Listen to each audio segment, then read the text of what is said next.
It's Tire Rack Pole Day, the final day of qualifying here at the 2024 Sports Car Club of America National Championship Runoffs, presented by Sunoco, live from Road America in Elkhart Lake, Wisconsin. Tire Rack Pole Day is brought to you by Tire Rack, the official tire retailer of the SCCA. This is the 60th anniversary of the Sports Car Club of America's National Championship Runoffs, presented by Sunoco, and they're brought to you by Sunoco, the official fuel of the SCCA.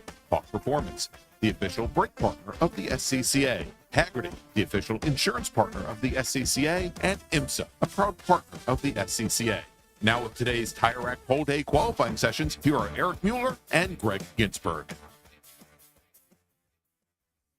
Good morning, everybody, and welcome to day number 3, Tire Rack Pole Day here at the SCCA National Championship Runoffs, presented by Sunoco. I am Greg Ginsburg, along with the voice of Road America, Eric Mueller. Good morning, Eric. Good morning, Greg. It's great to be here on this TireRack.com Pole Day, but we've had a very interesting week of testing and practice that has not been ideal in certain situations, but it's been fraught with a lot of good activity. It has. It has a lot of good, close qualifying here as we lead up to Haggerty Race Days and our 3 days of championship races across 26 different classes.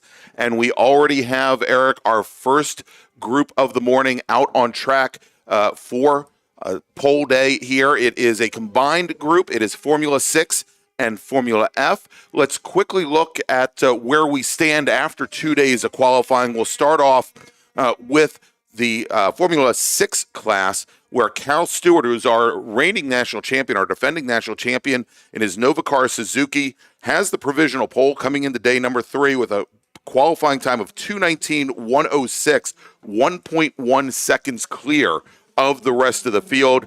Ethan Alexander in his Sisu Capital, Dunnet Bay, Palm Rat Golf, Red Devil Suzuki, currently second fastest with a 2:20.290. Sven de Vries, who is a two-time national champion in his Novacar, sitting only about 17 thousandths of a second back from there. And then we've got Aaron Ellis in his Hawk CFF Hoosier, Ellis AE 13 with only another 700ths back from there. Those 5 drivers were all underneath the track record yesterday during qualifying. In Formula F, Calvin Kautz in his River City Hoosier 2-dog Piper, the Honda-powered machine, is your provisional pole sitter coming in the day 3 with a 2:22.552 as the bogey time. That is just about 200ths of a second up on multi-time national champion Jonathan Kotick out of Atlantic Beach, Florida, representing the Buccaneer region of the SCCA. He's in a Ford-powered Swift. He had a 2:22.733 yesterday. Theodore Burns, who was our provisional pole sitter after 1 day, drops back to 3rd in his Kelly Moss Inc. Speed Technic Honda-powered Piper with a qualifying time of 2:23.009. And then Antonio Constantino, who did not come out for qualifying on Sunoco 260 Tuesday, put in a time that good enough to put him 4th in the order as we go into our final day of qualifying. You know, obviously speaking, we've got, with our races jam-packed, over 26 races throughout the weekend, Friday through Sunday. Starting position is really going to be critical here. You want to get into the first 2 or 3 rows really to have a really solid chance. We know that these cars, you can move around a little bit and get a good, interaction on the racetrack, but realistically, these qualifying runs today are really going to set up how your race day starts, when your time to go happens. Right? Exactly. And one of those situations is obviously getting some clean racetrack today. Temperatures still really cool here in the Elkhart Lake, Wisconsin area. Temperatures overnight in the mid-50s. It's still kind of slowly starting to come up in temperature as well. But here with about 13 and a half minutes remaining in this qualifying session. But tire temperatures going to take a little bit longer to come up. Exactly. The advantage of Road America is it's a long lap, so you can build a little bit of tire temperature as you go around too. Right. Now, one of the things that we are doing for qualifying, which of course will be different from race days, in order to facilitate being able to move from session to session, is that the timing line is back down in the kettle bottoms, down at corner station 11B. So the drivers, when they are coming out on their out lap, it's only about an out 3/4 of a lap. before their first flying lap. And what we saw yesterday, specifically with the Formula 600s, which are very small, very light machines, is that it was taking usually about 2, sometimes 3 laps for the drivers to get some heat in the tires. It was a little colder yesterday. It was about 50 degrees ambient air temperature when cars first took to the track yesterday morning, so about 5 degrees warmer today. Wind about the same for these light cars. And just looking out, at our window here, just looking at the front stretch, there has not been a lot of moisture in the air in the last couple of weeks here in Wisconsin, and you can definitely see that the tires really starting to lay down some rubber throughout, even on the straightaways. These straightaways have a lot of rubber. So that's going to play into a lot of the race times, because now, once we get into the racing, from Friday through Sunday, you're going to have to cross that rubber stream, in some cases. And some of that rubber is going to be compatible with what you're running. Some of it isn't, as we have a number of different tire manufacturers and different types of tires, from DOT to True Slicks out here on course. As we've got a local caution, it looks like now, over at Canada Corner.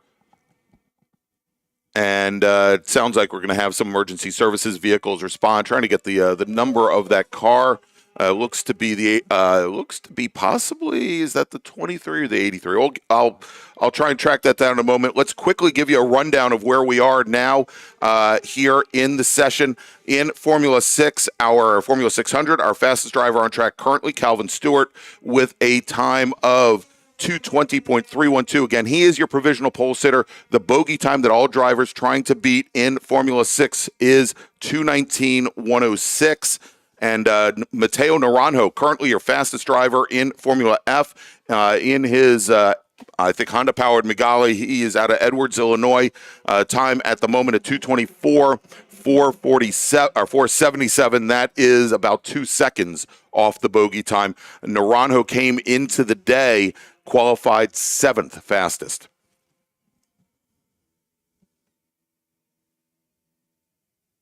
Looks like that might be the 83. 83 car, yeah, indeed. And the 83 machine, that is, let me pull that up. I believe that's one of our Formula F drivers. That is Ethan Alexander out of Grafton, Wisconsin, in his Red Devil. So Formula 6 racer.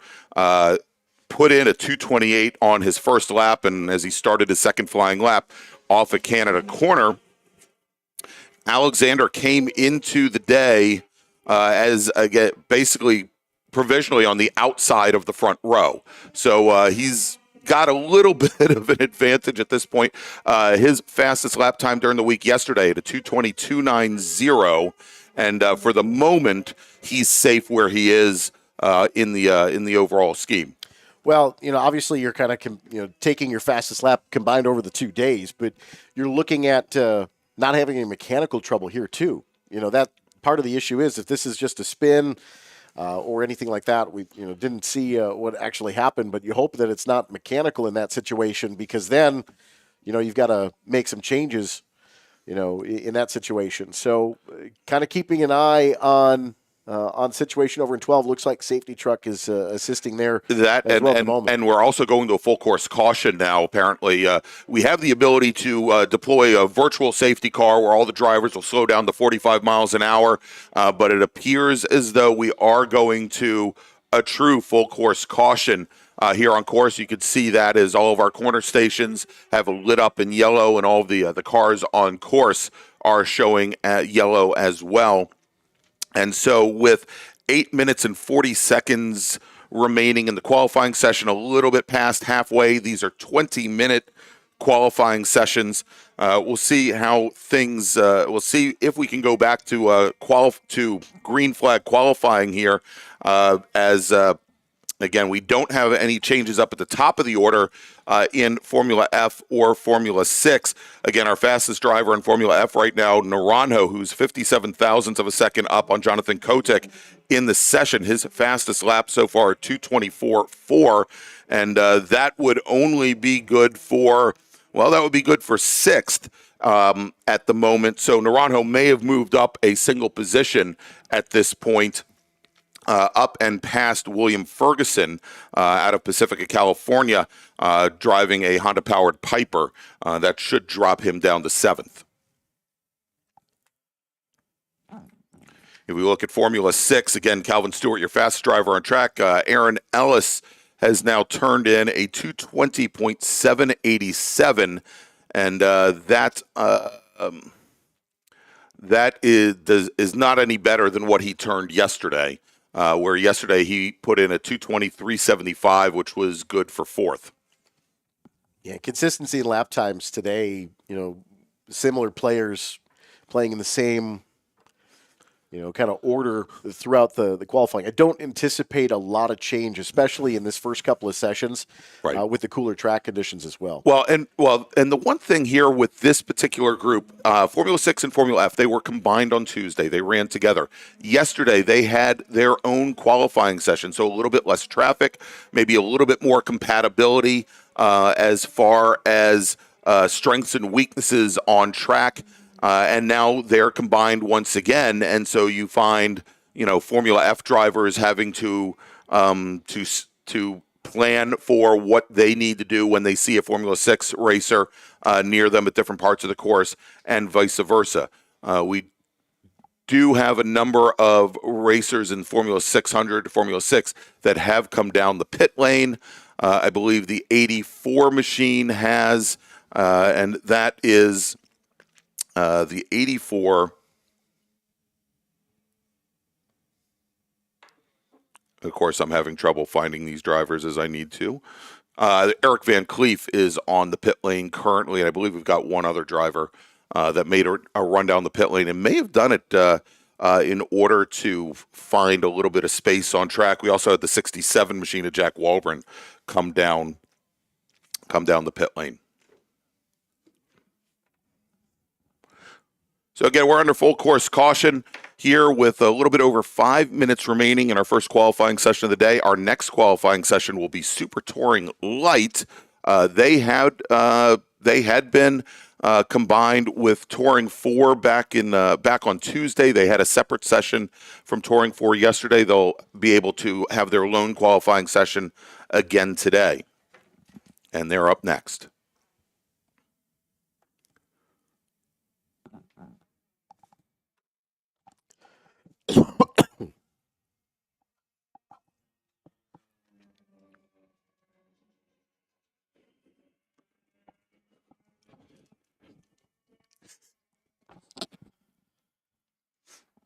One of those situations where computers not cooperating in the booth this morning. So. Yes, it's a little early and a little chilly for all of us, human and non-human alike. We are 14 minutes into my race weekend here at Road America, and I'm going to be asking for a hammer from someone shortly. Oh my! Oh my! Oh my! Of course, remember to join us here on the SCCA official YouTube channel for Hagerty Race Days starting tomorrow morning at 7 a.m. You'll have Brian Belansky and I with our SCC Inside the SCCA pre-race shows. We'll be back during lunch. All of the racing action will start at 8 a.m. all times central, of course. And if you want to see our schedule and find out more about the event, you can go to scca.com/runoffs.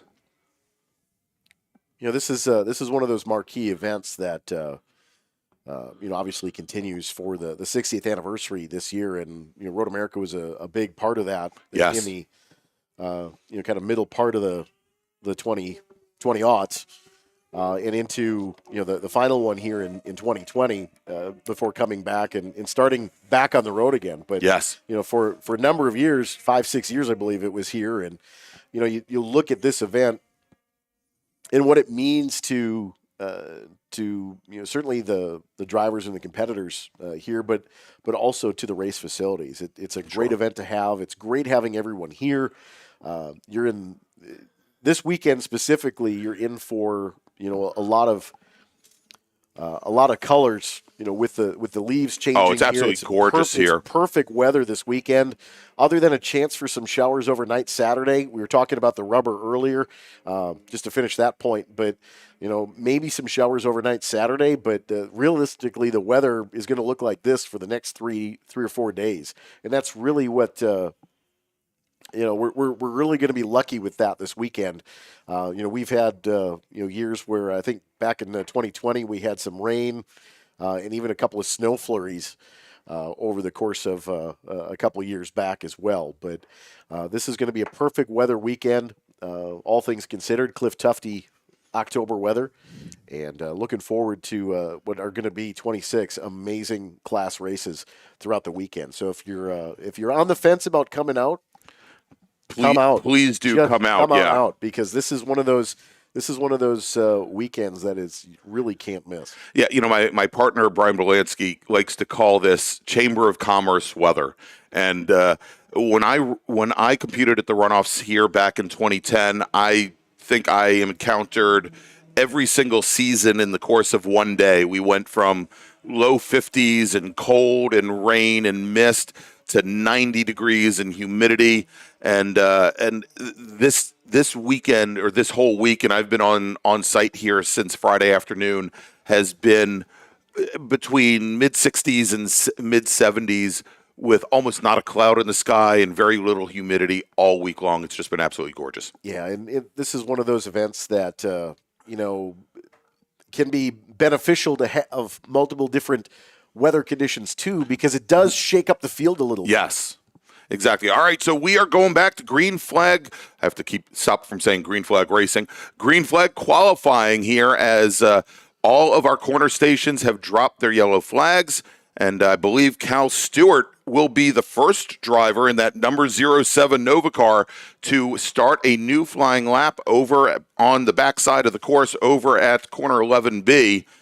Here with now only 55 seconds left on the clock, Eric. So it is basically one lap to get it done. And if you were back in that area where the timeline is at 11B and Kettle Bottoms, you've got a long way to go before you get there. You may not even get another lap. Exactly. We've got drivers still just now coming out of turn 5 and heading underneath the Corvette Bridge. And it's going to be somewhat tough as there are only 25 seconds left on the clock. They may not get a final lap. Yeah, there's a big gap where the safety cars were as well throughout the field. And you've got 8 seconds remaining, and there's about maybe 15 to 20 cars that still haven't crossed that line yet. Indeed, here, and I think they're getting ready to throw the checker now. And there you go. Checkered flag is out on the session. The 44 car, that's Jay Beckley in his LSAE 13, one of our Formula 6 drivers. He's going to be the first one to see the checker. And so a lot of drivers here not getting in a final lap here in qualifying. We'll track the racers that do. Cal Stewart set overall best in sector, what we're calling Sector 1. Our timing and scoring system shows as Sector 3 because of where the timing line is today, but a little bit off there in set overall best in Sector 1 again. We've got Sven de Vries, two-time national champion, that has set personal bests in Sectors 1 and 2, and we're going to wait for them to come around the final portion of the course. They should be heading into the carousel now. And we'll see some times come in from them momentarily. In Formula F, we have Jonathan Kotek, who has set personal best in Sector 1, along with Theodore Burns. Nothing going green for Matteo Naranjo, so he may be consigned to that at best fourth when we take a look at the final order here, as we have drivers now coming across the line. In both classes, Calvin Stewart turns in a 2:19.489. That is still about 0.3 off of the provisional time that he set yesterday. Sven de Vries turns in a 2:19.929, and that is going to be enough to move him up to the outside of the front row, Eric, when we go racing. And Formula 6, they will have their championship race. Give me a moment and I'll find them here. They're going to be our first race of the day on Sunday. So they'll be taking to the track at 8:15 a.m. That's one of the things that makes this weekend a little bit unique is obviously you're on track with the opportunity for test and practice and these qualifying sessions. You're on track almost every day. Right. And now you get 2 days where you're idle. You're idle. Exactly. Idle hands, idle minds. There's a lot of time to think. A lot of time to think, a lot of times to tinker and maybe go the wrong way with the setup. And to overthink. Exactly. All right. So it looks like it's going to be Cal Stewart and Sven de Vries. Let's take a look at Aaron Ellis. He turned in a 2:22.51, and that is going to be enough to leapfrog Ethan Alexander. So Alexander, who came down the pit lane a little bit early here in the session, didn't come down to pit lane. He went off over at Canada Corner early on in the session. He's going to fall to the outside of row number 2 when we go racing. Of course, I'm not official. There may be actions or what have you taken, but that's what it looks like right now. And then I think we've got Jason Martin and James Weeda that should make up row number 3. Anything beyond that, my brain doesn't do simple math like that. Well, you have to take off your shoes, and then it gets. I don't have enough fingers and toes. Yeah. All right, let's take a look at Formula F very quick, and then we'll go to a break. Jonathan Kotick was your fastest driver on track, with Ted Burns second fastest. Kotick turned in a 2:22.722, and that is not going to be enough to pip Calvin Kotz for pole, but it was 11 thousandths of a second faster than he ran yesterday. It looks like Jonathan Kotick will start on the outside of the front row. Ted Burns should start in third position inside of row number 2. Then let's take a look at what Matteo Naranjo did. Best time for him at 2:24.477. And that is not going to be enough to leapfrog Antonio Constantino, who should start 4th, Tazio Stefanelli, who should start 5th, and then we'll have William Ferguson, Ferguson at a 2:24.404, and then Matteo Naranjo at a 4:77. All right, so let's do this, Eric. That went by very, very quickly. We've only got 18 more qualifying sessions to go today. Just a brief. Not that I'm counting. All right, we're going to take a quick break. We'll be back here in just a few moments with more action from the National Park of Speed Road America, where it is the 60th anniversary of the SCCA National Championship Runoffs presented by Sunoco. The 60th anniversary of the SCCA National Championship Runoffs at Road America is only possible thanks to the hard work and dedication of hundreds of SCCA volunteers, as well as the valued partners, including For over 100 years, Sunoco, SCCA's official fuel partner since 2001, has been fueling victories on and off the track. Sunoco is the largest racing gasoline producer in the world, which is why Sunoco is trusted to fuel over 50 racing series, including the SCCA National Championship Runoffs, SCCA Pro Racing, Trans Am, NHRA, and NASCAR. To find race gas near you, visit SunocoRaceFuels.com or call Sunoco at 1-800-RACE-GAS. Summit Racing Equipment, the official high-performance source and proud sponsor of the SCCA Road Racing Program, is celebrating its 56th anniversary as the World Speed Shop. Green, yellow, checker. You know the flags, but do you know the people waving those flags? Flaggers are the key to success of every SCCA event at the racetrack, and it's something anyone can do. Being an SCCA flagger puts you in the action mere feet from the race cars, keeping everyone on track safe and having fun. And with SCCA's partnership with IMSA, flagging at SCCA events makes it easier than ever to flag at professional races around the country, too. Find out how you can become a flagger at scca.com/trackside. Show off your love of the SCCA and Road America with a new t-shirt, hat, and more from the Road America Paddock Shop. As the official Runoffs merchandiser, it's the only place to get officially licensed SCCA Runoffs merchandise. Pick out your commemorative Runoffs gear and more right here this weekend, or shop online at shop.roadamerica.com. The Paddock Shop is located near Victory Circle along the main Paddock Road. Ready for a new race trailer? Bravo Trailers is the exclusive partner of the SCCA. Owned by longtime SCCA racers, Bravo Trailers work better, load easier, and tow better because they build them with the racers in mind. Visit bravotrailers.com to see your new trailer in aluminum or steel. Join Hagerty Drivers Club, the ultimate membership community for car lovers. Hagerty is the official insurance partner of the SCCA, and with Hagerty Drivers Club, you can enjoy exclusive offers from brands you love, like Michelin and Eastwood, members-only track days and events, roadside assistance for trailers, unlimited classified listings on Marketplace, and more. If you love cars, you belong in Hagerty Drivers Club. Join at Hagerty.com. It's the third and final day of qualifying at the Sports Car Club of America National Championship Runoffs presented by Sunoco, which makes this tire rack pole day. The 26 fastest qualifiers will win the pole for their national championship race, and each will win a $500 gift certificate from Tire Rack, the official tire retailer of the SCCA. And the good times keep rolling today. In order to keep our volunteers and event staff from losing air or running flat, Tire Rack will be providing them lunch. Congratulations to everyone in the Sports Car Club of America for 51 years of the Tire Rack SCCA Solo National Championships and 61 years of the National Championship Runoffs. Without the dedicated members, volunteers, and region leaders, these events and the thousands of other events SCCA members host each year wouldn't be possible.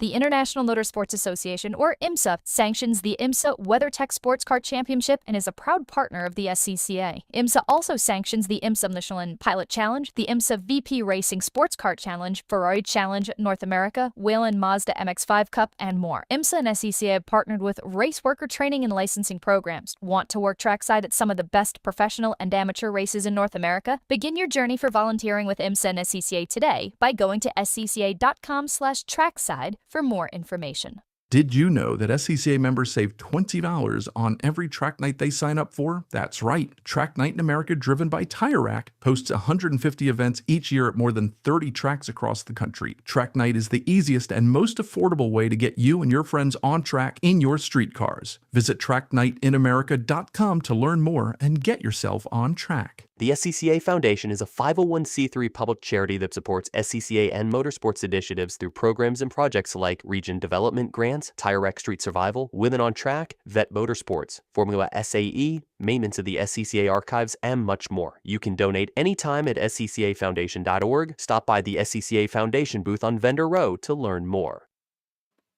And welcome back to the National Park Speed Road America. It is the 60th anniversary of the Sports Car Club of America's National Championship Runoffs presented by Sunoco. And Eric, we've got on track now Super Touring Light for production-based cars under 2 liters with the ability to change drivetrains out as long as they're from the same manufacturer. Some modest aero wings front and splitters in the front, and we've got I think primarily Honda products as well as Mazda products out here, but we've got a smattering of other chassis as well. We've got, for example, I just saw go by a Ford Focus SVT, I think Max Kittelson's machine. As our racers are now working their very first flying laps, let's take a look at where we stand after 2 days of qualifying. Joe Moser in the King Motorsports Hoosier Coveted Honda CRX, your provisional pole sitter, set his fast lap on Tuesday. Did not take the car out for qualifying yesterday. That bogey time, 2 minutes, 30 seconds, .063. Danny Stain out of Fort Lauderdale, Florida, in his Ocean Machinery OPM Nelson G-Lock Mazda MX-5 was second fastest. He turned in a 2:30.242 yesterday. Unfortunately, don't believe Danny is going to make qualifying today, but likely will not be able to make the STL race either. By the way, STL will be our second race of the day on Saturday. Mark it on your calendars, 9:15 a.m. Saturday. Jose Osiris Pena in his Honda CRX, the Lion Sales Group CRX, third fastest at a 2:30.303. And then Mike Taylor out of Cumming, Georgia, in the Just Track at E3 MS3 Pro machine was able to put in a 2:31.688 for fourth fastest. Chuck Hines out of Cameron, North Carolina, in his auto business, Slim Chance, I Love Mom, Mazda MX-5. Gotta love that. 2:34.143. And again, early on in the session here, did see Mike Taylor as well as Caleb Patry come down the pit lane Crew taking a look at Patri's Honda Civic, and it looked like Mike Taylor might have just been looking for some free track, some open track. It just came straight down the pit lane and went right back out again. Well, that's one way that you can get some open space in front of you by not holding up your competitors on a qualifying lap, right? So you get off of the racing surface, find a gap, and then mind the minions a little bit. But this race, not going to have quite as many cars in it as our first group with Formula Ford. Right. Certainly. So you've got a lot more, we'll call it green space, but there's a lot more track ahead of you. Correct. With a little bit smaller group here. So really, realistically, only about 12 cars right now that are on track here for STL qualifying 3 for a TireRack.com poll day. Yeah, indeed. And of 18 that qualified, again, a couple that we knew probably wouldn't be going out. A couple good stories of drivers that are on track now. For example, Deacon Greenfield, who is in a Honda CRX, has had some mechanical issues with that car all week during testing, and also here during qualifying was considerably off the pace during Tuesday's qualifying. Did not bring the car out yesterday. My understanding is that they do have that car back up and running, so we'll see what times come in for it. As we've got about 5 minutes out, and on a flyer right now, Jose Osiris Pena, and starting to work the final sector in the 199 CRX. He's just now coming out of the carousel. We'll track his lap time as he comes across again. He's currently qualified third, essentially second at this point, since we know Stain is not going to make the race. Should note that Joe Moser, for the second qualifying day in a row, has not brought his Honda CRX out for qualifying. And that's one of those things that we kind of talked about, with some of the other, I don't want to call it necessarily shenanigans the last couple of days, but risk versus reward. Right. You've got a good time. You're competitive. Realistically, are you going to turn faster times today than you did first day or second day? Right. Risk versus reward in that circumstance. We obviously saw what happened, throughout the day yesterday and the days previous. That's maybe not necessarily a bad idea. No, not at all. Stand on your time and see where you fall in the first couple of rows. Yeah, and in the case of realistically, first 3 rows, I think, is kind of your target zone, right, where you want to be. Exactly. For a race like this, where these cars do rely a bit on the draft, obviously there are some very major handling differences between the front-wheel drive Hondas and the rear-wheel drive, very well-balanced Mazda MX-5s. But yes, I think certainly in the top 6 is where you'll want to be. And I think Moser, a multi-time champion across different classes, from originally the Detroit, Michigan area, he's got a lot of seat time here at Road America. He's I think he's weighed the options and made the decision to sit it out. And right now is Pena turned in a lap time that is still about 7/10 off of Moser's provisional pole time. So not a horrible decision to make. I did mention that Deacon Greenfield had gone out. No, he has not set a lap time yet. Mike Taylor, although we saw him go down the pit lane, I think he may have actually brought his car back to the paddock. I have not seen a lap time set for him either at this point. See, looks like a couple of cars in the paddock area with our electronic system as well. Yeah, indeed. Here is it. Let's see. Looks like is that the 62 machine? Well, we'll see. Actually, I think the 62 machine is one of our cars in the paddock, but it's just close enough to the pit lane that it's tripping at transponder. Yeah, that might be considered on a grid. Yeah. So so I don't think that one is back there. Well, again, we'll try to track down here.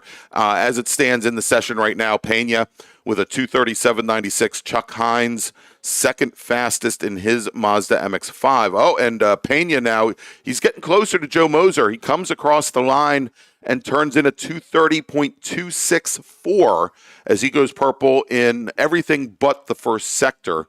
If he can find the time there that he did on the previous flying lap, he might be able to get down to that 2:30 flat, or 2:30.063, which is the bogey time. You don't really think about Road America in that aspect, but this is really a rhythm racetrack. You really have to find a rhythm, braking, throttle application, just getting into a consistency for your quick lap times. And that's really what's all part of this qualifying session realistically is just making sure that you've got the open track in front of you and be able to establish your rhythm in the racetrack. You know, our good friend Greg Kramer, who's here this weekend, of course, always calls the twisty bits at Road America 5 to 8.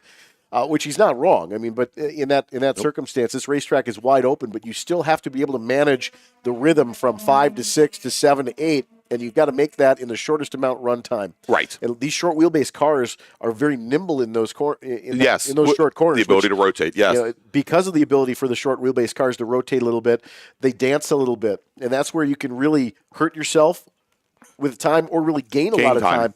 Because of the car's rotation. Yeah, indeed. And, you know, and I always look at, you know, a corner and I think you might, although it's, you know, probably the longest corner here, the carousel, you might consider that to be a rhythm corner also, because there's such a challenge there, and it's a different challenge for the different types of cars. The front wheel drive cars like the CRX, they have to be able to manage that front end push as the carousel drops downhill, comes a little bit off camber, and as you try and want to pick up more speed, you want to feed in more throttle, the challenges for that corner certainly much different than somebody in an MX-5 coming through there. But again, it's the same feeling.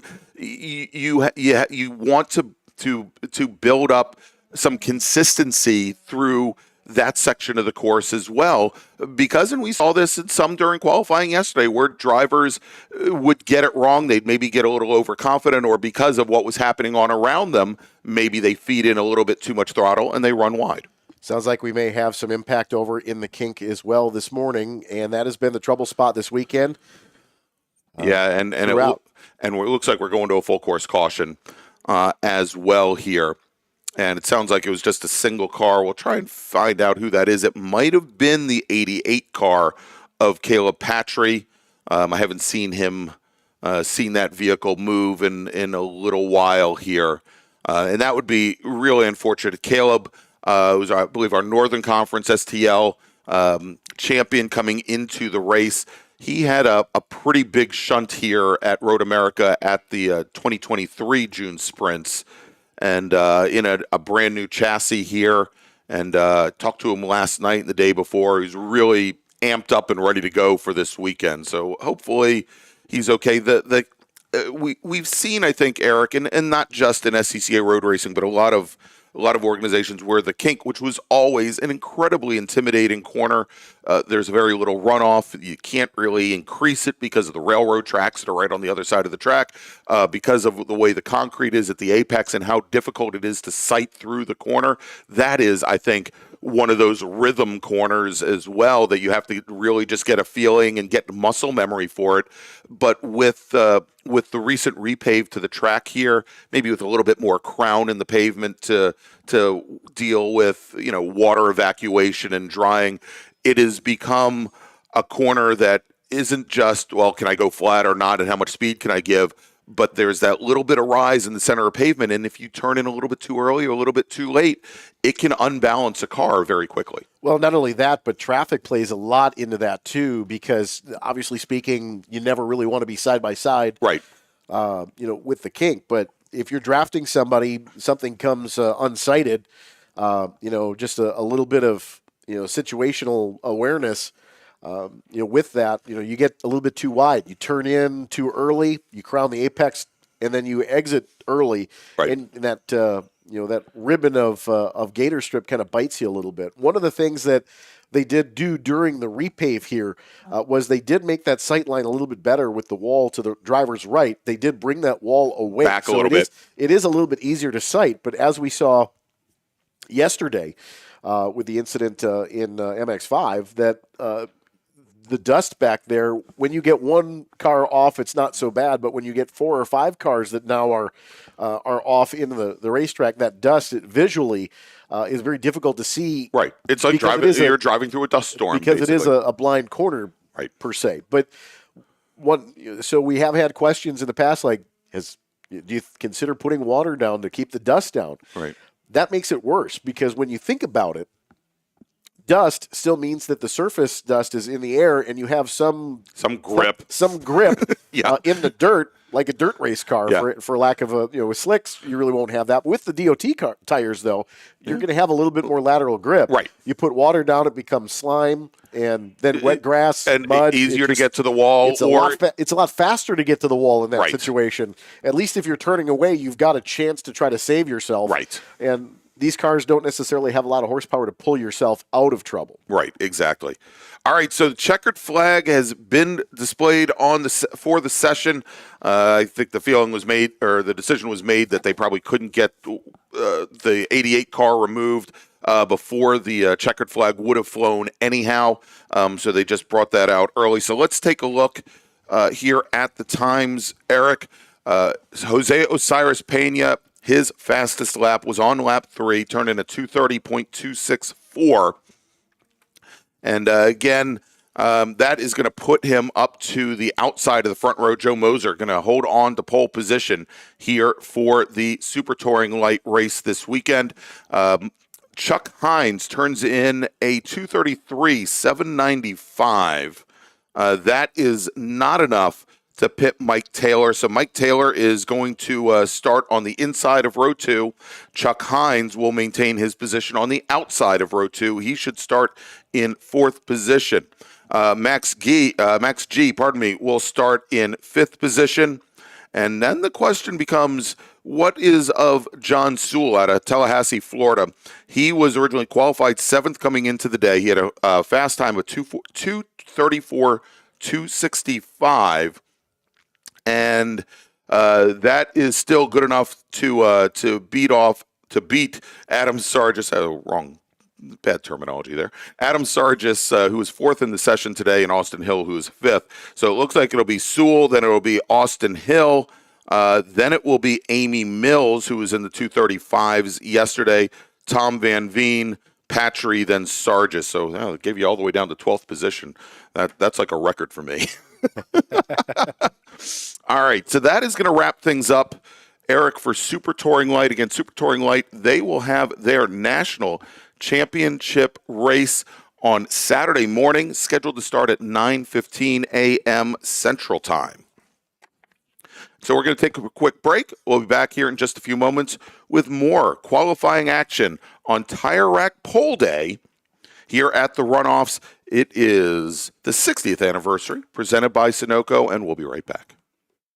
The 60th anniversary of the SCCA National Championship Runoffs at Road America is only possible thanks to the hard work and dedication of hundreds of SCCA volunteers, as well as valued partners, including Tire Rack was established over 40 years ago by an SCCA member with a passion to find the right tires, wheels, and now brakes and suspension products for racers and enthusiasts on both street and track. As official tire retailer of SCCA since 1995 and sponsor of the Runoffs Pole Award, along with the National Solo Program, Time Trials Nationals and National Tour, and Track Night in America, Tire Rack is proud to support the SCCA and its members as they go have fun with cars.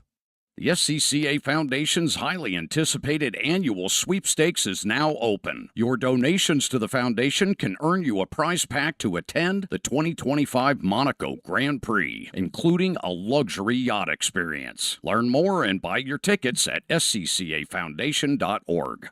Mazza Vineyards is the exclusive sparkling wine for podium celebrations at the Hoosier Racing Tire SCCA Super Tour, SCCA Runoffs, and Tire Rack SCCA Pro Solo. Celebrate your racing weekend with Mazza Vineyards and learn more at enjoymazza.com. Remember to join us Friday through Sunday starting at 7 a.m. Central, 8 a.m. Eastern Time for Haggerty Race Days at the 2024 SCCA Runoffs presented by Sunoco. Watch live on SCCA.com and live in person here at Road America. If you like what you see today, become part of the action by joining the Sports Car Club of America. Whether you want to drive, flag, organize, officiate, have fun with cars, or meet 65,000 enthusiast friends, SCCA offers plenty to feed your motorsports obsession. Ask someone trackside about how to get involved or visit SCCA.com for more information. Get more bang for your buck at summitracing.com. Choose from millions of in-stock parts from over 1,500 name brands, parts for racing, street performance, trucks, plus tools, accessories, and more. SCCA Time Trials is about the quest for speed. It's a place for mechanical creativity, driver development, and pushing the envelope. Time trials is driver versus racetrack, with a focus on setting personal best laps. But competition is only one aspect of the time trials experience. Visit timetrials.scca.com to learn more and find an event near you.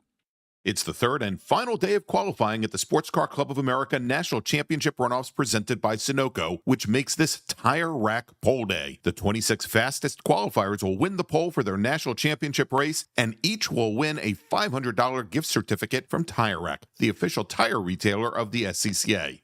And the good times keep rolling today. In order to keep our volunteers and event staff from losing air or running flat, Tire Rack will be providing them lunch. Want to try SCCA racing, but with an approach focused on fun and learning? The SCCA Experience program is exactly that, with both short sprint races you can drive by yourself and endurance races you can do with friends. All you need is an SCCA membership, a driver's license, a properly equipped car, and the right driver gear. Visit scca.com/racex to find more information and events near you. As a proud partner of the SCCA, Hoosier Racing Tire would like to congratulate the SCCA on its 60th anniversary of the SCCA National Championship Runoffs presented by Sunoco. Hoosier's mission is to be the dominant, customer-driven provider of tires to race teams domestically and internationally. At Hoosier, we know that our success is dependent upon how well we meet our customers' expectations by providing the safest, most reliable, high-quality race tires that put you in the winner's circle. For more information, see one of our trackside support personnel or the local Hoosier Racing Tire dealer nearest you, or contact us at HoosierTire.com. Hoosier Racing Tires, truly tires designed for champions.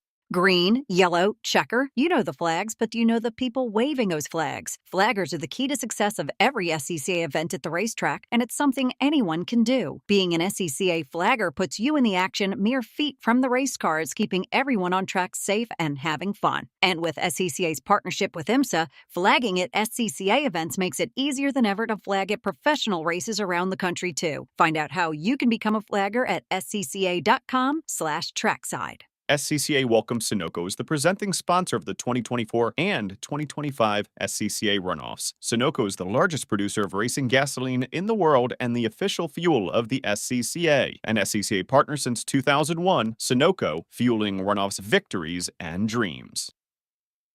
The 60th anniversary of the SCCA National Championship Runoffs at Road America is only possible thanks to the hard work and dedication of hundreds of SCCA volunteers, as well as the valued partners, including For over 100 years, Sunoco, SCCA's official fuel partner since 2001, has been fueling victories on and off the track. Sunoco is the largest racing gasoline producer in the world, which is why Sunoco is trusted to fuel over 50 racing series, including the SCCA National Championship Runoffs, SCCA Pro Racing, Trans Am, NHRA, and NASCAR. To find race gas near you, visit SunocoRaceFuels.com or call Sunoco at 1-800-RACE-GAS. Tire Rack was established over 40 years ago by an SCCA member with a passion to find the right tires, wheels, and now brakes and suspension products for racers and enthusiasts on both street and track. As official tire retailer of SCCA since 1995 and sponsor of the Runoffs Pole Award along with the National Solo Program, Time Trials Nationals and National Tour, and Track Night in America, Tire Rack is proud to support the SCCA and its members as they go have fun with cars.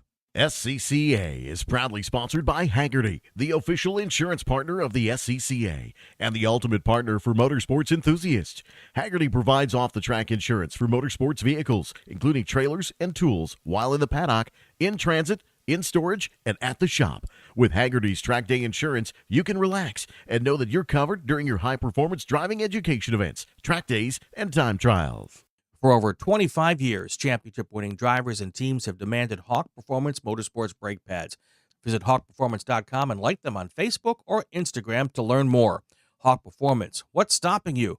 Hawk Performance, official brake products of SCCA. Winning takes work. Getting parts is easy. SummitRacing.com. The International Motor Sports Association, or IMSA, sanctions the IMSA WeatherTech Sports Car Championship and is a proud partner of the SCCA. IMSA also sanctions the IMSA Michelin Pilot Challenge, the IMSA VP Racing Sports Car Challenge, Ferrari Challenge North America, Whelen Mazda MX-5 Cup, and more. IMSA and SCCA have partnered with race worker training and licensing programs. Want to work trackside at some of the best professional and amateur races in North America? Begin your journey for volunteering with IMSA and SCCA today by going to scca.com/trackside for more information.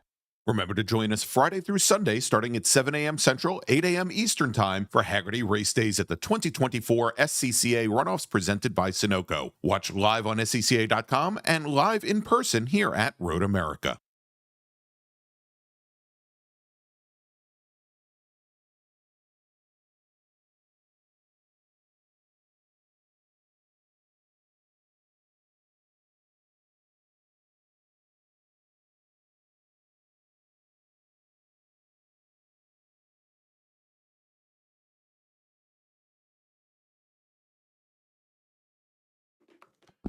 And welcome back to Road America, the 60th anniversary of the SCCA National Championship Runoffs, presented by Sunoco. I'm Greg Ginsburg, along with Eric Mueller, the voice of Road America.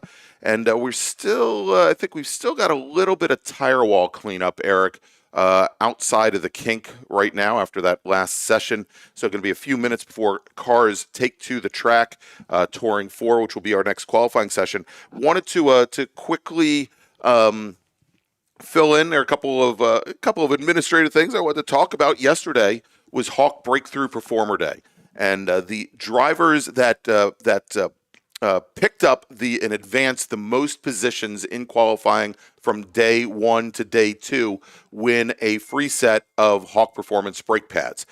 We started off the morning in Formula F and Formula 6. In Formula 6, the winner by picking up 3 positions, Stephen Jondahl. In Formula F, Jonathan Kotek picked up 3 positions from Tuesday to yesterday. We just saw STL out on track, and Chuck Hines picked up 5 positions from Tuesday to yesterday. And as we have Touring 4 heading out on track here in just a few moments, Stephen Blethen picked up 5 positions. And we're going to be going over in just a few moments. He qualified 10th on day 1, moved up to 5th. So good to see that. And we're still waiting to get a time frame here. And actually, I've just got something from about Race 10 Control. minutes, I believe. Yep, about 10 minutes. It came through about 2 minutes ago or so. So be a few moments here before we have cars go out on track. It's been a great week, I think, for most of the competitors. Obviously, we've had some problems on track. You kind of expect that as everybody's trying to find the limit, and obviously there's a lot of things on the line with the national championship hanging on the balance for the next 3 days, right? So Friday through Sunday. But you look at this event and pulling in this morning, this first day that I've been here, this week.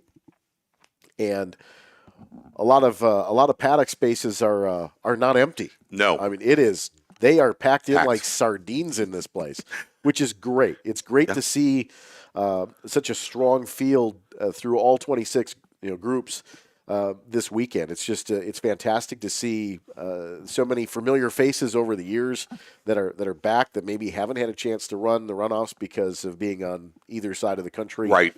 And now we're back. And now we're right back in the heart. And I think that says something about this event. Obviously, certainly being a 60th anniversary of this event as well, of how big of a marquee event this is every year anyway. Right. For the last 60 years. But being back in Central America, where you've got left and right coasts able to come together and really have a true national championship runoff. I mean, for many years we saw that at Heartland Park. Right. Certainly we've had a couple times. Ohio.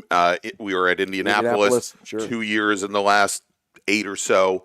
Absolutely, and you see, I think you see higher entry rates, but you also, I think, in that regard, see much better competition as well when you are able to pull from all across the country. I think this weekend or this week, we've got somewhere along the lines of 550 entrants across our 26 different championship classes, and some of these classes are packed with 3, 4, 5 former national champions or current national champions. It's really quite stunning and astounding and there are some of these classes where we're seeing, the top 10 or top 20 qualifying times come in where there's less than a second separating those racers over the course of 4 miles, which is just mind-boggling to me.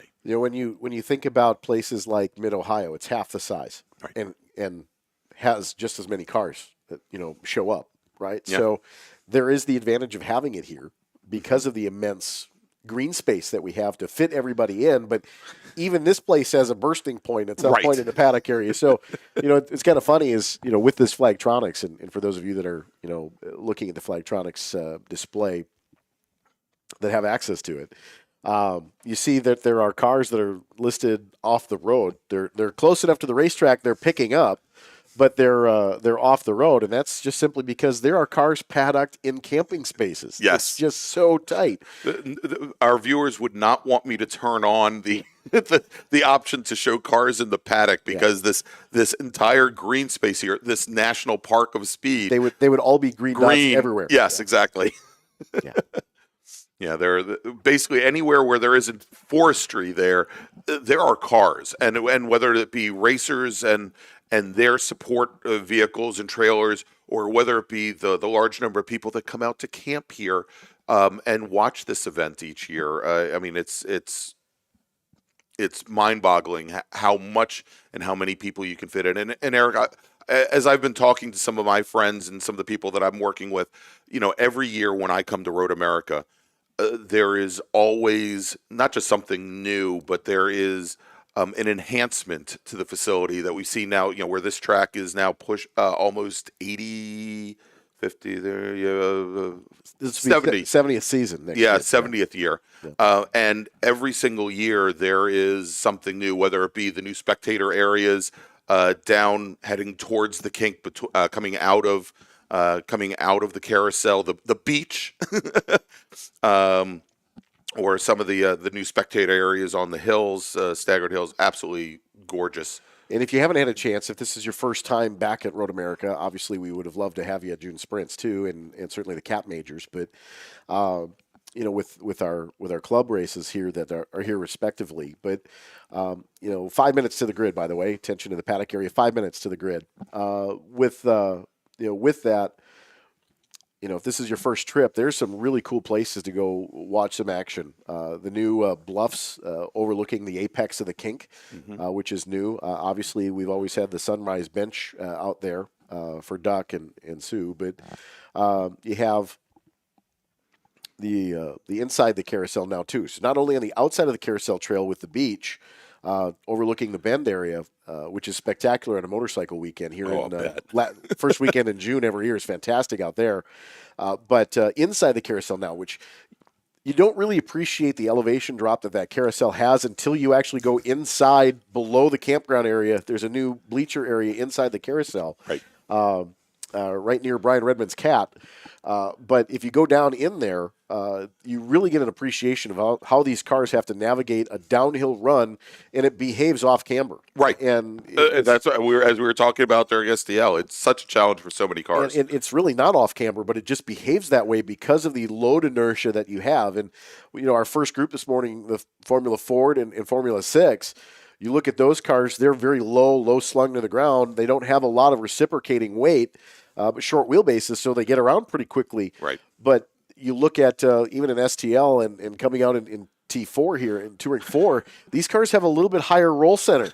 And you can really see the dynamics of the suspension work for these cars. Obviously, as you start getting in towards GT1 and all of those category cars later on throughout the weekend, those cars have a lot of rotating mass up above. There's a lot of throttle management and a lot of steering management going on. Turn 8 has been Hurry Downs has been usually my people ask me all the time, what's your favorite corner here? You've worked here since 2009, and I'm like, Hurry Downs is my favorite spot because you can see the cars come out not quite flat out through 7. You've got to mind the throttle a little bit coming through 7 for most of these cars. But coming down into turn 8, you've got a braking zone, passing opportunity, and you have basically what amounts to one of the slow speed corners on the racetrack. And you can really watch the suspensions work with race cars. And I think that's from a car guy like me, that's really, flat out speed is, of course, great to watch. You go to the kink and you're watching everybody put their left foot over their right foot and push down harder and harder. And harder on that throttle pedal. But realistically, turn 8 is one of my favorite places. But I really have to say that since the inside of the carousel now has those viewing areas, I'm kind of changing my opinion a little bit. I think inside the carousel is, it happens to be the next corner, but I really like that new viewing area inside the carousel. And like you said, turning things into opportunities here to improve the facility. Everybody that's been here for the last 60 years, 70 years, you have a situation where you remember the old pit toilets, the concrete block pit toilets. Well, all these fantastic new bathrooms around the facility, shower houses for our campers, making the, in essence, making the customer experience so much better. Yeah. But continues to turn the profits of this racetrack right back into itself. Into the facility, and you're going to see that with some big changes on the front stretch next year. With they announced at our vintage weekend last month in September that the new bridge over the front stretch, where the current bridge is, that's going to be expanded. So it's going to be a drive-over bridge in the Q Park. So that's one of the projects coming up in the off season here. And again, just continuing to turn the opportunity into making the facility better for our guests. All right, so you probably noticed from our Flatronic system that we have our Touring 4 cars starting to make their way down the pit lane. Wanted to real quickly, Eric, welcome some folks to the chat joining us here on YouTube. Of course, our good friend Erwin Greven from the Netherlands joining us, where it is now 3 o'clock in the afternoon for him. So thanks for joining us. Steve Moeller, one of my good racing buddies out of the Washington, D.C. region of the SCCA. He's here as well. We've got Nicole Cooper-Cephalo, who is right across from us on the pit lane, supporting Mark Cephalo, who's going out for qualifying right now as well. And we'll get the rest of you guys in just a few moments. We got Patrick Lipsinick checking in from work as well. He's an STU driver. Let's take a look at where we stand in T4 after 2 days of qualifying as I quickly make that transition. Your provisional pole sitter in Touring 4 in a Mazda RX-8 is Matt Spacuzzi in his Blue Force Huffmaster Racing Mazda RX-8. The bogey time that everybody is shooting for today, 2 minutes 34.430. His teammate, Alex Lozano out of Brighton, Michigan, representing the Western Michigan region in the Blue Force Healthcare HR Hoosier Mazda RX-8, only 7/1,000ths of a second off that provisional pole time at a 2:34.437. Mark Cephalo in the Planet Miata RX-8. You sense a theme here as I'm walking down the cars that these drivers are running. Mark Cephalo, who brought an MX-5 and an RX-8 with him over the testing, decided which car was faster and went with it. He has a 2:35.822, so he's almost a second and a half off of our top two racers, Kristen Braunlich in the Eckrich Race Engineering Mazda Hoosier Mazda RX-8, a 2:36.237.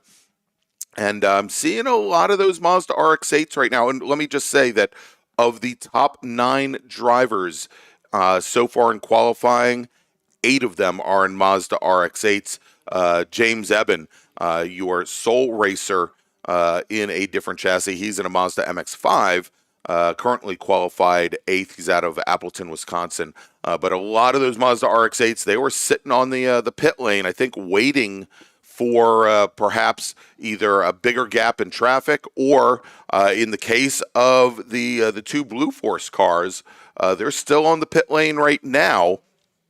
And I think what we're seeing, nope, they are going out now. I thought maybe they'd sit out a couple laps and see how the session started to unfold and whether or not they needed to push a little bit faster than they went yesterday. And obviously in T4 back in 2020, Chris Haldeman was one of the key players with Michael Borden winning the T4 National Championship here in 2020. But Haldeman, a little bit of a surprise, didn't take a time in the second day qualifying, but was fastest on day one with the 2:38.467. Yeah. But Haldeman kind of holding in on that time out of McKinney, Texas. All right, so we've got 3 drivers, the first 3 off the grid, and moving around now, the 2 Blethen brothers, identical twins, Stephen and Ray Blethen. We may get a chance to talk to them a little later today. They're in the RST Performance Coney Mazda RX-8s. When I talked to Steven earlier in the week and asked him what his goal for the national championship race was, didn't say win a national championship. He said beat my brother. Yeah, exactly. Yep. And the other way around. Yep. And so Ray was your pole sitter in Touring 4 at Indianapolis back in 2021. Steven started, I believe, 4th. Neither were able to complete that race. We had some pretty big wrecks there on the opening lap that took out the brothers there. But obviously they're looking for a little redemption, and this is the first time they've ever raced at Road America. And what a track to make your runoffs kind of debut, so to speak. Absolutely. And, and Haldeman, who is primarily known as a Spec Miata racer, went out, got this RX-8 qualified. He's also right there, that blue and black number 28 machine right there with the two Blethen brothers, as it appears that they may be trying to work. I know the Blethen brothers are trying to work together and work the draft. Haldeman might be wanting to take advantage of that as well. But Haldeman got this car qualified over the course of the year to bring it here to the national championship. I'm always very surprised when I see stalwarts in a particular class. Kind of surprised me that, although I get to see 10 races out of the year on the Super Tour, there are so many other majors tour races around the country that I'm not lucky enough to go and watch, and I may not see the results. And these racers, they get qualified for the runoffs, and here they are in a car and a class that I didn't expect. Right. And when they are a stalwart and certainly not a stranger to competing at the runoffs, but in a different group, you wonder, is it time for a new challenge? Is it something that they're taking a step forward, step back, from a competition side in that circumstance? But Haldeman, with that RX-8 now, with that, a little bit of a change is good. Sometimes you can learn a little bit more about, yourself and certainly your race prep over the years. You can apply that to different cars too, and that's not necessarily a bad thing. Yeah, indeed. And so we've got some initial times coming in from the very first flying lap. Still about 6 seconds off of the provisional pole time. We're going to let these drivers get these fairly heavy cars, get them up to temp, get the tires up to temp. We'll see how things play out. We do have, we mentioned all the RX-8s at the front of the field.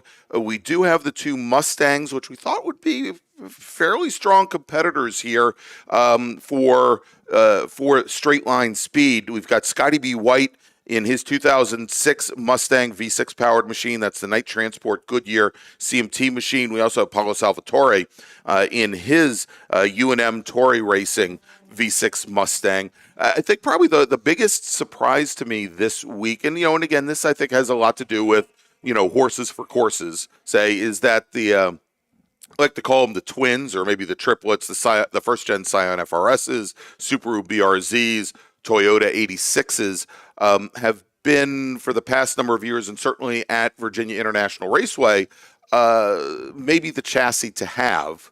And this year we've got two of them only in the class. Izzy Sanchez, who is out from San Jose, California, one of our Cal Club racers in the Toyota Carbotech Hughes Orthopedics machine. And then we've got Tony Karatz, who's also from the West Coast, representing the San Francisco region in his EPM Wear Racing Scion FRS.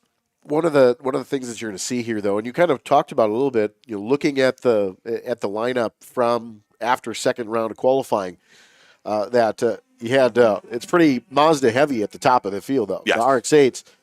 Part of that is the fact that with with a little bit smaller power plant than maybe considering the Ford Mustangs, right? You have a situationally that the Fords are going to be quick in a straight line, but they don't rotate nearly as well Correct. through those twisty bit corners as Right. we've said. So the Mazdas typically have a little bit better situationally under braking. They're a little bit more stable under braking, and certainly can get the power down a little bit more cleanly than even the V6 Mustang. Yeah, indeed. They've got a AA arm front suspension, which helps them out. Obviously, a multi-link rear suspension, and the RX-8s from the day they were put on the market. The one thing about them is that they are very, very nimble. I think as a street car, the Renaissance rotary maybe lets them down a little bit. I always see RX-8s for sale with a dead motor.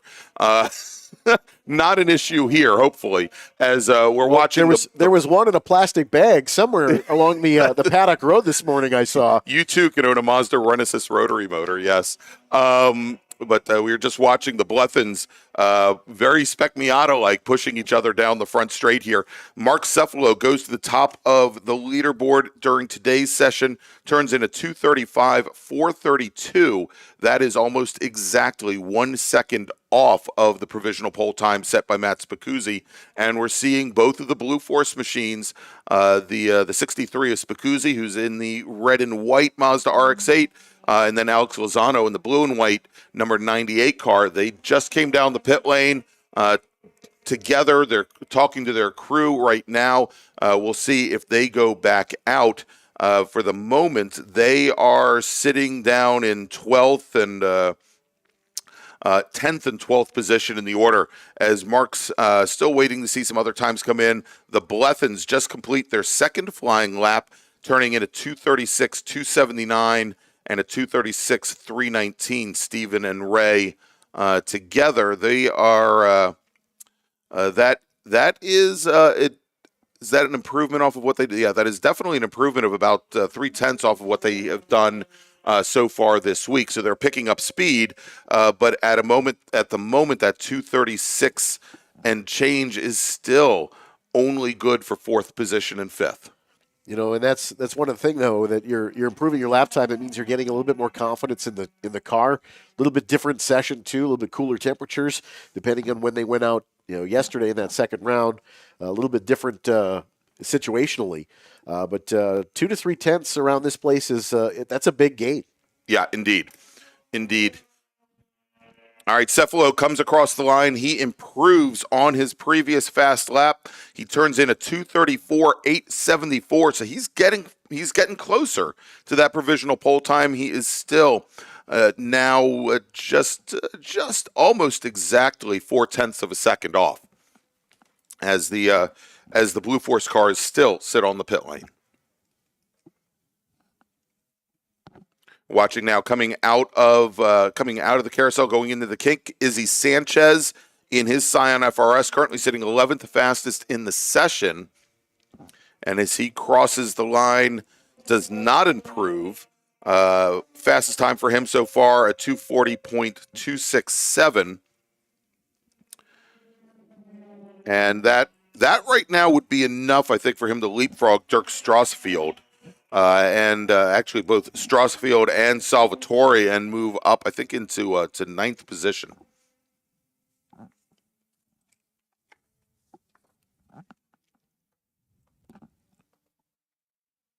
As I'm taking a look here, it appears as though Christian Braunlich is possibly on a flyer. He had set a personal best in the first sector, a little bit off of his best in sector 2. We should see the 83 machine. He's coming down to the hurry downs, coming down towards turn 8 now. So we should have some times in for him in just a moment. Scotty B. White sets a personal best at a 2:37.401 and then comes down to the pit lane.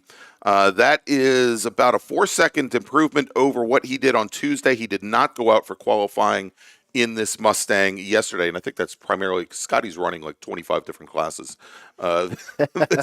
this weekend. He's got like 16 Vipers and another 9 Mustangs sitting across the way from us, and I think he's been managing his day and his cruise day, the fleet, working on these cars. Yeah. So it sounds like the 78 machine of Izzy Sanchez. That is one of the Scions that you mentioned earlier. Yep. Smoking center rear in a slow through turn 3 at the moment. And it sounds like he may have pulled that car off into the, what do we call that little cut through road over turn 3? Is it like a drifting road? That is actually known as the Skippy Road. The Skippy Road. So that is where one of the Skip Barber classes used to be. Ah, okay. Yeah. Well, you can see there if you look at Flagtronics, it's still showing green, and that's because he's pulled a pretty long way off the track into that little Skippy Road to keep the corner green. So back in the day, and maybe we'll say about 30-ish, not quite 30, but 30-ish years ago, when I did my driving school here, we actually used one of the, I think the Gen 2 Spec Racer Fords. Okay. Back in the day. That was the second or third day of the class, if I recall. Okay. And we actually used that. That's where we got when we went in from the single seater, or got into the single seater, then ended up getting into the Formula car. But yeah, that road was used a long time just to be able to manage shifting, and that's kind of how they got you into the car. So and that talk about tight cars and needing car control. That's why I thought, maybe it's a drift track, because of the way it very quickly changes direction. All right, we've got Mark Cephalo now on the pit lane here after having completed 3 laps. He's got crew taking a look at tire temps and pressures. We'll see if he goes back out. Still enough time on the clock to perhaps set another flying lap, as we have about 5 minutes, 20 seconds remaining on the clock. We've got Ethan Barker coming out of the carousel, heading towards the kink, followed pretty closely by the 26 machine of Leanne Falk. Falk running in a Mazda 3 sedan. That car fielded by Chris Taylor Motorsports. They've had some mechanical issues with that car. Matter of fact, they've had issues through a good portion of the year with Leanne's machine. Leanne, longtime touring car racer and showroom stock racer. Years ago, I love watching anytime P.D. Cunningham's birthday comes up on Facebook and watching as Leanne reminds him of the days of glory past. But they had some coolant issues with that car earlier in the week. Thought they got it resolved, and the car just still seems to be a little bit off song. Did not get the car out for qualifying yesterday.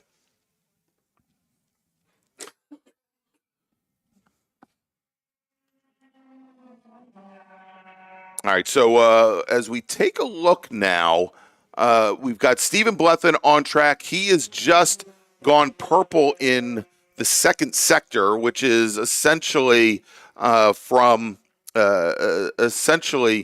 on the backside of the course here, leading essentially from, I think, turn 5, just before turn 5 over at Station 4A, all the way back to where we've got the timing line at 11B, but a little bit off pace in both the first sector and the final sector, and he does not improve on that last lap.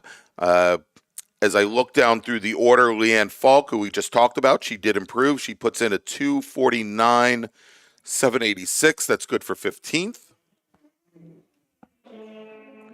And the Blethen brothers have now separated out. They're about, I'd say about 10 car lengths, maybe 12 car lengths between them, another 12 on track back to Chris Haldeman, who'd never been able to get right up to the back of the 50 and 51 machines. So Touring 4 here, Eric, they are going to have their championship race. It is scheduled as the very first race of Saturday morning. So if you want a good way to kick your weekend off, remember to join us here on the SCCA official YouTube channel with live video broadcasts from Road America for the National Championship Runoffs provided by Greg Kramer, as you mentioned, John Phippen, another longtime voice of the Midwest, as well as Larry Lefty McLeod and Tom O'Gorman, who were joining me here earlier this week. We see them step in. I've worked with 3 of those guys. Yep. Right. So I've worked with Tomo. Yep. And John is my partner at Vintage Races here. That's right. So he's the voice of Mid-Ohio, but he, of course, comes here in spring with the Speed Tour, and then does a lot of vintage stuff with me in the fall vintage event here at Road America. And, well, Greg Kramer's from this area, and I guess we got to claim him. Yeah, you might as well. But he started off in Minnesota, so that's close enough. But this is his home track. He considers Road America's home track. He lived in Milwaukee for a good bit, and of course he started out as a corner marshal here in the SCCA as well. So we'll claim Greg as our own, and I know he's out there, so we'll. Hi, Greg. We'll tease him a little bit, but no, having Greg, John, and Tomo here, always great to see those gentlemen, and they're going to do great on the race calls this weekend. So I have a few cars doing some agricultural work, going a little wide at the moment. One of the Blethen brothers, it sounds like, pushed a little wide through turn 6 as he came underneath the Corvette bridge. That's another one also. Again, what you would iconic, right. And what you would think would be such an easy corner, an easy 90-degree left-hand turn. You come up, but you're starting to get on the brakes. Actually, coming up the hill for these cars, you crest over the top of the hill. It's really unsettled braking, is really what it is, because in that situation, you're kind of lifting a little bit earlier. So the car inertia, you're lifting a lot of that weight backwards as you lift, because now you're off the power. You're not driving the car up the hill, and then you crest, tap the brakes, and then have to turn in. Right. So many times you get a situation where you're on the brakes too early, and you slow your momentum, and then someone dives down to the inside underneath the bridge, and it just causes mass chaos. Because in that situation, it's also a blind corner. So then you have somebody coming out of 5 at the moment. You got a car sideways at the top of the hill. You can't see it, and we've seen incidents up there as well. But that's such an unbalanced corner. And one of the things that with the old pavement, you had a little bit of a bump that was kind of your brake mark going up underneath the bridge. There was a little bit of a dip in the pavement that you kind of felt that dip, and you're like, okay, I'm going to lift off the throttle here. I'm going to tap the brake as straight as I possibly can and then roll through center. And you miss that so often, in the old pavement. Here, the dip's not there anymore. So it's a little bit more of a sightline brake. Right. And it still catches you out every once in a while. Going back once again to this being a rhythm track. Yeah, sure. Absolutely. And it's the same thing. You're doing so much here by muscle memory. All right, so checkered flag is out on the session. We did not have any improvement for, I'd say, the last 2, maybe 3 laps or so. So in the session, Mark Cephalo, your fastest driver, he turns in a 2:34.874. The Blethyn brothers, Steven in the 50, a 2:36.27. Ray, a 2:36.39, and then Chris Haldeman at a 2:36.590. Let me do my little mind meld, mind merge, mental math, mental gymnastics thing here, and try to tell you where I think don't hurt yourself this grid will be. Yeah, exactly. When they take to the track at 8:15 on Saturday morning. So Spicuzzi and Lozano, they played it right. They are going to make up your front row with a pole sitting time of 2:34.430. And outside of the front row at a 2:34.437. Mark Cephalo, although he's fastest today, he is going to start on the inside of row number 2 with a qualifying time, and this is the time from today, of a 2:34.874. He knocked almost a full second off of his prior fast lap. The Blethyn brothers, they were at a 2:36.319. That is not enough to pip Christian Braunlich. So Christian will start on the outside of row number 3, and then we've got Stephen and Ray Blethyn will make up row. They'll make up row number 3, and then we've got Chris Haldeman. He should start in 7th position. Question is going to be who starts 8th.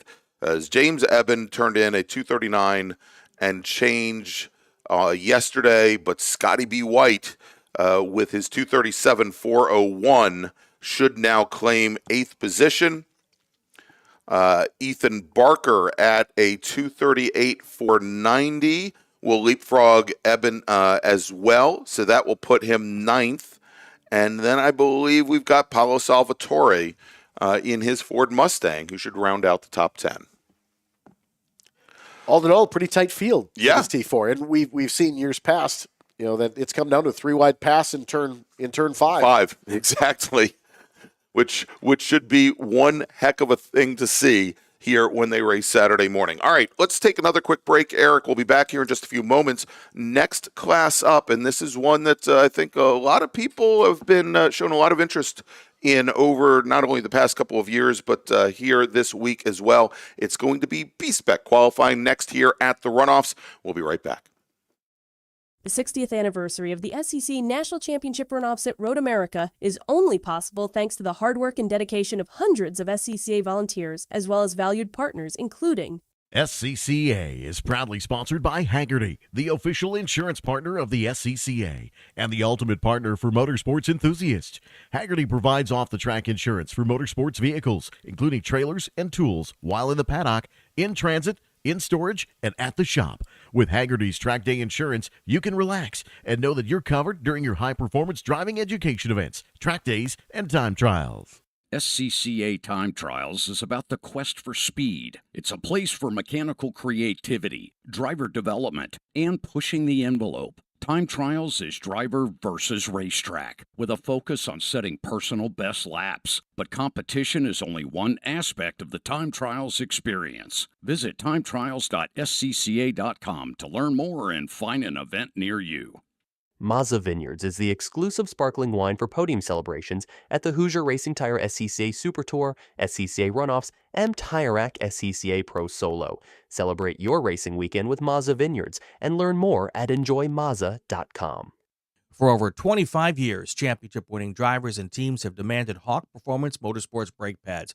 Visit hawkperformance.com and like them on Facebook or Instagram to learn more. Hawk Performance, what's stopping you? Hawk Performance, official brake products of SCCA. It's the third and final day of qualifying at the Sports Car Club of America National Championship Runoffs presented by Sunoco, which makes this tire rack pole day. The 26 fastest qualifiers will win the pole for their national championship race, and each will win a $500 gift certificate from Tire Rack, the official tire retailer of the SCCA. And the good times keep rolling today. In order to keep our volunteers and event staff from losing air or running flat, Tire Rack will be providing them lunch. Congratulations to everyone in the Sports Car Club of America for 51 years of the Tire Rack SCCA Solo National Championships and 61 years of the National Championship Runoffs. Without the dedicated members, volunteers, and region leaders, these events and the thousands of other events SCCA members host each year wouldn't be possible. Show off your love of the SCCA and Road America with a new t-shirt, hat, and more from the Road America Paddock Shop. As the official Runoffs merchandiser, it's the only place to get officially licensed SCCA Runoffs merchandise. Pick out your commemorative Runoffs gear and more right here this weekend, or shop online at shop.roadamerica.com. The Paddock Shop is located near Victory Circle along the main Paddock Road. For over 100 years, Sunoco, SCCA's official fuel partner since 2001, has been fueling victories on and off the track. Sunoco is the largest racing gasoline producer in the world, which is why Sunoco is trusted to fuel over 50 racing series, including the SCCA National Championship Runoffs, SCCA Pro Racing, Trans Am, NHRA, and NASCAR. To find race gas near you, visit SunocoRaceFuels.com or call Sunoco at 1-800-RACE-GAS. The SCCA Foundation is a 501c3 public charity that supports SCCA and motorsports initiatives through programs and projects like Region Development Grants, Tire Rack Street Survival, Women on Track, Vet Motorsports, Formula SAE, maintenance of the SCCA archives, and much more. You can donate anytime at sccafoundation.org. Stop by the SCCA Foundation booth near the Tire Rack Event Center and learn more. Shop anytime, anywhere with the Summit Racing app. Bravo Trailers are well represented within the SCCA paddock. They are the trailer supplier for the SCCA road racing and solo programs. Mazda Motorsports chose Bravo Trailers for their Mazda Motorsports Customer Experience Center too. Bravo Trailers, they are worth a look by anyone looking for a new trailer. It's not always achievable to have a dedicated motorsports car in the driveway. It's also tough to build a do-it-all car that is fun to drive. Club Spec is the recipe for both. SCCA Club Spec, one fun-to-drive car becomes your daily, your autocross car, your track car, and even your time trials car. S197 Mustang if you like V8s and torque. NC Miata if you like compact and agile. Learn more at scca.com/clubspec. And welcome back to the National Park Speed Road America. It is the 60th anniversary of the SCCA, the Sports Car Club of America's National Championship Runoffs, presented by Sunoco. I'm Greg Ginsberg, along with Eric Mueller, the voice of Road America. And next up, and we're waiting to hear, I haven't heard when they might be heading out on track. I think we still got a few minutes, but our B-Spec racers will be heading on track here momentarily. Good. I don't want to say anything that's going to get me in trouble, but I've had people refer to them as toasters here, but primarily for our smaller economy cars, I guess we could say. We've got Honda Fits in the field, the non-turbocharged or supercharged minis, also Chevy Sonics, Mazda 2s, you name it. But, it doesn't matter how fast they are or how slow they are. They've all got very similar suspension setups. The racing's been fantastic in the B-Spec class. I think huge. I think it's probably one of the more underrated classes that we have. Obviously speaking, we've seen kind of an ebb and flow with a number of entries. We've had as few as 5 or 6 at events.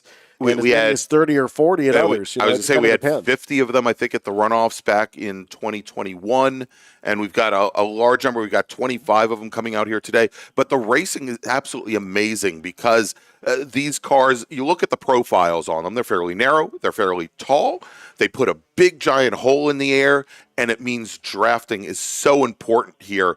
And regardless of what chassis you're in, it's easy to draft up on one of these cars. And I'll tell you what, there's nothing quite like the experience of racing a Mini here at Road America and then have a V8 Camaro or Mustang go flying by you in some other endurance level racing. I crewed on a Mini here a couple weeks ago, and I think our maximum speed with stock everything in the car, it's one of those $500 race cars, if you know the series I'm talking about, right? Yes. So we were doing about 85 miles an hour in the straightaway and just getting lit up by Camaros and Cadillacs and whatever else that was out there. I think there was a pig out there for a while too. But it's amazing how competitive that little car can be. Yes. So don't underestimate these B-Spec cars because I think everybody kind of maybe makes fun of a couple of different groups out there. There's different acronyms for them, but in reality, it's a fun little race car to throw around. Exactly, and as Adam B put in the chat here, probably the least expensive way to have a competitive SCCA race car, certainly a closed wheel, a fendered race car in SCCA, without a doubt. And Brian Stasinski says, I don't think I would be speculating to say it will be an exciting race tomorrow morning. And so indeed, B-Spec is going to start off our national championship runoffs, Hagerty race days. They are going to be on track tomorrow morning. First race of the weekend tomorrow, Friday at 8:15 Eastern Time. We were talking earlier about Hawk Breakthrough Performer winners, drivers who between Tuesday and yesterday picked up the most number of positions in qualifying and in B-Spec. Josh Schmidt, Babyface Fabrications, who moved up from, I believe, 9th to 4th. It's more than that. It's, I think, 11th to 4th. He picked up 6 positions and is qualified in 4th position now in the number 19. I believe that is a Chevy Sonic, if I remember correctly. Yes, Chevy Sonic. And Josh has put in time as a fabricator for 2 past NASCAR champions. Comes out of North Carolina, and I'd venture to say he's built the cages for probably at least half the field that's out here today in B-Spec. Yeah, and speaking of North Carolina, Eastern Tennessee, thoughts are with you guys down there. I know that some of you are probably just getting power back after the hurricane relief efforts, but certainly thinking of all of our competitors that are down there or that are here that were towing up here and got out of the storm.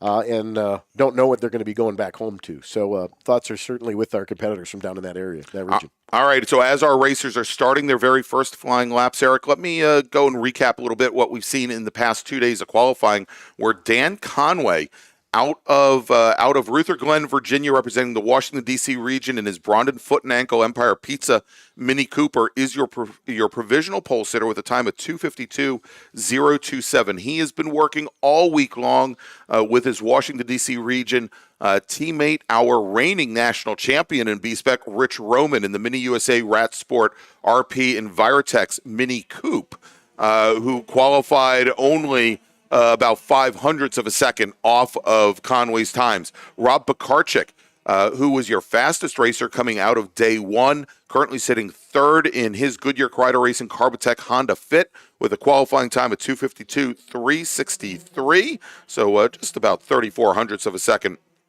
off of Conway. And then Josh Schmidt, as we mentioned, he's in the G-Lock Team Tech Volt Battery Chevy Sonic, currently 4th. Riley Salyer, out of Longview, Texas, representing the Houston region of the SCCA and the MSR Houston Hands-On Driving Academy Mazda 2. He was your national champion the last time the runoffs were run here back in 2021, and or probably in 2020. Sorry, he took that win in a Honda Fit. This year racing in a Mazda 2. Eric Yeagle out of Brownsburg, Indiana, representing the Houston region in his MSR Houston Yeagle Exchange LLC Honda Fit. He took one of the 2 race wins here at the June Sprints and is currently sitting 6th in the number 46 machine. It's not a surprise to see Chris Taylor, of course, here out of Elroy, Texas, with their fleet of B specs as well. But I know how much Chris really enjoys coming to Road America. So this is always kind of that event that gets circled every year anyway. But he certainly enjoys this. Of course, his prep shop just outside of Coda. Yeah, almost directly across the street from Coda. And he has, and it's great to see that he's able to get behind the wheel at the June Sprints due to some on-track activities and what have you. Some of the cars in the fleet had to be reapportioned, and Chris had intended on running at the June Sprints. You always say customer first. I believe he had a customer that had an engine that left the chat. Yes. And Chris, stayed on the sideline at Sprints, but obviously qualifying in for the runoffs by running other events with the car. But it's great to have folks like the prep shops, like from Chris Taylor, and they bring a fleet of quick and competitive race cars, and that's what makes this. I think that's what makes the SCCA so much fun to be a part of and to be a member of, is because there are so many different categories of cars that we're all car people. I mean, that's why we're here, right? So. Indeed. In that circumstance, there's always a way to get involved. There's always a way that we can participate in one way or another.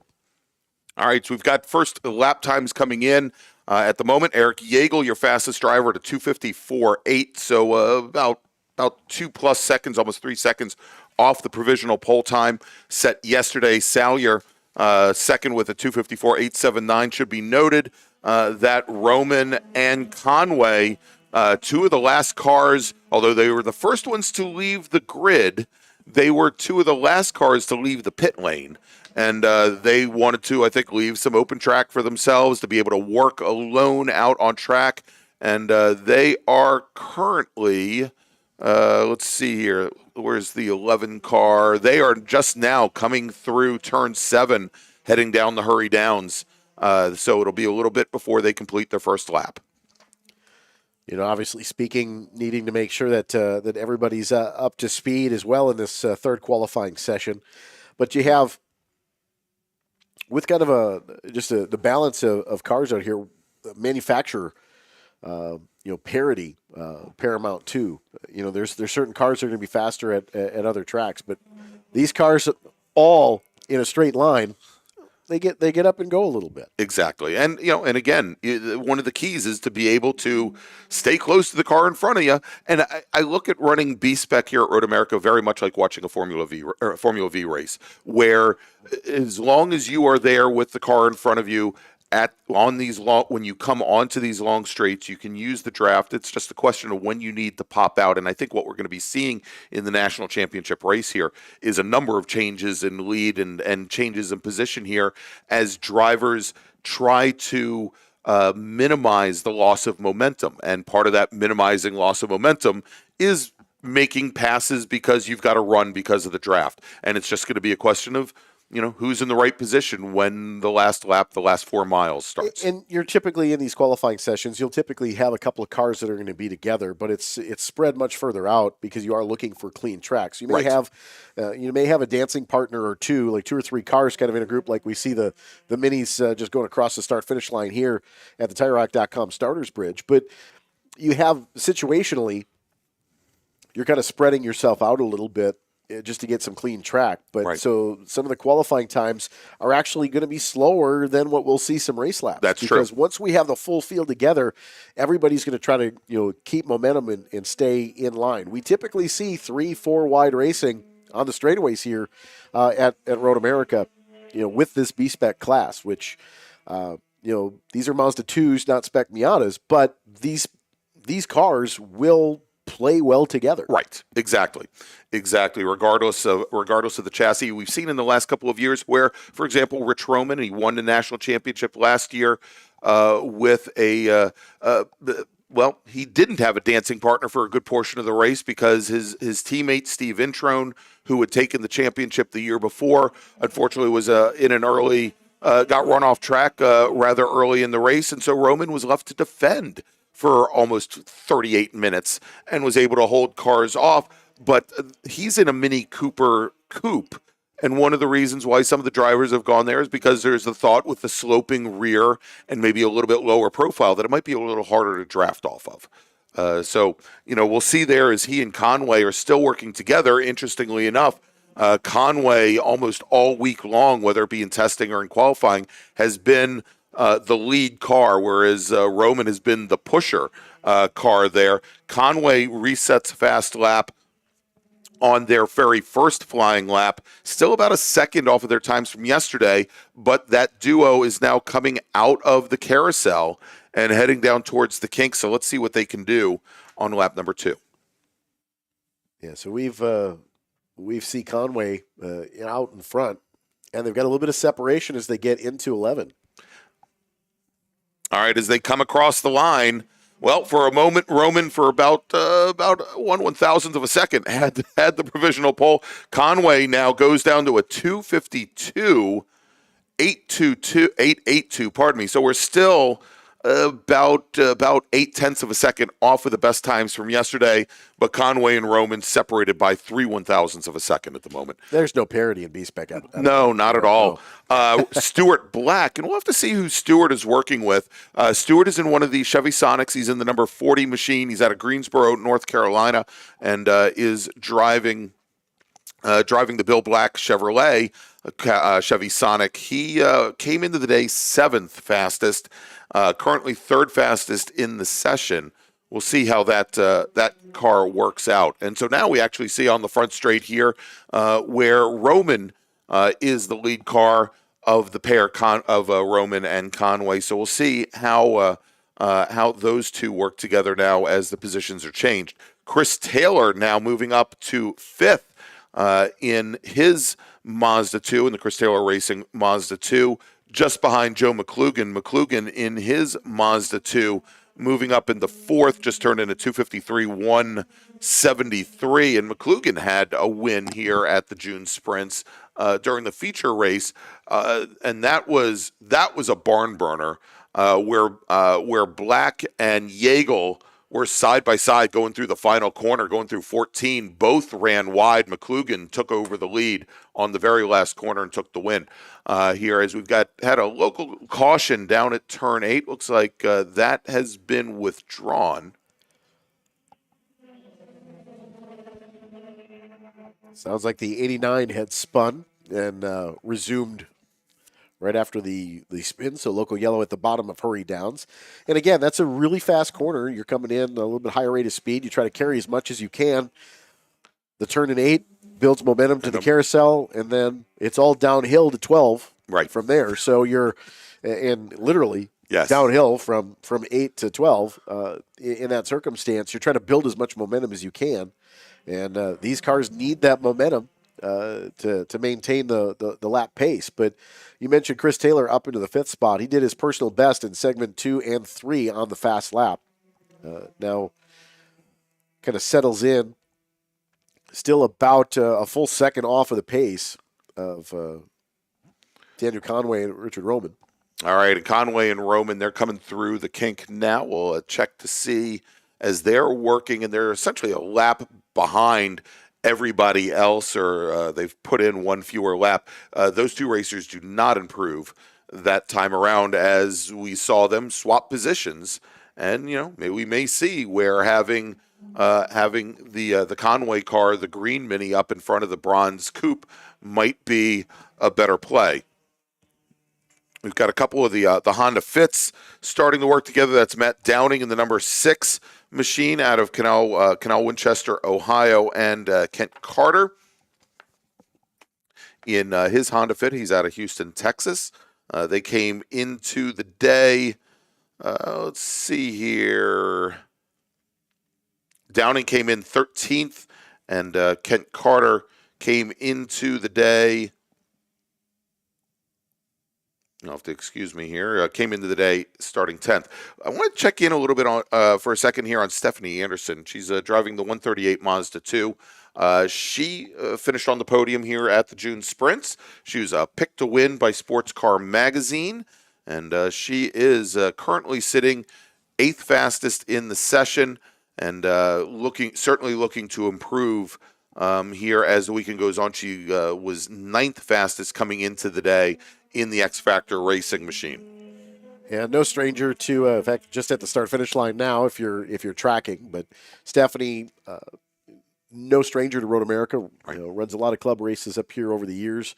But always fantastic to see that car is dialed up. She had some problems a couple years ago at the runoffs, and just wasn't able to really put in a good run. So she's really looking forward to it. I think it surprised her a little bit that Sports Car Magazine Maybe so. kind of put the pinpoint on it. Well, it was that June Sprints weekend for her was a big weekend. She got to beat Lynn St. James, who was our grand marshal for the event, which I think really excited not only her but a lot of folks here in the paddock. And Brian Belansky and I got to sit in the booth with Lynn and talk to her for a couple hours on air. And she's just, besides being an amazing racer, a wonderful woman, and a wonderful advocate for the sport.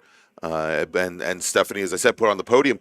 That was a neat story you said about a couple of years ago at the runoffs where she had issues that X Factor Racing needed to prepare a new race car for her, because I think she had a pretty large shunt here at the Cat Majors back in 2022. The car rolled into the paddock almost as if it came off the showroom floor. Yeah, it literally was off the showroom floor. I'm pretty sure they found it at a used car dealer and brought it in. And they built the race car. I think they got the cage put in prior to showing up at VIR, but otherwise all the racing accoutrement that you need, other safety equipment, everything else was put on the car in the paddock during race week. It still had the stock dash. Yes. I mean, everything was still stock. Inside the cockpit, and that's a testament to obviously to X Factor, being able to prepare the car on the short notice and the short turnaround. Yeah. And so many of our competitors do that though too. Yeah. I mean, realistically, for these, sometimes they have to. They have no choice. But in that situation, it's just a testament to the passion that we all have for the sport of auto racing, to make those time commitments and certainly the monetary commitments to do what we love to do as a competitor and certainly as just a racer in a whole. But Stephanie, I think that was really a strong run for her at June Sprints. I think the competition's just as stiff at the June Sprints as it is at the runoffs. Sure. And I think we had a lot of extra cars here that were certainly in a preparation for this weekend. So, indeed, that's, you did have the Cat Majors weekend a few weeks after that as well here. So a couple more cars qualifying. Turn 8, local yellow again. The 133 is around. And it sounds like he's back on the way. That was Thomas Bartz, not to call him out, but Thomas Bartz out of Plymouth, Wisconsin. And we've got under 2 minutes remaining as we've been looking at the timing and scoring here. Have not seen many drivers putting in green personal best sector times or purple overall best sector times. We did have Stuart Black just put in purple sector in the middle portion of the course, essentially from just before turn 5 all the way to the checkered flag, but was not able to improve upon his time. We have a number of drivers coming down the pit lane now. Joe McClugan, Eric Yeagle, Riley Salyer coming down the pit lane. And Yeagle had just reset his personal best fast lap, good for a 2:53.563. Not still about 7/10 off of his best lap time from yesterday. We've also got John Phillips in one of the Toyota Yaris sedans, and we've got two of the sedans out here this week. John Phillips, who won a national championship in 2019 in a Honda Fit, is in this Sierra sedan that he's been running for a number of years. We also have Joseph Gersh in a Yaris sedan. He had run one of the Yaris hatchbacks for a number of years, and the feeling for them was that the Yaris sedan maybe a little bit more aerodynamically sound than the hatchback, certainly. And maybe a little bit better in a straight line. So far, it hasn't really played out here today, where Phillips is 12th fastest and Gersh is 14th fastest in the session. Checkered flag is out on the backside of the race course over at 11B. And Gail Corley out of Willis, Texas, in a Mazda 2, first driver to take the checkered flag. He does improve on his previous fast lap in the session, turns in a 2:55.360, but that is only good for 12th in the session. We'll take a look and see where he ends up. Coming into the day, he was 11th fastest in his X Factor Racing Mazda 2. Competitive field, no doubt, here in B-Spec. Going to be an interesting race this weekend once they settle in. Looking at B-Spec, that is our very first race of the weekend, starting tomorrow. Absolutely. I know I can't wait. And as I talk more and more, I always look after, for example, the Rob Pekarczyk car, the Honda Fit that he's racing. That car has some provenance. It was a former Pirelli World Challenge TCB champion car with Brian Price behind the wheel. I love talking B-Spec with Tom, obviously, Tomo. With his experience and his Pirelli World Challenge Championship in the class, as most of our racers now having completed their final laps, starting to make their way on the pit lane. A pair that are still working their last lap. We've got Conway and Roman coming through. Of course, I think they are already guaranteed to be on the front row. It's just a question of who's going to be your pole sitter going into the championship race, as that duo now comes out of the kink and heads towards the finish line, and neither racer improves upon their lap time. So Dan Conway will be your pole sitter for the B-Spec National Championship race here at the National Championship Runoffs presented by Sunoco. Rich Roman will start on the outside of the front row. Your second row in B-Spec, and here's where I start doing gymnastics. Rob Pekarczyk at a 2:52.363. He will start third. Starting fourth will be Josh Schmidt. Schmidt with a 2:52.686. And then the question is, who makes up row number 3? Riley Salyer came into the day with a 2:52.686. And pardon me, Schmidt was at a 6:46. Riley Salyer should start fifth. Then with Eric Yeagle starting in sixth position. Then Stuart Black. Black was your third fastest driver in the session today, but I don't believe he's going to make up any ground in the order here. He should start seventh, with Joe McClugan starting in eighth. And then I believe it is Stephanie Anderson. And looking at it, I think let's take a look. No, you know what? Let's reset that. I think it's then going to be Chris Taylor and then Stephanie Anderson rounding out your top 10, as Chris Taylor jumps from 12th up to 9th position. Again, those are not official. Those are approximate. I can't do math in my head. That's why I got into information technology at a very young age, because I had calculators that could do it for me on computers and phones and stuff. But that should do it, Eric. Yeah, that's going to be a really tight field. I think it's going to be a tight race tomorrow morning. It's going to be a great way to start off our championship weekend for our Friday morning here at a Fast Friday at America's National Park of Speed. You talked a little bit about the provenance of some of those race cars. For some of our newer fans that are kind of just being introduced to SCCA, most of these cars, in fact, all of them, have logbooks. Right. Which their race events are all logged and cataloged. So you kind of know the car's history as you procure them over time, which I think is unique, and it's a fun way to keep the sport going as well. There's so many vintage cars out there now that have decorated logbooks as well. Well, you know what, Eric? We are going to move right along. Instead of taking a break here, we're going to move right along to our next group as they are heading out. Oh, pretend I didn't do that. Pretend I didn't hit those buttons because we know how much it annoys Eric. But heading out on track now is going to be a combined session. This is E-Production and GT Light. And so they are combined today. They were combined yesterday as well. Tuesday qualifying, first day of qualifying, was the only day that these racers had the session to themselves, let's say.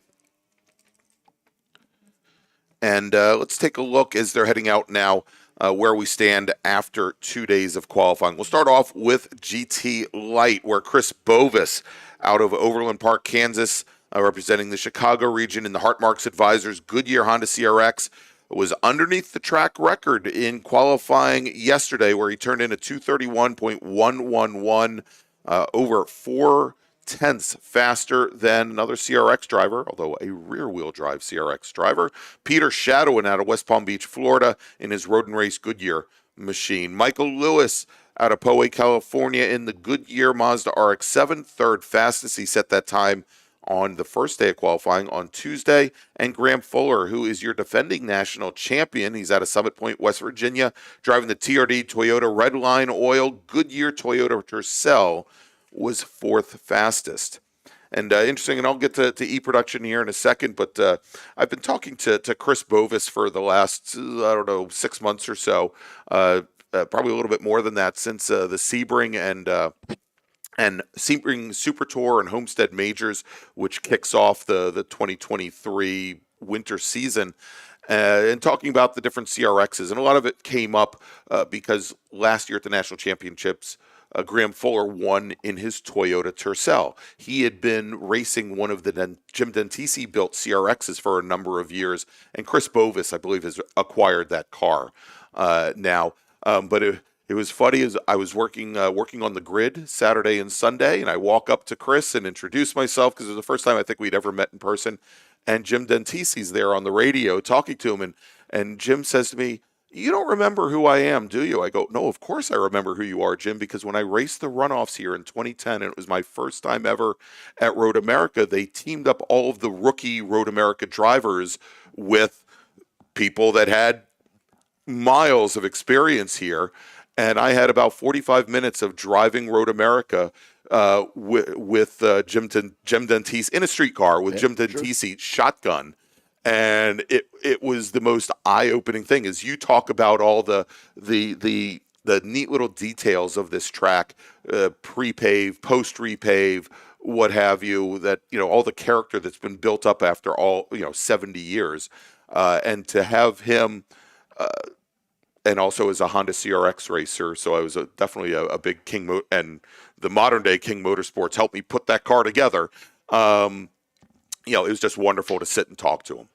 Well, again, that's what makes this event unique and super special, because you do have the ability to bridge new and old. And not he wasn't so old 15 years ago. Well, he's still not that old, but all things considered. But very honestly, the experience, I think, is probably the better opportunity there. But you talk about going and learning new tracks as you enter into your first qualifications, and now we're on third day of qualifying after all the practice and test days.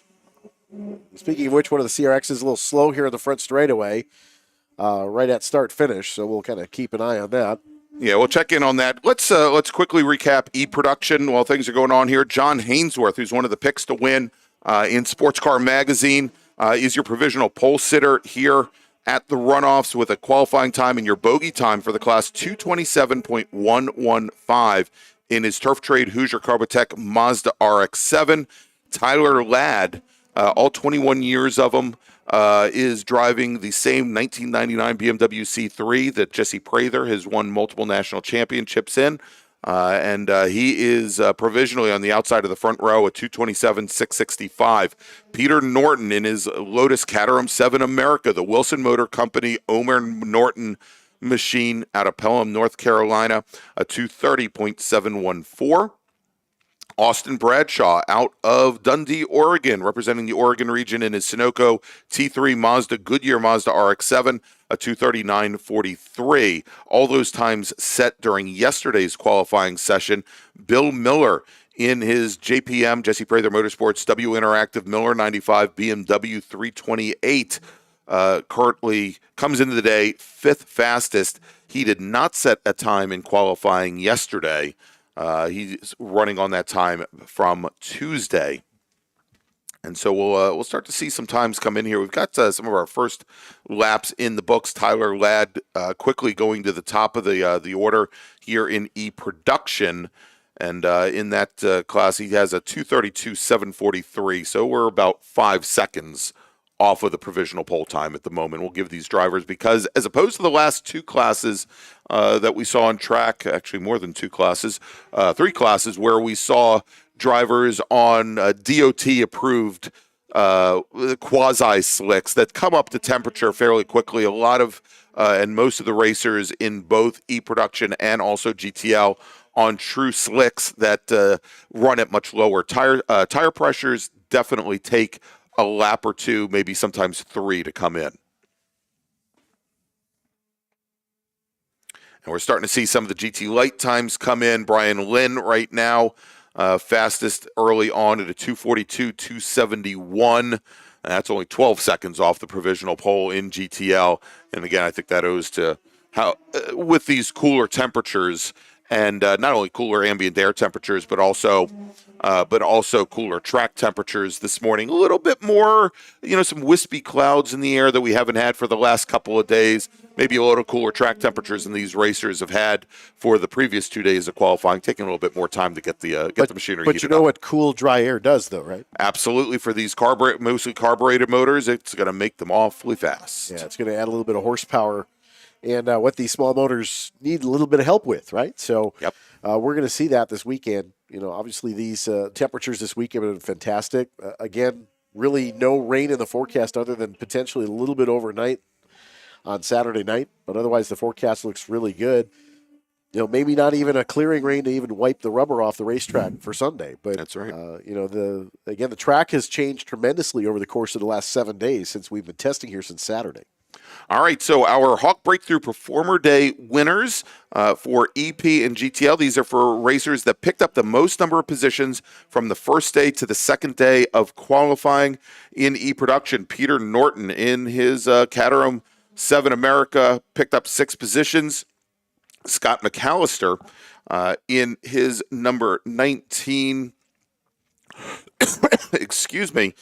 in his number 19 Volkswagen Scirocco picked up a single position. I think the fact that he won that award picking up a single position tells you how close things are and have been in GT Light.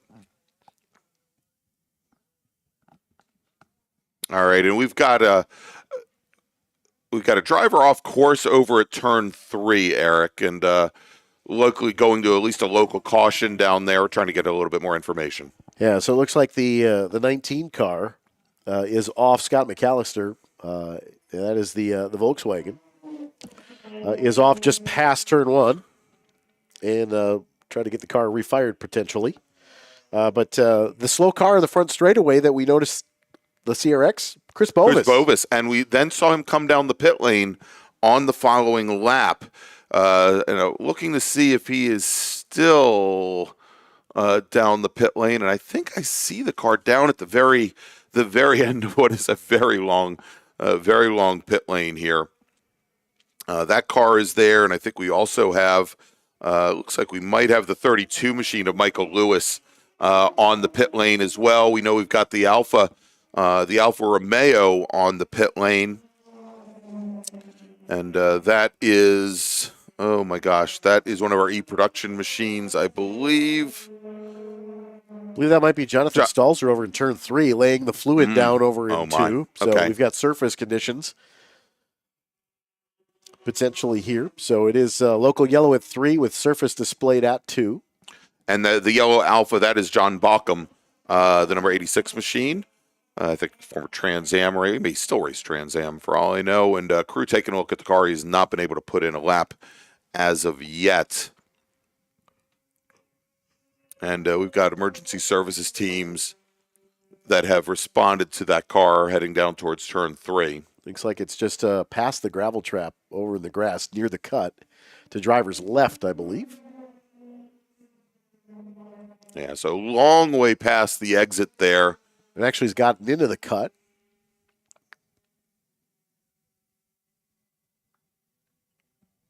All right, so let's take a look, of course, with that local caution down there, and especially if we do have some fluid on the track surface coming through turn 1, that is certainly going to impact our racers' ability to set fast lap times. In GT Light, Peter Shadowin, who came into the day second fastest in class, has turned into 2:34.920. That is still about 2.5 seconds off of the provisional pole time. Brian Lynn, excuse me, Brian Lynn, who had some issues with his car at the tail end of the practice days and did not set a time on Tuesday, turned in a 2:35.74 yesterday. He is now about 0.4 underneath that time right now. He is second fastest in the session. Graham Fuller in his Tercel at a 2:36, 2:78 is his fast lap time. He is about 2 seconds off of where he was yesterday. And again, he came into the day, qualified 4th. Today he's the 3rd fastest on track. In E-Production, if we just check in with them, Tyler Ladd, your fastest driver on track with a 2:28.61. And that is over a second and a half off of the provisional pole time set by Hainsworth. Austin Bradshaw at a 2:31.538. And he is about 0.6 off of his previous best. John Hainsworth, again, our provisional pole sitter, at a 2:32 flat, and he is currently sitting 3rd fastest in the session. Peter Norton at a 2:34.1. As we've now have about 7.5 minutes remaining in the session.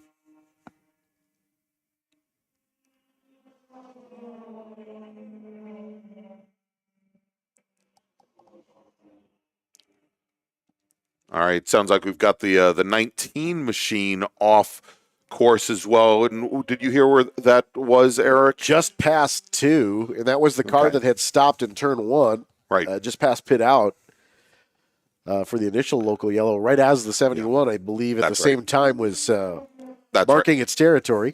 That's right. We were talking about it. That was Scott McAllister, our Hawk breakthrough performer in his Volkswagen Scirocco. So we'll continue to look here to see if we have any big movers and shakers. Looks like Bill Miller just put in a personal best in his machine. Miller in his BMW 328, and again came into the day 5th fastest. Currently sitting 12th fastest in this session.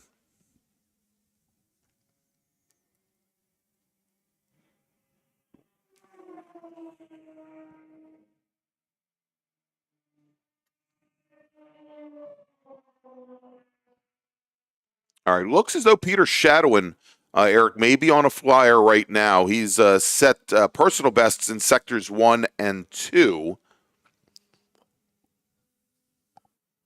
And went purple in segment 2. Session best in segment 2. Up to 3rd quick here for Shadowin in GTL.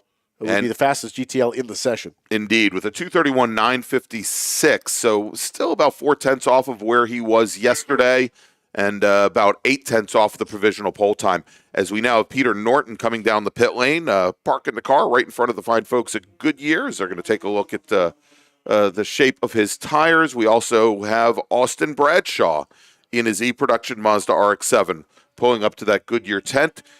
Just saw Chris Copley make a run down the pit lane in his brand new Toyota Paseo after many, many years racing a British Leyland Mini in GT Light. Of course, Peter Norton in front of that Goodyear tent. That is, of course, the Caterham, which is modeled after the Lotus Super 7. You know, and the hit, and Norton is a blazingly fast driver. I think, the hit here, obviously, at Road America is because of the aerodynamics or lack of aerodynamics on the Caterhams and on the Lotus 7s, that those cars have to work quite a bit against the wind here with the long straightaways. But, Norton has made it work, is, again, qualified third with a time of 2:37.14 coming into the day. The long Road America straightaway, it helps you when the wind comes out of the north at 14. Certainly it pushes you up the hill a little bit and down towards turn 1, but it hurts you a bit coming into turn 5 until you get to the braking zone, and then that is your best friend.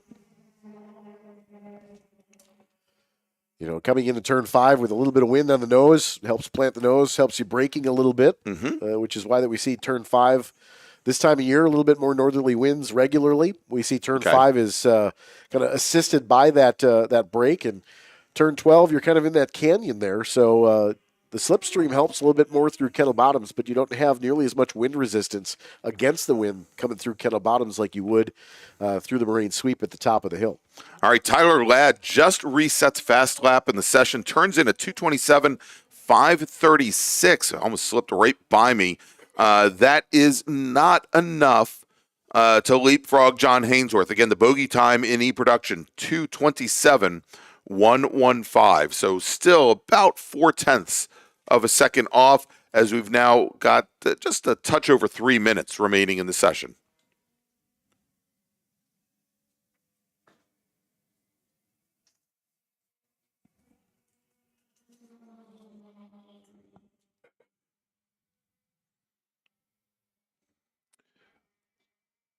And Norton is back on his way. We'll try and track the number 50 machine there and see if he heads back to the paddock or he heads on track. We see him coming down the pit lane now on our Flagtronic system.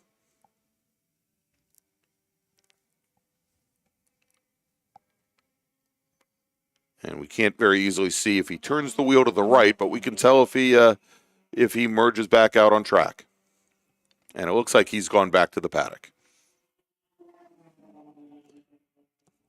The 72 machine of Shadowin, however, came down the pit lane. He's now headed back out on track.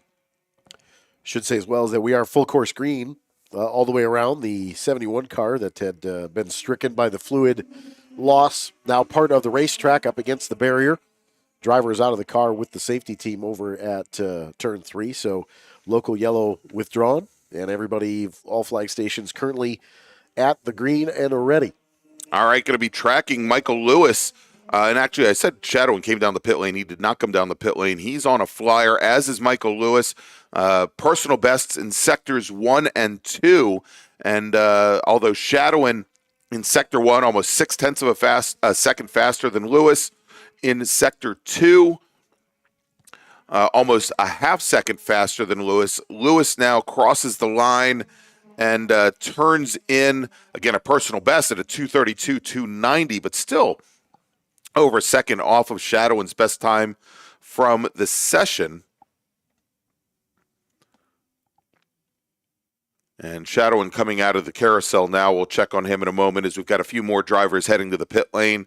We've got the Mazda 3 GT Light car on the pit lane now. That is Eric Vickerman, and we also have Brian Lynn's Nissan Sentra on the pit lane. Tyler Ladd now on the pit lane as well as he heads over to the Hoosier tent for them to take a look at his tires.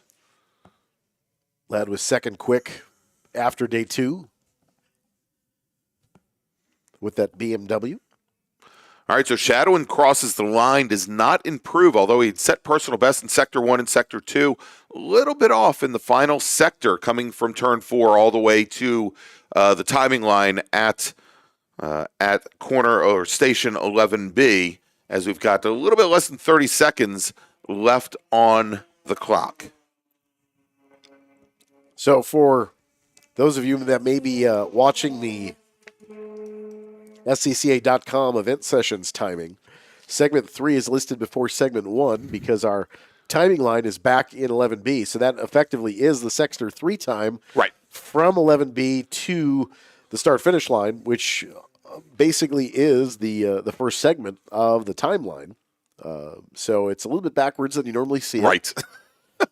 Took me a couple of sessions to I realize still haven't that. figured it out. Yeah, it's we're creatures of habit in the PA booth, very honestly. So when you change things for us, we get a little confused. And all right, checkered flag is out on the session. First racer to see it, the number 98 machine comes across the line, and that is Peter Zeckert in his Toyota Tercel. And so all following laps, of course, they will count. And so we've still got, let's take a look, see if we've got anybody on a flyer here. Volvis did get one lap in, but they did not return back to the racetrack. No, but again, at the, for the moment, trying to make that gamble, whether or not you go out, whether or not, whether you stay in, from the looks of it, it wasn't a choice. Well, he looked like he was in some dense traffic, so it may have Right. just been him bailing out of the dense traffic. And then just deciding, you know what, we're going to stand on our time. Yeah. So, of course, we don't know that, but and for the that would moment, be my assumption. And, for the moment, I mean, it looks like it was the right decision to make. Looking to see if Shadowin is still out. We'll take a look. As Shadowin's coming through the kink now on his final lap. He did not set personal best in Sector 1 or Sector 2. He does in Sector 3, and that is actually enough for him to improve upon his lap time. He puts in a 2:30.858, and you know what, Eric? That is enough to move Peter Shadowin to the pole in GT Light.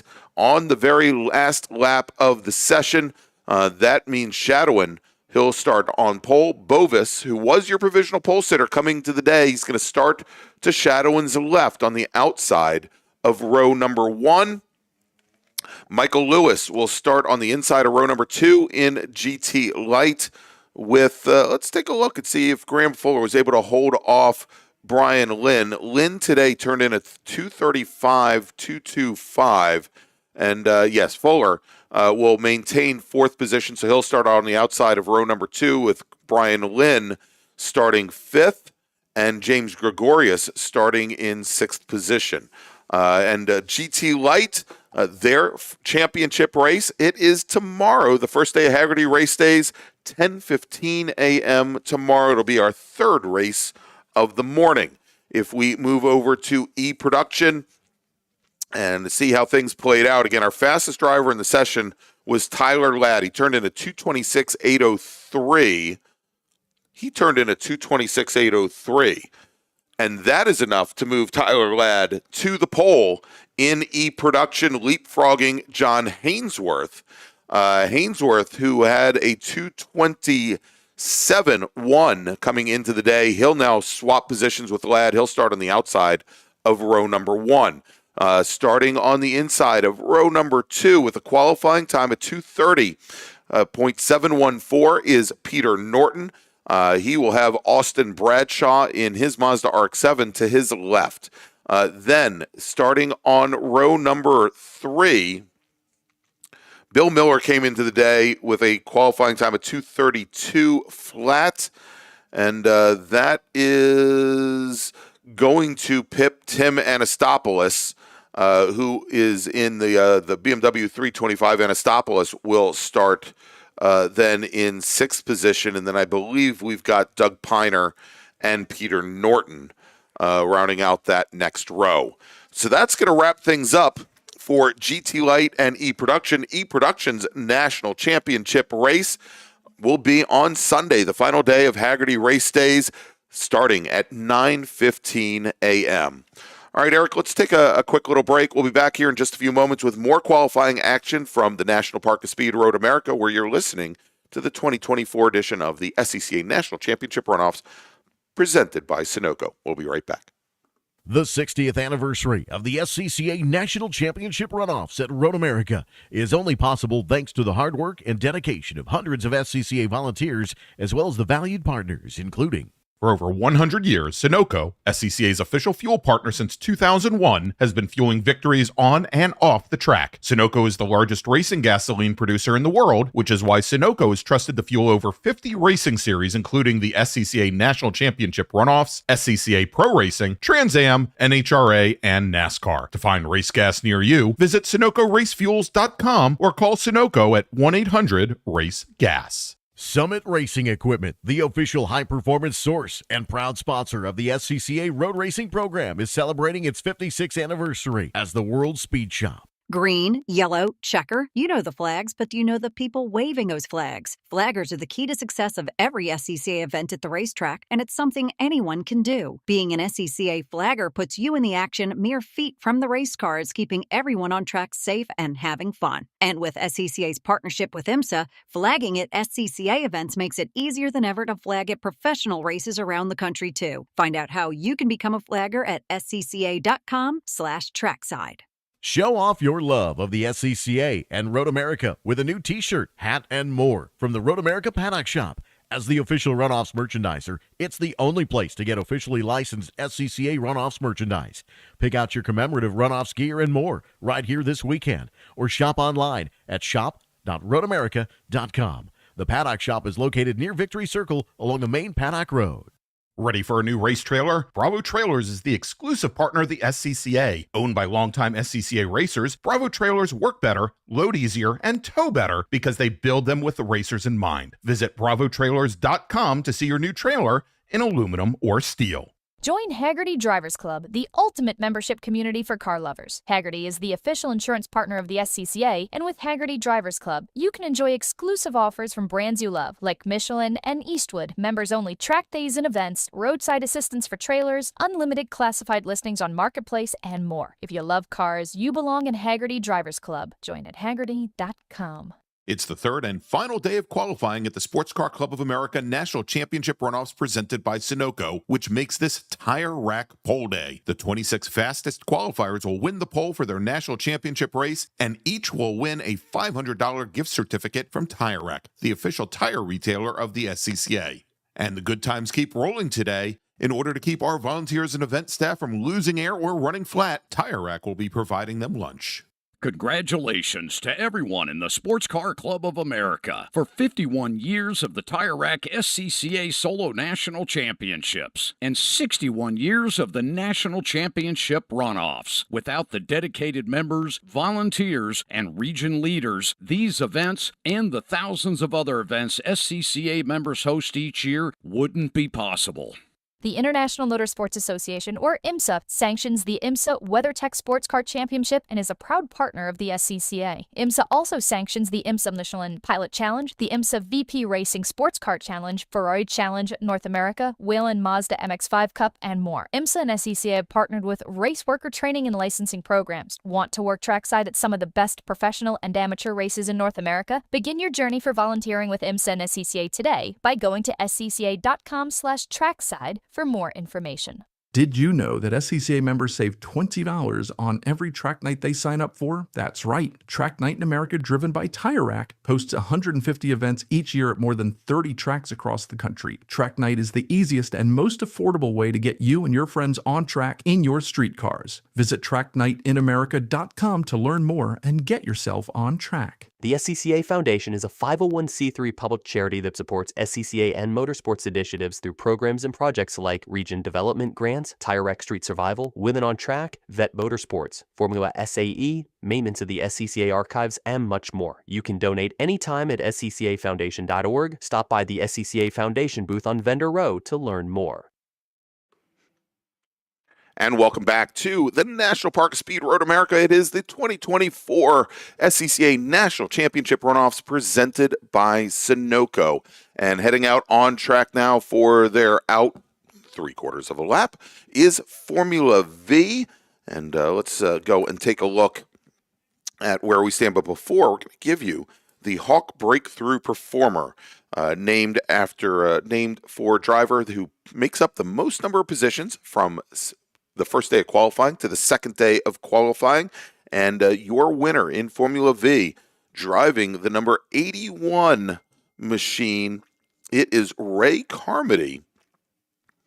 And Ray, and we get a little more of my information on Ray. Ray out of Horseheads, New York, representing the Glen region in the International Installation Mysterian.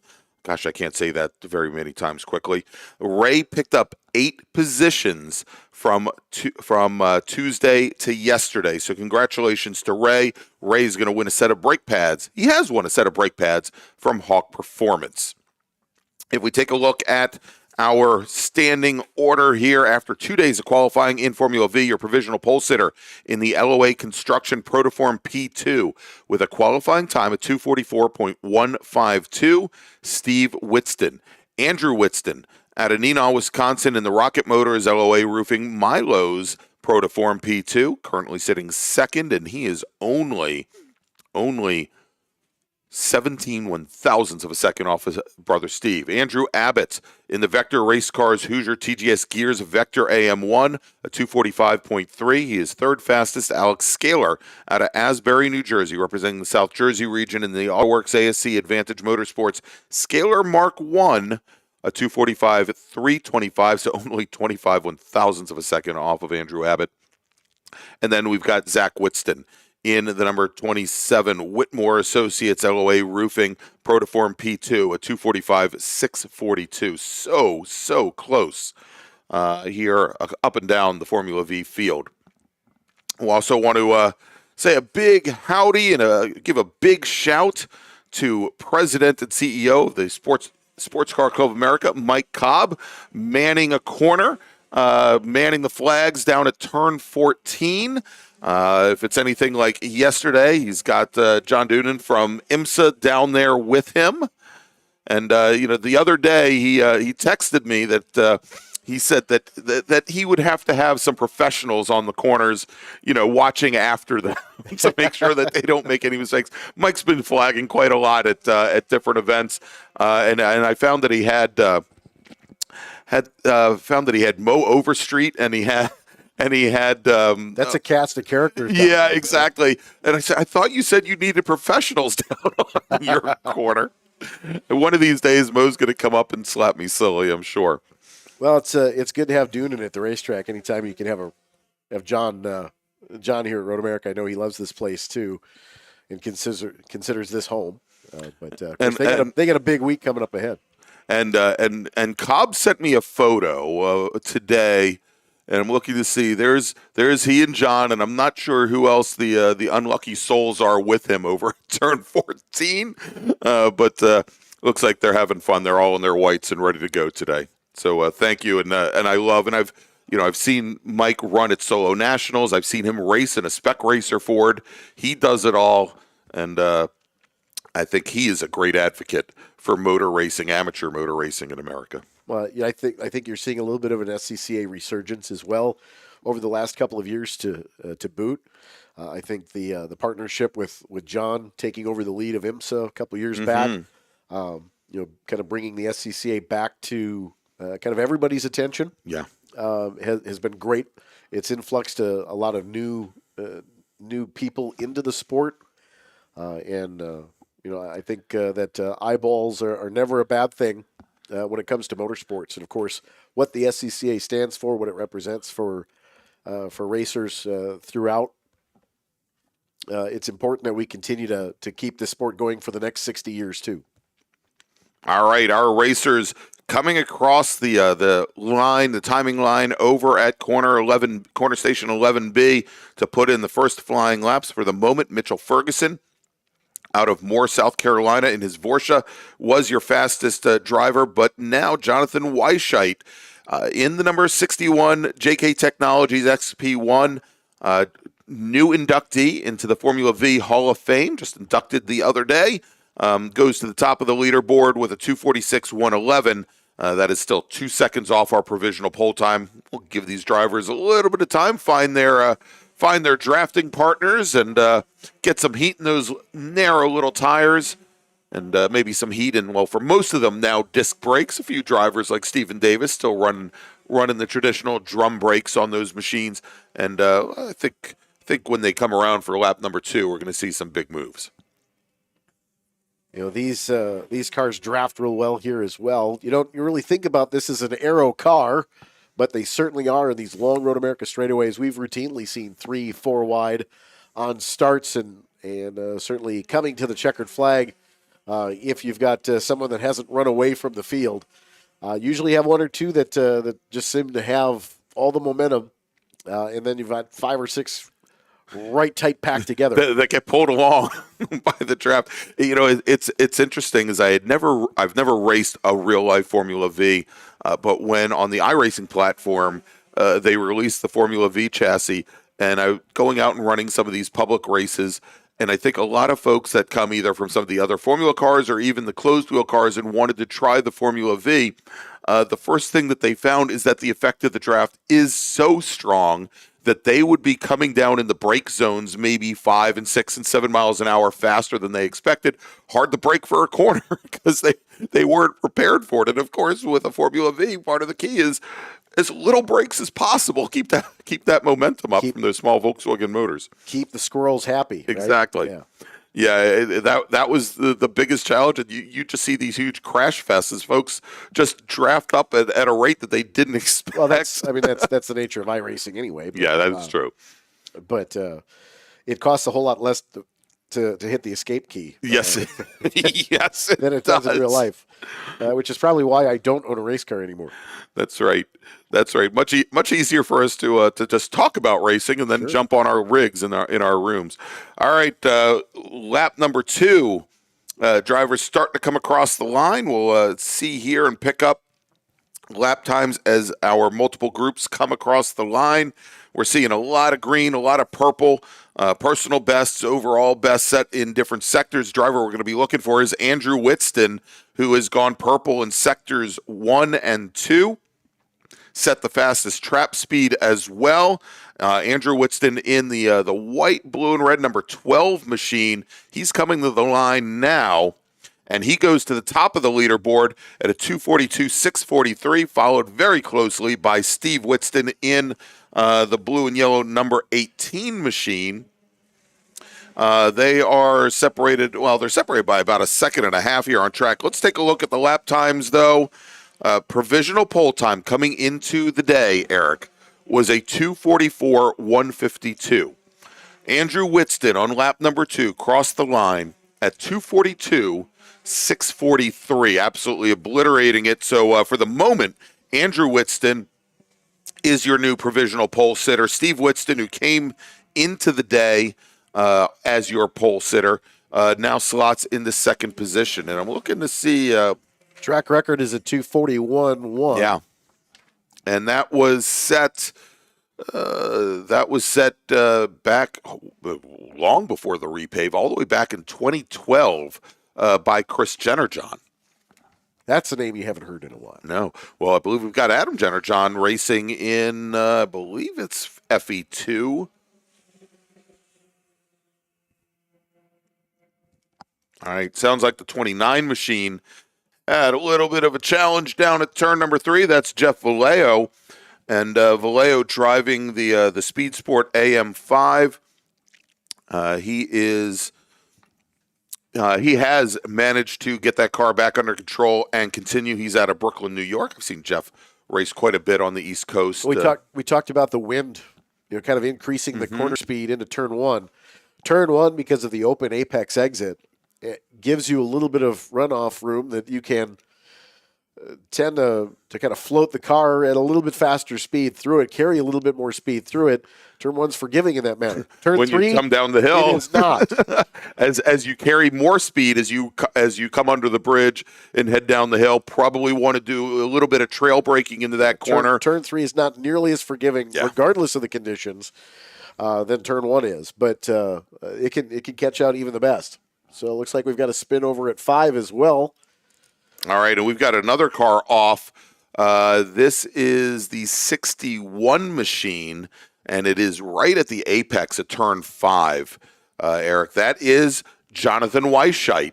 And it sounds like they're going to need to send some emergency services vehicles to get that moved. He's in the gravel up against the tire barrier. Oh, wow, yeah. So deep into the gravel.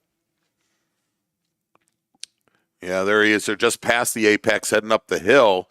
And we do have the emergency services team, thankfully, stationed right there, right behind the little tire wall chicane. They come out They're going to try and hook that car up and get it up on its way.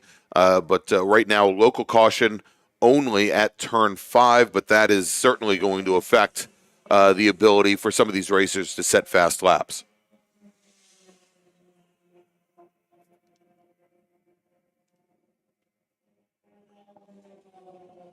All right, it looks like we've got a local yellow at 13, headed towards 14 at the top of the hill, just past the cut. Yeah, from the looks of it, that may be the number 9 car. I haven't seen any movement from that machine. That is Quinn Posner out of Camas, Washington, in his Protoform P3. And sounds as though we're going to need to send some emergency services folks out to retrieve Mr. Posner as well. So a couple of incidents. Luckily, it's all at the same spot. The downside is it's at the same spot. It's at the same spot, and also given that these drivers are putting in lap times in the 242 range, a little bit less than 3 minutes, and we have only 6.5 minutes remaining on the clock. It's not going to give them many opportunities to improve here over the course of the rest of this qualifying session. Now, Formula V, they are going to have their national championship race. They will be on Sunday. They will be our third race of the day, scheduled to start at 10:15 a.m.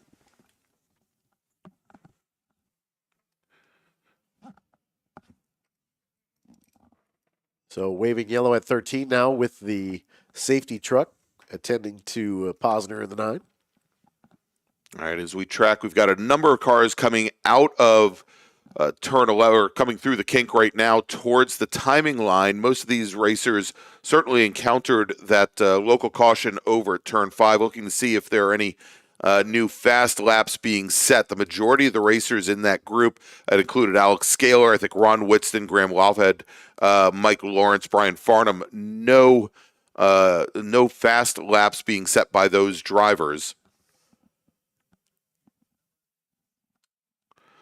Steve Whitston came across a little while ago. He did put in a fast lap, and I think that was right before the local caution, or they had passed turn 5 just before the local caution had come out. Whitston now at a 2:43.7, and he is a full second off of Andrew's times. Sounds like we've had a couple of spins at 6. It continued on the last time through. Everybody trying to get back on the button after the local yellow. And again, the importance of the fast laps, trying to get as fast as what you can get. But again, being a little bit more careful in those types of situations.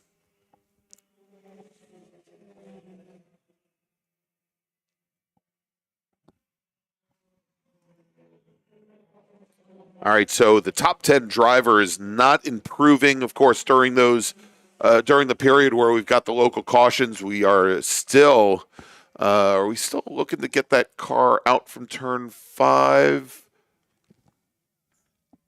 Yeah, they're still there trying to get that car hooked up or get it moved, and then we still have the local caution coming up through Bill Mitchell here, and. So the top 10 drivers not improving. Right now it is still Andrew Whitston at a 2:42.643. He is your new provisional pole sitter. Steve Whitston at a 2:43.7. Jonathan Weisheit at a 2:44.4. Your third fastest lap of the session. And I'll tell you, that is enough, assuming the 61 car didn't incur any real damage there over at turn 5. That 2:44.48 is enough to move him up onto the inside of row number 3. Wow, progressive.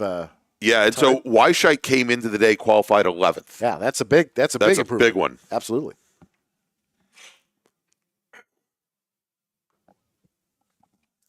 Sounds like we had the 27 go off. and that was Zach Whitston in his protoform out of Austin, Texas, currently sitting 6th fastest in the session, came into the day 5th fastest. As we now have a little bit under 3 minutes remaining in the session here. Still the two caution zones, one coming up into turn 5, the other as they come through Bill Mitchell over at station 13, making the run down to the final corner here. And, certainly, Eric, of course, anytime that these drivers are going to have to check up someone, we've got boots on the ground, losing and giving up speed coming up out of Thunder Valley, heading towards turn 14, a crucially important corner because especially for the Formula Vs, where you've got this very steep hill ahead of you onto the front straight. Well, you're trying to spool up from 12 to the start-finish line is all uphill. Right. So you're trying to spool that car up and having to check up a little bit. Get the run up the hill to 13. And even though you are kind of hitting that break at 14, you almost have to treat it like a double apex corner sometimes, depending on where you are on the racetrack and traffic-wise. But 14 can sometimes be a double apex corner because you're coming in. And remember, before the repave, you had kind of a repaved section at apex. Yeah. So you had a little bit of a visual brake marker. You don't have that at 14 you don't now. And there was a little bump that you always miss there, too. We talked about that at 6, but turn 14, very much the same. That had that little bit of an undulation in the racetrack naturally that's gone with the repave right now. So your visual cues are more important there, but keeping that momentum up the hill through 13, you don't really call it a switchback, but it really behaves like that, especially when you unload the car as light as it gets in that left-hander going uphill. All right, a minute left on the clock. We've got a number of our racers have brought their cars down the pit lane. We saw Marjorie Lundberg come down, Ray Carmody come down, the number 94 machine of Michael Nitz has just now come down the pit lane, and a few more included, I think, as they realize that they're probably not going to be setting fast laps. We've got, let's see here, Andrew Whitston just crosses the stripe and does not improve any sector times or lap times here as well. And again, as we're looking, the top now 13 racers on track have not been able to improve their lap times. And again, primarily based on having a track that had a number of local cautions. That local caution now has been withdrawn at turn 5 as the emergency services team was able to get Jonathan Weishite off track. And looks like the local caution has been withdrawn over at corner station 13. But guess what? We have some over at 8. And the checkered flag now being displayed. And so the 64 machine, the first to get the checkered flag, that was Rich Richardson out of South Pekin, Illinois, in his protoform, and he was in a group of about 5 cars. As we're gonna watch here, we've got another local caution coming into the carousel. So for any drivers that thought perhaps on this last lap that they would be able to get a flyer in, it may prove more difficult than imagined, as we'll watch here as a couple of our final cars complete their last flying laps.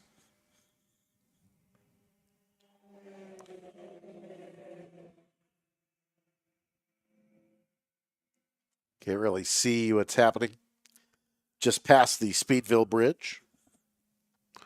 As our race control is readjusting their PTZ cameras to try and pick them up. Well, we have a car off down there, and it looks like they need to get a flat toe out of there. No big mechanical damage. As our final racers come across the line, I'm looking to see if we have any. We do have, I think, 2 or 3 cars that are potentially on their final laps. We'll see here, for example, the 36 car, that is Mike Lawrence and also Alex Scaler in the number 79 machine. And I believe there is one more machine there as well. That is the number 80 of Stephen Davis. as they make the run down the 5. But again, they're going to likely come up to that local caution over in the carousel. And we do have, if you take a look at our Flagtronics display here, we have an emergency services vehicle that has deployed there to go and retrieve what appears to be, I think, the 24 machine of William Stasinski. And that is certainly going to impact the speed that these final drivers on flying laps will be able to achieve.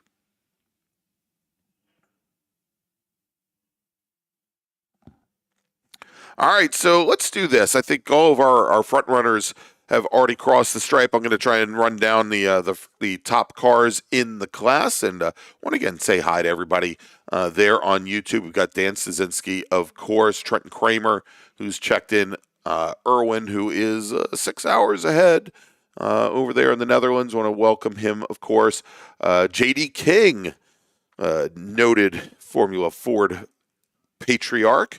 And we've got a number of other great people there in the chat as well. So I want to thank you all for joining. So Andrew Whitston, with his time today of a 2:42.643, he is your pole sitter going in, should be your pole sitter going into the Formula V Championship race scheduled for 10:15 a.m. on Sunday. Andrew Whitston will start, Steve Whitston will start on the outside of the front row. Then we'll have Jonathan Weisheit, who jumps up from 11th to 4th, 11th to 3rd. I'm going to get this right eventually. He is going to start on the inside of row number 2.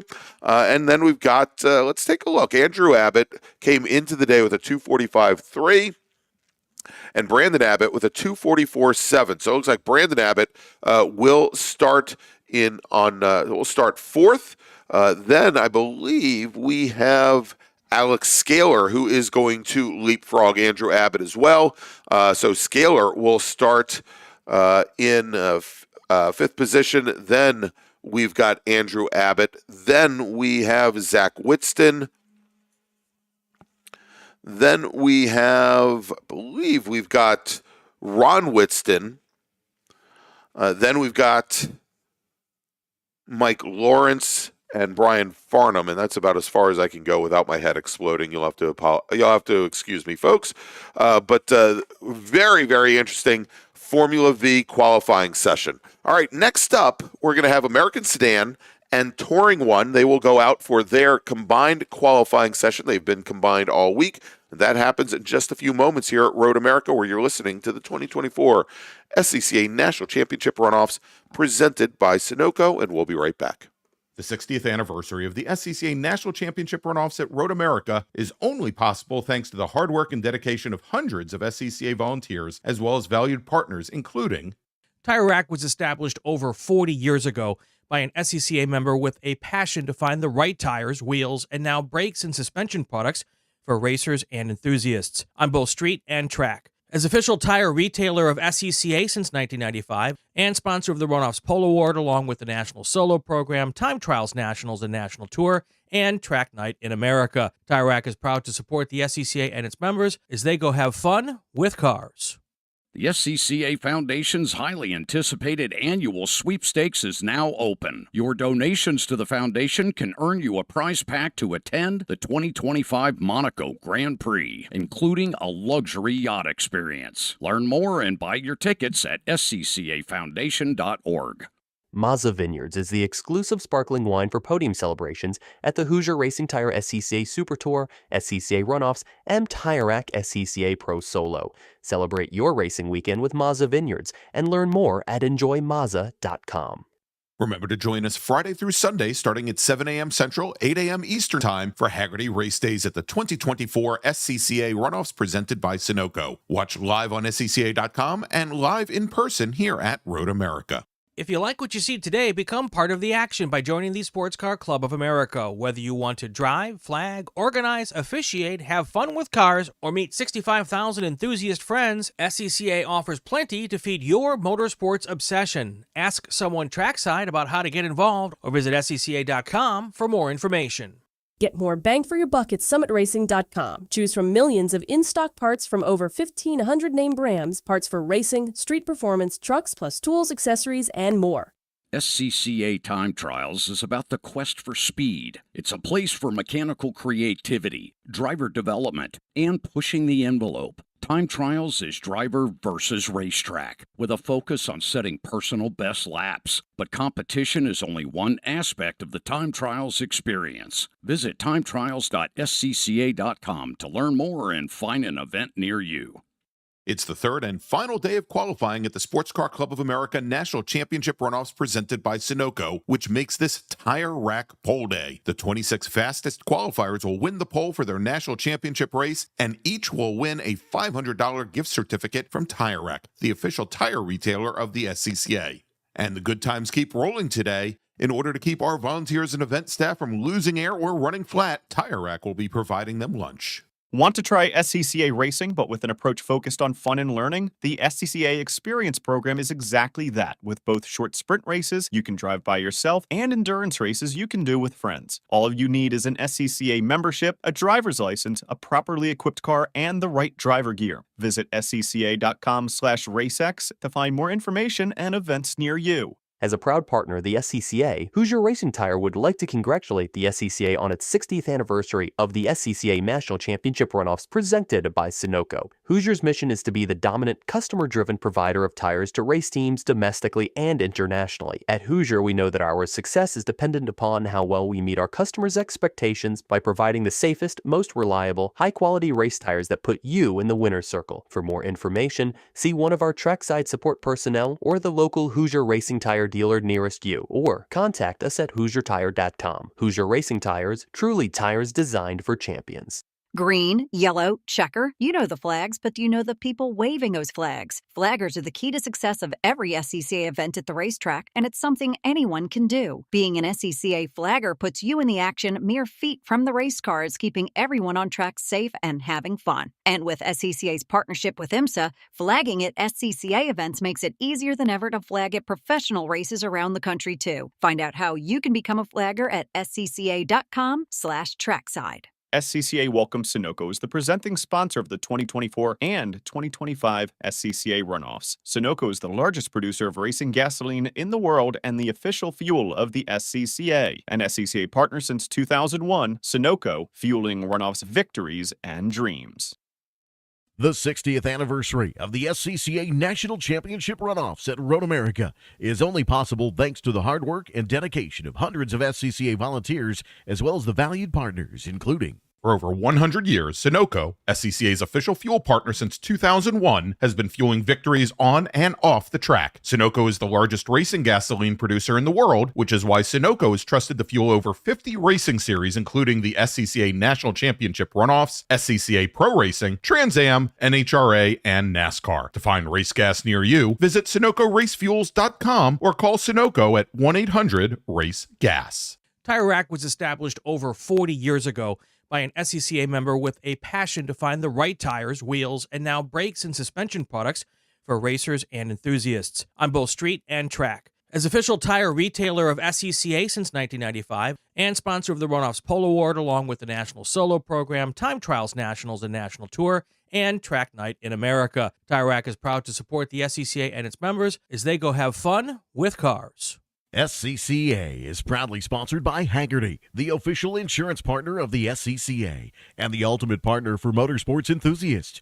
Hagerty provides off-the-track insurance for motorsports vehicles, including trailers and tools, while in the paddock, in transit, in storage, and at the shop. With Hagerty's Track Day Insurance, you can relax and know that you're covered during your high-performance driving education events, track days, and time trials. For over 25 years, championship-winning drivers and teams have demanded Hawk Performance Motorsports brake pads. Visit hawkperformance.com and like them on Facebook or Instagram to learn more. Hawk Performance, what's stopping you? Hawk Performance, official brake products of SCCA. Winning takes work. Getting parts is easy. SummitRacing.com. The International Motorsports Association, or IMSA, sanctions the IMSA WeatherTech Sports Car Championship and is a proud partner of the SCCA. IMSA also sanctions the IMSA Michelin Pilot Challenge, the IMSA VP Racing Sports Car Challenge, Ferrari Challenge North America, Whelen Mazda MX-5 Cup, and more. IMSA and SCCA have partnered with race worker training and licensing programs. Want to work trackside at some of the best professional and amateur races in North America? Begin your journey for volunteering with IMSA and SCCA today by going to scca.com/trackside for more information. Remember to join us Friday through Sunday starting at 7 a.m. Central, 8 a.m. Eastern Time for Haggerty Race Days at the 2024 SCCA Runoffs presented by Sunoco. Watch live on SCCA.com and live in person here at Road America. Welcome back to Road Atlanta. One of these days I'm going to say Michelin Race. Did I just say Road Atlanta? Yeah, I was about to say Michelin Race, Road Atlanta. Road America, the national park of speed. So the guy that did this job before me happened to call this racetrack that a lot, and then that's why I got. And then that's why he got fired, and you're here. Why you're here? And that was 15 years later. That was 2010. Yeah. Oh well. It's my last day. What do you want? All right. You've been in the Chuckle Hut all by yourself all week, so you've done an amazing job. By the way, thank you. So I do have a day job other than being here at the racetrack. So in this situation, I was able to listen for a portion of the days, the last couple of days. But no, great job covering this week. It's not easy talking to a cast of thousands by one. So that is true. We are going to honorarily change your name to Phil, however. Thank you. Just don't call me Larry or Brian for that matter, and I think we'll be okay. We're going to change Greg's name to Phil for the rest of the day today. So that is what I'm here for. Fill in, fill out, fill up. All right, we've got heading on track now, and actually they're already on track. They're starting their very first flying laps. It's Touring 1 and American Sedan. And let's take a look at where we stand after 2 days of qualifying. We'll start off with Touring 1, where our provisional pole sitter is Andrew Aquilante out of Chester Springs, Pennsylvania, representing the Philadelphia region in his Phoenix Performance Hoosier Hawk Ford Mustang. On day one of qualifying on Sunoco 260 Tuesday, he turned in a 2:16.578. And that was, on that day, 3.5 seconds faster than the rest of the field. Not a huge surprise, Eric. He sat yesterday's qualifying session out.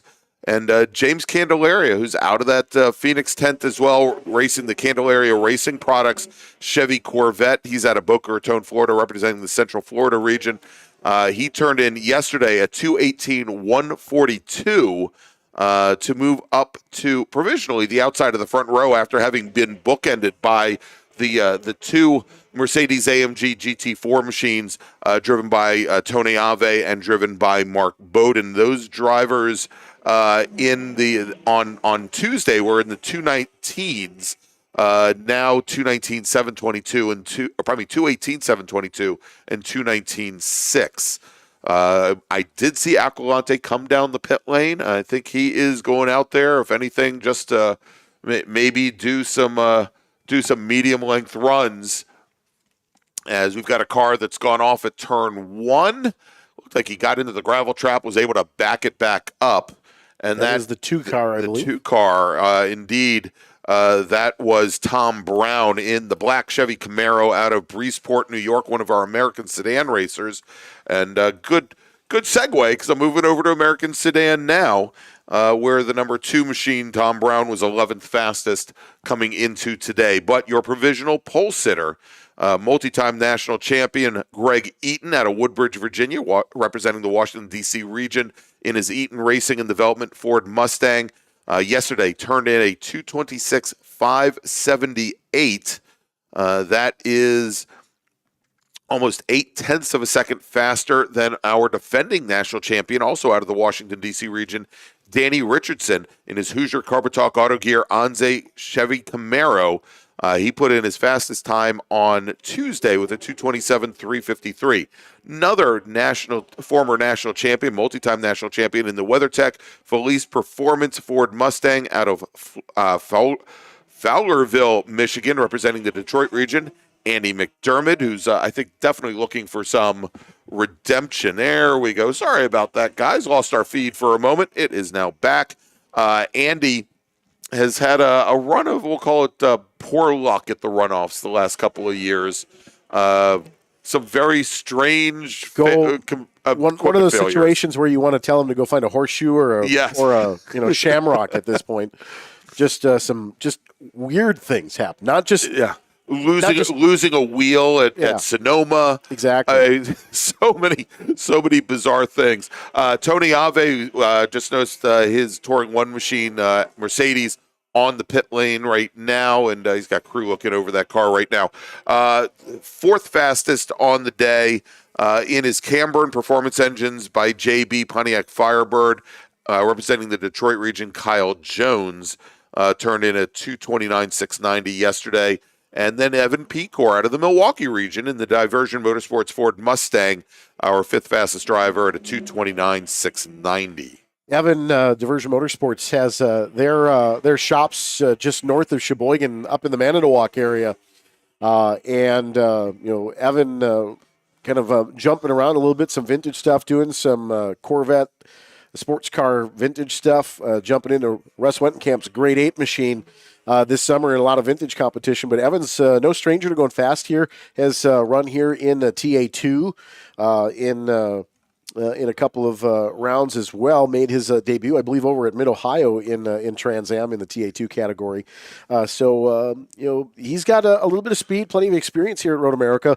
Local, someone to kind of just pay attention to. But looking at the qualifying fast laps out of yesterday, Gregory Eaton out of Woodbridge, Virginia, the Eaton Racing and Development Ford Mustang, 2:26.578, just about 2/10 off the track record yesterday already. Conditions are ideal right now.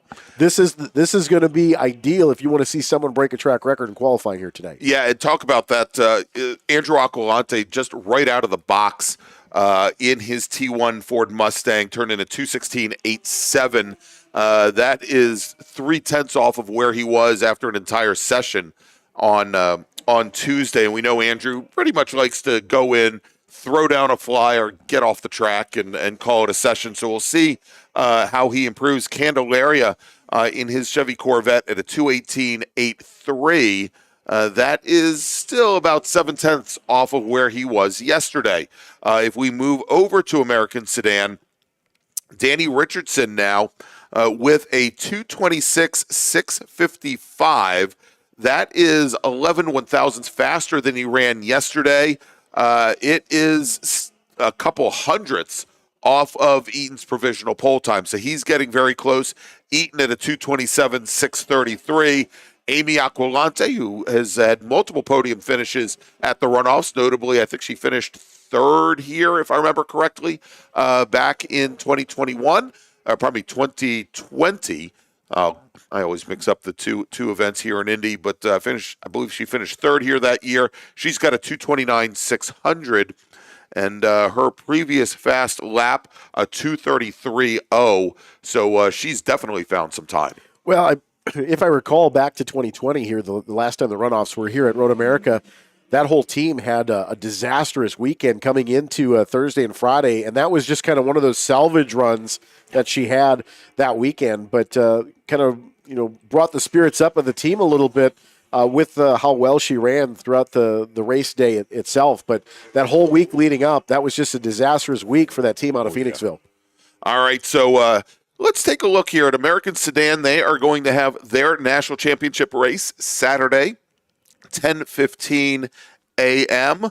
And on Friday, our Touring 1 racers will race our last race before taking a break for lunch at 11:15 a.m. As it looks like we may have a car off over at turn 1, Eric. I believe that is the 2 machine. All right, and that is the machine that we talked a little bit earlier about having some issues down at that portion of the course. Tom Brown? Yeah, if it's the number 2, that would be Tom Brown in his American Sedan Chevy Camaro. As a proud owner of a 2010 Camaro, same generation 5 Camaro. Mm-hmm. That's a bummer. And it sounds like the driver is out of the car. And so we do have a local caution down there. So that may inhibit some of our drivers from setting new fast laps here. And there is a surface flag here at start finish. So I would anticipate that we do have some fluid down, which is never a good thing on a race weekend. No. And we are starting to see a number of racers come down the pit lane now in T1. Hugh Stewart came into the day, fifth fastest in his high-speed motorsports Hoosier BMW M3, comes down the pit lane. Danny Richardson, in our defending national champion in American Sedan and his Chevy Camaro, comes down the pit lane as well. Realistically, with the surface conditions from start finish out to turn one, you're abandoning one of the fastest parts of the race course that a lot of guys are probably kind of abandoning that slap here. Coming up pit lane, only about 7.5 minutes or so left to go here in this qualifying session for a Sedan T1. Get a combined session today. Touring 1 goes green tomorrow at 11:15, just before our lunch break. And then a Sedan at 10:15 on Saturday, respectfully. So kind of combined sessions today to kind of keep cars on track.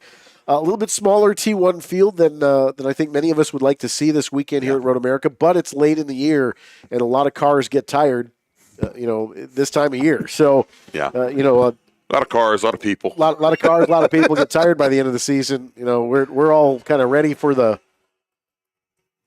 beach vacation when we get to this time of the year. But in this circumstance, a little bit smaller T1 field than we typically see here at Road America. But a Sedan really deep with 18 cars in the field this weekend. It's great to see the A Sedans here with a nice large field. Yeah, and we mentioned American Rollback Sedan here coming out start finish. Yeah, coming down. So especially now with emergency services vehicles responding, we still have about 6.5 minutes remaining on the clock, so things may get clear. But I think a lot of these racers now starting to recognize that the opportunities to move themselves up the order starting to diminish as we now see James Candelaria in his Touring 1 Chevy Corvette come down the pit lane. Tom West in his number 56 Cadillac CTS American Sedan machine on the pit lane as well. We saw Danny Richardson go back. Greg Eaton just came by start finish. He is still out on track circulating, was not able to best his previous lap times as we suspected. Warmest part of the day coming up. So this is going to be the opportune session here. 66 degrees right now, 39% humidity. It's pretty dry at Road America. You see a lot of dust if you get off agriculturally here. But at least you do have some agricultural runoff here to get yourself out of trouble a bit around the race course. But this is a session where we kind of anticipated maybe getting close to that track record in a Sedan. Not sure that we're going to get there with the local yellow here. Into turn one, just kind of slowing things down. The 2:26.1 though by Tony Ave, which would be a track record.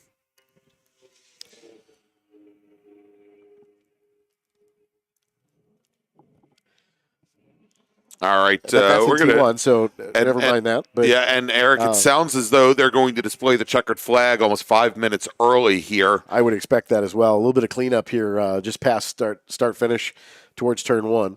Yeah, and it sounds like we may have had a car off over by turn 7 as well.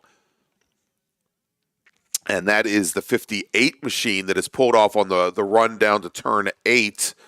That is Beth Aquilante out of Collingswood, New Jersey, a worker. I think she works for Lockheed Martin, and I think I got that right. But Beth is, of course, in the Tom Aquilante Racing Pontiac Firebird. I almost said Chevy Camaro. Pontiac Firebird, and she is off, and I think that is what precipitated bringing out the checkered flag here. So let's take a look and see what changes we may have in the running order for both American Sedan and Touring 1. We're going to start with Touring 1 simply because I find that much easier to work with. Smaller numbers. Andrew Aquilante is your pole sitter going into the championship race tomorrow, as Eric said, at 11:15 tomorrow morning with a qualifying time of 2:16.578, which he set on Tuesday on the first day of qualifying. James Candelaria will start on the outside of the front row. Qualifying time yesterday, 2:18.142. Then we've got, let's take a look at the differences between Bowden and Ave. Ave turned in a 2:18.722.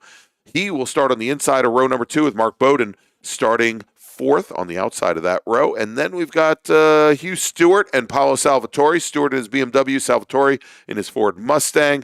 And then I believe we've got David Marshall and Ronald Lombardo rounding out what is an 8-car field. In American Sedan, Greg Eaton holds on the pole today, and with the qualifying time at 2:26.578 set yesterday, he pips Danny Richardson by just a few hundredths of a second. The 2 Washington, D.C. region racers and national champions will start on the front row. Then we've got Andy McDermott. He will start 3rd with, let's take a look here, if it's Amy Aquilante or if it is Kyle Jones. Amy Aquilante will start 4th tomorrow as she leapfrogs a number of racers. She came into the day qualified 9th, and so it looks like she's going to be starting again on the outside of row number 2. Then we should have Kyle Jones and Evan Pecor. I believe James Jost and Thomas West, and then Roger Eagleton and I think that's it. Roger Eagleton and Thomas West. All right, so that is going to wrap things up for American Sedan and Touring 1. We have 2 more qualifying sessions here this morning before breaking for lunch. Next up, our largest field of the weekend. It is 55 cars deep. It is Spec Racer Ford Gen 3. And we'll be back with that qualifying session here in just a few moments. You are listening to the 2024 SCCA National Championship Runoffs presented by Sunoco, and we'll be right back. The 60th anniversary of the SCCA National Championship Runoffs at Road America is only possible thanks to the hard work and dedication of hundreds of SCCA volunteers, as well as valued partners, including SCCA is proudly sponsored by Haggerty, the official insurance partner of the SCCA and the ultimate partner for motorsports enthusiasts. Haggerty provides off-the-track insurance for motorsports vehicles, including trailers and tools, while in the paddock, in transit, in storage, and at the shop. With Haggerty's Track Day Insurance, you can relax and know that you're covered during your high-performance driving education events, track days, and time trials. SCCA Time Trials is about the quest for speed. It's a place for mechanical creativity, driver development, and pushing the envelope. Time Trials is driver versus racetrack, with a focus on setting personal best laps. But competition is only one aspect of the Time Trials experience. Visit timetrials.scca.com to learn more and find an event near you. Mazza Vineyards is the exclusive sparkling wine for podium celebrations at the Hoosier Racing Tire SCCA Super Tour, SCCA Runoffs, and Tire Rack SCCA Pro Solo. Celebrate your racing weekend with Mazza Vineyards and learn more at enjoymazza.com. For over 25 years, championship-winning drivers and teams have demanded Hawk Performance Motorsports brake pads. Visit hawkperformance.com and like them on Facebook or Instagram to learn more. Hawk Performance, what's stopping you? Hawk Performance, official brake products of SCCA. It's the 3rd and final day of qualifying at the Sports Car Club of America National Championship Runoffs presented by Sunoco, which makes this Tire Rack Pole Day. The 26 fastest qualifiers will win the pole for their national championship race, and each will win a $500 gift certificate from Tire Rack, the official tire retailer of the SCCA. And the good times keep rolling today. In order to keep our volunteers and event staff from losing air or running flat, Tire Rack will be providing them lunch. Congratulations to everyone in the Sports Car Club of America for 51 years of the Tire Rack SCCA Solo National Championships and 61 years of the National Championship Runoffs. Without the dedicated members, volunteers, and region leaders, these events and the thousands of other events SCCA members host each year wouldn't be possible. Show off your love of the SCCA and Road America with a new t-shirt, hat, and more from the Road America Paddock Shop As the official Runoffs merchandiser, it's the only place to get officially licensed SCCA Runoffs merchandise. Pick out your commemorative Runoffs gear and more right here this weekend, or shop online at shop.roadamerica.com. The Paddock Shop is located near Victory Circle along the main Paddock Road. For over 100 years, Sunoco, SCCA's official fuel partner since 2001, has been fueling victories on and off the track. Sunoco is the largest racing gasoline producer in the world, which is why Sunoco is trusted to fuel over 50 racing series, including the SCCA National Championship Runoffs, SCCA Pro Racing, Trans Am, NHRA, and NASCAR. To find race gas near you, visit SunocoRaceFuels.com or call Sunoco at 1-800-RACE-GAS. The SCCA Foundation is a 501c3 public charity that supports SCCA and motorsports initiatives through programs and projects like region development grants, tire rack street survival, women on track, vet motorsports, Formula SAE, maintenance of the SCCA archives, and much more. You can donate anytime at sccafoundation.org. Stop by the SCCA Foundation booth near the Tire Rack Event Center and learn more. Shop anytime, anywhere with the Summit Racing app. Bravo Trailers are well represented within the SCCA paddock. They are the trailer supplier for the SCCA road racing and solo programs. Mazda Motorsports chose Bravo Trailers for their Mazda Motorsports Customer Experience Center too. Bravo Trailers, they are worth a look by anyone looking for a new trailer. It's not always achievable to have a dedicated motorsports car in the driveway. It's also tough to build a do-it-all car that is fun to drive. Club Spec is the recipe for both. SCCA Club Spec, one fun-to-drive car becomes your daily, your autocross car, your track car, and even your time trials car. S197 Mustang if you like V8s and torque. NC Miata if you like compact and agile. Learn more at scca.com/clubspec. Welcome back to National Park Speed Road America and the 2024 SCCA National Championship Runoffs presented by Sunoco. I'm Greg Ginsburg along with the voice of Road America. It's Eric Mueller. And Eric, we've got coming up now, besides our largest class by numbers, I think as I look down through the order, I think probably the tightest field by time across like the top 20, where we've got maybe a second to a second and a half at most. Yeah, but one of those divisions again where you could be 7th or 8th in line and have the fastest lap of the day. Yes, exactly. And, you know, another one of these classes that relies very heavily on the draft and a number of national champions in the class. Some that maybe at this point should be national champions where luck just hasn't gone their way in years past. You know, we'll see how things play out for them. But as we take a look at this very large field where we have, for example, Bobby Sack, two-time national champion, won a national championship here in 2020. John Black, another national champion. Clay Russell, who's a multi-time national champion. Here in the field, we've got somebody like Todd Vanacore, although he's won his national championship in Prototype 1. He's in the field here today. Brian Schofield, always fast here at Road America as well. Hey, who are you talking about that you hadn't heard somebody's name in a very long time a little while ago? Was that Chris Jennerjohn by any chance? Yes, it was. So Chris Jennerjohn, of course, racing in the field here today. He's out of Hartford City, Indiana, in the Jennerjohn machine. That's what we call a Segway setup. That is correct. That is correct. All right, so after 2 days of qualifying, our provisional pole sitter in Spec Racer Ford is Denny Stripling out of McKinney, Texas, in the Lupe Tortilla LSM entry. He set his fastest lap on Tuesday, and the top 3 racers in the field, they were in lockstep through almost the entire Tuesday qualifying session. So it should be no surprise that Russ Turner, another former national champion, he's out of Montpelier, Virginia, in the Washington, D.C. region.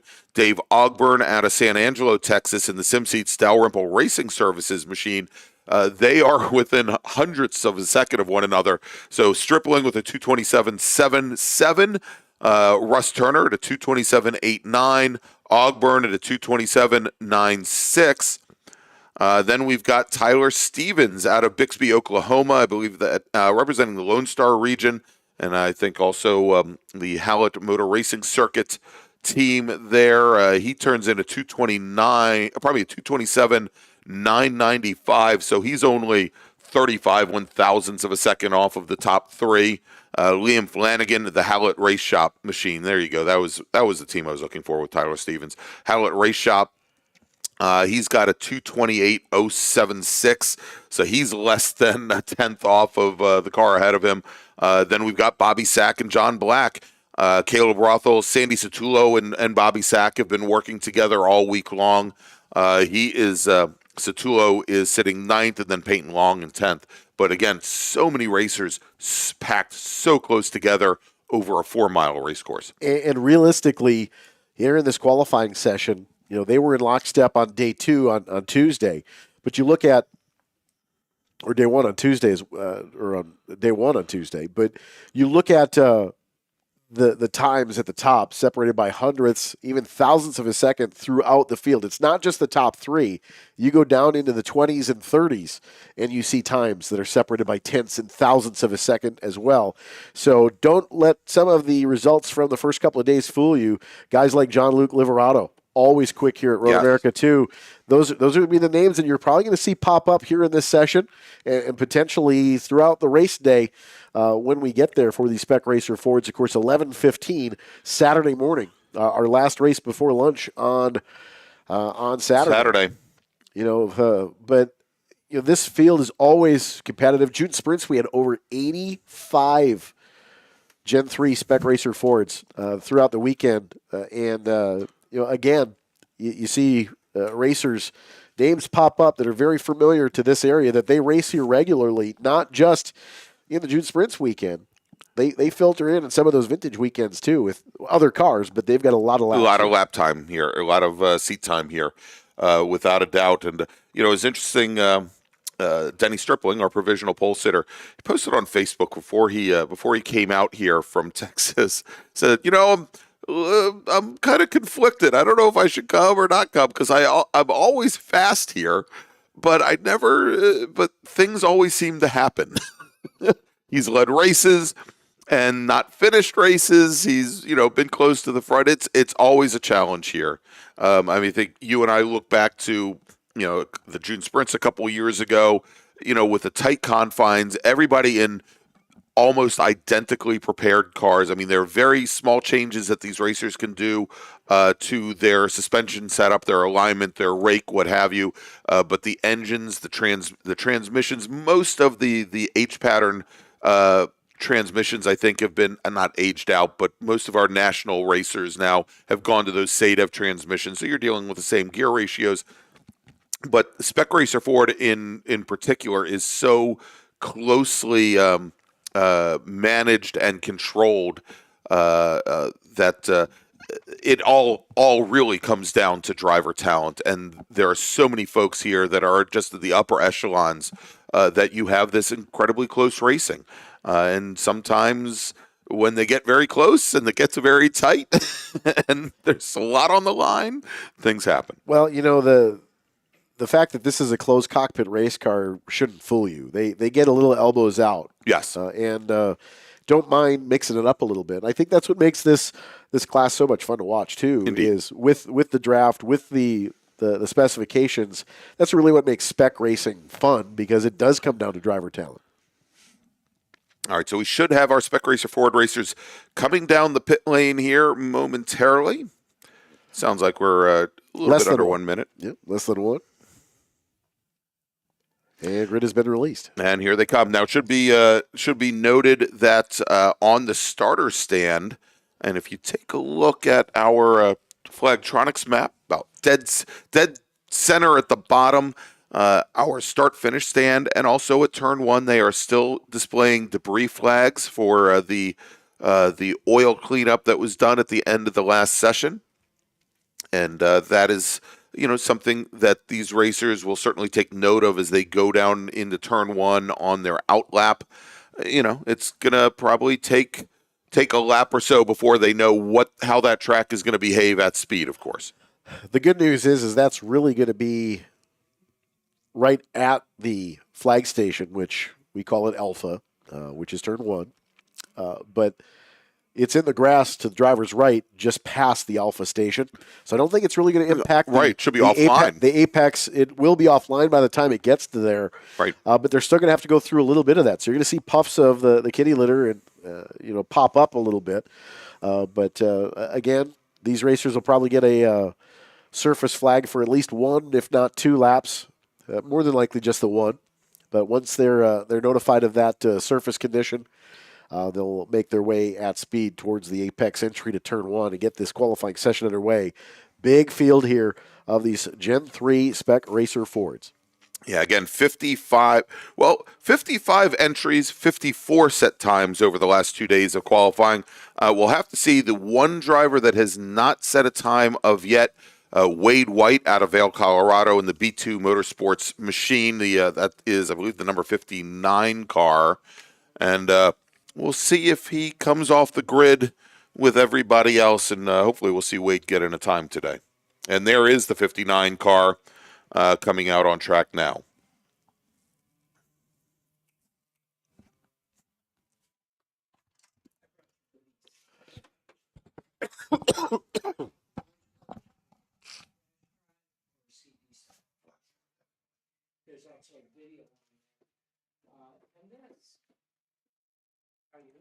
Good to see you. This is me. So that's for David can only be here until 1 o'clock today. Okay. So 11 or yeah, he's there now. So 11 to 1 today, 11 to 2 the next 2 days? Yeah. Okay. Great. Yeah. Thanks, Bert.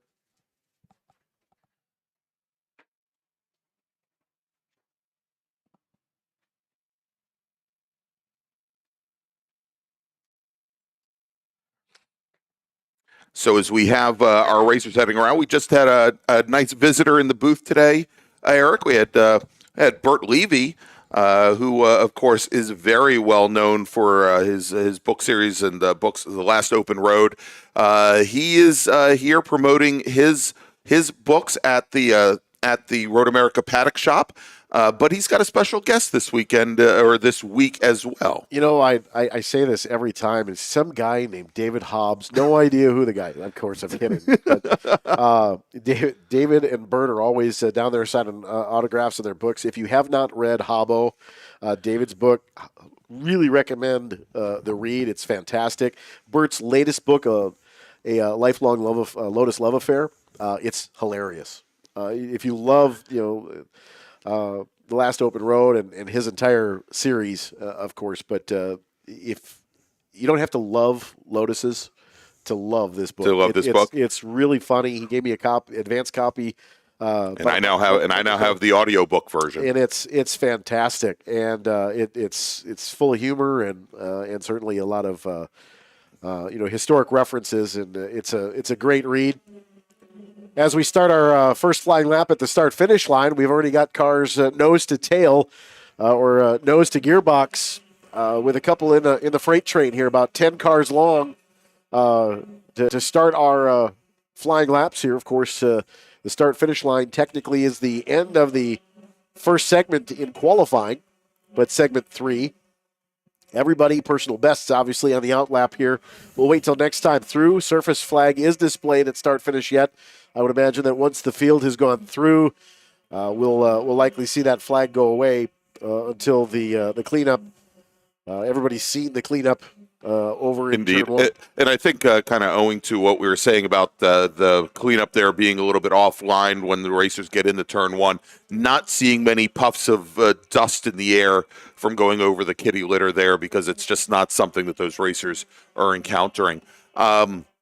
Going back to David Hobbs and Bert Levy, they were here last night for the SCCA block party, which was very well attended and a lot of great booths set up from different SCCA regions inside the SCCA, from the Super Touring and GT3 racers, number of different ones. I think Mazda had as well.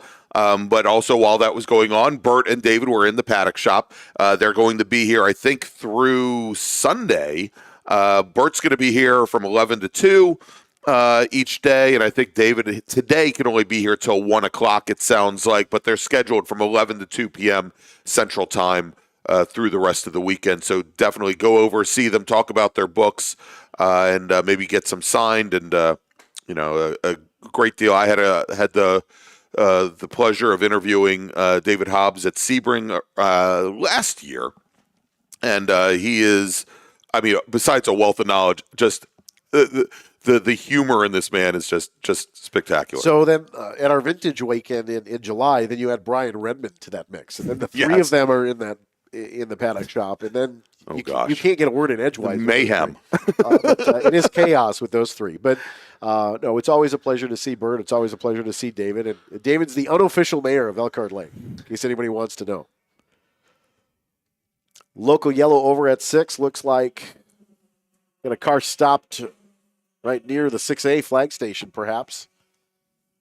Trying to see it on our cameras. Looks like there is a slow-moving vehicle at the top of the hill. Yeah, I just saw an emergency services vehicle head over towards turn 7, driver's left. And we'll try and get the car number on that for you here momentarily as we have our first laps coming in. And Caleb Schrader out of Oregon came into the day, qualified in 16th position in the Consonas Healthcare machine, looking to improve upon the 229.013 that he set earlier in the week. He's at a 229.206 on the opening lap. For the moment, he's the fastest driver, with Brian Schofield, another former national champion, here second fastest, with Liam Flanagan, Sandy Satullo, Caleb Rothel early on your top 5. Again, so local yellow just past 6. Looks like it's about halfway to 7. Likely the driver's left, it looks like, where safety is, and so they're going to go back up yellow at 5. So that slows down these laps a little bit as well. Full course yellow going to come out. Nobody's behaving, it sounds like. Yeah, and this is, if you remember the very first session of the day, today when we had our Formula 6 and Formula F drivers out there, we had gone to a full course caution, said rather than going to a virtual safety car, and a lot of that had to do with drivers not necessarily paying deference to the emergency services teams that were on the ground there trying to work some of these incidents. Because obviously we want everybody to be safe. These drivers need to be dialing their speeds back when we have local cautions at these corners to give themselves a little bit more margin for error. I think is the biggest thing, especially when you have people on the ground that are unprotected, that they don't have cages around them. And so we have now gone to full course caution. Clay Russell, for the moment, jumps to the top of the leaderboard in today's session with a 228.870, and that is right now good for that 228.870 is good for 13th position, and coming into the day, Clay Russell in 13th overall. So we'll see here how things play out. Now, the Spec Racer Fords, they're lapping at about, we also saw the full course caution in Formula V. They lap about 15 seconds a lap faster than the Formula Vs. So depending on how long it takes to get this incident handled, we should still have quite a bit of time, as we've got 10 minutes left on the clock. Yeah, plenty of time to get this incident cleaned off. Get it maybe a good 5-6 minutes of run time in if they can get this cleaned up rather quickly. But do see that all 3 safety cars have been deployed, and looks like there is a car stopped over between 10 and 11 as well, potentially. Waiting to see if it updates, but if that is the 12 machine. Yeah. I would say that looking as though it has not moved. We've seen where there have been, I guess maybe because of the tree cover of the terrain, maybe little gaps in coverage of the flagtronic system. So it sometimes shows drivers jumping from the exit of the carousel over to the kink. But that number 12 machine has been sitting there for quite some time. That is Russell King out of Minneapolis, Minnesota. Both he and his wife, Andrea, out here racing this week at the National Championship Runoffs. They both race Spec Racer Ford. She also is racing in a touring car, I believe in a T3 car. Here's a unique situation. The way that the field's split out, you've got two safety cars now pacing each other in a hurry downs. The way that the gap in the field is. So we'll actually only need the two right now. So we'll likely see that machine pull off at some point, either that or, maybe we'll see tandem and watch them side by side, which when we're trying to work incidents is not going to happen. When you talk about pace cars leading laps, that's unfortunate. But, you have a good draft here with the pace cars. All kidding aside, we want to thank all of our, of course, angels in white on our corners that have to put up listening to us all week. Yeah, sorry, folks. Case, you all week. Me, doubly sorry. Yeah. just want to, plausible deniability for me. But certainly want to thank all the angels in white that have to not only put up with us, but they are making sure that our racers stay safe throughout the course of the weekend and the week-long testing. But certainly want to thank them for volunteering their time. Our SCCA volunteers that make each race weekend here at Road America possible, truly special and possible. Yeah, and we're bringing in volunteers not just from the local regions, from the Milwaukee region, from the Chicago region, but from all across the country. Of course, I put in time on grid. Our grid chief is from the Washington, D.C. region. We've got chiefs of all the different specialties, whether it be grid, whether it be pit, whether it be timing and scoring, scrutineering. Not just the chiefs, but all the volunteers coming from many parts, much like the racers from all across the country, to make this event happen. And this is one of those events where there is a lot of prestige to it, from the racer standpoint, but also from operations as well.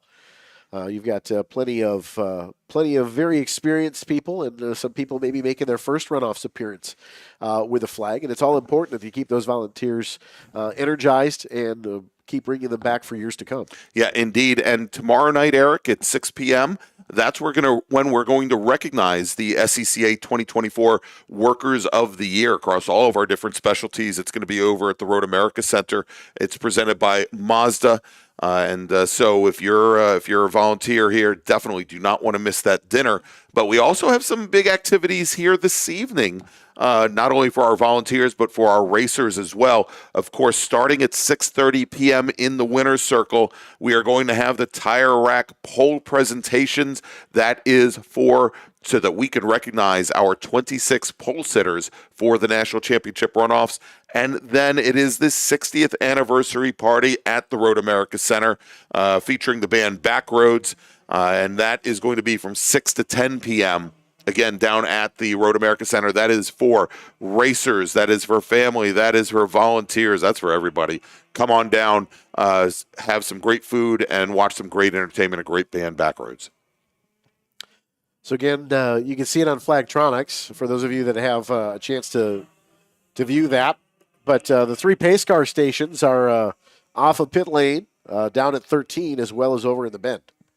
So those safety cars get deployed in this situation at turn 5, turn 1, turn 5, and then turn 11 as well.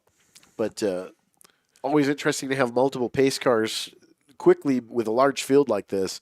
Very important to be able to get the field slowed down and then under control quickly to be able to make sure that we can clean things up. Well, I'm just heard a very interesting call come in, and it's about the 17.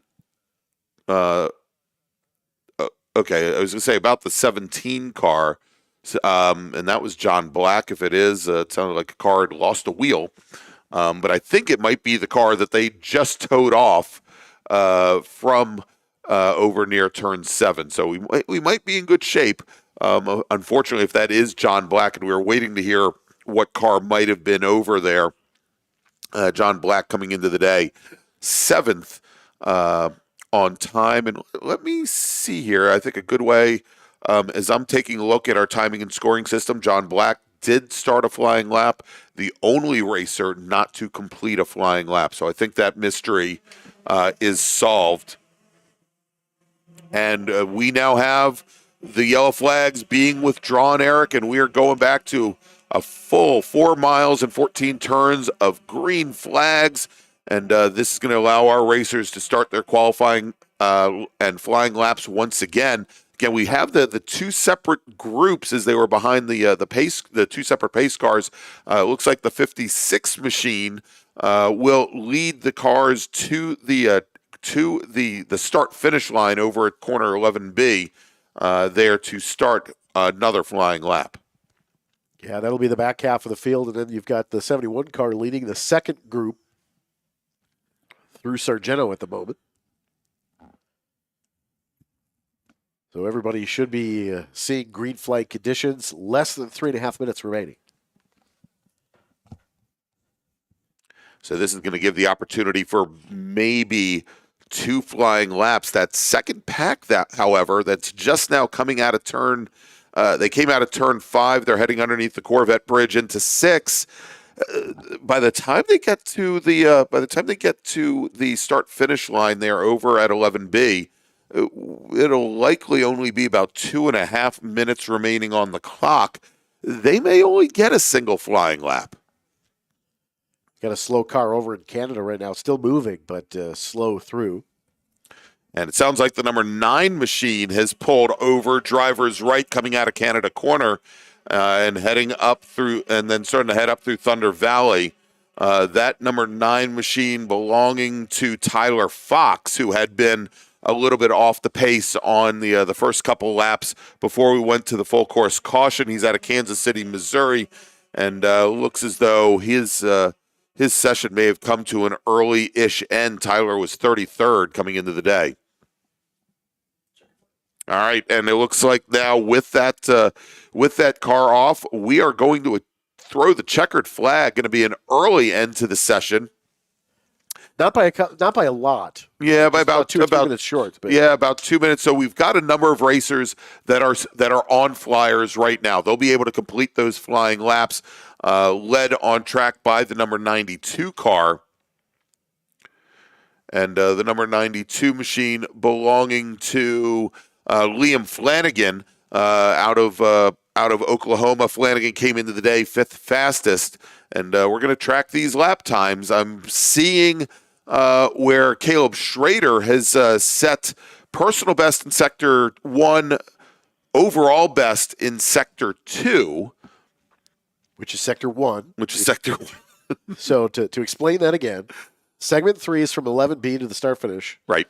Sector 1 is start-finish. To just before Turn 5. Just before Turn 5, and then Turn 5 to 11 is Sector 2. Right. So the trap is over in Sector 2.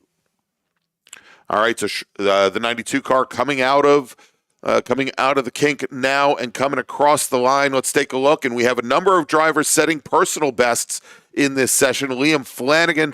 Well, let's take a look. Caleb Rothel, for the moment, goes to the top of the board. Caleb Schrader now at a 228.576.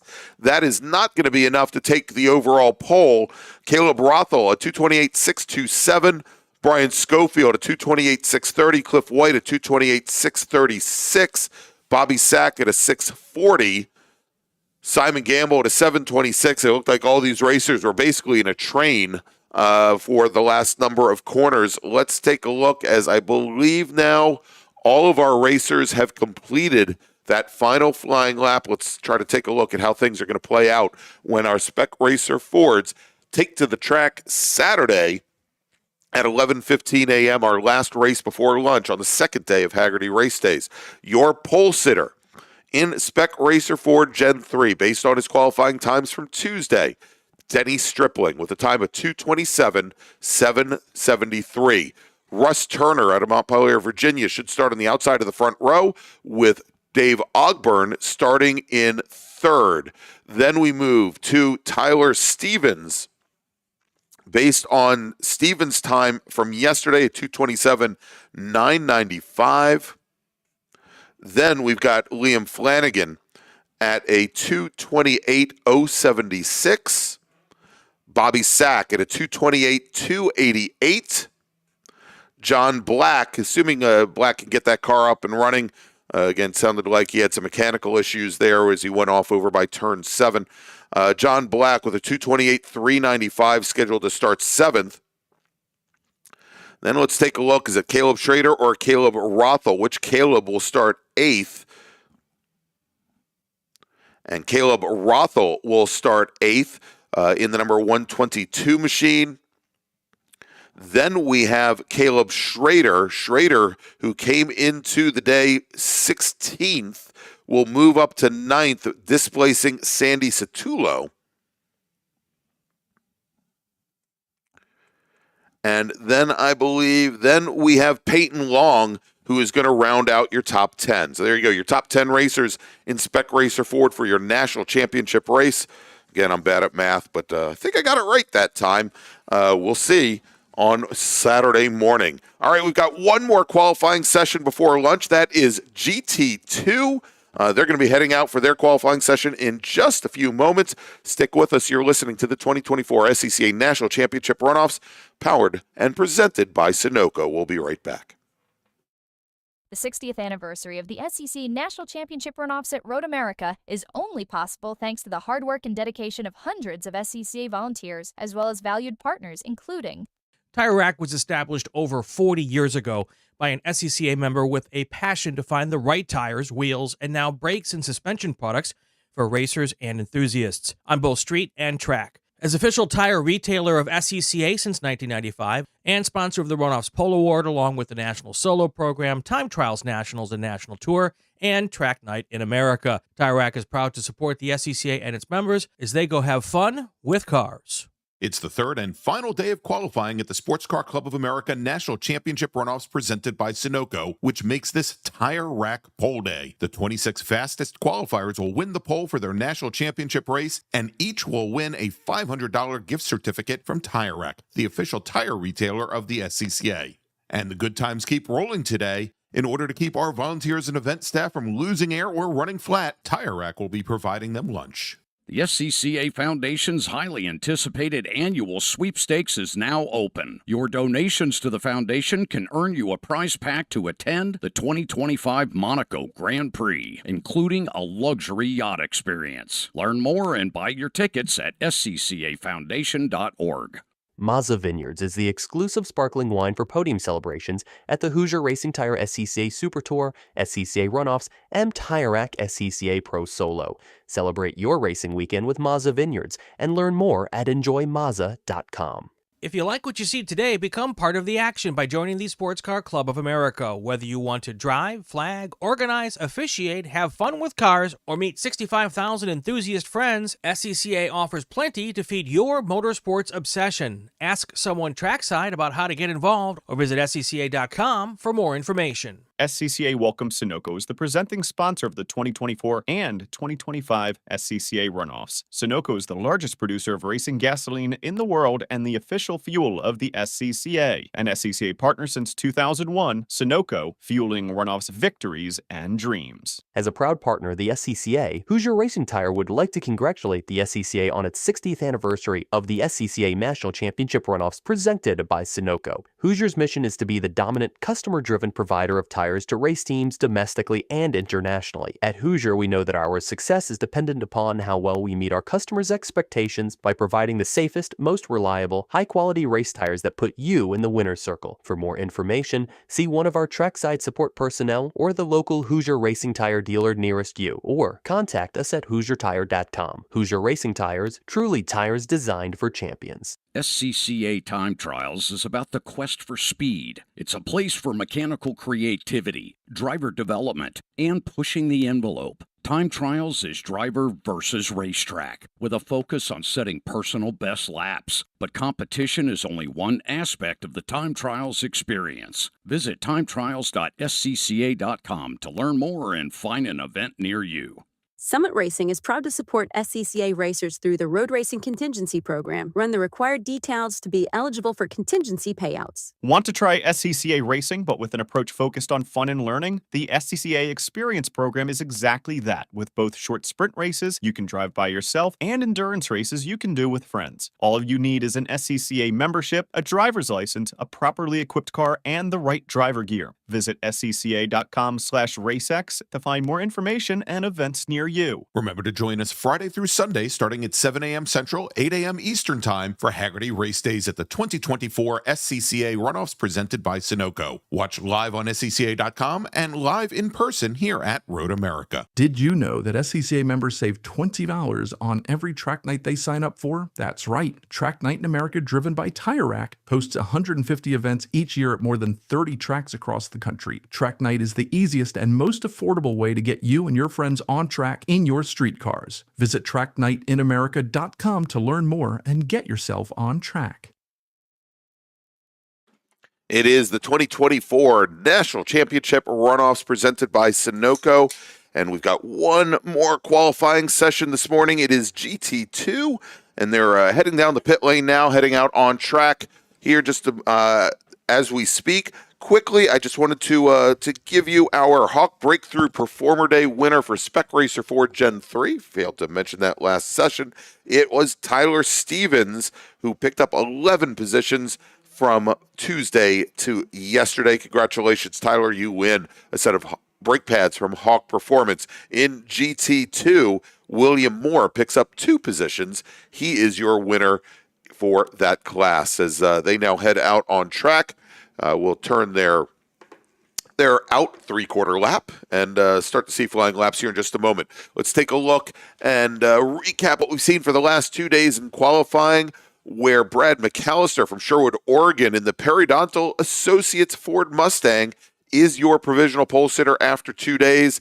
He turned in a lap of 2:12.624 yesterday. Jared Odrick, who is your reigning national champion in GT2, last year in a Porsche 911 Cup car, today in a TA2 Ford Mustang. He set a time of 2:12.661 at the end of yesterday's qualifying session to move into provisionally the outside of the front row. Third fastest driver over the last 2 days of qualifying, John Atwell out of Azza, Texas, in the XRC DFW Concrete A&J Lab Portal Ford Mustang. Bet you can't say that real fast 3 times. He turned in a 2:12.903.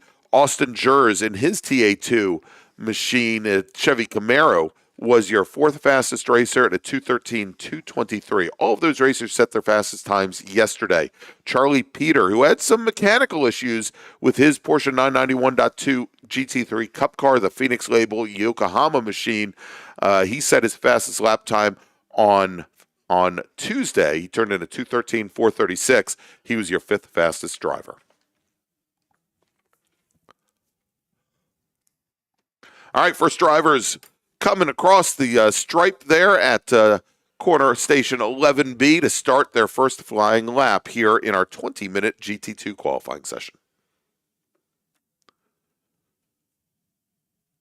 Of course, our lunch break coming up after this one, and then we get right back into the afternoon action as well. So we'll start things off with Spec MX-5.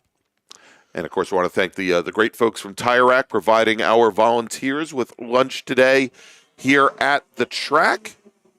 And, of course, we will be presenting our Tire Rack Pole Awards tonight at 6:30 p.m. at the Road America Winner's Circle.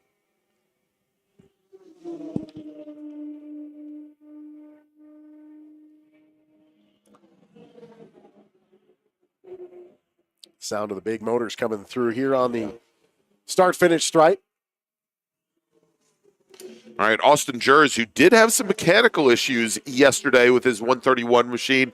Well, we don't know if they were mechanical issues or more flat spotting issues.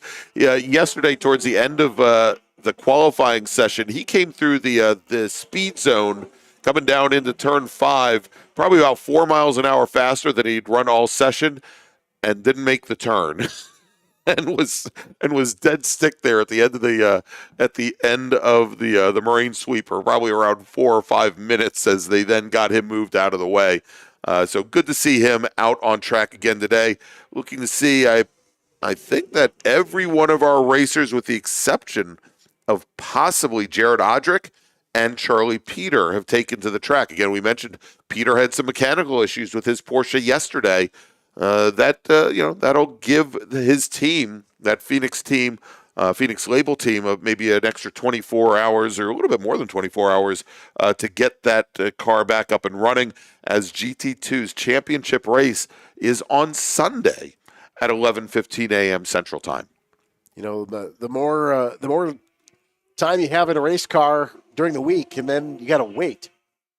That's going to be the excruciating wait for many of these racers through the wait till Sunday. Sure, but again, for somebody like Charlie Peter, where you now have an extra 48 hours or so to try and diagnose whatever may be wrong with the car, it certainly can be a help, as long as you want to have enough time to go out for what we call hardship laps here at this event, to maybe be able to put in, even if it's only from pit out to turn 5, at least make sure that car will move under its own power.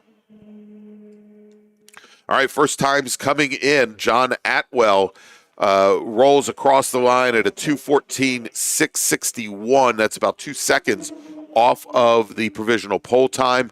It'll give these drivers, these bigger machines, a little bit extra time. They've got big sidewalls on them. Let them get some heat in their tires, and hopefully we'll start seeing something closer to that provisional pole time soon enough.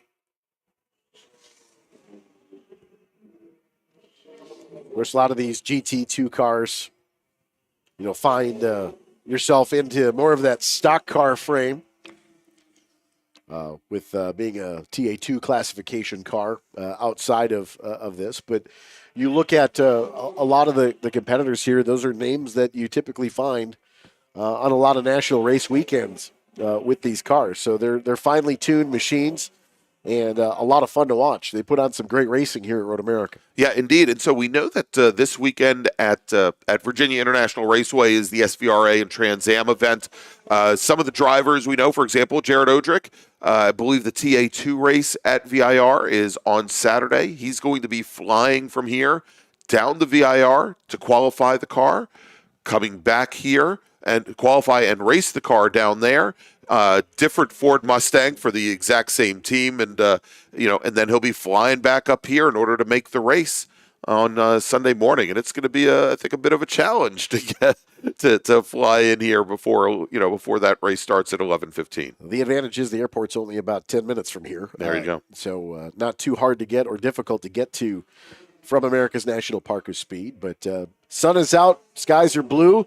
TireRack.com Starters Bridge, basking in the sunlight here on a early start to our race weekend. Of course, Fast Friday starts our first of 26 races tomorrow, as we are fast approaching the top of the 12 o'clock hour Central Time here. So it is approaching our lunch break, and then, of course, we get back underway this afternoon. So I just finished saying how, Charlie Peter, his team will have an extra 2 days in order to get that car up and running. He doesn't need to worry about that. Doesn't need to worry about that. He was late to bring his Porsche to the track surface, but Charlie Peter has one fewer lap completed than everybody else. But he made the most of the very first lap. He turns in a 2:12.652. That is 3/100ths of a second off of the provisional pole time, and he did that right out of the gate. So Brad McAllister, Jared Odrick, who is not here because he's down at VIR, they've got definitely something to worry about. If Peter can turn up the wick 3/100ths of a second, it should not be that hard to find.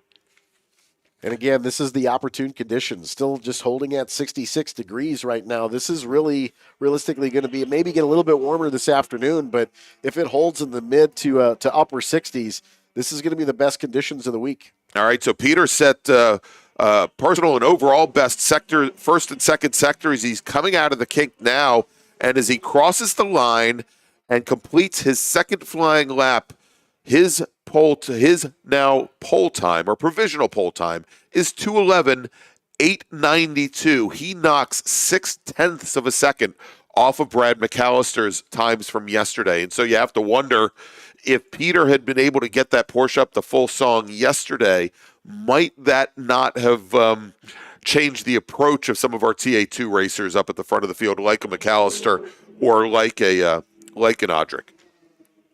You know, with these times being so close together as well, you know, as we go through it, you're going to see a little bit of a jumbling up here of the field early on in the race, too. Now, the races are long enough that these tires, when they come up to temperature, you can abuse them a little bit, but then who's going to set the pace later on? You know, you can kind of let someone go and then chase them down during the race. So it's going to be a lot of comers and goers when they get racing on Sunday. Yeah, there's a big difference between putting in a couple flyers, letting the car cool down in a 20-minute session versus, you know, an all-out battle for 40 minutes in some of these bigger, heavier cars.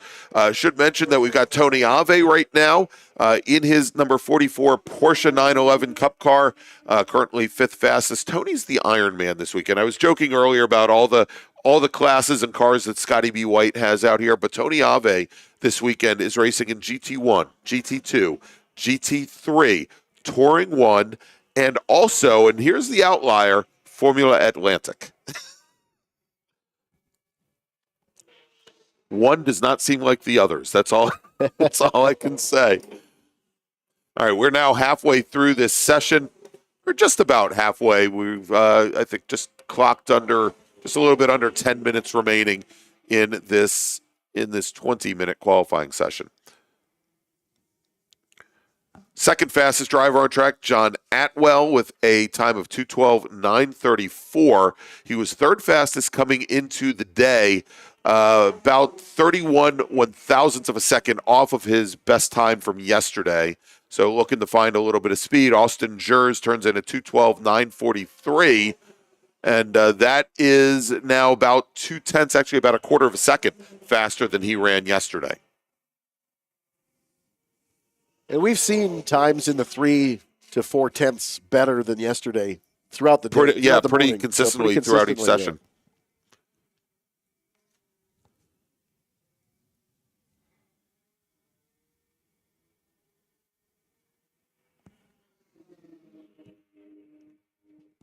And let's take a look as Charlie Peter just passed us on the front straight, a little bit off of the best sector one time that he had set previously, about 0.2 off, as he is now working the second sector for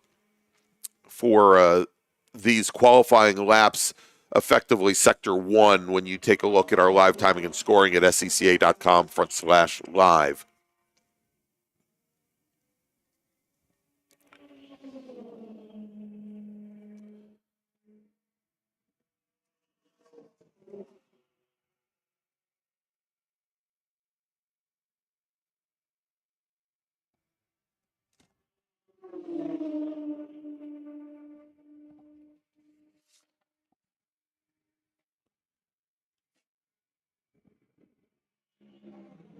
Pretty simple schedule today.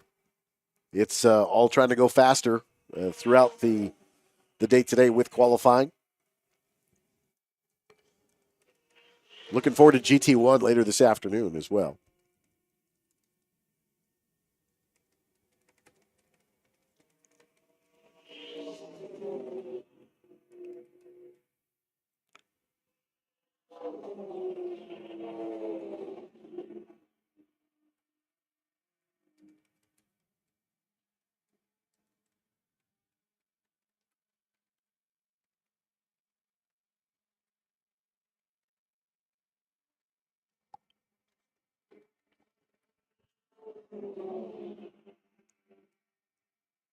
Brad McAllister jumps up to P2 here in the session, a 2:12.821, personal best across the board. So a 2:12.821 for the Ford Mustang of Brad McAllister. And Charlie Peter just resets provisional pole time, drops it now to a 2:11.860, and that is almost 2 full seconds under the existing track record that was set by Danny Bender in July of this year, I guess at the Cat Majors. And as you mentioned, Brad McAllister with that 2:12.821. McAllister was your fastest driver coming into today. And that 2:12.8, it's still about 0.2 of a second off of his fastest lap time from yesterday.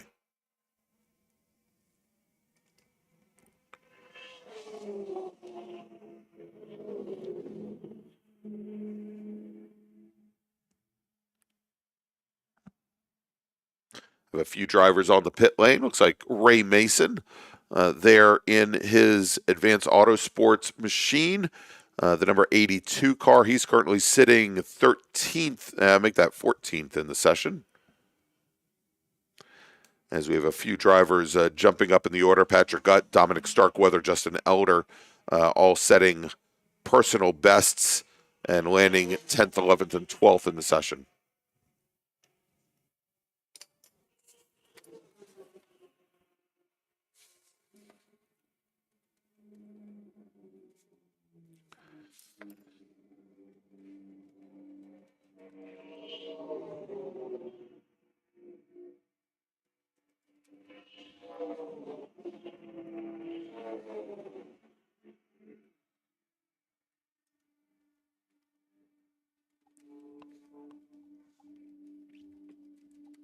Couple of cars on pit lane as well, trying to make some adjustments potentially, and or saying that we really don't have anything more.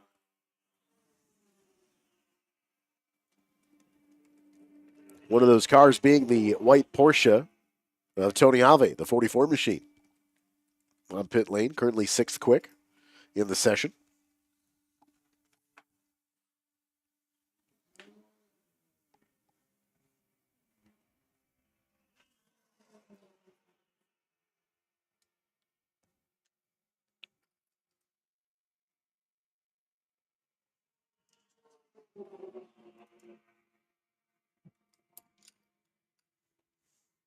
Looks like we've got a local yellow over at 8.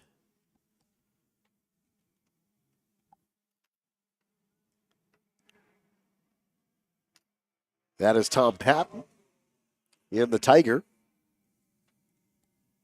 out of Fairfield Township, Ohio. One of 2 Tigers out here this week. And of course, you always think of Tom because, well, they call him Tiger Tom Patton for a reason. But we also have, I believe, Andrew Wright in his Sunbeam Tiger, the orange and black number 21 machine. He's just come down the pit lane now.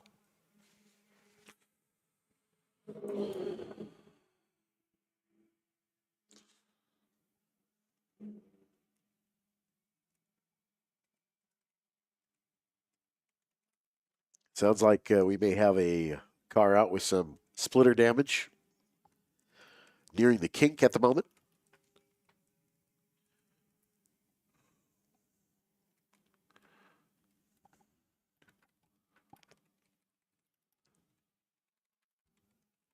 Again, still standing yellow over at 8 for Tiger Tom.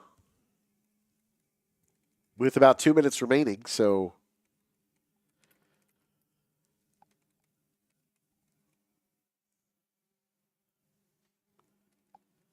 just about finished with our morning sessions. Coming up on the TireRack.com lunch. The most important time of the day at the racetrack. Always. Well, especially here. You can eat your way around. Well, I don't know how many stops you could make and continue to eat here, Eric. Clearly, you're not from Wisconsin, are you?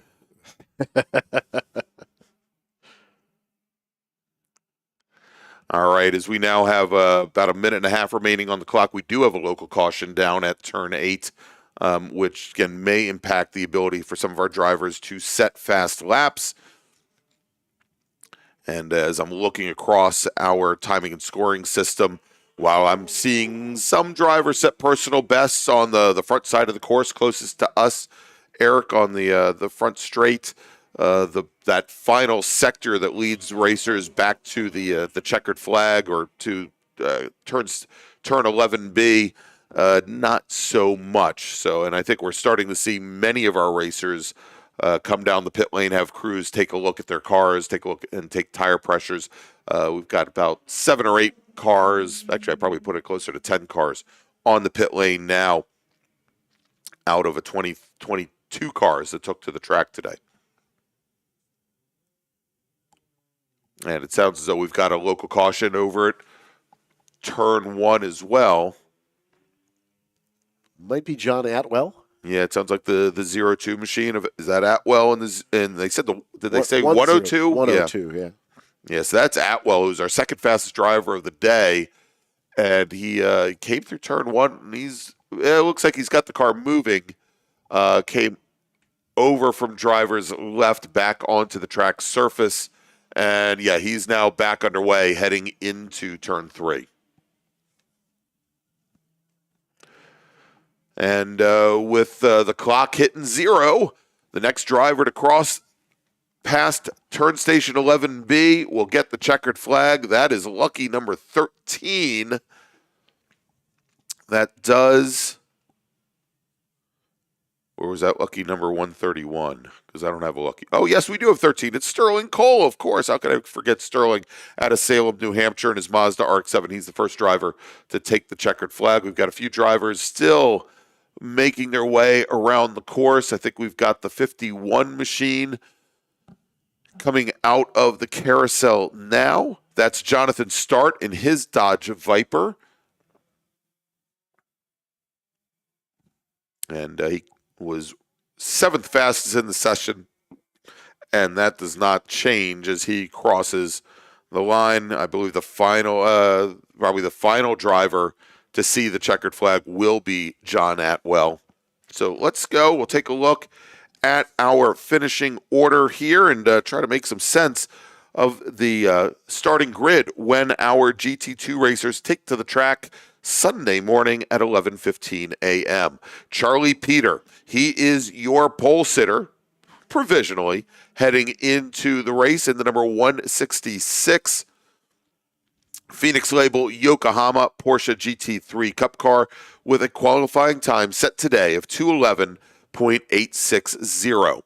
Then we've got a new driver to sit on the front row with him, John Atwell, who came into the day qualified 3rd. He will leapfrog 2 drivers. He's going to leapfrog Jared Odrick and Brad McAllister with a time of 2:12.599. John Atwell in his Ford Mustang will, in the XRC DFW Concrete A&J Lab Portal Ford Mustang, will start on the outside of the front row. Then we have Brad McAllister in his Perry Downhill Associates Ford Mustang. He's going to start on the inside of row number 2. Jared Odrick will start on the outside of row number 2, starting in 4th position. Starting on row number 3, I'm going to have Austin Jers in his Chevrolet Camaro. He's out of Union, Illinois. With then, I believe it is going to be Jonathan Start in his Dodge Viper. So that should make up 5th and 6th positions. Then I believe we've got Jack Stanford and Tony Ave. They're going to start 7th and 8th. And then let's take a look and see how Michael Kottlebaum did today. He turned in a 2:15.433. Michael Kottlebaum is going to move up from 12th to 9th. And then next to him, we will have Tiger Tom Patton. That's going to make up your first 5 rows in what is a 23-car GT2 field. All right, let me make a quick announcement. I am going to use the tone, so get ready, Brendan Kazmarek. Attention in the paddock, attention in the paddock. SMX drivers, you are scheduled to be on course at 1:09 p.m. this afternoon. SMX racers, you are our first session after lunch. You are going to be on track at 1:09 p.m. this afternoon, just a little bit less than an hour from now. And with that, Eric, we're going to take a quick break. Not so quick break. You've got some work to do. I have work to do. You have work to do. I'm going to go try to find us some lunch, and we'll be back here with more action from the SCCA National Championship Runoffs presented by Sunoco in just about an hour. Thanks so much for joining us this morning, and we'll see you soon.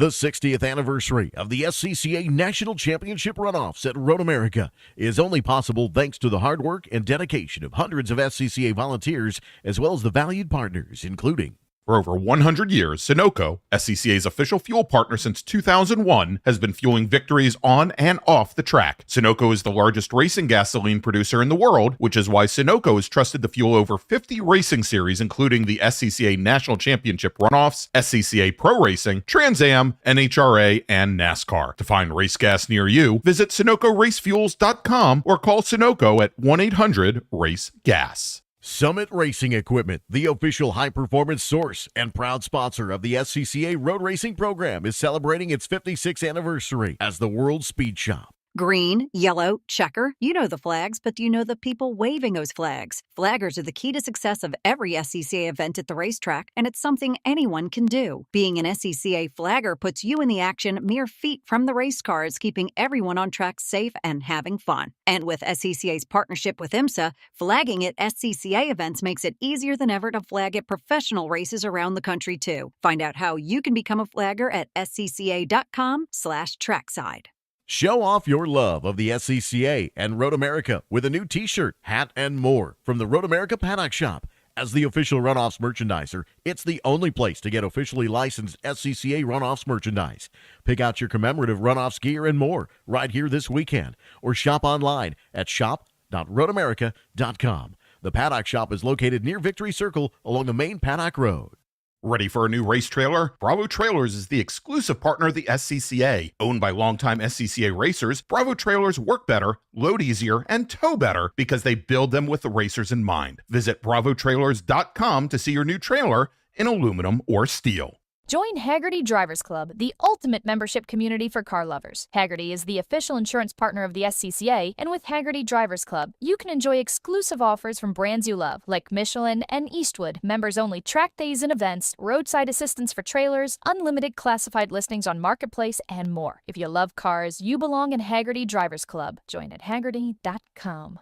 It's the third and final day of qualifying at the Sports Car Club of America National Championship Runoffs presented by Sunoco, which makes this tire rack pole day. The 26 fastest qualifiers will win the pole for their national championship race, and each will win a $500 gift certificate from Tire Rack, the official tire retailer of the SCCA.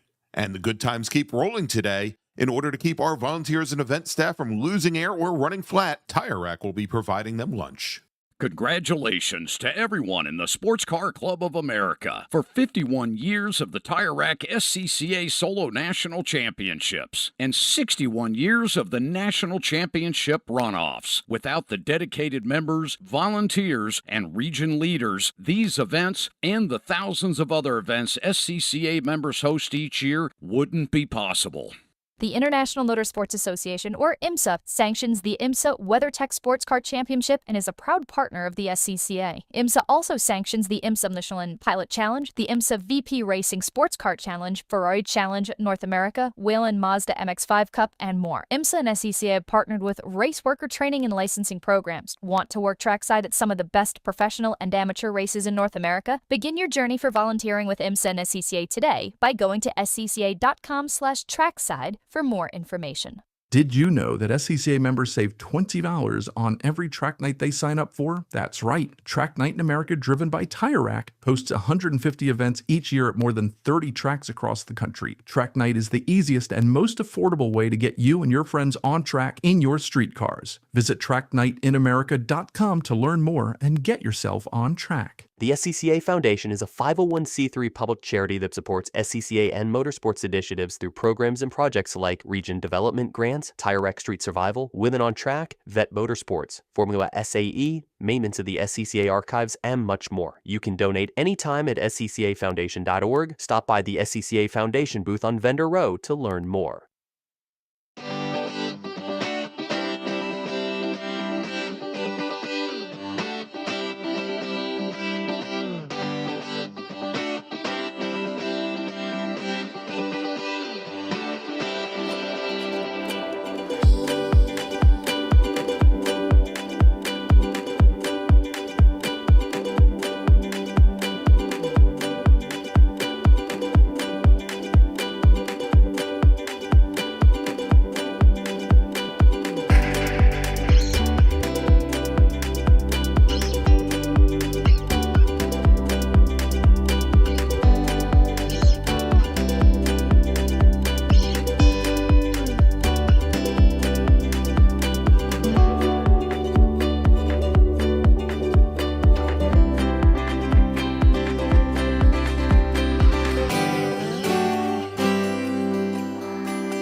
the sun.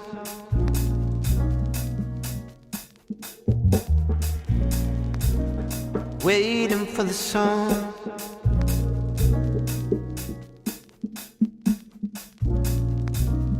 Waiting for the sun.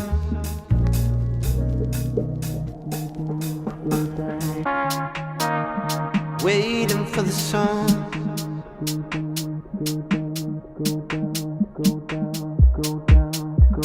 Waiting for the sun to go down, to go down, to go down, to go down.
Waiting for the sun.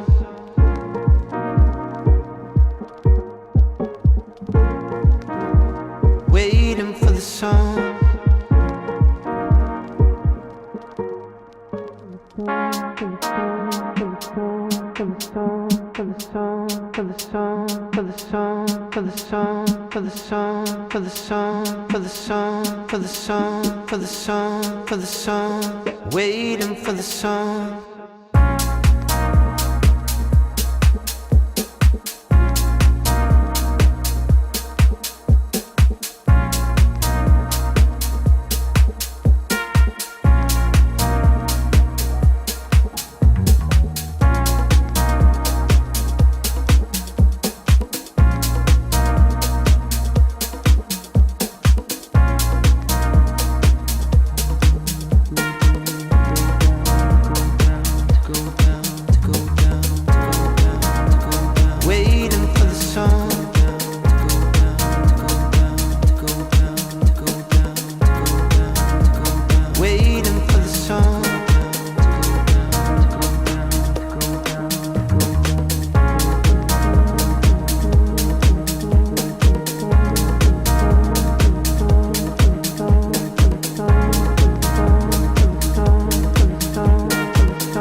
Waiting for the sun.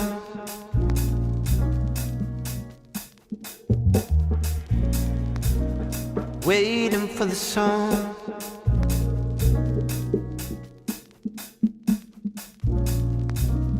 Waiting for the sun.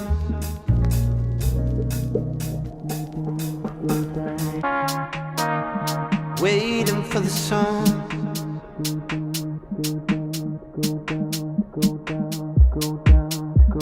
Waiting for the sun to go down, to go down, to go down, to go down.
Waiting for the sun.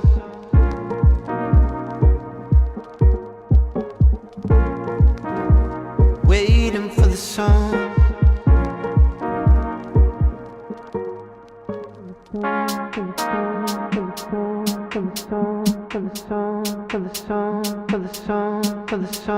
for the song, for the song, for the song, for the song, for the song, for the song, waiting for the song.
And welcome back, everybody. It is the 2024 SCCA National Championship Runoffs presented by Sunoco. And after a nice, well-deserved lunch, at least for Eric and I, we deserved it.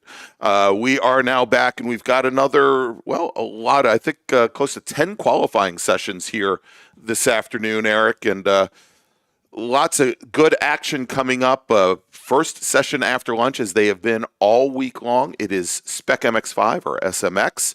And I know you've got the rundown there. I'm still waiting to get mine. So why don't we take a look at see how things finished up after 2 days of qualifying.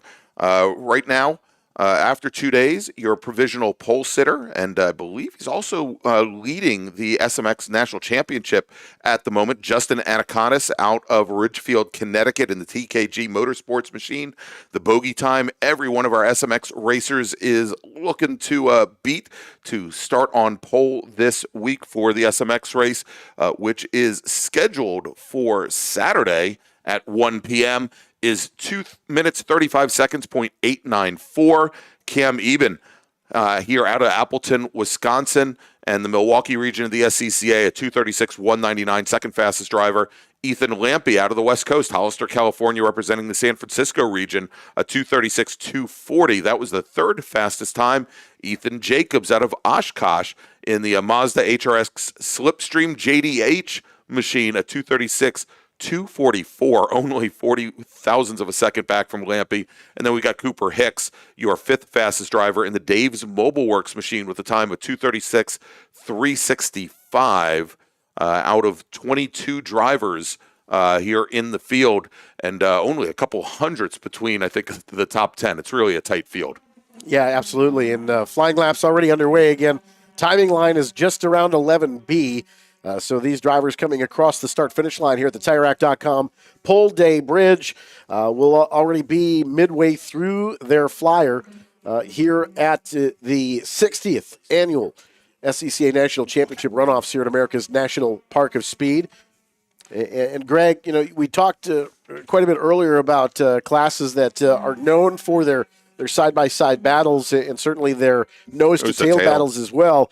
These cars draft extremely well here at Road America, almost to a fault in some cases, where it tends to send some drivers into a little bit of frustration too through the early stages of races, trying to find who your dancing partner is going to be. Yeah, indeed. And so I don't know, and we're going to have we've got somebody in the booth who's going to join us in just a second who's raced in both classes, probably give us a little bit more insight on it. I think in Spec Miata we see maybe the draft a little bit stronger than we do in SMX possibly.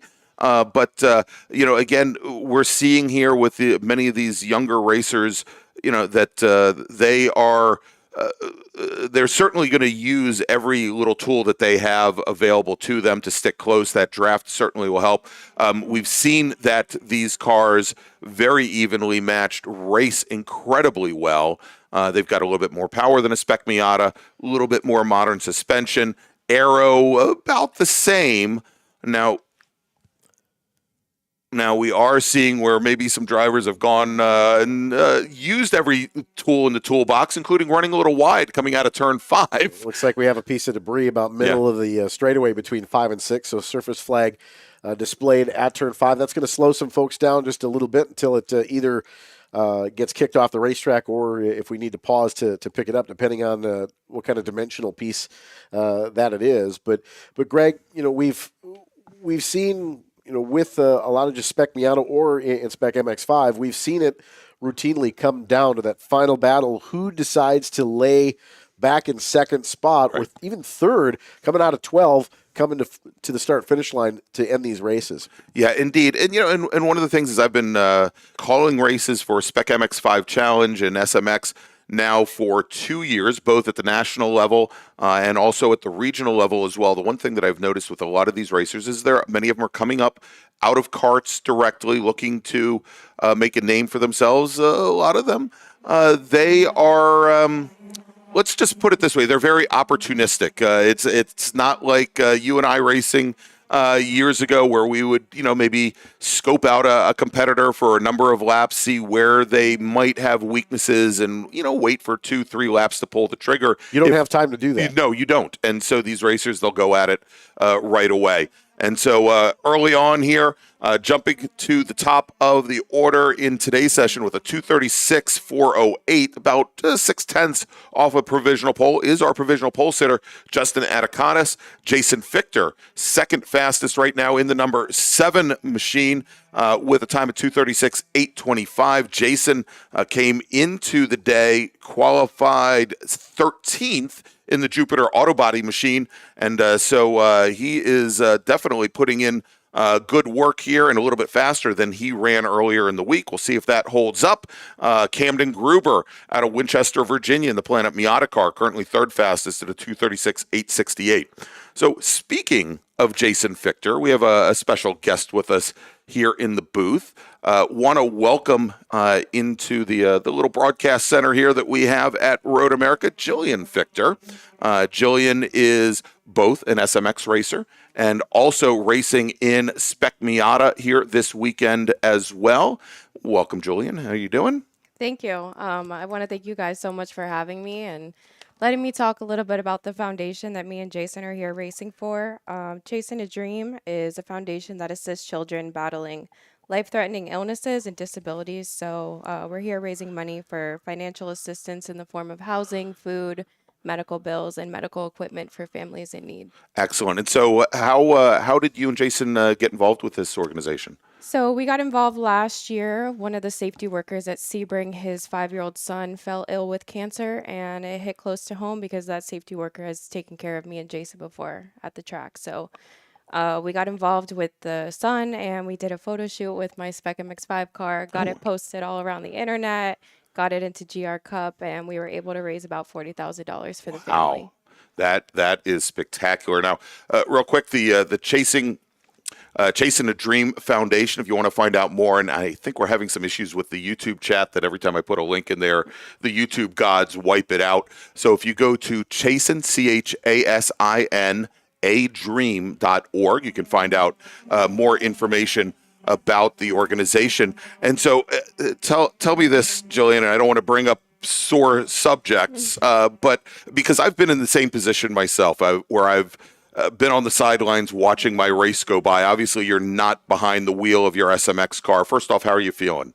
I'm a little sore, definitely having some FOMO, seeing everyone out there qualifying, but, you know, I'm okay, and the other driver is okay, so that's all that matters. That's exactly. And as we said, you're racing in Spec Miata. You're going to be out for qualifying a little bit later today, so you're still going for a national championship, right? Yes, I am. I was back in the seat yesterday for SM, and I'll be back in today for qualifying and the race. Okay. So why don't you give us a little bit of background here, how you got into racing, if it was something that you and your brother jumped in at the same time, maybe you got behind the wheel before him. How did you get involved?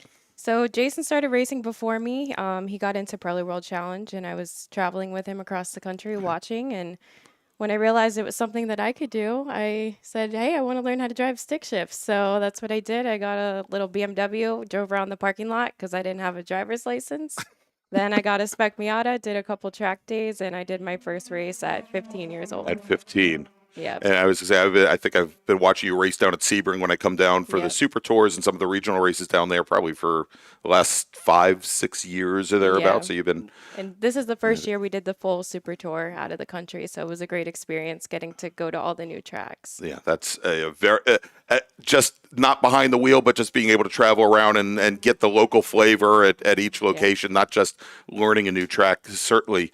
Very exciting. So is there a bit of a rivalry, I think, between you and Jason when you head out? There's always rivalry. Like, we always want to be faster than one another, but Jason's a really great brother, and he's always looking out for me on the track. If there's an incident, he's always letting me know on the radio and making sure that I'm okay no matter what. Oh, very cool. So when you're not at the racetrack, what do you do? I'm an ER nurse. Really? Yes. Oh. So obviously here, and so I guess there's a bit of a tie in there, obviously with the organization that you're working for and working with, and given how dangerous this sport sometimes becomes, does it give you a little bit different perspective once you get behind the wheel, knowing what you see on a day-to-day basis in the day job? It definitely does. I think I understand the extent of the injuries that can happen out there. So it does make me a little bit more nervous, but I know that the medical team here will take great care of everyone, and that gives me some peace. Some peace and a little bit of comfort, Eric. Yeah. Yeah, and with the day job, I was married to an ER nurse for about 20 years, and some of the things that you see in your day-to-day life do transition, focus-wise. There's a lot of things that you have to compartmentalize in the race car too. Yes, definitely. I mean, it's definitely the closest career I could find to the adrenaline I find at the racetrack. All right, real quick, let me jump in here because we have a new provisional pole sitter in SMX. We've got about 8 minutes remaining in this 20-minute qualifying session. Ethan Lampe out of Hollister, California. He had been sitting second on the leaderboard in this session behind Justin Atticonis, but he just threw down a flyer. Eric and Jillian, sorry, 2:35.651. That is now almost 0.3 of a second faster than the time that Justin Atticonis had put in yesterday. Atticonis, our second fastest driver on track, has only managed a 36.091. So just a one a little bit off of his times from yesterday, but we're talking almost 0.4 back from that new provisional pole time set by Lampe. Cam Eben, third fastest right now on track with a 2:36.265. He is now 0.6 off the provisional pole. And whoever sets the fastest lap today is going to be the new track record holder here at Road America. So this is a session that can make a little bit of difference with your name in the record book as the first person to set the track record here in SMX. So, Jillian, you said you were having some problems with we'll switch over to talk about Spec Miata a little bit because that's what we're going to see in here in just a little bit. You said you had a little trouble with the race car earlier in the week. You think you got the problem solved with it? Yeah, we had a little bit of setup issues, but now my biggest concern is just the pain in my tailbone when I'm out racing. But I'm ready to get back out there and I know once the adrenaline hits me, it'll probably hurt. cover it. Yeah, absolutely. It's more when you get out of the race car afterwards that is an issue. And so, any strategy or that we can let other people in the paddock know? I guess you don't want to let your other competitors know what your strategy let them is. know too much. Yeah, I know. But what are you looking to achieve here in qualifying here today? Given that it's essentially going to be your first session out in the car for qualifying. Yeah, this will be my first lap that I'll set for qualifying. So unfortunately, I'm starting from the back, but I'm just going to try and work my way up and get with a good pack that I trust and just try to get the fastest lap I can in 20 minutes. There you go. Not a lot of time to do it. When you're in that moment where you're finding a pack, you get somebody that you're comfortable racing around. Do you calculate like your run that you're going to get coming off of 14, coming to the start-finish line? Where are you setting that up? I'm setting it up to try to be as close as I can to the car in front of me coming out of the corner to give myself the biggest draft going down the straights. After you run with someone for half a lap, you kind of pick up on where they're braking, where they're turning in, and how you can get right on their bumper onto the straights. Back of the corner up a little bit, just try to get a little bit better drive off. In many cases, couple cars on pit lane here. Yeah, we just saw Dave Panterick onto the pit lane, had some issues a little bit earlier in the week. Atticonis now comes onto the pit lane in the number 18 TKG machine. And I just got a note from one of my spies around the course. I have lots of spies over 4 miles. He's telling me that Justin Atticonis has not been able to pick up a drafting partner this entire session. And so the 2:36 flat that he put in was unassisted by the draft. And, I don't think this should be a surprise. And Julian, you tell me, when you're the pole sitter coming into the final day of qualifying and knowing how important the draft is to set fast times, do you think that might be a plan that some of these other drivers have, is just to leave the provisional pole sitter kind of out to dry and let them try and defend that pole time without any help? It could be. That's a good point. Maybe they're not wanting to work with him because they know he's already the pole sitter. But I think driving down pit lane is a good strategy to try to pick up some friends out there. Yeah, possibly. So, and we're looking, and I don't see his team looking over the car. Maybe what they're doing is trying to judge a gap and try to find somebody on track that may be coming out of turn 14 so that he can pick up that partner as they're sending him back out and down the pit lane now. Well, quite a bit of open space in the track right now. Everybody kind of cycling through, just coming out of 13 now. So by the time he comes up to speed, he'll have probably about a good half a straightaway in the Marine Sweep where it's open racetrack. Maybe just necessarily checking to see tire pressure build, et cetera, things like that.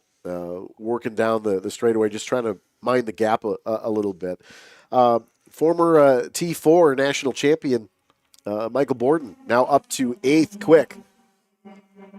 Yeah, and of course, Michael Borden, as the Spec MX5 Challenge was working its gestation up to SMX, was a coach for Mazda for some of their scholarship winners. And I think Mazda trusted him certainly enough to guide some of these younger racers up through the ranks. And as you mentioned, he took the national championship here at Road America back in 2020 in Touring 4 in an NC Miata, the same chassis type that these racers are running. It doesn't take a lot to convert a Touring 4 NC Miata to the SMX spec. But my understanding is that the chassis that he's running is not the same chassis. It is a different chassis. Yeah, it's a different car, but same prep and all of that hard work and dedication goes into that program. And Mike really prides himself, being friends with Mike for a long time, really prides himself on trying to do this the right way. Starting out as just a rental program to more of almost to the point of being able to build a prep situation for that team and to continue to grow his path, and was invited by Mazda a couple times to be down at Road Atlanta at their Mazda shootout, and then transitioned into a coach for Mazda after still being invited there. And certainly does a lot of coaching here at Road America as well. Well, now I'm getting a text message from Justin Corneliuson, who's the series manager for SMX, and it's all in caps with an exclamation mark, and it says "same car as T4." So maybe he is in the same chassis. I thought he and Bethany Porter mentioned that he was in a new car, but at the moment here, as we have now just about a minute and 30 left on the clock, I don't see any drivers setting the world on fire, but setting new personal bests or even going personal best in individual sectors. We'll see if Anna Connis, who again just rejoined the fray, can find 4/10 here with a little time remaining. But it looks as though Ethan Lampy is on a bit of a cool down here. We might even see him coming up the pit lane momentarily, as we have a number of drivers inching their way up the pit lane currently. Cam Eben is currently your third fastest driver in the number 55 machine. Nico Bratz, Matt Novak, Camden Hibbett, who I believe was also one of the scholarship winners, and then Jason Fichter, currently running 7th in the lucky number 7 car. Michael Borden, Michael Tinnis, who got his first win of the season earlier this year. I used to race against Michael when he was in an ITB Golf about 15 years ago. Camden Gruber, in the number 24 Planet Miata car. He is currently 10th. He's also a race winner from this year. All right, sounds like we're just about done with this session. One of the first clean sessions that we've had of the day so far, with 22 seconds remaining. So that's a welcome relief, I yes. think. I think I can see kind of the relief on your face I'm very too. Relieved. Yeah, we've had, and even today, just cars with mechanical issues, a lot of things, bringing out local cautions at different corners, and other than that one piece of debris early on in the session, it's been a clean and green qualifying session, as our flaggers over at corner station 11B now holding the checkered flag in the air. Next racer, who is not number 10513, we'll try and get that correlated with our Flagtronic system. But we will. We have one driver now to cross the line and take the checkered flag. All remaining flying laps will count. And as I'm looking across the line, it looks like Camden Gruber just went personal best in all sectors 1, 2, and 3. And as he came across the line, well, actually, that was from the first lap. It looks like he only turned a single lap. Did Camden Gruber. To come in 10th fastest today. He was 9th coming into the day, but we have a large contingent of racers led by Michael Tinnis in that number 26 machine coming out of the carousel and into the kink. They'll have the checkered flag in view, but again, I don't think we're going to see any new fast laps set here, as Camden Hibbett, Nico Bratz cross the line, do not improve. Cam Eben does not improve. Marcelo Paniccia does not improve. Michael Tinnis does not improve. Yeah, about 10 cars just crossed the line. I think we've got 3 machines still. Actually, Michael Borden still on a flyer coming underneath the Corvette bridge now. We'll see if he can improve. In the first 2 sectors, did not improve upon his previous fast times through those sectors, so I wouldn't anticipate he does. So let's start doing this maybe by the time he crosses the line, and I'll make some modifications if necessary. Our pole sitter, provisionally, in SMX, when they go out and go out for their very first ever championship race at the National Championship Runoffs, it'll be 1 p.m. this Saturday. Ethan Lampy out of Hollister, California, is your pole sitter. Justin Atakanis will start to his left on the outside of the front row. Then we've got Cam Eben. He will start on the second row, starting third. And then we have to take a look here. Is it Ethan Jacobs or is it Nico Bratz? Bratz ran today at 2:36.482. And Jacobs ran a 2:36.244. So Ethan Jacobs. Then we've got, actually, it'll be Cooper Hicks. Then we'll have Nico Bratz, I believe. Then Matt Novak, Camden Hibbett. He corrected me on that once this year. Then we've got Noah Harmon, Camden Gruber, and Will Robinson, I believe, will be those top 4 rows. All right, we're going to take a quick break. We'll be back in just a few minutes with more action here from Road America, the National Park of Speed, and the 2024 SCCA National Championship Runoffs presented by Sunoco. Next up is going to be F Production and H Production. We will be right back. Oh. The 60th anniversary of the SCCA National Championship Runoffs at Road America is only possible thanks to the hard work and dedication of hundreds of SCCA volunteers, as well as valued partners, including Tire Rack was established over 40 years ago by an SCCA member with a passion to find the right tires, wheels, and now brakes and suspension products for racers and enthusiasts on both street and track. As official tire retailer of SCCA since 1995 and sponsor of the Runoffs Pole Award along with the National Solo Program, Time Trials Nationals and National Tour, and Track Night in America, Tire Rack is proud to support the SCCA and its members as they go have fun with cars. The SCCA Foundation's highly anticipated annual sweepstakes is now open. Your donations to the foundation can earn you a prize pack to attend the 2025 Monaco Grand Prix, including a luxury yacht experience. Learn more and buy your tickets at sccafoundation.org. Mazza Vineyards is the exclusive sparkling wine for podium celebrations at the Hoosier Racing Tire SCCA Super Tour, SCCA Runoffs, and Tire Rack SCCA Pro Solo. Celebrate your racing weekend with Mazza Vineyards and learn more at enjoymazza.com.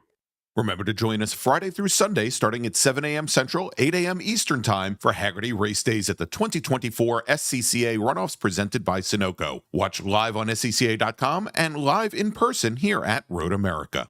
If you like what you see today, become part of the action by joining the Sports Car Club of America. Whether you want to drive, flag, organize, officiate, have fun with cars, or meet 65,000 enthusiast friends, SCCA offers plenty to feed your motorsports obsession. Ask someone trackside about how to get involved or visit SCCA.com for more information. Get more bang for your buck at summitracing.com. Choose from millions of in-stock parts from over 1,500 name brands, parts for racing, street performance, trucks, plus tools, accessories, and more. SCCA Time Trials is about the quest for speed. It's a place for mechanical creativity, driver development, and pushing the envelope. Time Trials is driver versus racetrack, with a focus on setting personal best laps. But competition is only one aspect of the Time Trials experience. Visit timetrials.scca.com to learn more and find an event near you. It's the third and final day of qualifying at the Sports Car Club of America National Championship Runoffs presented by Sunoco, which makes this Tire Rack Pole Day. The 26 fastest qualifiers will win the pole for their national championship race, and each will win a $500 gift certificate from Tire Rack, the official tire retailer of the SCCA.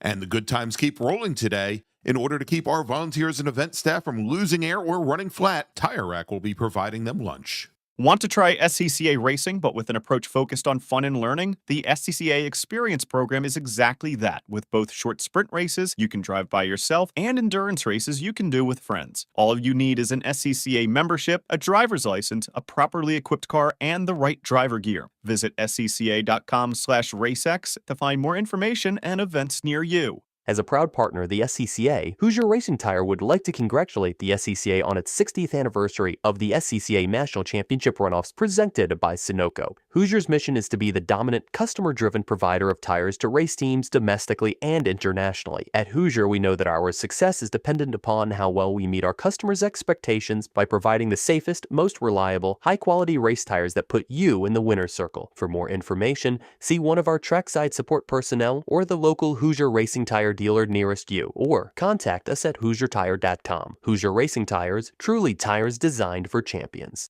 Green, yellow, checker. You know the flags, but do you know the people waving those flags? Flaggers are the key to success of every SCCA event at the racetrack, and it's something anyone can do. Being an SCCA flagger puts you in the action mere feet from the race cars, keeping everyone on track safe and having fun. And with SCCA's partnership with IMSA, flagging at SCCA events makes it easier than ever to flag at professional races around the country, too. Find out how you can become a flagger at scca.com/trackside. SCCA welcomes Sunoco as the presenting sponsor of the 2024 and 2025 SCCA Runoffs. Sunoco is the largest producer of racing gasoline in the world and the official fuel of the SCCA. An SCCA partner since 2001, Sunoco, fueling runoffs victories and dreams.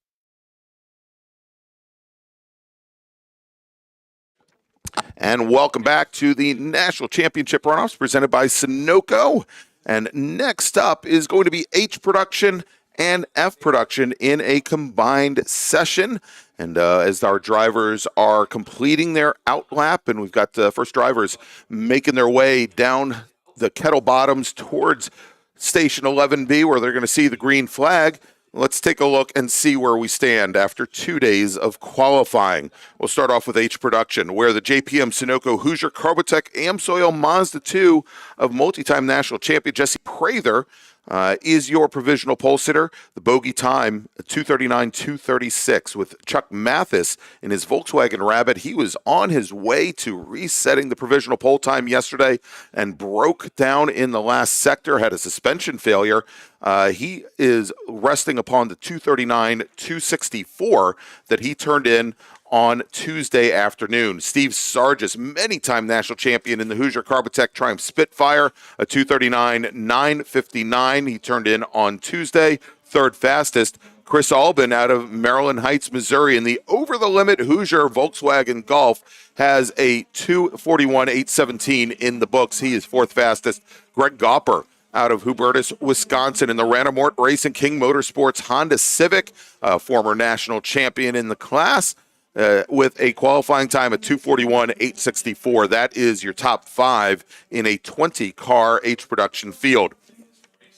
In F production, Cliff Ira in the Cliff Ira Motorsports, Jesse Prather Motorsports Honda Civic Del Sol is your provisional pole sitter. Yesterday, he turned in a 2-minute 32.327. That is almost a second and actually 1.3 seconds clear of Kevin Ruck's Hoosier Willwood AEM Acura Integra. Kevin turned in a 2:33.613 yesterday. Mason Workman in the Hoosier Mazda Planet Miata, Jesse Prather Motorsports Mazda Miata, 2:33.781. Is your third fastest driver coming into the final day of qualifying, with David Strittmatter in his Acura Integra about 7/10 of a second off from Workman, fourth fastest, and Bill Hinkston in the JPM Goodyear Mazda Miata, 2:35.182, good for fifth fastest. Your consistent lap time is what we're seeing, about that 2 to 3 tenths faster than yesterday. Clean racetrack right now. A lot of open space out there for sure, especially for some of these H-Prod cars. Need a little bit of get their legs to roll out a little bit. Yeah, indeed. Takes them a little time to get up to speed, and we may see with some of the H-Prod cars a little bit of draft. Some of the newer H-Prod cars, are a little boxy, we'll say, with the Volkswagen Golfs. And let me see if we can fix that somehow.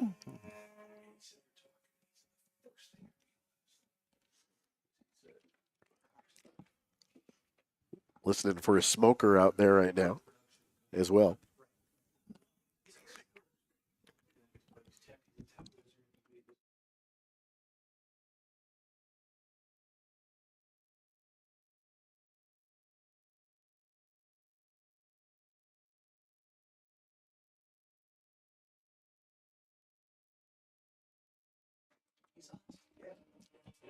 All right, going to the top of the leaderboard early on in E-Production, Joe Moser. Moser not having the best of times this week, came into today 8th fastest in the King Motorsports Hoosier Carbotech Acura Integra. Did not go out for qualifying on Monday. Had some issues during the test days and needed to take the car off-site for repairs. It is now back. And for the time being, with a 2:34.742, again, that is just the opening lap, still about 2 seconds off the provisional pole time. Yeah, there's a lot of cars that we'll likely see have a little bit better times today that maybe got cycled out through some local yellows on the first 2 days of qualifying as well. And again, looking at going with a clean session here, especially in F-Prod, Joe Moser, always a threat here at Road America. Yeah, now this qualifying session a little bit more heavily populated and congested, although F Production and H Production did qualify together on the same track at the same time on Tuesday. Yesterday, they did have separate sessions, so about half of the track density here for them. So some of these slower cars may find a little bit less of an opportunity to find some open track. Yeah, and really that's the opportunity that you're trying to get to open track. Obviously, some of these cars, in heavy traffic, you're braking early. You're maybe not getting on the power as you'd like to. You get a little bit late on the power, and you're not getting the run down the straightaways that are advantageous for a fast qualifying lap. Just about 11 and a half minutes left to go here in this qualifying session. Greg, one of the things that we see a lot with F-Prod and H-Prod, but specifically some open cockpit, some closed cockpit cars with an opportunity, here with a lot of different configurations. Indeed, and so of course we've got some of the little British cars, completely open tops. We've got the Brandon's 2 Fiat X19s, the Targa top cars that may introduce a little bit of drag there, but very, very low frontal area at the with those cars, and then we've got some of the newer production cars, like mid 70s and mid 80s Volkswagen Rabbits and Golfs. Those are new for us. Yes, our yes. age group. Yeah, those are still new. Those are brand new cars. Exactly. Or we talk about Greg Gopper's Honda Civic. That is, I believe, a 1985, 86 Honda Civic. A little boxy. They're still 35 years old. Right off the showroom floor. They're brand new. That's right. Yeah. Now, here's something we don't normally see in production racing, and this is where two of our F Production Mazda Miata drivers have teamed up on course. We had Charlie Campbell in the number 89 machine, and I believe that was Stephen Powers in the 145 car, locked nose to tail, very Spec Miata-like there as they make their way down to turn one. Going to the top of the leaderboard in H Production in this session, Kevin Ruck turning in a 2:32.982. That improves upon his best time from yesterday, which was a 2:33.613, not down to Cliff Ira's provisional pole time. However, again, that bogey time, a 2:32.327. Joe Moser improves upon his lap time and turns in a 2:33.602, and that would be good enough for third at the moment as he leapfrogs a number of racers, and including Mason Workman, who was our third fastest driver coming into the day, who had turned in a 2:33.781 yesterday. But again, consistency in the lap times that we're seeing, different speeds, different players in these qualifying session too up front. All right, well, here is a big change here. We talked about Chuck Mathis, who was on a flyer yesterday when he had a suspension failure at the very end of the session. Chuck Mathis resets fast lap and provisional pole time in H production. He just turns in a 2:38.445. That is quite a bit underneath the provisional pole time Jesse Prather set yesterday on the very last lap of the session, where Prather turned in a 2:39.236. Jesse Prather does improve, though. He's now down to a 2:38.629. And I'm probably more surprised than anything else, Steve Sargis, who came into the day third fastest, he is now almost 2.9 seconds back from Chuck Mathis, and off of the provisional pole at the moment, 2.6 seconds back from Jesse Prather. We talked about it through all the morning sessions, but new times, new players in the mix today. Some guys decided not to go out for the second session, or only ran 1 or 2 laps in the second session just to put laps on the car. Right. Not able to really find a lot of pace from first session to the second session, but now in this third session, really starting to find some pace. All right, we're starting to see some of our E-production, or probably not E-production, F-production drivers. You've been in E-prod mode all afternoon now. I have. I don't know what it is. It's E-prod all the time here at the runoffs. That's right. It looks like some of our E-production racers starting to maybe run some cool-down laps here. Mark Webber, the exception, he just sets a new personal best time of a 2:42.443. In H production, Sargis now puts in a new fast lap. He is still, though, 2.2 seconds back from Jesse Prather in third. Chris Albin, your fourth fastest runner today, he's got a 2:41.871 in the books. That is about 0.06 of a second off of his best lap time from yesterday. Kevin Ruck now on the pit lane. Again, Ruck with the fastest time of the day in not E, but F production. And let's take a look and see where Cliff Ira sits in this session here today. Again, Ira in his Jesse Prather Motorsports, Cliff Ira Motorsports, Honda del Sol, and he is your reigning national champion, your defending national champion. He is sitting down in 11th position. Fastest lap for him so far, 2:39.754. If it weren't for the fact that he's got the provisional pole in his back pocket, that would be good for 16th.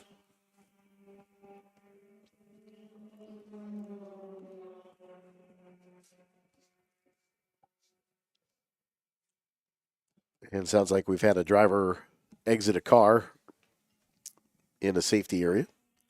We've got over on the side of the track.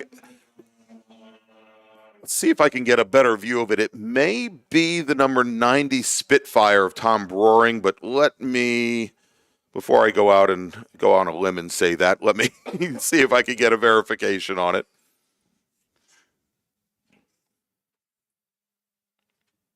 But that's in the turn 2 area, just past the Aaron's Tunnel here at Road America.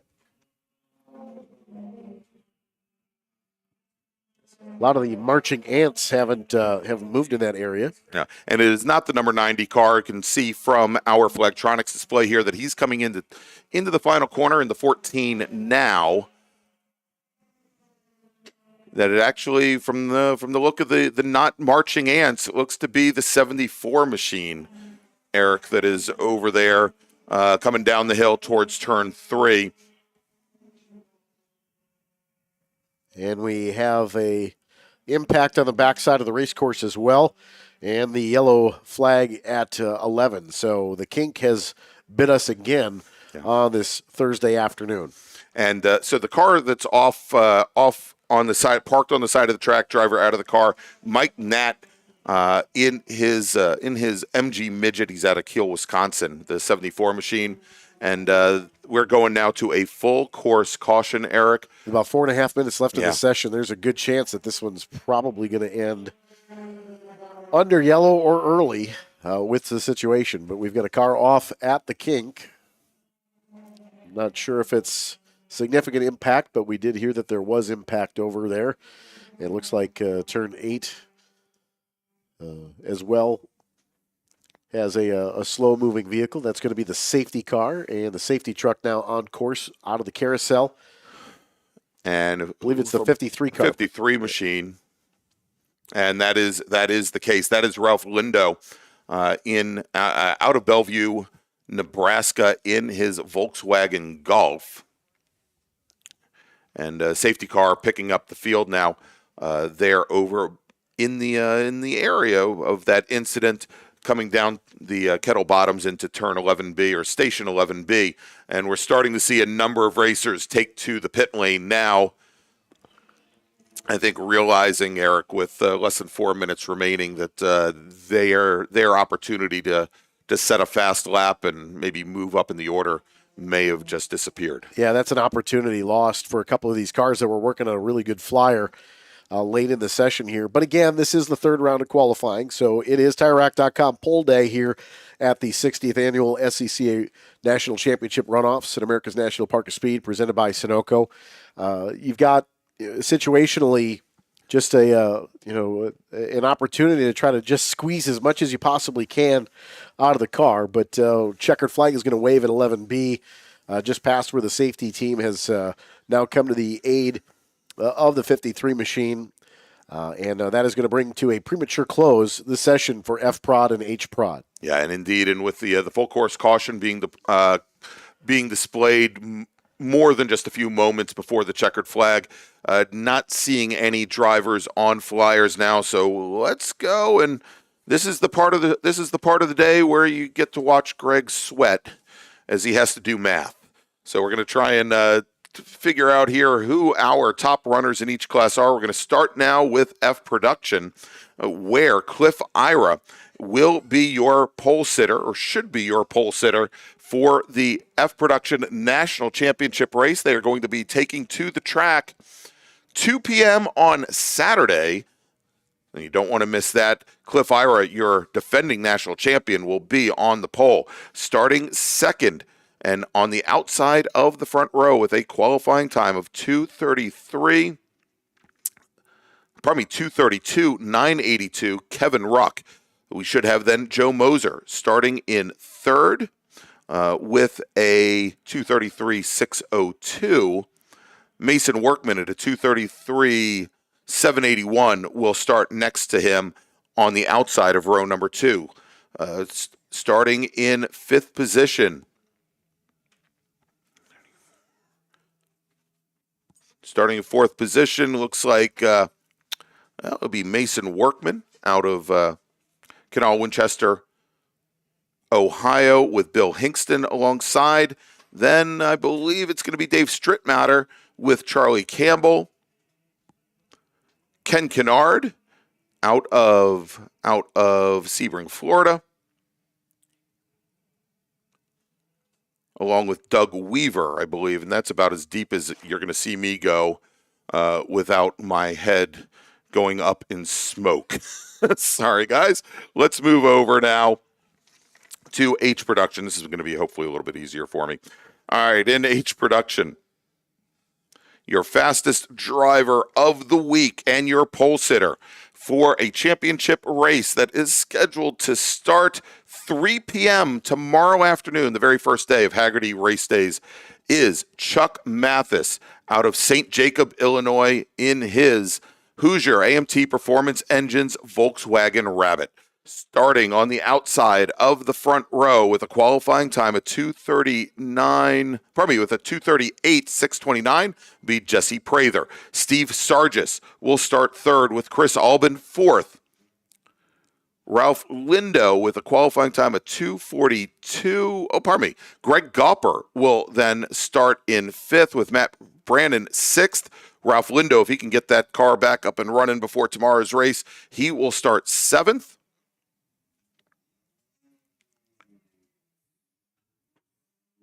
With William Traynor starting eighth. And then I believe we've got Braden Connolly and Robert Bax rounding out your top 10. All right, we're going to take a little break. We'll be back here in just a few moments. Next qualifying session up, going to be going back to the open wheel machines. Going to be Formula Enterprises 2 here at Road America, where you're listening to the 2024 SCCA National Championship Runoffs presented by Sunoco. We'll be right back.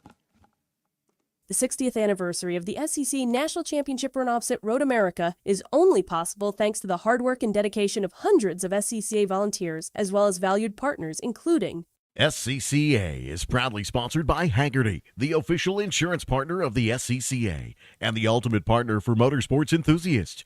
Haggerty provides off-the-track insurance for motorsports vehicles, including trailers and tools, while in the paddock, in transit, in storage, and at the shop. With Haggerty's Track Day Insurance, you can relax and know that you're covered during your high-performance driving education events, track days, and time trials. SCCA Time Trials is about the quest for speed. It's a place for mechanical creativity, driver development, and pushing the envelope. Time Trials is driver versus racetrack, with a focus on setting personal best laps. But competition is only one aspect of the Time Trials experience. Visit timetrials.scca.com to learn more and find an event near you.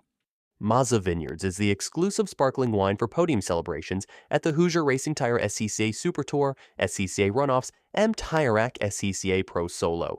Celebrate your racing weekend with Mazza Vineyards and learn more at enjoymazza.com. For over 25 years, championship-winning drivers and teams have demanded Hawk Performance Motorsports brake pads. Visit hawkperformance.com and like them on Facebook or Instagram to learn more. Hawk Performance, what's stopping you?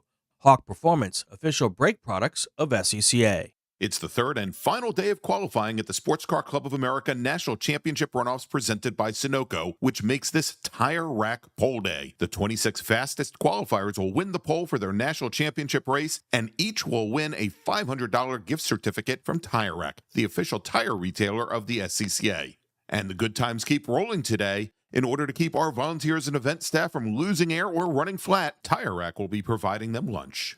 Congratulations to everyone in the Sports Car Club of America for 51 years of the Tire Rack SCCA Solo National Championships and 61 years of the National Championship Runoffs. Without the dedicated members, volunteers, and region leaders, these events and the thousands of other events SCCA members host each year wouldn't be possible. Show off your love of the SCCA and Road America with a new t-shirt, hat, and more from the Road America Paddock Shop. As the official Runoffs merchandiser, it's the only place to get officially licensed SCCA Runoffs merchandise. Pick out your commemorative Runoffs gear and more right here this weekend, or shop online at shop.roadamerica.com. The Paddock Shop is located near Victory Circle along the main Paddock Road. For over 100 years, Sunoco, SCCA's official fuel partner since 2001, has been fueling victories on and off the track. Sunoco is the largest racing gasoline producer in the world, which is why Sunoco is trusted to fuel over 50 racing series, including the SCCA National Championship Runoffs, SCCA Pro Racing, Trans Am, NHRA, and NASCAR. To find race gas near you, visit SunocoRaceFuels.com or call Sunoco at 1-800-RACE-GAS. The SCCA Foundation is a 501c3 public charity that supports SCCA and motorsports initiatives through programs and projects like Region Development Grants, Tire Rack Street Survival, Women on Track, Vet Motorsports, Formula SAE, maintenance of the SCCA archives, and much more. You can donate anytime at sccafoundation.org. Stop by the SCCA Foundation booth near the Tire Rack Event Center and learn more. Shop anytime, anywhere with the Summit Racing app. Bravo Trailers are well represented within the SCCA paddock. They are the trailer supplier for the SCCA road racing and solo programs. Mazda Motorsports chose Bravo Trailers for their Mazda Motorsports Customer Experience Center too. Bravo Trailers, they are worth a look by anyone looking for a new trailer. It's not always achievable to have a dedicated motorsports car in the driveway. It's also tough to build a do-it-all car that is fun to drive. Club Spec is the recipe for both. SCCA Club Spec, one fun-to-drive car becomes your daily, your autocross car, your track car, and even your time trials car. S197 Mustang if you like V8s and torque. NC Miata if you like compact and agile. Learn more at scca.com/clubspec. The 60th anniversary of the SCCA National Championship Runoffs at Road America is only possible thanks to the hard work and dedication of hundreds of SCCA volunteers, as well as the valued partners, including For over 100 years, Sunoco, SCCA's official fuel partner since 2001, has been fueling victories on and off the track. Sunoco is the largest racing gasoline producer in the world, which is why Sunoco is trusted to fuel over 50 racing series, including the SCCA National Championship Runoffs, SCCA Pro Racing, Trans Am, NHRA, and NASCAR. To find race gas near you, visit SunocoRaceFuels.com or call Sunoco at 1-800-RACE-GAS. Tire Rack was established over 40 years ago by an SCCA member with a passion to find the right tires, wheels, and now brakes and suspension products for racers and enthusiasts on both street and track. As official tire retailer of SCCA since 1995 and sponsor of the Runoffs Pole Award along with the National Solo Program, Time Trials Nationals and National Tour, and Track Night in America. Tire Rack is proud to support the SCCA and its members as they go have fun with cars. SCCA is proudly sponsored by Hagerty, the official insurance partner of the SCCA and the ultimate partner for motorsports enthusiasts. Hagerty provides off-the-track insurance for motorsports vehicles, including trailers and tools, while in the paddock, in transit, in storage, and at the shop. With Hagerty's Track Day Insurance, you can relax and know that you're covered during your high-performance driving education events, track days, and time trials. For over 25 years, championship-winning drivers and teams have demanded Hawk Performance Motorsports brake pads. Visit hawkperformance.com and like them on Facebook or Instagram to learn more. Hawk Performance, what's stopping you? Hawk Performance, official brake products of SCCA. Winning takes work. Getting parts is easy. SummitRacing.com. The International Motor Sports Association, or IMSA, sanctions the IMSA WeatherTech Sports Car Championship and is a proud partner of the SCCA. IMSA also sanctions the IMSA Michelin Pilot Challenge, the IMSA VP Racing Sports Car Challenge, Ferrari Challenge North America, Whelen Mazda MX-5 Cup, and more. IMSA and SCCA have partnered with race worker training and licensing programs. Want to work trackside at some of the best professional and amateur races in North America? Begin your journey for volunteering with IMSA and SCCA today by going to scca.com/trackside for more information. Remember to join us Friday through Sunday starting at 7 a.m. Central, 8 a.m. Eastern Time for Hagerty Race Days at the 2024 SCCA Runoffs presented by Sunoco. Watch live on SCCA.com and live in person here at Road America. And welcome back, everybody, to Road America, where you are listening to the 2024 SCCA National Championship Runoffs presented by Sunoco. And if you take a look at our flagtronic system here, which I'm going to bring up on the map, you'll notice no cars, Eric. There's a blower, a wrecker, safety teams. Had a little bit of cleanup. Yeah, as is usually the case when you have a car go off in the kink. So we're still waiting here. Haven't heard word yet when our next group, that is Formula Enterprises 2, is going to be heading out on course, but it should be fairly soon. I'm looking to see some of the in-house cameras that we have here at Road America, and it appears as though most of the vehicles are starting to leave the scene. I think we still have 3 there before Corner Station 11B, but I think it looks like they're starting to wrap up there. Our wrecker from 9 making its way back home.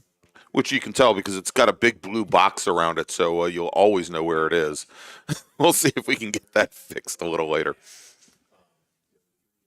And it looks like they're headed out for some gas, apparently. So moving over to they've had a busy day. They likely need more fuel. Going back to reload. But blower and the safety truck still over in the kink, still minding the minions, waiting for FE2 to take to the track.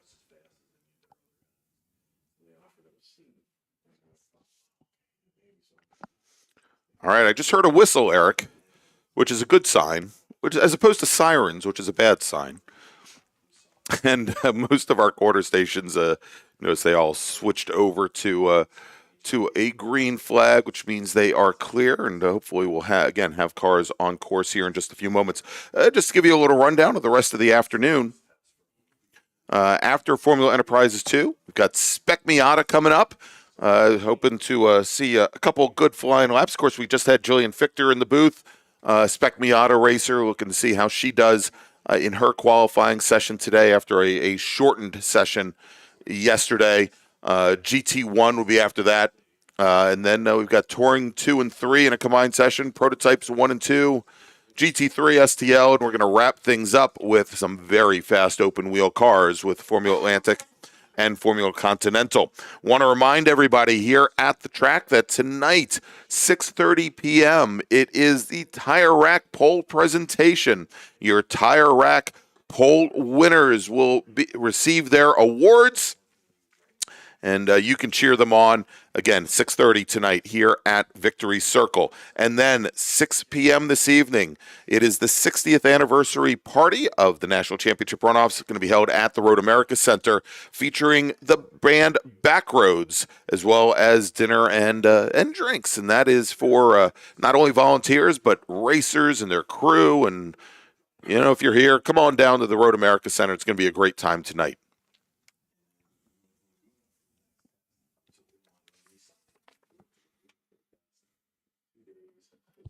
Course is clear and ready per race control, so we should be able to get back underway here shortly. And 3 minutes has been given to the grid. So don't forget, throughout the afternoon, we're still qualifying. We've got Formula Enterprises 2, Spec Miata, GT1 yet to come this afternoon, T2 and T3 with a shared session. Our prototype categories combined in a session, GT3, STU, and then a combination of Formula Continental and Formula Atlantics to end our day today here at the 60th anniversary of the SCCA National Championship Runoffs presented by Sunoco. This FE2 group scheduled to be the first group after lunch on Sunday. So once they're done qualifying this afternoon, they've got to wait till Sunday before their race picks up at the 1 o'clock mark after the lunch break on race day Sunday. Tomorrow's shaping up to be a good day. We're going to start our day with B-Spec at 8:15 tomorrow morning, followed by Formula F, and then GT Light, and then T1 will break for lunch. Spec Miata, T2, H-Prod, STU, and Formula Continental. That is our day for Friday, race day number 1 of 3. 26 total championship races here at the 60th anniversary of the SCCA National Championship Runoffs presented by Sunoco. 1 minute has been given to the grid. 1 minute has been given to the grid.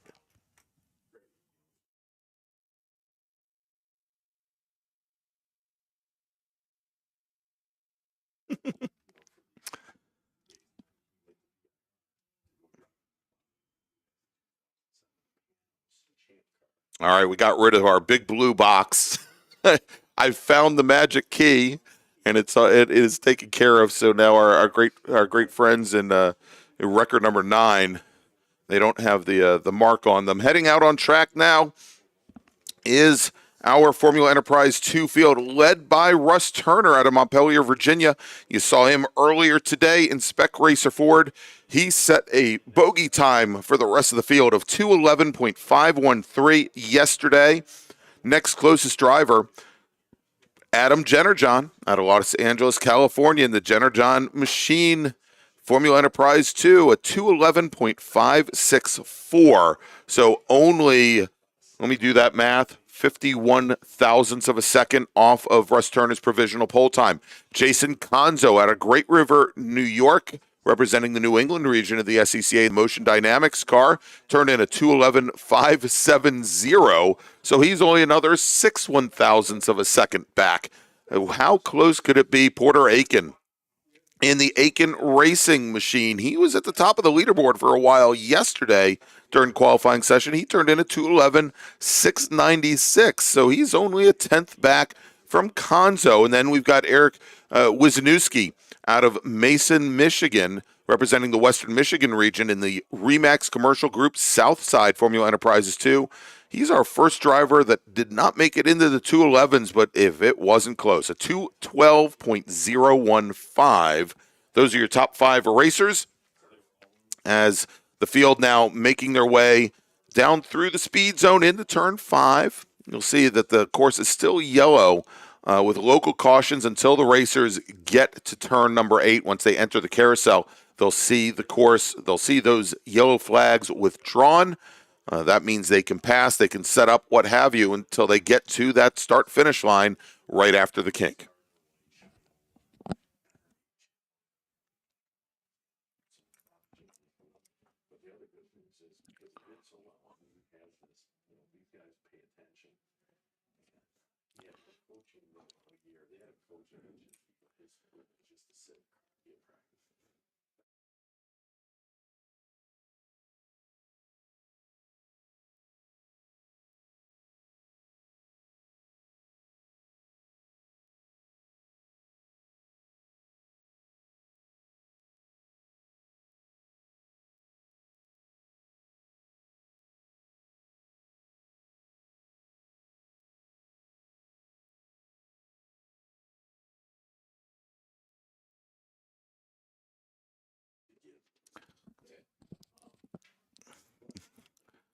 All right, and the track is now green. Russ Turner out of Montpelier, Virginia, representing the Washington, D.C. region, leads the field across the line, comes up through Thunder Valley, and I'll see them here, and you'll probably hear them on the microphone here, coming down the front straight, the Road America straight, as they are working their very first flying lap. Again, the bogey time, 2:11.513.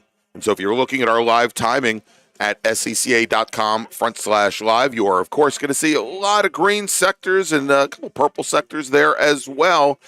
Well, it's because it's the very first flying lap. We'll track these racers as they go through.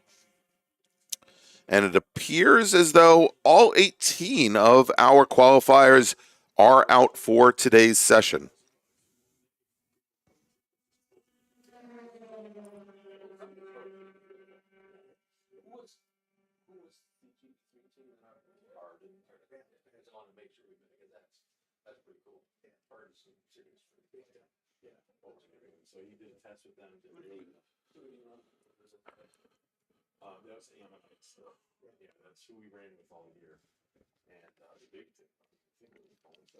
And great to have some great folks in the chat here today in YouTube. Gabe Fairbach, an FE2 racer at his own right, says hoping for a great show from everybody. I agree, Gabe.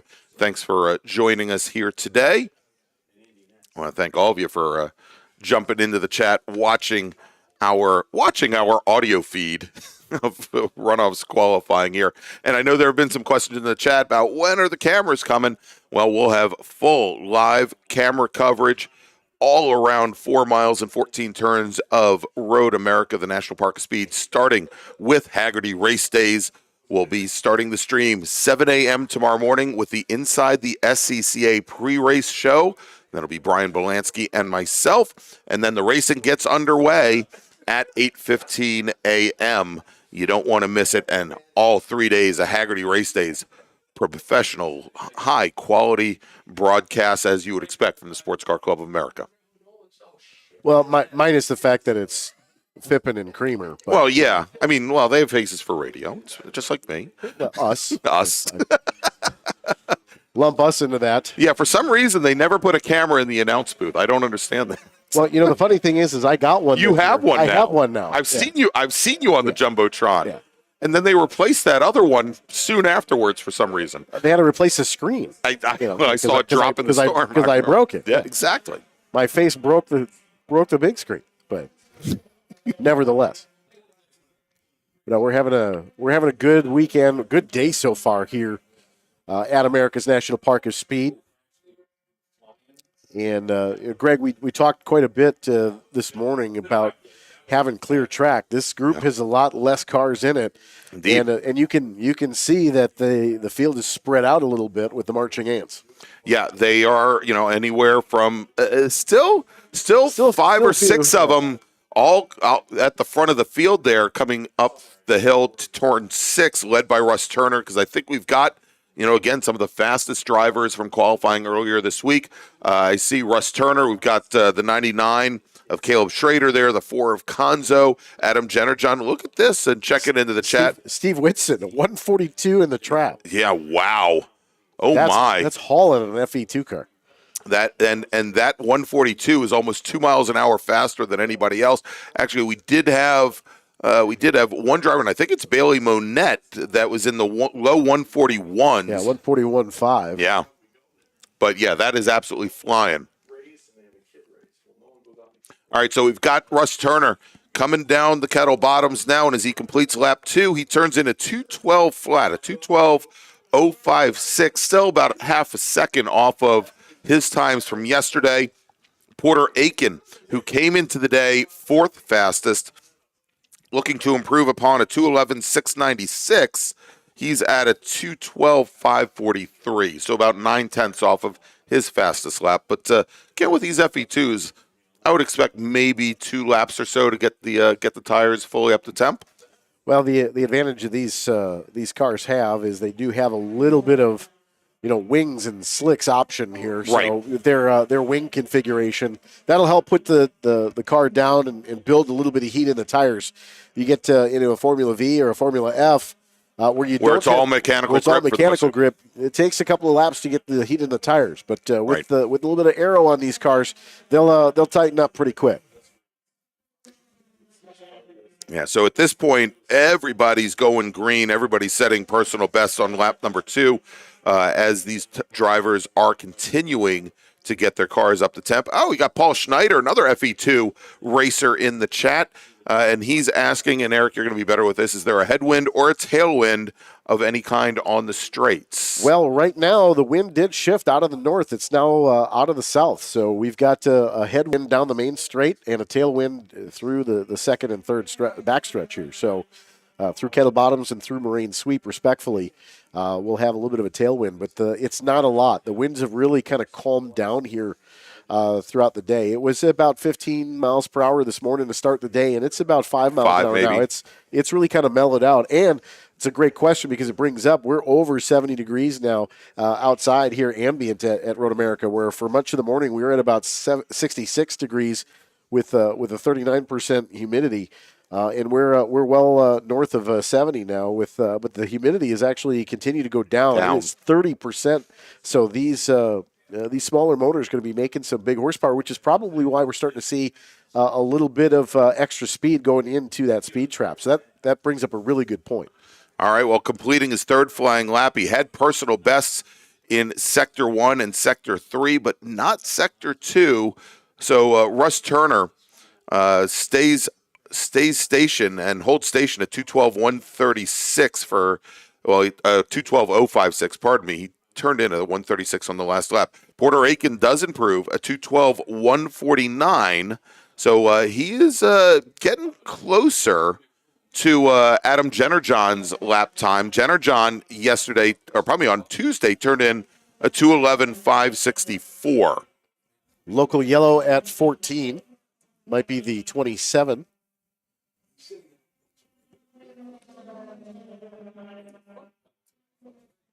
Drivers left in the gravel. Actually, the skittle has changed.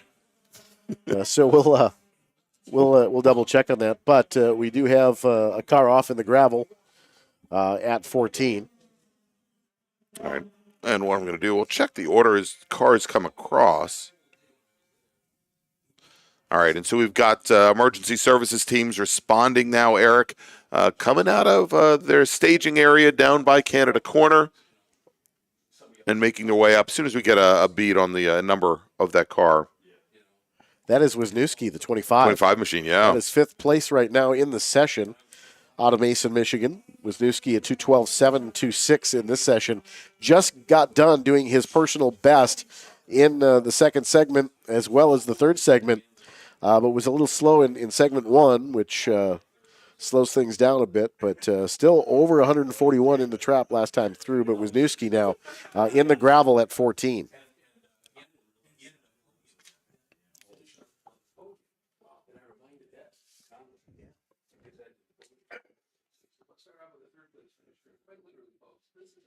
All right, and so again, emergency services teams are on the scene. Some of the best here at Road America as they try to get that number 25 machine out of the gravel trap. As you said, Eric Wisniewski just turned in his fastest lap of the session, good for 5th fastest. He came into the day 5th fastest in his Remax Commercial Group Southside FE2 machine with a 2:12.015, and currently about 7/10 off of that today. We'll see if he can once they get that car out of the gravel trap, if he can continue or not. Yeah, it looks like they're going to go to a backup yellow at 13, so they've got some boots on the ground and need some folks to slow down a bit. So that is going to cost some lap time here on the penultimate straightaway here in this qualifying session for FE2. Yeah, I am seeing a couple of drivers, even with the car off over at 14, that have set personal bests in that first sector after the start-finish line that we're using today at 11B, that they've gone green. Jason Conzo and Adam Jennerjohn, as we now have a debris flag being displayed on the front straight. And Eric, I'm not sure, but is this a line of oil that we're seeing on the front straight about 6 feet inboard from the left side of the track? Yeah, it looks like it may have been a puff or some liquid down. It's all the way down to Alpha, I believe.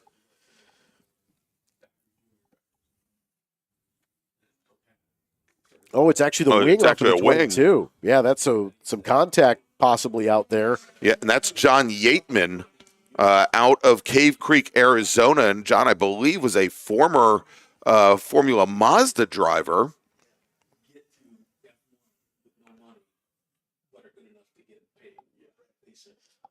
And his best finish, third in Formula Enterprises, the prior version of FE2. Was third at Sonoma Raceway. That was back in 2018. And very funny, after talking to James Candelaria the other day about his battle against battle to get back behind the wheel of a race car after having a heart transplant, and how he's also flying airplanes. John Yateman says he wanted to become a pilot, but his wife vetoed that, so I started racing. Well, pilot something on the ground. Exactly.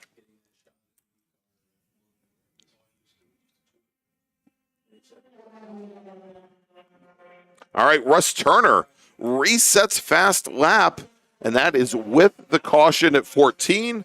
That's with the debris on the track going down into turn 1. He turns in a 2:11.860. That is still about 0.3 off of what he set yesterday. Another yellow over in 12 now. So one begets another, begets another.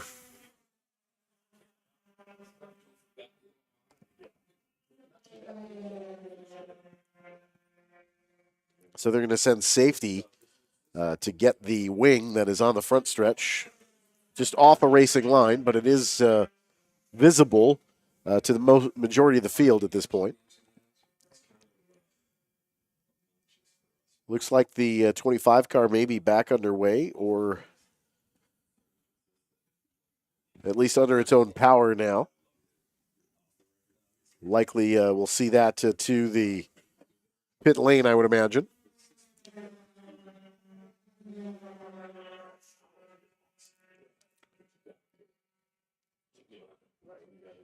All right, so safety that was assisting the 25 car. And it looks like the 25 car, we just had him go by us on the front straight here. So no harm, no foul. No gravel in the cockpit, and he's on his way. Well, maybe the rock's in the 6 inches. And so good that there was no contact or damage to the car, hopefully. Always like to have as many cars possible in each session, certainly. That's the goal of the weekend. And we've got the safety truck here on the front straightaway. And a white flag displayed at start finish and at 15. Safety truck here will pick up the debris from the wing and then tuck back behind the wall as well. So Road America safety team, one of the best in the business. These guys are very quick and efficient, and there is a waving yellow at start finish for the boots on the ground, with the safety truck picking up the debris from the wing here on the main straightaway. So we continue to cycle through this FE2 qualifying session. 3.5 minutes remaining. Still have Porter Aiken with a 2:11.641. A 2:11.641, just about a 10th off the pace of Charles Turner from Q2 yesterday, and Charles Turner second quick in this session at 2:11.8. So about 0.3 off of his time from yesterday, but just did a personal best segment 3 and slowed down a bit in the trap over in turn 5. But Porter Aiken, quickest in the session, a 2:11.641 would put him, I believe, third on the grid, potentially for Porter Aiken, I do believe. All right, sounds as though we've got a car on course and trying to get the station. We do know it's the 22 machine. Which would be turn 3, I believe. Yeah, John Yateman. That is who lost the wing, I do believe. Slight impact for the 22 machine.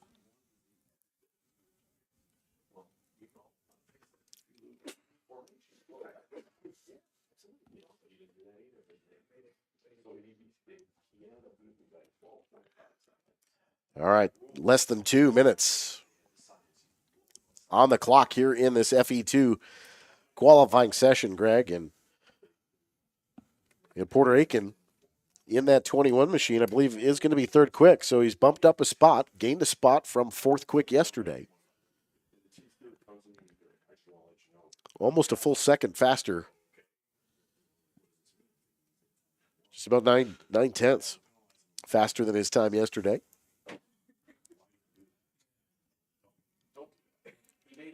So Porter Aiken improves his starting position. Will start inside row 2.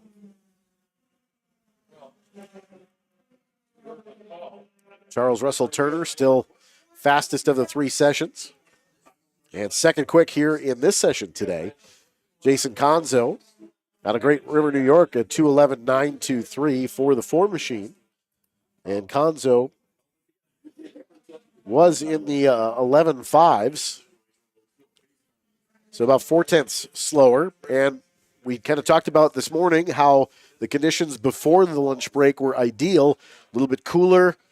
Ambient temperatures were down. Now we're starting to see the heat of the day.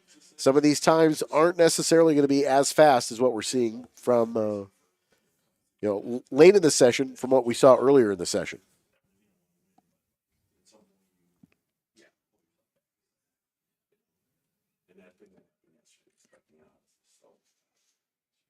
And 11B will have the checkered flag ready in hand. And ready for the first car to see it, which will likely be the 21 machine of Porter Aiken. Fitting, fastest car in the session thus far. And we'll come to see the checkered flag for the first time. That's right. And should mention that 2:11.506, that is good for provisional pole. And if it holds, we'll see if Russ Turner can best him on his last lap. And I don't think he can. The 32 comes across the line and does not improve. Porter Aiken with a 2:11.506 bests Russell Turner by 7/1000ths of a second. And that lap just got turned the lap prior. Yeah. Absolutely amazing here, and that's with all of these incidents happening around the track and wings on the ground and cars without wings off the ground and you name it. So let's take a look and see if we can run down the final order here and take a look at how this field will shape up for their national championship race when they take to the track. FE2 will race right after lunch on Sunday. Schedule time 1 p.m. Central. It will be Porter Aiken, your provisional pole sitter. Again, you don't want to take anything I say for granted, but he should be starting on pole with Russ Turner, who had pole all the way through till today, starting on the outside of the front row. Starting in third will be Adam Jennerjohn, I believe. Let me double check this, however. Jason Conzo put in a pretty good time today. He put in a 2:11.9. No, it's going to be Adam Jennerjohn starting on the inside of row number 2 with Jason Conzo starting in fourth. No. Let's start again. let's start again. This is good. This is turning out to be a bad day for me. All right. So we know it's Aiken and Turner on the front row. It is Jason Conzo who's going to start third. Then we've got Adam Jennerjohn who is going to start fourth. Then I believe, let's take a look here, if it's Wisniewski or if it's Bailey Monette, it's going to be Eric Wisniewski starting in fifth position. And then we've got Bailey Monette, Caleb Schrader, Daryl Wills, Dean Opperman, and Steve Whitston. I believe that would be your top 10. Please don't take it for granted that I'm giving you the numbers correctly. I may be slightly off, but we'll definitely give you the starting grid when our drivers take to the track. Again, 1 p.m. Central Time on Sunday afternoon. All right, we're going to take a quick break. We'll be back here in just a few moments. Next up, you know what you wanted. It's Spec Miata here at Road America, where you are listening to the 2024 SCCA National Championship Runoffs presented by Sunoco.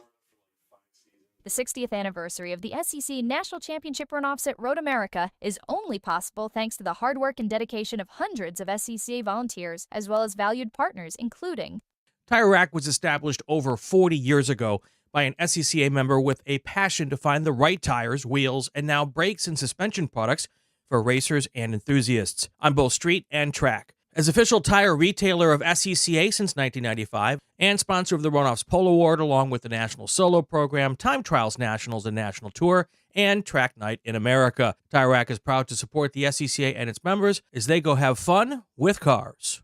It's the third and final day of qualifying at the Sports Car Club of America National Championship Runoffs presented by Sunoco, which makes this Tire Rack Pole Day. The 26 fastest qualifiers will win the pole for their national championship race, and each will win a $500 gift certificate from Tire Rack, the official tire retailer of the SCCA. And the good times keep rolling today. In order to keep our volunteers and event staff from losing air or running flat, Tire Rack will be providing them lunch. The SCCA Foundation's highly anticipated annual sweepstakes is now open. Your donations to the foundation can earn you a prize pack to attend the 2025 Monaco Grand Prix, including a luxury yacht experience. Learn more and buy your tickets at sccafoundation.org. Mazza Vineyards is the exclusive sparkling wine for podium celebrations at the Hoosier Racing Tire SCCA Super Tour, SCCA Runoffs, and Tire Rack SCCA Pro Solo. Celebrate your racing weekend with Mazza Vineyards and learn more at enjoymazza.com. If you like what you see today, become part of the action by joining the Sports Car Club of America. Whether you want to drive, flag, organize, officiate, have fun with cars, or meet 65,000 enthusiast friends, SCCA offers plenty to feed your motorsports obsession. Ask someone trackside about how to get involved or visit scca.com for more information. SCCA welcomes Sunoco as the presenting sponsor of the 2024 and 2025 SCCA Runoffs. Sunoco is the largest producer of racing gasoline in the world and the official fuel of the SCCA. An SCCA partner since 2001, Sunoco, fueling runoffs victories and dreams. As a proud partner of the SCCA, Hoosier Racing Tire would like to congratulate the SCCA on its 60th anniversary of the SCCA National Championship Runoffs presented by Sunoco. Hoosier's mission is to be the dominant, customer-driven provider of tires to race teams domestically and internationally. At Hoosier, we know that our success is dependent upon how well we meet our customers' expectations by providing the safest, most reliable, high-quality race tires that put you in the winner's circle. For more information, see one of our trackside support personnel or the local Hoosier Racing Tire dealer nearest you, or contact us at HoosierTire.com. Hoosier Racing Tires, truly tires designed for champions. SCCA Time Trials is about the quest for speed. It's a place for mechanical creativity, driver development, and pushing the envelope. Time Trials is driver versus racetrack, with a focus on setting personal best laps. But competition is only one aspect of the Time Trials experience. Visit timetrials.scca.com to learn more and find an event near you. Summit Racing is proud to support SCCA racers through the Road Racing Contingency Program. Run the required details to be eligible for contingency payouts. Want to try SCCA racing, but with an approach focused on fun and learning? The SCCA Experience Program is exactly that. With both short sprint races you can drive by yourself and endurance races you can do with friends. All you need is an SCCA membership, a driver's license, a properly equipped car, and the right driver gear. Visit scca.com/racex to find more information and events near near you. Remember to join us Friday through Sunday starting at 7 a.m. Central, 8 a.m. Eastern Time for Haggerty Race Days at the 2024 SCCA Runoffs presented by Sunoco. Watch live on SCCA.com and live in person here at Road America. Did you know that SCCA members save $20 on every track night they sign up for? That's right. Track Night in America, driven by Tire Rack, posts 150 events each year at more than 30 tracks across the country. Track Night is the easiest and most affordable way to get you and your friends on track in your street cars. Visit tracknightinamerica.com to learn more and get yourself on track.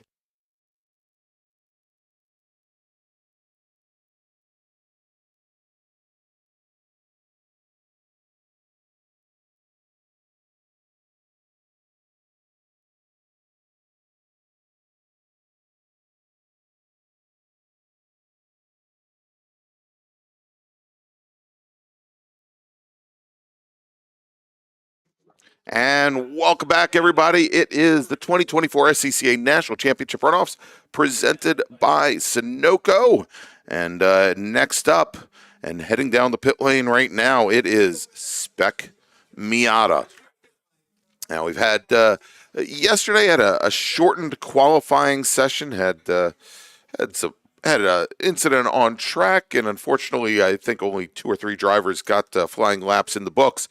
So the majority of our racers set their qualifying times. As a matter of fact, all of our drivers set their fastest qualifying times during Tuesday's qualifying sessions, and I think probably the story of the weekend, of course, we have right now defending co-national champions Nick Bruni and Preston Pardis that crossed the line at Virginia International Raceway last October in a dead heat. Well, we've got a father and son combination, Ethan Goulart and Elvin Goulart. Ethan the son, Elvin, your 2012 Spec Miata national champion, also a former Formula 500 national champion, turning in identical 2-minute 41.106 lap times to set provisional pole. Ethan crossed the line first, and he technically is your pole setter. Danny Stain in his Danny Angels or Senior Racing G-Lock Mazda was third fastest in qualifying on Tuesday. Unfortunately, was part of an incident yesterday. Do not believe he will be making the race, nor will his teammate Chuck McTudis in the OPM Autosports Rossini Racing G-Lock machine. Chuck was qualified fourth. Hope that they both rest up and get better after yesterday's session.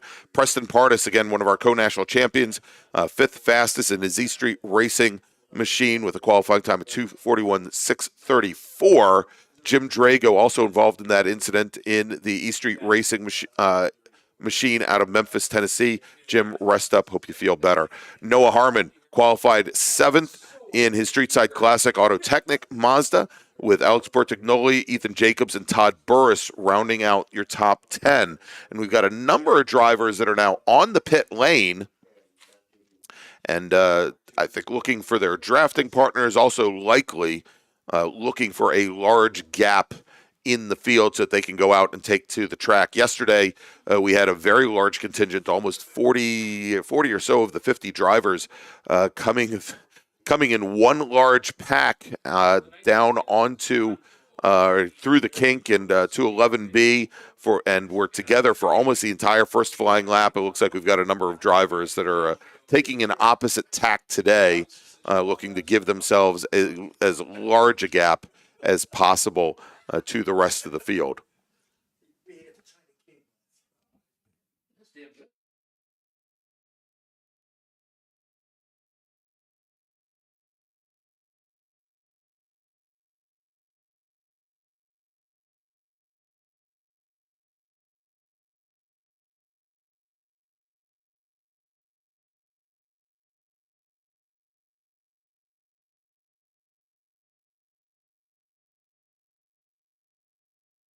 All right, in the first car to cross the stripe and start a flying lap, it is Nick Bruni in the number 6 E-Street Racing Mazda Miata. He is, again, one of your defending national co-champions in the class. His teammate, Brett Kowalski, very close behind with Sean Varwig, Nicola Veroni there as well.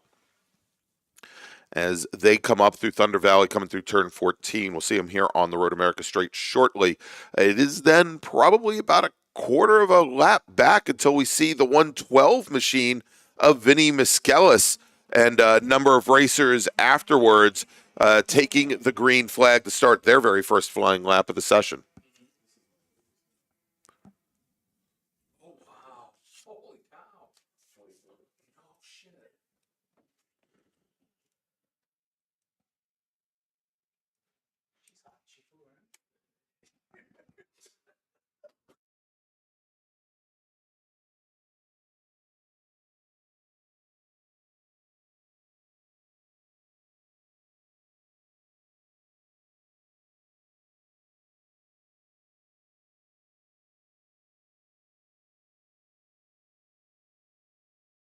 All right, so in one of those second groups here, we've got Rob Hines and his number 4 E Street Racing machine teamed up with Todd Burris. Rob, a former T3 national champion. Todd Burris, your 2019 Spec Miata national champion, and they are working nose to tail right behind Vinny Miskelis. Then we've got Noah Harmon and Alex Bertagnoli back from there. Jason Fichter, Connor Thomas, and Kyle Greenhill as well, and looking to see if we have some drivers. Of course, we knew about the drivers that would not make the field, and it looks like there are a number of racers that have not taken the green flag here so far. We'll try and get some verification on some of them. Looks like Joe Federle possibly not out on track. Tyler Brown, Andrew Devoto, Tom Brown, Miles Gertz, Center Smith. I thought I saw the 72 of Ethan Goulart on the pit lane earlier. I have not seen him come across the line to start a flying lap. We'll go and we'll try and verify that. Charlie Campbell in the number 98 machine. We just saw him a little while ago in F production. We'll see if that number 98 car comes out. Also, Ethan Jacobs looking to see if the pink number 199 car is taken to the track.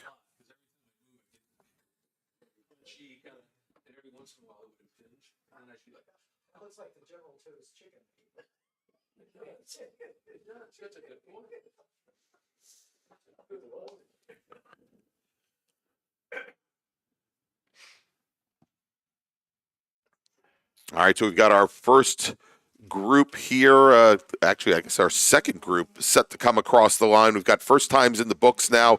We have, and again, multiple father-son pairings. We talked about Elvin and Ethan Goulart. We also have Bob Stretch and his son Logan in the field. Logan, for the moment, your fastest driver on track at a 2:42.6. And that is about 1.5 seconds off the provisional pole time. Bob Stretch, the father, at a 2:42.635, 2/1000ths off of Logan's times. Then Sean Verwig, Nick Leveroni, Frankie Barroso, your top 5. As that second group, or actually the first group that came around, we had Nick Bruni in the number 6 machine, turn in a time of 2:44.164 long. He was working with Brett Kowalski, his E Street Racing teammate. They are currently sitting 8th and 9th in the session, but we're starting to see some more drivers come across the line here, coming out of the kink and onto the kettle, or into the kettle bottoms. We'll see if anybody else pops to the top here after our first flying lap. So it does appear that we have 41 drivers out on track, and there you go.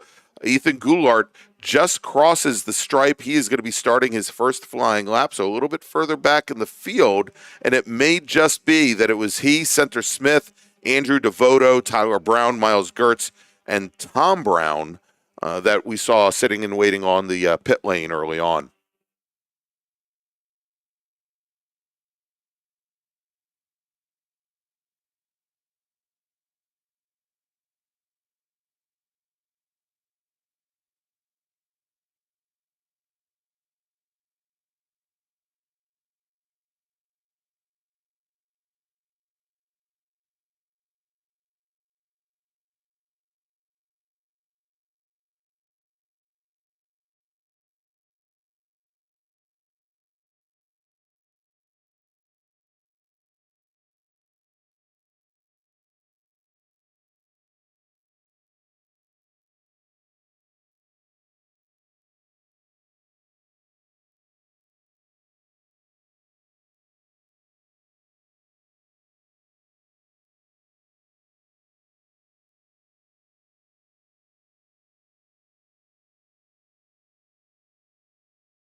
All right, jumping to the top of the leaderboard now. After the first lap, it was Logan Stretch. Now it's Father Bob, who turns in a 2:42.005.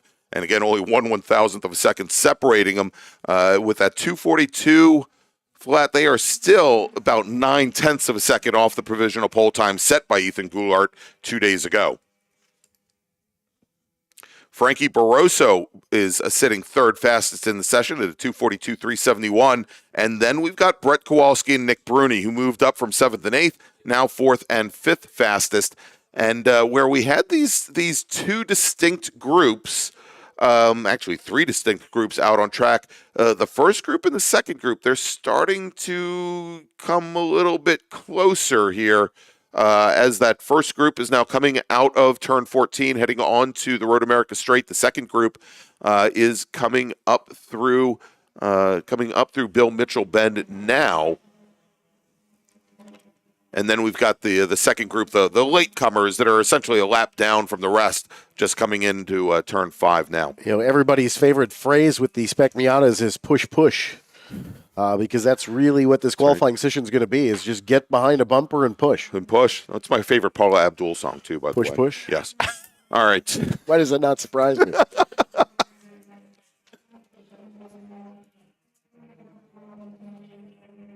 doesn't surprise me. What surprises me is that you are a Paula Abdul fan. Greg is questioning Greg's Paul Abdul fandom.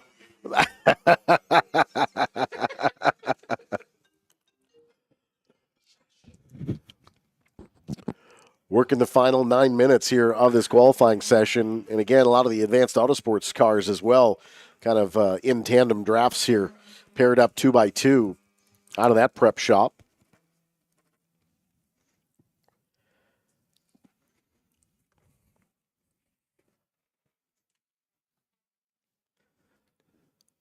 Quite a large field here in Spec Miatas as well, but 42 cars have taken time. So obviously we've got a number of cars that likely not competing for the remainder of the weekend in the list, but a total of 50 cars were entered into this Spec Miata field. 42 taking time here. Bob Stretch trying to stretch that out to a 2:42.005 to a Logan, a 2:42.006. All right, and a big field now coming through the kink, going to be led by co-defending national champion Preston Partisan, the number 42 E Street Racing Machine. And as they come across the line, do they improve? And the answer is yes, but Preston Partisan now sitting 14th in today's session. Of course, he came into the day, qualified 5th fastest, and given some of the changes up at the front of the field right now, he would move up a row, provisionally move up to the inside of the third row and start behind the father and son pair of Ethan, or son and father pair of Ethan and Elvin Goulart.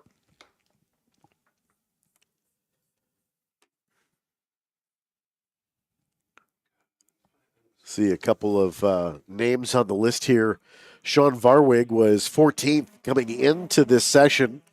Varwig 8th quick right now in this session. Not seeing a big improvement in time.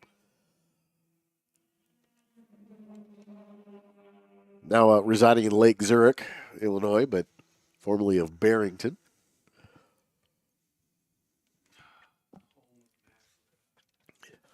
But Bob and Logan Stretch out front right now. To Frankie Barroso's 2:42.371. That is your top three here in this session. You know, and perhaps the biggest surprise for me, Eric, is Tyler Brown, driver of the number 07 Mazda Miata. I think one of the Sneaky Moose Motorsports cars.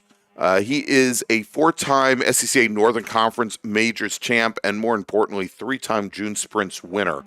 And finds himself right now in this session 26th fastest. He came into the day 12th fastest, so make that now 10th fastest, given the changes that we have at the front of the field, but has not been able to find any additional time as he turned in yesterday, or probably on Tuesday, at 2:42.857, and currently running a 2:43.2. Well, we talked about earlier that a lot of these classes you wanted to be really in the top 6. The top 3 rows really going to be kind of where the focus is. Right. This is one of those groups, though, that you know that you can start a little bit deeper. If you get a little help and you get a little bit of luck on your side, you can move through the middle of the pack. But you've got to be able to get at least green flag runs in. That's the challenge. Right. And so far, this whole session, we've seen nothing but green flag racing, knock on wood. Formica in this case. Yes.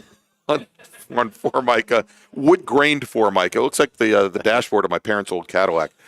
Here, as we've got now a little bit less than 5 minutes remaining on the clock.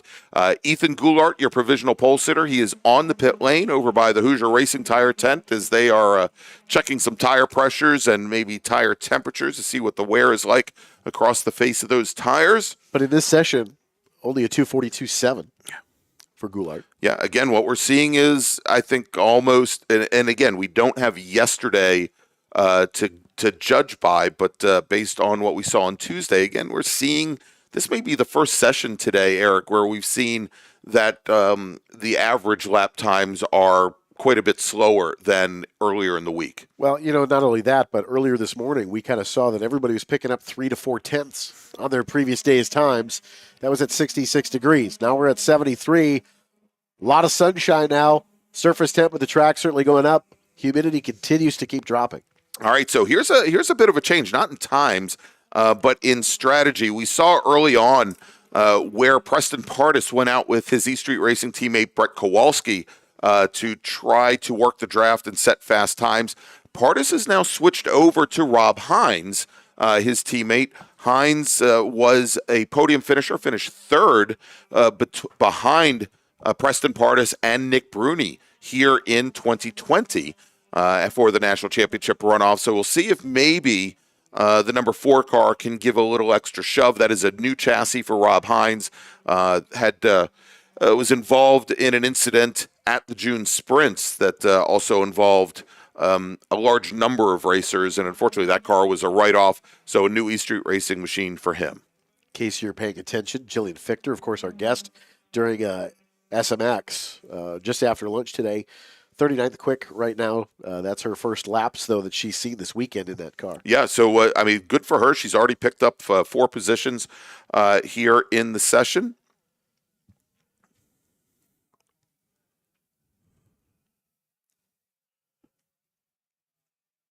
All right, looks like we had a car go around in turn 1 and continue. I believe it was the 26 car, which would be Christopher Tipper out of Palatine, Illinois, at 249.886, 41st overall here. All right, and now 2.5 minutes remaining on the clock. And, of course, I want you all to stay with us. Next qualifying session up, GT1, the big ground pounders on I think a track just absolutely made for those cars. We'll see how they do in just a few moments and see whether or not Tony Ave can hold the provisional pole here in that class. They're going to be next. All right, we've got in the chat, and maybe this is passive aggressive, but we got Derek Ambrose saying Haldeman's getting it done this session, which means I now have to go and look and see what Chris Haldeman is doing. Well, he's up the third quick in the session. Yeah, 242.1. Nice call out. Yeah, absolutely. And so Haldeman came into the day here, qualified 17th with a qualifying time of 2:43.007. So he's dropped what now? Almost 9/10 of a second to get down into the low 242s, and that qualifying time right now would be good enough for unfortunately 11th position. Well, the 194 Nick Leverone about 3/10 quicker today in a 242.6. Right now, 7th overall in this session. Started the day out 16th. We'll get a couple of spots the way that it all kind of shakes out. Yeah, Nick, our 2019 Touring 4 national champion, took the win. Was it the battle with Mike Borden? No. This was the year before. This was at Virginia International Raceway. Correct, but the year after he was. Yes, absolutely. That battle that went 3 wide into turn 5 on the last lap. in 2020 here at Road America.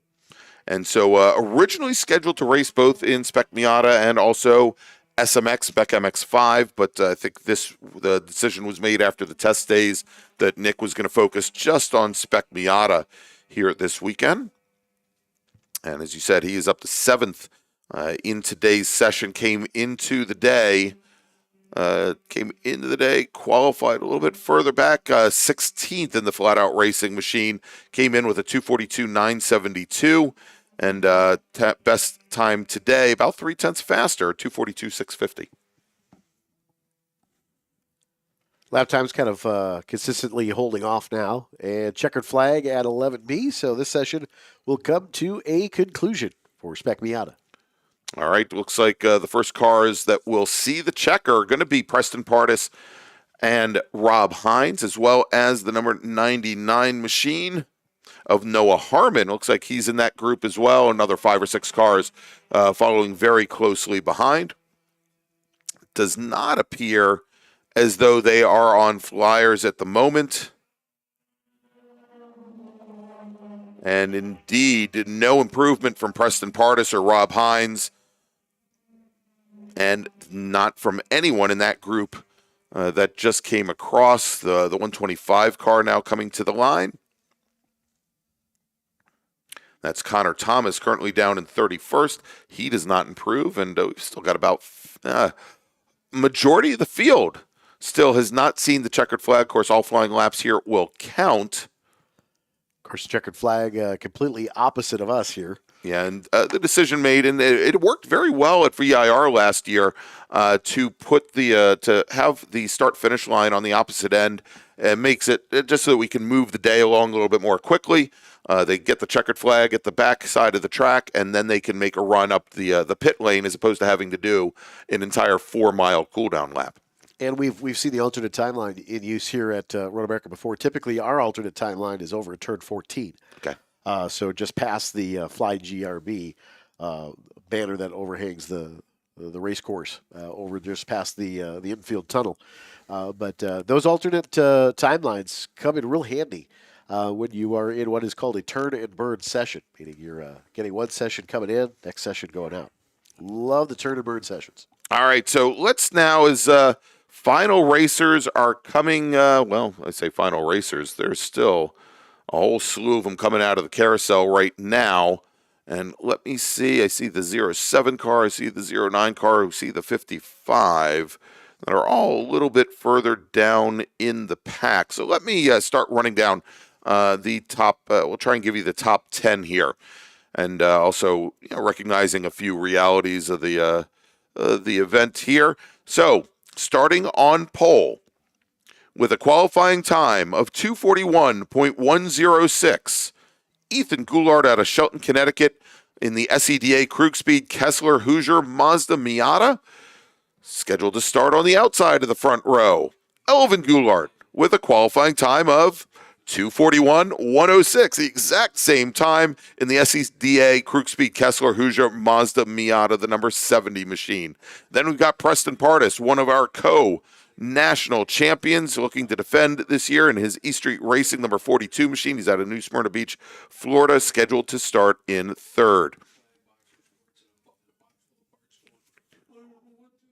Next, we've got Noah Harmon in the Streetside Classic Auto Technic machine. He's out of Orlando, Florida. Next, we'll have Alex Bertignoli in the Advanced Autosports Arai Autobahn Mazda Miata. He is scheduled to start 5th.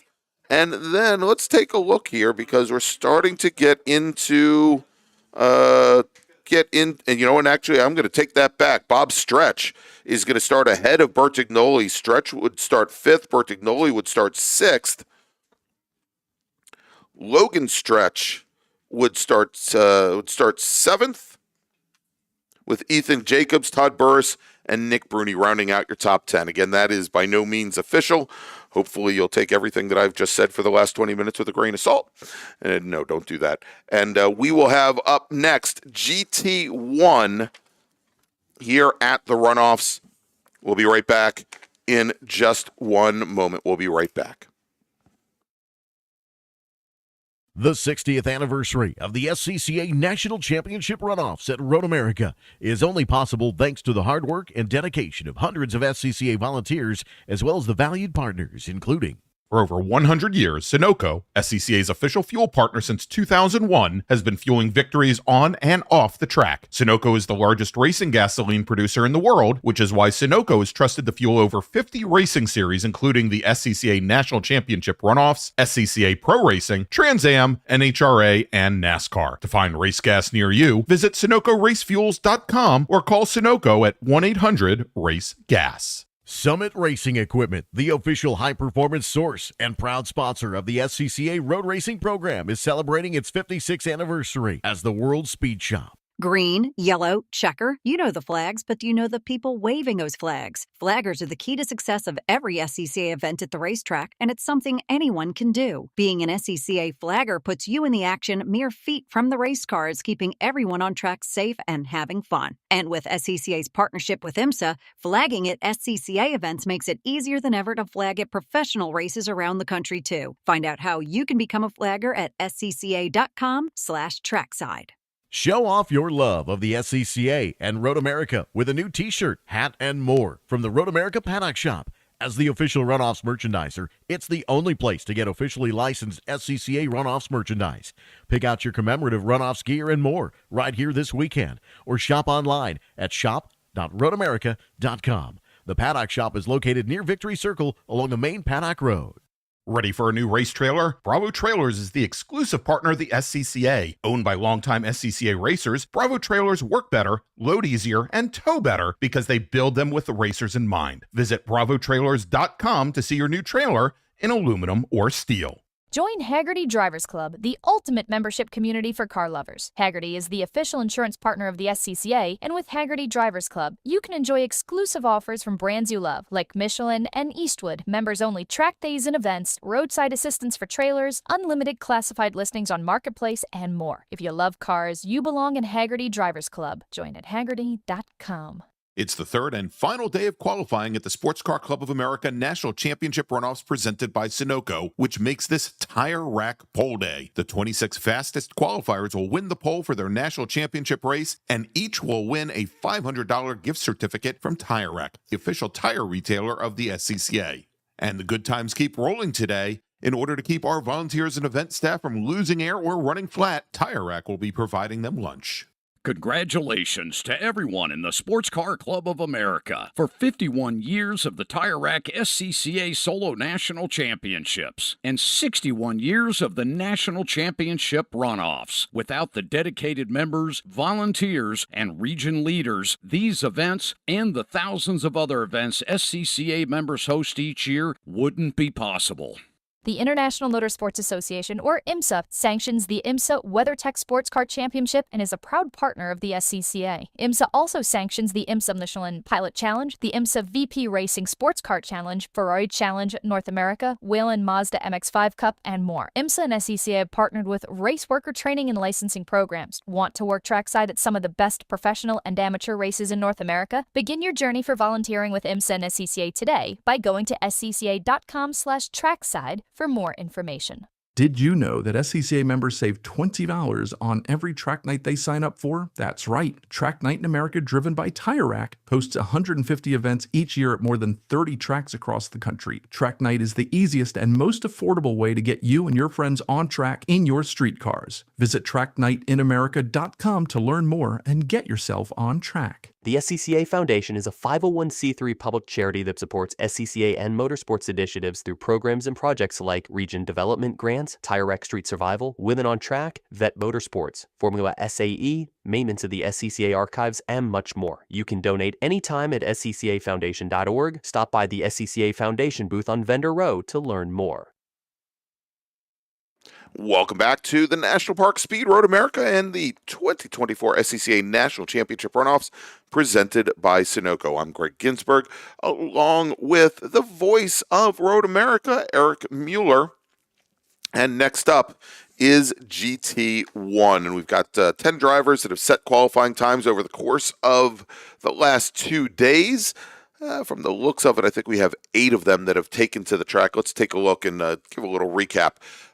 Although he did not go out for the first day of qualifying, Tony Ave out of Maiden, North Carolina, representing the Central Carolina region of the SCCA, is your provisional pole sitter based on the 2 minute and 4 second .185 lap time that he turned in yesterday. 185 lap time that he turned in yesterday.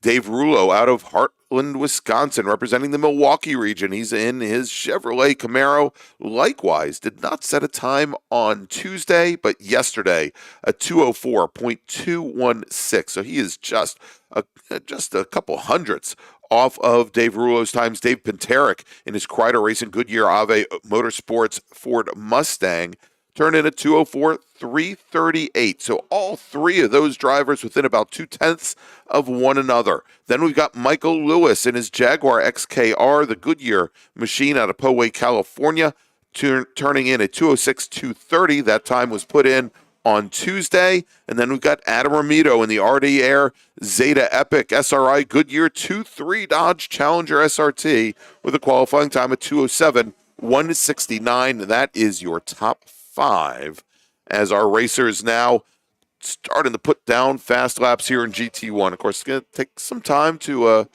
heat the equipment up, get the brakes heated up, get the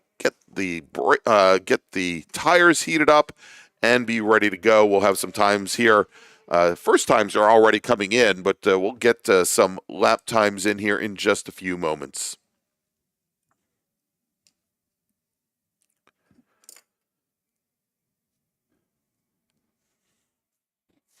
I want to thank Dave Pinterick personally. He and his lovely wife and crew and family last night after the block party gave me a little bit of their great barbecue chicken. Absolutely amazing. Gave me some to take home last night for a late dinner after working here in the announce booth, and definitely hit the spot. So thank you very much to the Pintericks.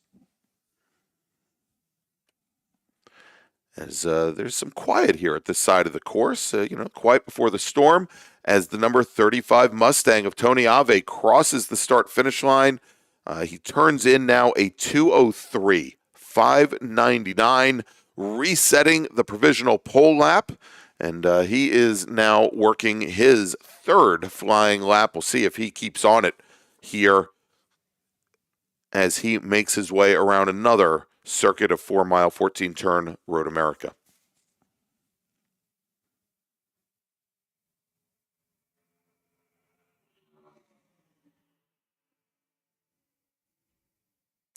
And just a little bit off his personal best in Sector 1. He turned in a 34.4 as opposed to a 34.35.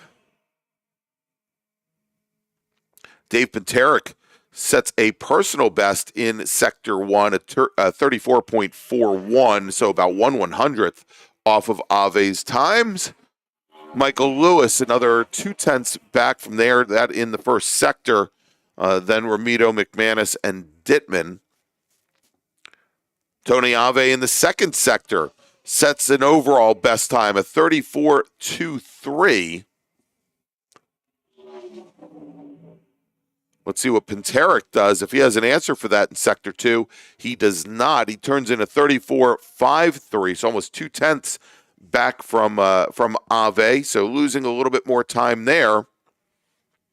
But look at those speed trap times. My gosh.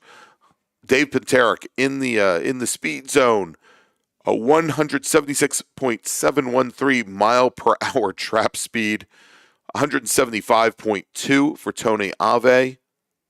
172.9 for the Jaguar XKR. Just amazing. Tony Ave coming out of the kink now and onto the back straighter, coming down the Kettle Bottoms towards the start-finish line. And as he crosses the line, well, he was a little bit off the pace there in Sector 3, about 3/10 off the pace. He does not improve upon his 203.599. Dave Pinterick, as he crosses the stripe, he does improve on his previous best. He turns in a 204.117. And that is, right now, that is good for him to take over second place and leapfrog Dave Rouleau. Rouleau's best time at 2:04.216 set yesterday. So for the time being, move Dave Panterick up to the front row. Michael Lewis turning in a 2:05.258.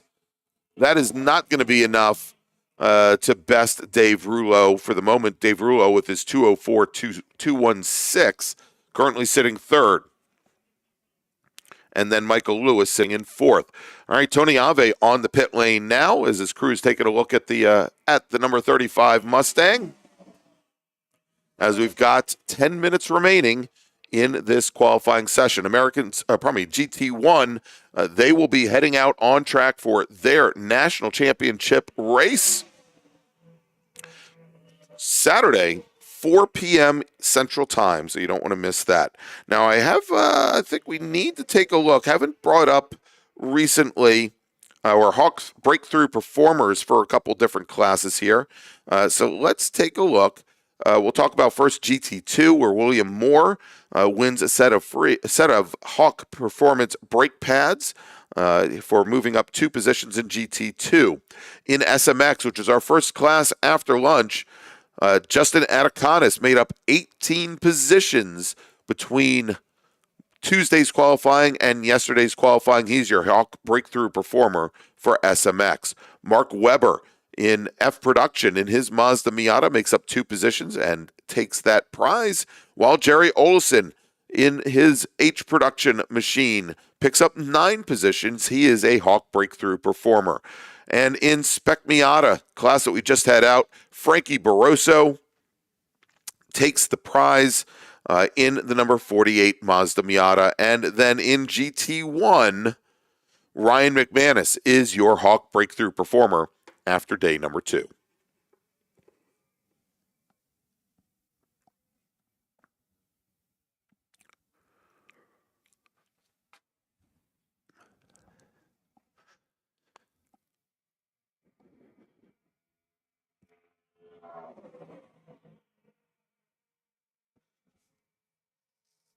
Dave Panterick now lowers his fastest time down to 2:03.163.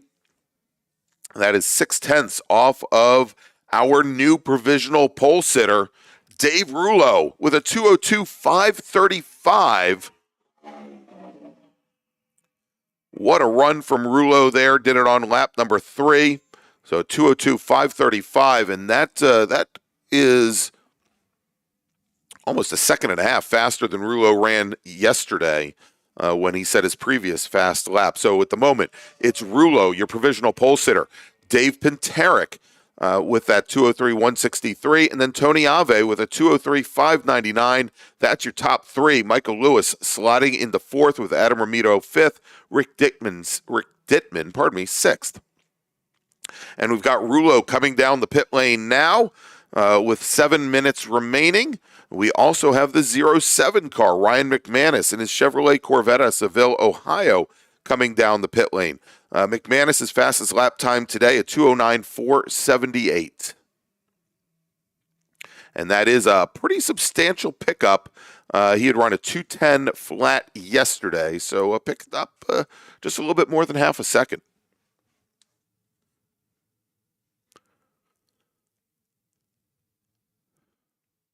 And we've got a question from Mr. Sales Dude in the YouTube chat, and he asks if the time on the SCCA schedule is Central Standard Time or Eastern Standard Time.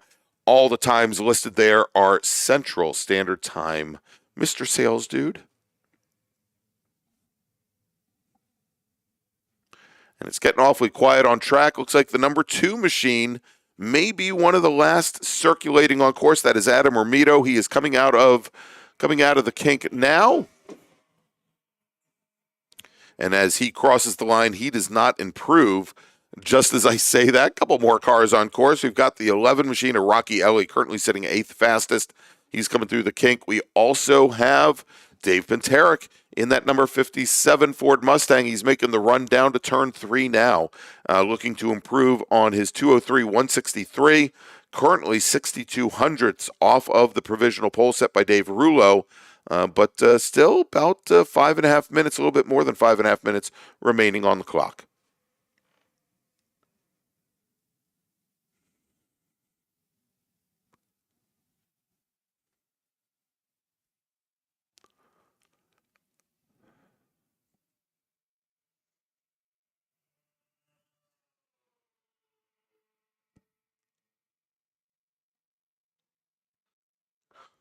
Adam Ramito now on the pit lane as well. With 5 minutes remaining, he pulls up to the Goodyear tent as they're going to take a look at his tires, pressures, temperatures, you name it, and we'll see if he goes back out. But with 5 minutes, he could conceivably go back out, but I think at this point, most of the racers that we've seen come down the pit lane, they've decided to call it a day. We also have on the pit lane the number 24 machine of Rick Dittman out of Lincolnshire, Illinois.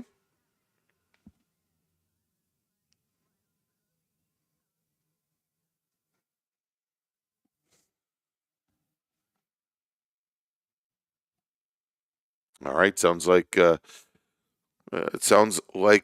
Penterick had some issues down between turns 5 and turn 7. He's got the car back underway and continuing, but safe to say, won't be setting a fast lap on lap number 6. Ryan McManus, who we saw come down the pit lane a little earlier, he's back out on track and starting another flying lap now.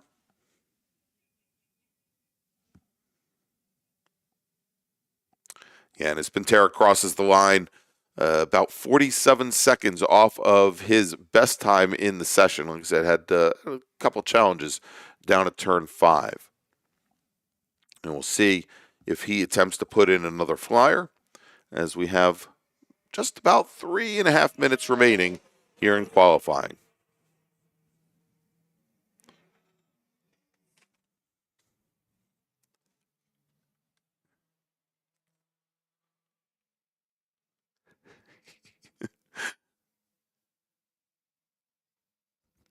I love it. Mr. Sales Dude, that his sales will suffer tomorrow because Fridays are his best days at work. I'm sorry, Mr. Sales Dude. I will make sure that Mr. Kramer, Mr. Fippen, Mr. O'Gorman, and Mr. McLeod send their condolences to your quarterly bonus. All right, on the pit lane now is Dave Penterick as he pulls up to the Goodyear tent, and they're going to take a look at his tire pressures. The number 11 machine of Rocky Ellie now on the pit lane as well. And as I'm looking across the course, I think the 07 car, Ryan McManus, our sole racer, on track. He's coming down into turn 8 now.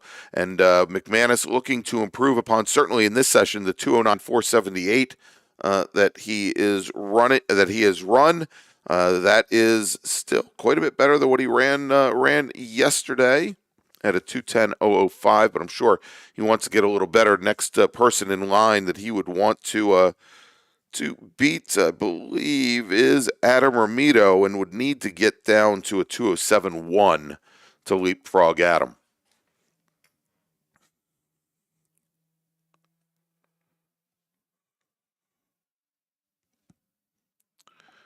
All right, Ramito crosses McManus crosses the stripe, does not improve. So he's going to take another swing at it. One last lap as we've got minute 45 now left on the clock.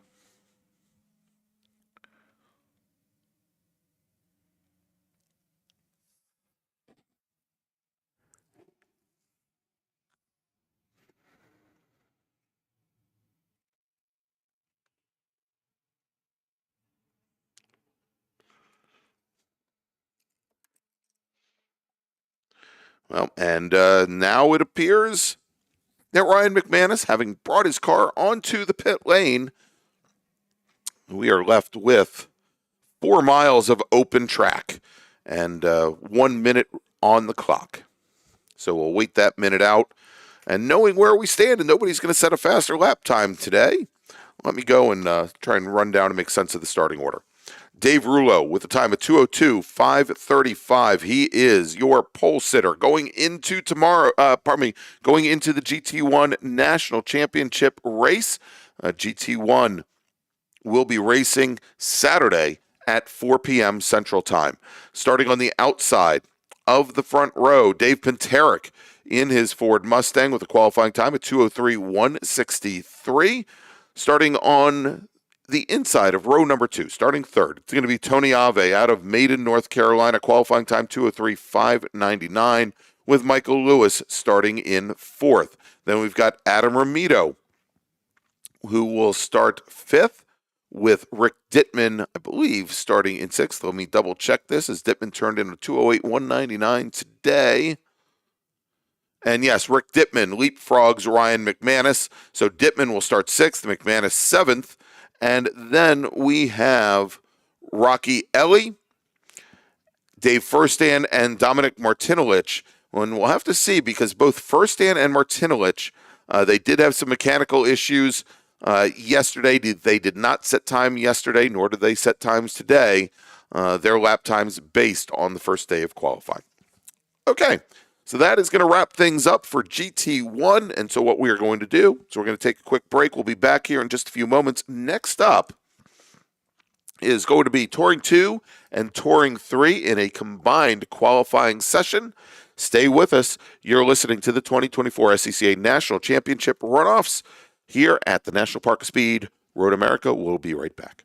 The 60th anniversary of the SCCA National Championship Runoffs at Road America is only possible thanks to the hard work and dedication of hundreds of SCCA volunteers, as well as valued partners, including SCCA is proudly sponsored by Hagerty, the official insurance partner of the SCCA and the ultimate partner for motorsports enthusiasts. Hagerty provides off-the-track insurance for motorsports vehicles, including trailers and tools, while in the paddock, in transit, in storage, and at the shop. With Hagerty's Track Day Insurance, you can relax and know that you're covered during your high-performance driving education events, track days, and time trials. SCCA Time Trials is about the quest for speed. It's a place for mechanical creativity, driver development, and pushing the envelope. Time Trials is driver versus racetrack, with a focus on setting personal best laps. But competition is only one aspect of the Time Trials experience. Visit timetrials.scca.com to learn more and find an event near you. Mazza Vineyards is the exclusive sparkling wine for podium celebrations at the Hoosier Racing Tire SCCA Super Tour, SCCA Runoffs, and Tire Rack SCCA Pro Solo. Celebrate your racing weekend with Mazza Vineyards and learn more at enjoymazza.com. For over 25 years, championship-winning drivers and teams have demanded Hawk Performance Motorsports brake pads. Visit hawkperformance.com and like them on Facebook or Instagram to learn more. Hawk Performance, what's stopping you? Hawk Performance, official brake products of SCCA. It's the third and final day of qualifying at the Sports Car Club of America National Championship Runoffs presented by Sunoco, which makes this tire rack pole day. The 26 fastest qualifiers will win the pole for their national championship race, and each will win a $500 gift certificate from Tire Rack, the official tire retailer of the SCCA. And the good times keep rolling today. In order to keep our volunteers and event staff from losing air or running flat, Tire Rack will be providing them lunch. Congratulations to everyone in the Sports Car Club of America for 51 years of the Tire Rack SCCA Solo National Championships and 61 years of the National Championship Runoffs. Without the dedicated members, volunteers, and region leaders, these events and the thousands of other events SCCA members host each year wouldn't be possible. Show off your love of the SCCA and Road America with a new t-shirt, hat, and more from the Road America Paddock Shop. As the official Runoffs merchandiser, it's the only place to get officially licensed SCCA Runoffs merchandise. Pick out your commemorative Runoffs gear and more right here this weekend, or shop online at shop.roadamerica.com. The Paddock Shop is located near Victory Circle along the main Paddock Road. For over 100 years, Sunoco, SCCA's official fuel partner since 2001, has been fueling victories on and off the track. Sunoco is the largest racing gasoline producer in the world, which is why Sunoco is trusted to fuel over 50 racing series, including the SCCA National Championship Runoffs, SCCA Pro Racing, Trans Am, NHRA, and NASCAR. To find race gas near you, visit SunocoRaceFuels.com or call Sunoco at 1-800-RACE-GAS. The SCCA Foundation is a 501c3 public charity that supports SCCA and motorsports initiatives through programs and projects like Region Development Grants, Tire Rack Street Survival, Women on Track, Vet Motorsports, Formula SAE, maintenance of the SCCA archives, and much more. You can donate anytime at sccafoundation.org. Stop by the SCCA Foundation booth near the Tire Rack Event Center and learn more. Shop anytime, anywhere with the Summit Racing app. Bravo Trailers are well represented within the SCCA paddock. They are the trailer supplier for the SCCA road racing and solo programs. Mazda Motorsports chose Bravo Trailers for their Mazda Motorsports Customer Experience Center too. Bravo Trailers, they are worth a look by anyone looking for a new trailer. It's not always achievable to have a dedicated motorsports car in the driveway. It's also tough to build a do-it-all car that is fun to drive. Club Spec is the recipe for both. SCCA Club Spec, one fun-to-drive car becomes your daily, your autocross car, your track car, and even your time trials car. S197 Mustang if you like V8s and torque. NC Miata if you like compact and agile. Learn more at scca.com/clubspec. And welcome back to Road America in the 2024 SCCA National Championship Runoffs presented by Sunoco. I'm Greg Ginsberg along with Eric Mueller, the voice of Road America. And next up, combined session Touring 2 and Touring 3. Before we go and give you a rundown of where we stand in these two classes after 2 days of qualifying, let me give you the Hawk Breakthrough performers, those drivers who made up the most positions from the first day of qualifying to the second here in their classes. In Touring 2, Mark Bowden picks up 3 positions, and Sean Lovett in his BMW E46 picks up 18 positions. He's your Hawk Breakthrough performer for Touring 3. Okay, let's look at where we stand after 2 days of qualifying. Tell you what, Eric will give you Touring 3. I'll take Touring 2. Seems like the thing to do. And let me turn up your microphone. There we go, even better. Let's see. Touring 2, Kurt Resitano, your fastest driver on track in his Phoenix Performance Hoosier Hawk Chevrolet Corvette with a qualifying time set yesterday of 2:22.875. That is underneath the existing track record. Charlie Peter in his Phoenix Label Hoosier BMW M2 Club Sport, second fastest at a 2:23.215. So about 4/10, a little less than 4/10 off.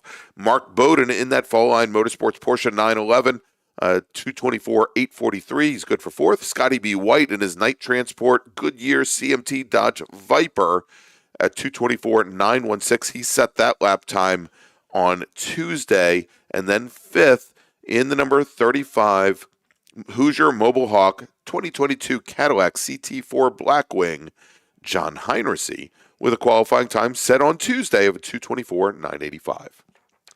Yeah, taking a look at T3 in qualifying, set the fast lap in the session 1 on Tuesday. It is the 31 of Marshall Mast, the Phoenix Performance Hawk Hoosier 2007 Pontiac Solstice GXP. Second quick was yesterday, Nick Hammond out of Elkhart Lake, Wisconsin, the Nissan Carbotech Paragon Performance Nissan 370 Nismo Z with a 2:28.887. Chris Hart out of Yakima, Washington, in the Fabtech SCI Spray Coating the Ridge 2011 Nissan 350 Nismo Z, 2:29.109. Sean Levitt in the 137 out of Santa Rosa, California. That is the Liqui-Moly North Bay Bavarian 2001 BMW Spec E46 at 2:30.102. And Simon Foweather out of Birmingham, Alabama, the Thistle Properties 2005 BMW Spec E46, 2:37.98. That is your top 5 in T3 as of 2 days of qualifying. Day 3, TireRack.com, poll day here at America's National Park of Speed. And I'm running on 6 cylinders instead of 8 this weekend, so we're batting 1,000. The engine sounds a little wheezy. It's a little wheezy today. Yeah, you know what? It's what happens this time of year here in Wisconsin as the weather gets colder at night. You know, you turn off the air conditioner and you open the windows up, and then everything happens. Either everything happens or nothing happens, Exactly. I guess. Yeah. So, of course, we've got in the Touring 2 class, you know, we see Marshall Mast up at the top of the field in that Pontiac Solstice. You know, that is a car that we were all denied the chance to see run last year at Virginia International Raceway. It had some issues during the testing, pre-event testing. And Marshall, I think, was able to get it out possibly for one qualifying session. It just did not run right. I believe that is an ex-Michael Weatherford car coming out of Colorado and making it to the East Coast of Phoenix Performance. And again, very, very quick here this weekend. Nick Hammond in that Nissan 370Z Nismo was one of the GT Academy racers and won that competition back in 2014. And a field that is packed with Nissans here this year after a number of years of racers, I think, migrating away from the Nissans, maybe going to the BMW Spec E46s and some of the other chassis in the class, like the Mustangs and even the Subaru WRX STIs, of which we have 2 in the field here this weekend. Yeah, a field full of Nissans, but kind of a breadth of a wide margin from dates for those cars, too. So a lot of different specs of that Nismo, either the 350 or the 370. All right, as we've got first laps coming in for T2, and as we take a look here, times, wow, almost immediately, right out of the box here, Eric. Charlie Peter in the number 66 BMW M2 Club Sport, the Phoenix label Hoosier machine, turns in a 2:22.326. That is almost 0.4 of a second faster, actually a little bit more than 0.4 of a second faster than Kurt Resitano's provisional pole time coming into the day. Resitano only able to manage, and again, this is just with 1 lap in the books. Lots of time to go here at 2:23.134. Mark Bowden in his 997 GT3 Cup car, a 2:24.898. And that is it's in line with what he ran yesterday, where he was, I think, 0.05 of a second faster. Absolutely. But Charlie Peter out of Olathe, Kansas, almost close to the home office. But, you've got a BMW Cup car. Of course, that's a fairly recent M2 CS, 2020. Just a couple years old, but Resitano, a 2004 Corvette, pacing the field through the first 2 days here in qualifying for the 60th anniversary of the SCCA National Championship Runoffs. All right, and over now in Touring 3, we have a new provisional pole sitter. So now, we didn't see any of the changes in Spec Miata, but wow, across both of these touring classes in Touring 3, Nick Hammond now turns in a 2:28.554. That is 0.3 faster than the time Marshall Mast put in yesterday in his Solstice.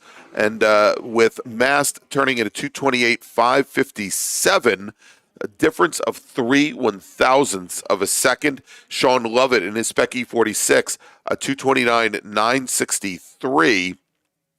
And that is a little bit off of his. Actually, it's a little bit faster than what he's run so far this week, but wouldn't be enough to move him off of row number 2.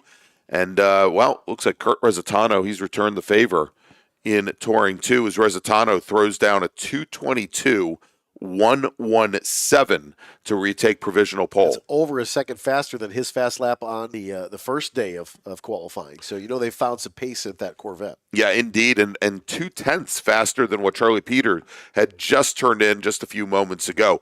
Jason Ott, who's moved up from the Touring 4 ranks, is sitting on a 2:24.807, almost 2.7 seconds back from Resitano, and here you go, coming down the pit lane. This may spell, we talked earlier about, making bets on yourselves. Kurt Resitano comes down the pit lane. He threw that flyer down, pulls over to his Phoenix Performance team on the side of the pit wall there on the pit lane. His session may already be done with about 10 minutes to go. Charlie Peter in the 66 BMW followed him right up the pit lane. And we saw his car for a moment listed at the end of the pit lane. I think that car is going back to the paddock. And turn 9 has some surface conditions over inside the carousel.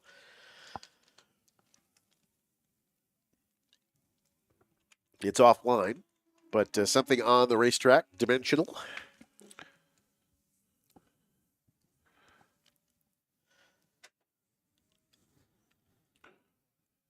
All right, Rob Hines in the number 4 Nissan 350Z brings his car down the pit lane.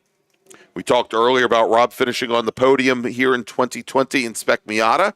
He did as well in Touring 4, picked up 2 medals that weekend. Currently sitting 7th fastest in the order he came into the day, qualified 7th fastest.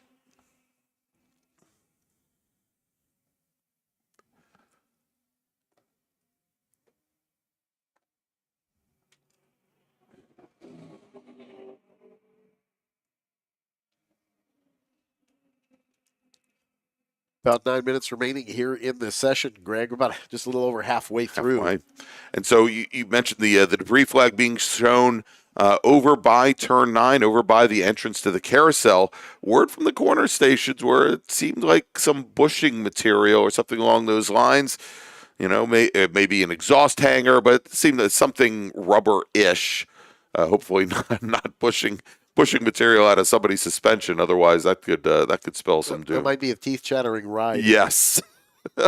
or some cars have electronic active suspension and active rear steering. You may see that. You may see very active rear steering from a car that wasn't intended to do so. So still localized just to the entrance to 9 inside the carousel. And again, it was offline, so it really shouldn't affect the drivers, especially the second time they come through. Most everybody will see the first time through, and then they'll pull the flag back, and we'll go green all the way around where we are for the rest of the field.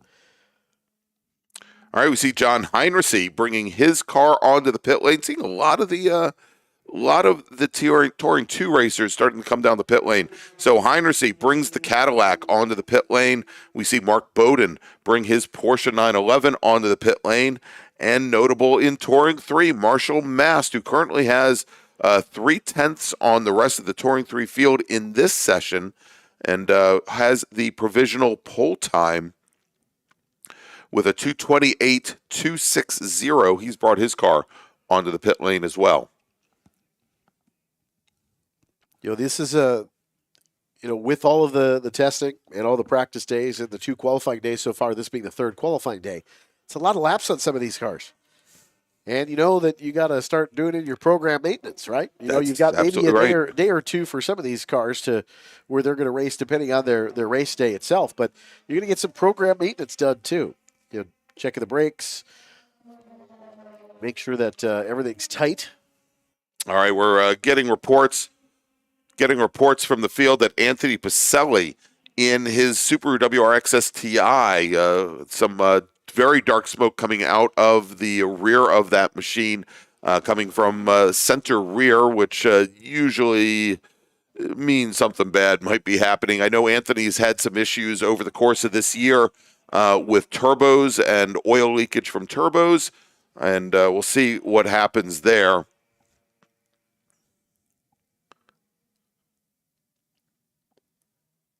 And I believe he does have a new engine in the machine here for this race weekend. Could be a loose fitting, hose fitting. Number of things that could cause that.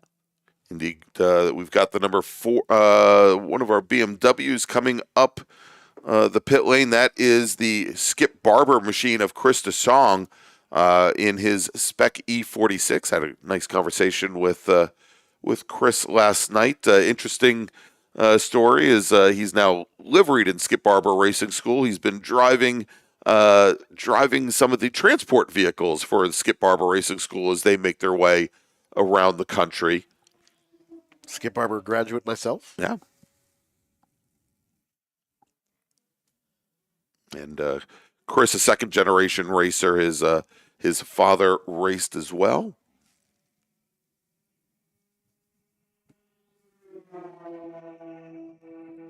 And as I'm looking up and down the order here, not seeing a lot of sectors going green. And again, I think part of this, and the sun is fairly high, but I think the temperatures are still rising up just a bit.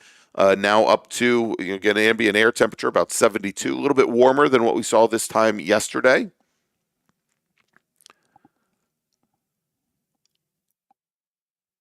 And we were talking about the wind earlier. Eric, when we had the Formula Enterprise 2 cars out and some of the other open wheel cars out.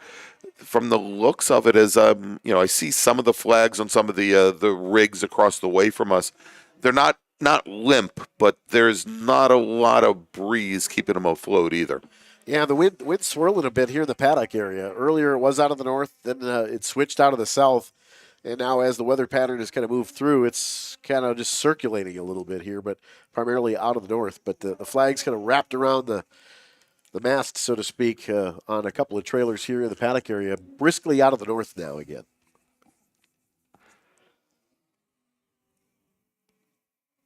All right, 4 minutes remaining in this combined qualifying session for Touring 2 and Touring 3. Next up, we move from the touring cars to the prototypes, with Prototype 1 and Prototype 2 heading out on track, some of our fastest race cars here at Road America this weekend. GT1 cars notwithstanding. We talked about Anthony Pacelli and his black smoke. Pacelli comes down the pit lane, brings that car in. His crew's going to take a look at the car now.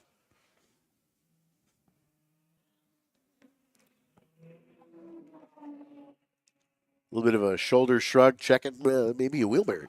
Oh, yeah. Well, now that he comes to a stop, Eric, yeah, it's smoking. There's a lot of smoke coming out from underneath the hood of that WRX STI, or possibly the brakes. That would look more like brake smoke there. Yeah, in the pit lane that cooked the brakes coming in, but I can't go outside and tell you by smell at this point. No, not exactly. little congested. Just a little.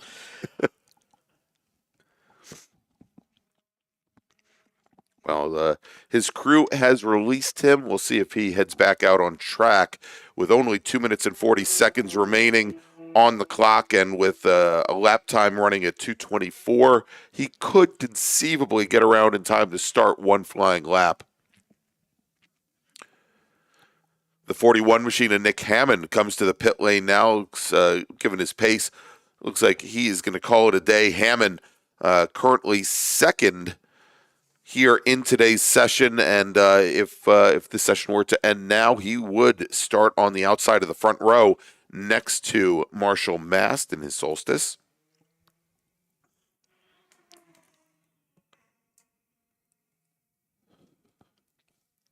Final 2 minutes here of this qualifying session for T2 and T3.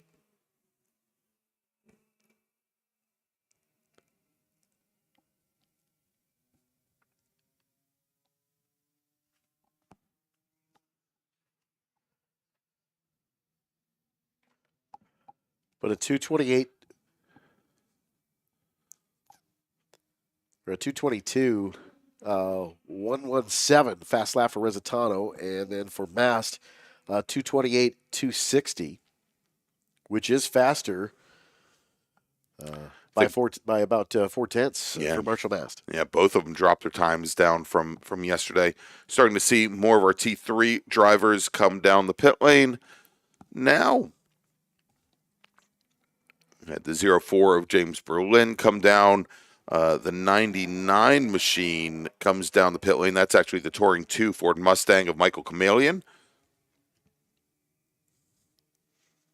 Kamalian, longtime GT Light and production car driver, started the year off racing this Touring 2 Ford Mustang. Big change for him.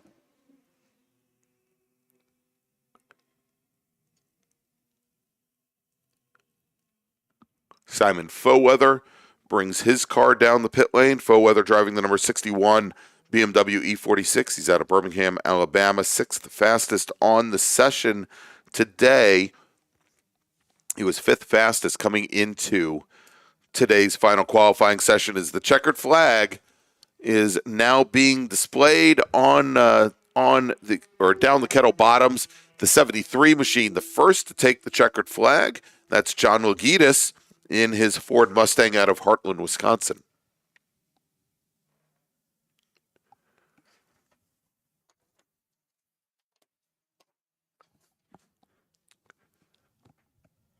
And we've got the 10 car and the 109 car heading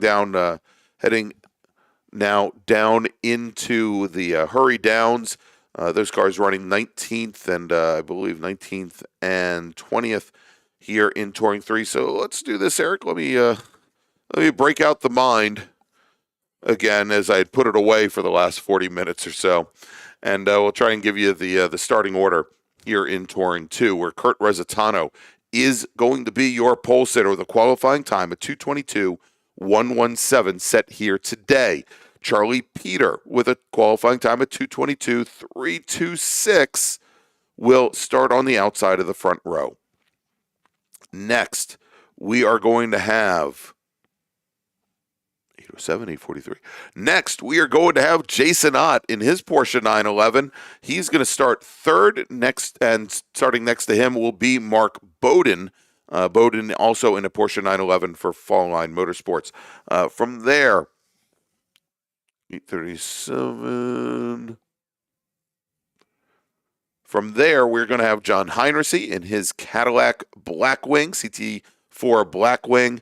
And then we'll have Scotty B. White. So those two racers swap positions. And then we'll have Michael Chameleon and Robert Wellington. In Touring 3, this is the hardest part of the day for me. In Touring 3, Marshall Masta with his blistering 2:28.260 is your pole sitter in the class. Nick Hammond will start beside him in second. Then we have, let's see, 2:29. Then we've got Chris Hart, based on his lap times from yesterday. He'll start third with Sean Lovett fourth. Then we will have, I believe it'll be Simon Foweather. No, take that back. James Ledhauser will then start fifth with Simon Foweather sixth. Then we'll have Gamel Aguilar Gomez and Rob Hines. And then Derek Chan and John Logitas. But please don't hold me to it. I know I've said that 30 times today. But believe that is the case. All right. Let's go. We're going to take another break. We've got 4 more qualifying sessions to go. Next up is going to be Prototype 1 and Prototype 2 here at the 2024 SCCA National Championship Runoffs presented by Sunoco. We will be right back. The 60th anniversary of the SCCA National Championship Runoffs at Road America is only possible thanks to the hard work and dedication of hundreds of SCCA volunteers as well as valued partners, including Tire Rack was established over 40 years ago by an SCCA member with a passion to find the right tires, wheels, and now brakes and suspension products for racers and enthusiasts on both street and track. As official tire retailer of SCCA since 1995 and sponsor of the Runoffs Pole Award along with the National Solo Program, Time Trials Nationals and National Tour, and Track Night in America, Tire Rack is proud to support the SCCA and its members as they go have fun with cars. The SCCA Foundation's highly anticipated annual sweepstakes is now open. Your donations to the foundation can earn you a prize pack to attend the 2025 Monaco Grand Prix, including a luxury yacht experience. Learn more and buy your tickets at sccafoundation.org.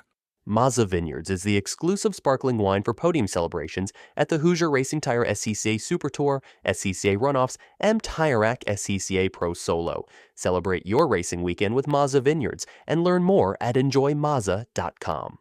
Remember to join us Friday through Sunday starting at 7 a.m. Central, 8 a.m. Eastern Time for Haggerty Race Days at the 2024 SCCA Runoffs presented by Sunoco. Watch live on SCCA.com and live in person here at Road America.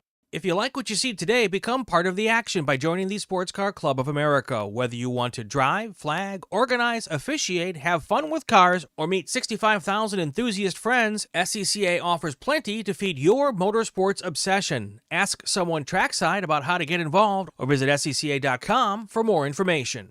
Get more bang for your buck at summitracing.com. Choose from millions of in-stock parts from over 1,500 name brands, parts for racing, street performance, trucks, plus tools, accessories, and more. SCCA Time Trials is about the quest for speed. It's a place for mechanical creativity, driver development, and pushing the envelope. Time Trials is driver versus racetrack, with a focus on setting personal best laps. But competition is only one aspect of the Time Trials experience. Visit timetrials.scca.com to learn more and find an event near you.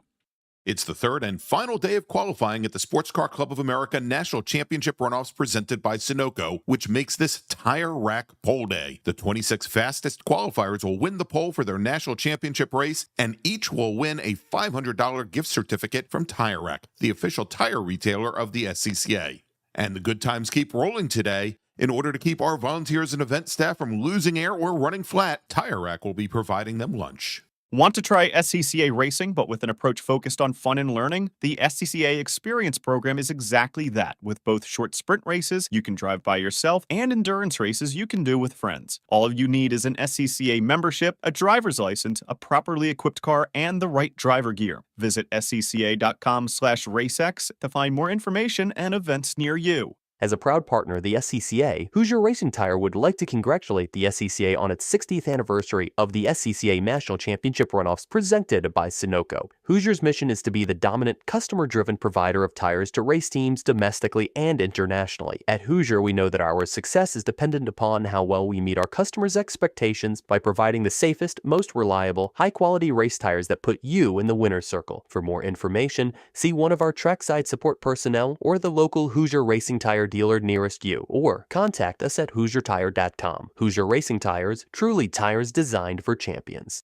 Green, yellow, checker. You know the flags, but do you know the people waving those flags? Flaggers are the key to success of every SCCA event at the racetrack, and it's something anyone can do. Being an SCCA flagger puts you in the action mere feet from the race cars, keeping everyone on track safe and having fun. And with SCCA's partnership with IMSA, flagging at SCCA events makes it easier than ever to flag at professional races around the country, too. Find out how you can become a flagger at scca.com/trackside. SCCA welcomes Sunoco as the presenting sponsor of the 2024 and 2025 SCCA Runoffs. Sunoco is the largest producer of racing gasoline in the world and the official fuel of the SCCA. An SCCA partner since 2001, Sunoco, fueling runoffs victories and dreams.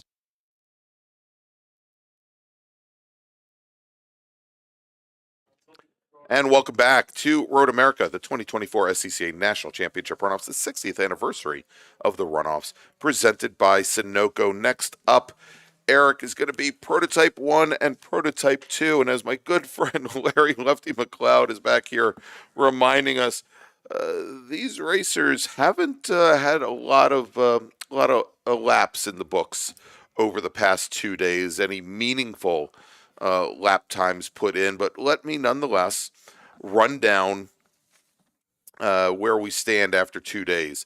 We'll start off with Prototype 2, where Bart Wolf, in his Ligier JS49 Honda-powered machine, is currently your provisional pole sitter with a qualifying time at 2:07.405. Mike Rupert, out of Hubertus, Wisconsin, in the Hoosier Sunshine Metals store, is currently qualified second with a 2:08.758. Greg Guyan in the Guycor International Argus Magnetics Suzuki-powered store, a 2:09.331. Raiden Nickel in his SR3 Radical, the Primal Racing Aero Group machine, a 2:10.405. Good to see Raiden out in this. It's had a couple of years in the books in Spec Miata. I thought it was a big leap to go here, but he's been quick in that Radical. Then we got Tim Day Jr., fifth fastest. He's out of Scottsdale, Arizona, in the Goodyear Summit Racing GDR8 Suzuki-powered store with a time of 2:10.422. In Prototype 1, it's Chip Romer in the Stella Artois Elan DPO2. That's a Mazda-powered machine with a 2:08.32. Jason Miller in the Kohler Millennium Hoosier Win First machine, a 2:09.42.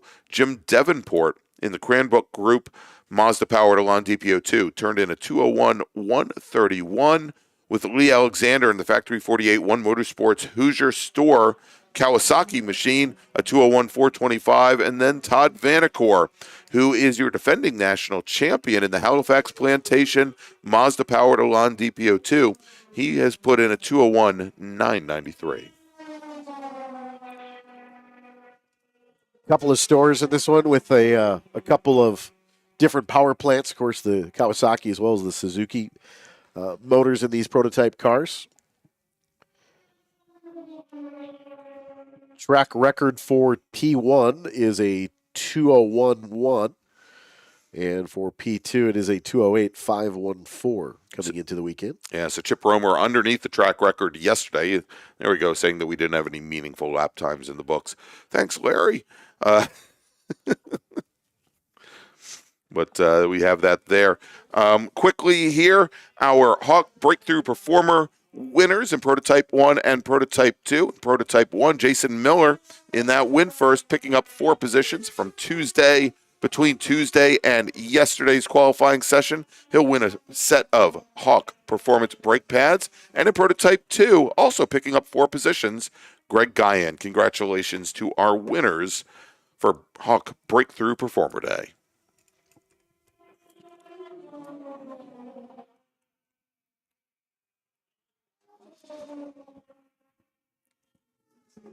Has some transponder issues for the 12, I believe.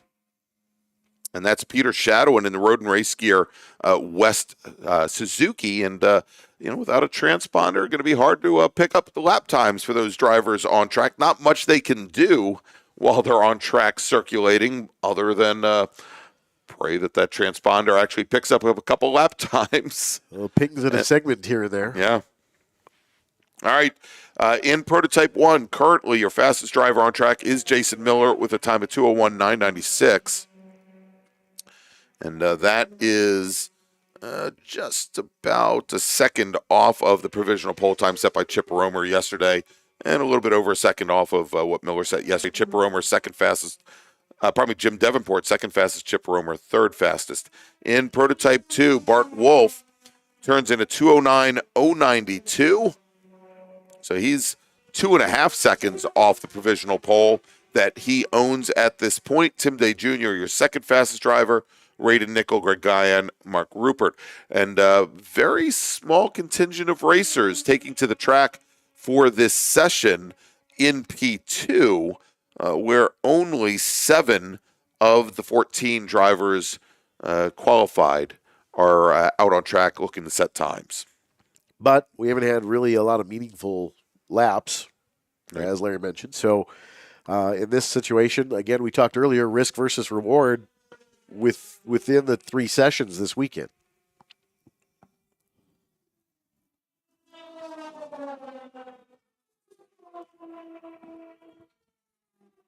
All right.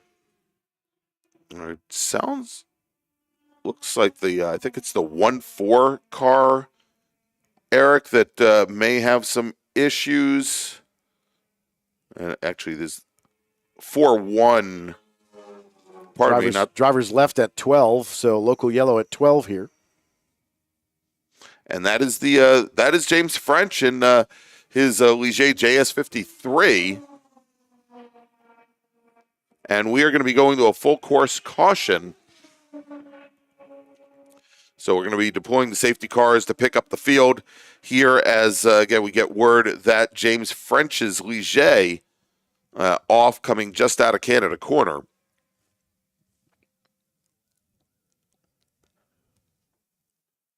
So there is a incident over at 15, which sounds like the grass has potentially started on fire, which means somebody probably kicked off a exhaust component, which then doesn't bode well for the sound decibel meter. That is true. It's either that or somebody tried to hit me with lightning and missed. I tried. I know you. Race fans, I tried. I'm sorry. Sorry, everybody. I'm going to make it through to at least one more qualifying session. I exerted as much as I possibly could from a stress level standpoint after watching the Brewer game last night. So pretty sure the stress level broke the dog last night. Oh, my. Yeah. Oh, I'm sorry. Don't kick my dog. Don't kick my dog. All right, we are going to be going now to black flag conditions, Eric. So we're going to have all of our racers come down the pit lane. While they do that, the clock will continue to run. And we do have a little bit less than 12 minutes remaining on the clock.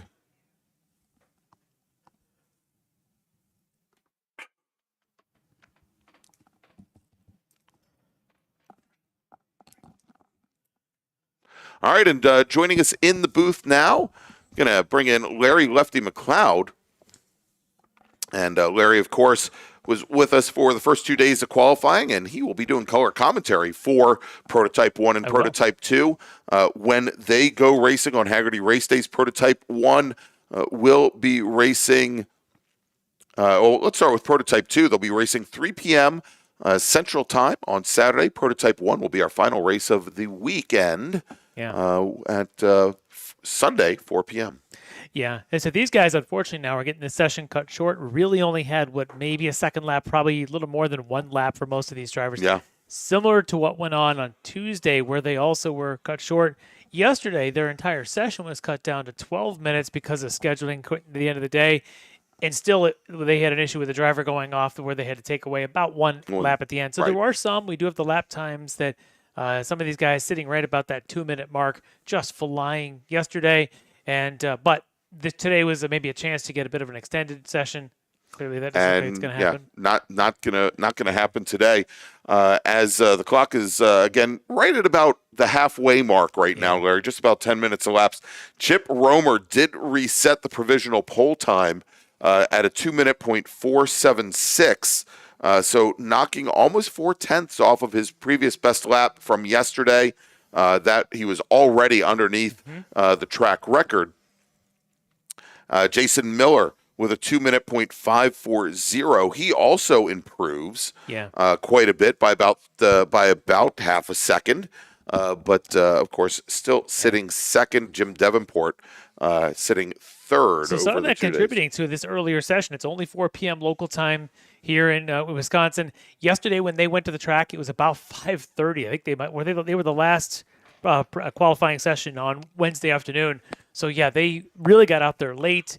It was cold. The shadows had already covered the track, and really conditions. While they were running 2-minute .8 yesterday, second lap now, both Romer and Miller down a couple of tenths each into the 2-minute .5 and .6 range. Very, very fast for these guys here on just their second lap. I did have a chance to talk to Jason Miller a little bit. He was excited that the car really felt strong to him. Perhaps maybe an opportunity to go a little bit quicker. Wasn't sure if maybe a 159 was possible. Wow. But was at least optimistic the car is ready to make a pretty good race. Good. Chip Romer was happy with the car. Not happy about his son Matt yesterday having a shifting issue. As it turns out, was there was a hardship lap for Matt earlier today. They were looking like they were going to be getting going. Okay. Matt did today turn that 201.9. I'd have to look at the merge data here to see where that puts him, but that should help a little bit. As I believe yesterday he was a 204.1 from Tuesday. A 201.9 would likely put him somewhere around fifth. Vanacore ran a 201.993 yesterday. So that should put Romer now into the fifth. Vanacore bumps to sixth. Now, we're not sure if Vanacore is going to make the race or not. He did have an incident late in yesterday's session that they are working on the car. We're not sure if that's going to be ready. They are a Sunday race, so that could help them a couple extra days. They've got an extra day, exactly. Yeah, that could definitely help. So now it looks like it looks like it is James French, who is the car that's on track. I had talked to him as well earlier today. That car has been in development lately. They've got a newer engine in that. It's a Honda K20 in that. It's a Ligier, I think. Yes. What's in that. Yep. And so they're working the bugs out. And so they've had some issues there. They've got a lot of bugs that they're working on. And they were talking about having some blip on downshift issues and some things, some shift interrupt systems they were working on. Not sure what the issue was that they've got today, but they're going to have some work to do before Sunday, given when they get this car back. All right, we had in the chat, I think it was Michelle Hartmeyer, wanted to know what the reason was for the black flag. We had two incidents, one coming out of Canada Corner with the car off in the grass just forward of the gravel trap, and then, as we were just talking, another incident with possibly some exhaust, something coming out of 14, heading up the hill, up the Road America straight that started a small grass fire. Yeah. So the decision was to shut the system down, as they likely had to deploy some fire equipment out on track. So that is why we're currently under a black flag with a little bit less than 7 minutes remaining on the clock. It was interesting that the P2, like half the field, didn't even come out today, including, I believe, the provisional pole sitter. Yeah. Didn't even come out into this group. I think that was Bart Wolf. I don't think was even on track. I don't recall seeing him. Well, we have laps in from Walt. Okay, Matter of fact, we had looks like 13 of the 14 racers Okay, there he is. Yep. in P2 did come out. The sole racer not taking the field, Peter Shadowin. In his West WX10. Okay. Nobody, at least Bart Wolf's time from yesterday, 2:07.4, currently still standing. Looks like they were 2:08s, I believe, is what he ran so far in his 2 laps. 2:07.551, his fastest time. So about 0.15 of a second off of what he ran yesterday. Mike Rupert, again, second fastest at a 2:08.868. So that's a little bit off of his best times from yesterday, where he ran a 7:58. Greg Guyan yesterday was at a 2:09.331. Tim Day Jr. at a 2:10.6. So no change there, although Guyan Guyan only 4th fastest today, but doesn't look like either Raiden Nickel or Tim Day Jr. able to leapfrog him at this point. Yeah, and with these guys not having, you kind of made the joke about having shortened sessions, not meaningful laps. Really, you think about it, they haven't had a long session. They essentially got 1 lap on Tuesday. Here, they've got 2 laps, may or may not get to go again. And when we went back to green yesterday, if I remember correctly, they got 4. Yeah, and I think like maybe one racer actually got an extra flying lap at the end, as almost everybody else didn't make it to the start line. You go back to now, who's got the seat time? Did anybody get the seat time on Sunday or Monday in the practice days? Because certainly you're not getting it in these days. So if you're still working on dialing in that setup, and I look at drivers like Tim Day Jr., Greg Guyan, Sherman Chow, Lucien Pensea, these P2 drivers that are very experienced this week aren't getting the number of laps in to even make sure the car's a little bit better. Right. I'll be curious to how they go when we get into the full-length races here on Saturday.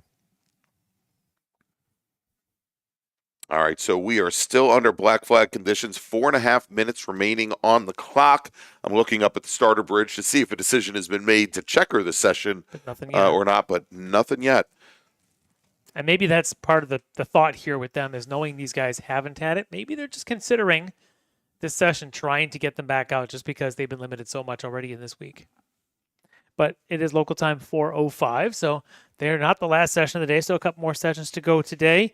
We still have GT3, STU, and then, of course, the FAFC for their qualifying 3 today to go.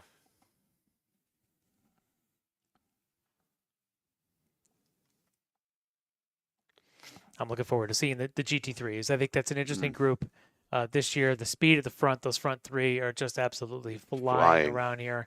I'm really looking forward to seeing the Honda and Mazda matchup, to see how they go over the duration of a long run. Should be a lot of fun. Yeah, I think looking at how the Civic Type R TCR machine that Taz Harvey is racing in comparison to your typical GT3 machines, I think should make for some very interesting fights over the long run. Yes. That car could definitely run some quick laps, 10, 12 laps into the race. Yeah, that could be good. And you look down the order, and you got like Tony Rivera and that old RX-3.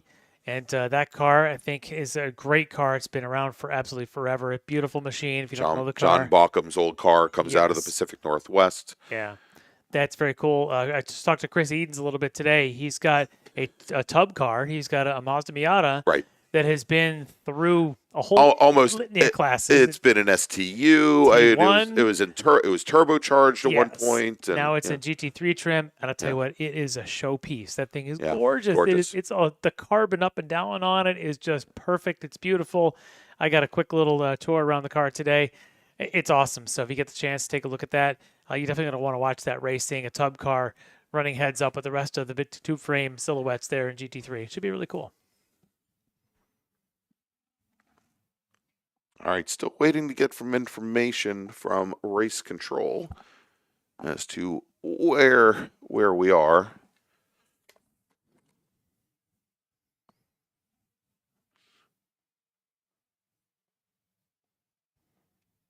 So looking at the provisional standings right now as they sit, Chip Romer still quickest, down to the 2-minute point 4. Jason Miller still second quickest. Of course, Romer in one of the Elan DP02 Mazdas. Quite a few of them in this field. Jim Davenport's in one of those. Vanacore, Romer, Matt Romer, I should say. John McAleer all running in one of those. Then you look at the Suzuki store chassis that are out there. A couple of those. Greg Case, David Lockyer in those. another store in a Kawasaki's Lee Alexander, but that the Win First West Kohler, Jason Miller's car, that we've talked about it every time, that 6-cylinder 2-stroke that's out there, and it's a bit on the finicky side, but those guys work so hard to keep tuning and working on that car and making it so it's durable as well as fast. And it looks like finally Jason's in a position this week, after having some issues earlier in the year, had some contact, had to rebuild the car, and looks like this iteration has just worked so well for him this week. The local guy right down the street in Plymouth, Jason Miller, and that just beautiful Kohler that he's been the Kohler 6-cylinder 2-stroke. Very cool car. It's kind of the quintessential prototype out there. All right, Larry, getting some updates now from Race Control that we're going to be extending the time for this group. They are going to be restarting, going to send the cars back out. I don't have a time yet. The word is it's still going to be about another 5 minutes for them to do the cleanup as far as these two separate incidents around the racetrack. And Race Control feed us the amount of time remaining on the clock as soon as that happens. So even though our clock now, if you look at the timer on the ticker on the left-hand side of your screen, has gone down to 0. That'll restart in just a few moments as soon as we have an update. And some of these drivers, they double dip in other classes, so some of them are probably already thinking, this session's over, I got to go get into my other car. Some of them run over in Formula Atlantic, some of them run in, we're running earlier in Continental. Some of them may have been out there earlier in FE2, so they're all kind of bouncing around and doing different things. Now they're starting to think about the next step. Where do they have to go from where they're at now? You mentioned Jason Miller in that very unique Kohler-powered machine. That car was basically split apart by a fairly significant contact at June sprints. So that team has done an amazing job trying to get that car back together. And a new body on it, new wrap. It looks fantastic, and it's been fast all week. Yeah, and then Jason was kind of a bit surprised at how much quicker the car feels and how much better it really is working compared to even prior to the incident. And the team worked so hard to put that car back together. Yeah, and that whole they haven't had much time with it it either because it's been since June until now. Yeah, really, and some of the parts that were broken, it took a while just to be able to source some of the parts to get it back together. So in that situation, but the Win First team has always had first-rate equipment and have always put together a solid effort to be multiple-time national champion. You don't win that just by happenstance. It takes a lot of hard work and preparation, and that team certainly has the knowledge and the willpower to be able to do that. But turn that car around from June. A couple of months seems like a lot of time on a calendar, but really realistically, it's not. No, not when you're trying to source manufacture parts. This isn't, this isn't just driving in your average modern last 20 years built street car. This is a completely custom car, ground up. The chassis is a purchase-based chassis, I believe, but of course the whole engine package, and then of course these guys often make their own suspension control systems and things on top of that base chassis. And the worry, from a race fan standpoint, obviously, is Jason had that pretty significant contact over in the kink during the June Sprints weekend with that car, making contact with that Formula Enterprise car during that session that weekend. But, in that circumstance, where the impact was, it was heavy impact to driver's side left, and then it came back across and made contact again at the right side of the wall. So it wasn't just a singular contact. It was a multiple point contact for that car. So it wasn't just one corner. It was 2 or 3 corners of that car damaged. And that's when you're talking about having to fabricate parts. There's a lot of carbon fiber and those types of componentry on these cars. You talk about your splitter, under tray, all of those things are handcrafted basically in a lot of things, and purchase parts, trying to get them shipped in, where are they coming from, who has anything in stock. It's all very difficult to be able to manage that sometimes, but that car back together and very quick here at the 60th anniversary of the runoffs. Yeah, really looking forward to seeing that thing running and going for a long run. And I'm really hoping for the whole P1 class that they do get a nice long race in this field. I'd like to see that for all classes, of course, but certainly for them, considering how their week has gone so far with these abbreviated sessions, to be able to get a good – how many laps are we doing for the runoffs? Is it 14?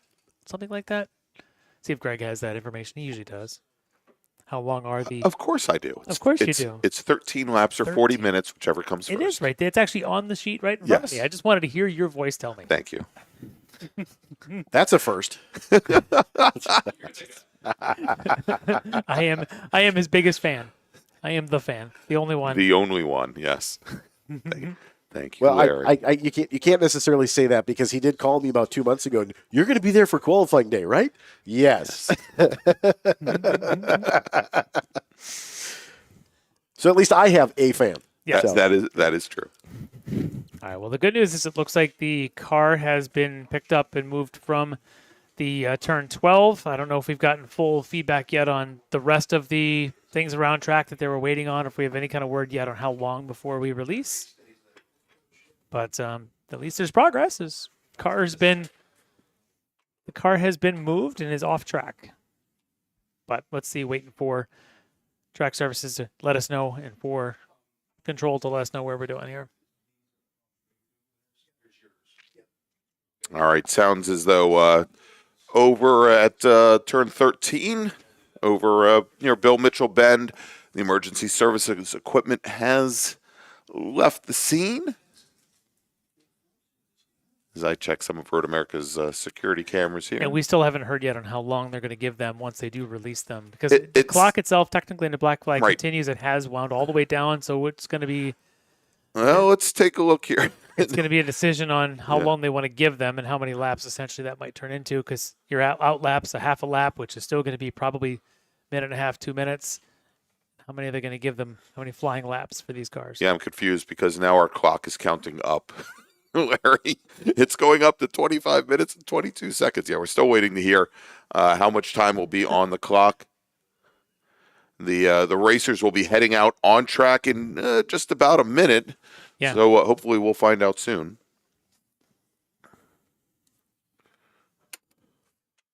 Okay. Okay, so we're no longer black flag. Cars are being released. We still have not heard how much time we're going to get in this session, but it's at least going to be enough for a lap, we hope. Let's see what happens. I can hear race car noises. Those are always good noises. These cars make a variety of noises. I talked about some of them are Hondas, Mazdas, Kawasaki's, Suzuki's.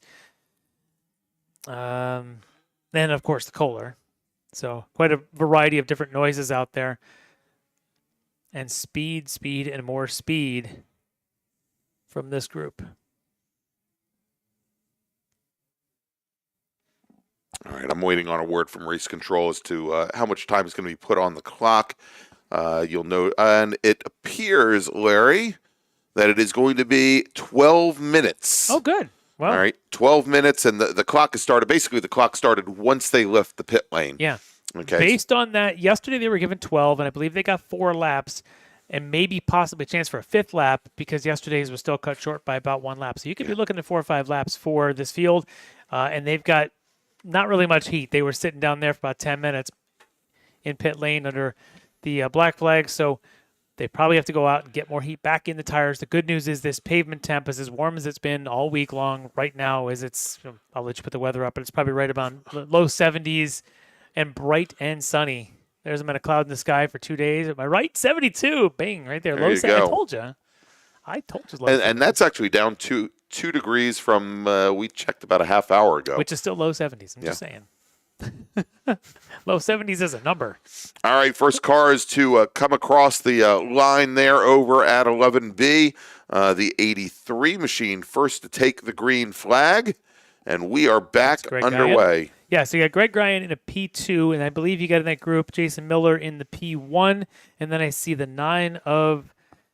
Which car is the 9? That's Greg Case in a P1. Yep. So you got a mixture of P1s and P2s already at the front of this group. I suspect they'll sort themselves out here in this opening lap. Certainly coming down the straightaway to see us for the first time. We'll probably see Jason Miller going around Greg Guyan, and then we'll see who's out. There goes Miller in that P1.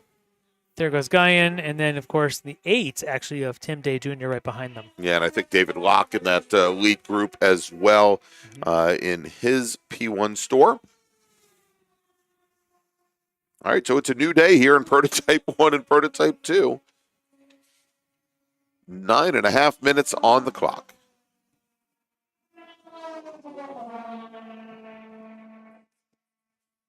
All right, so just like we started, we got to get some heat in the tires. We saw Chip Romer set his quickest current pole provisional time of that 2-minute .4 on his second flying lap, I believe. So there you go. It may take 2 laps, maybe a third to get peak performance. What do you think, Greg? Can we see somebody out here doing a 159 around Road America at the runoffs? You know, I at the runoffs under race conditions, I think that is definitely a chance here. Yeah, but here in qualifying, they're already 4/10 away.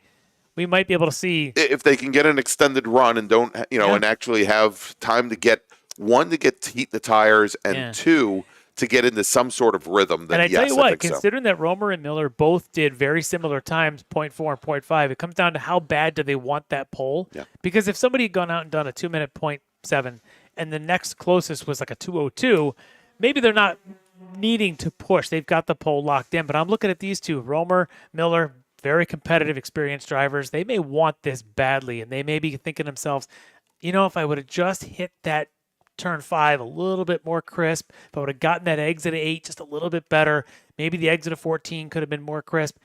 There may be some time out there they've got in their minds about where they can do it. And knowing that the pole is the prize, for today at least, these guys might be pushing to get there.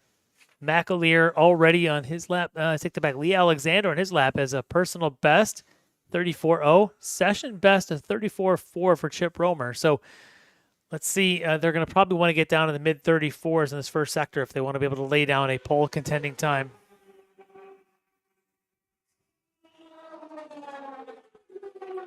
And it sounds like Jason Miller's machine might be off over at 14. Ugh.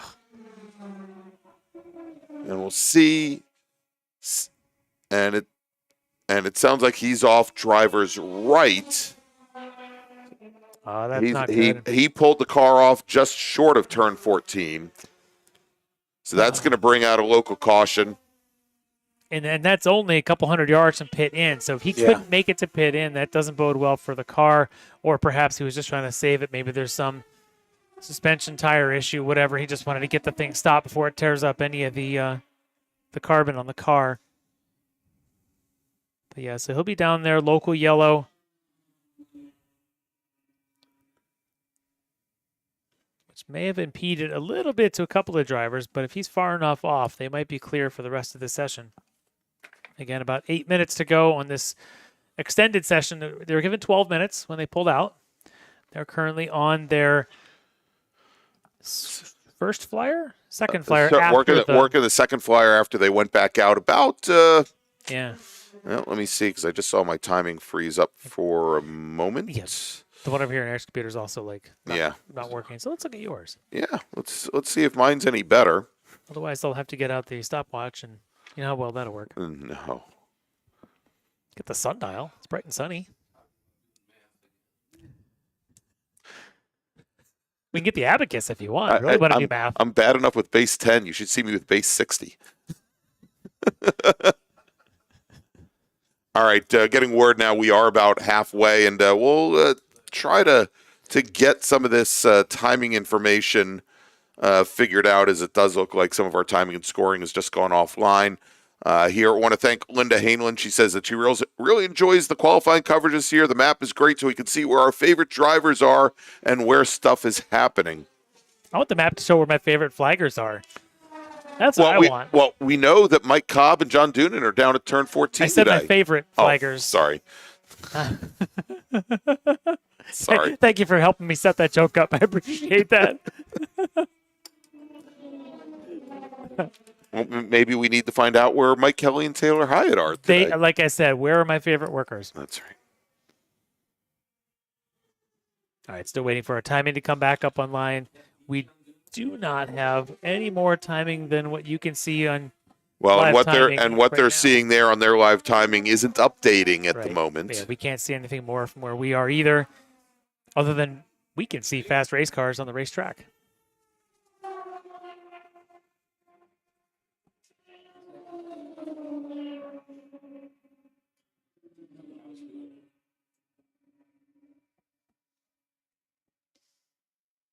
Oh, now we've got a report of car 18 also down there. David Lockey in that turn 14, maybe just saying hi to Jason Miller, but he has spun, and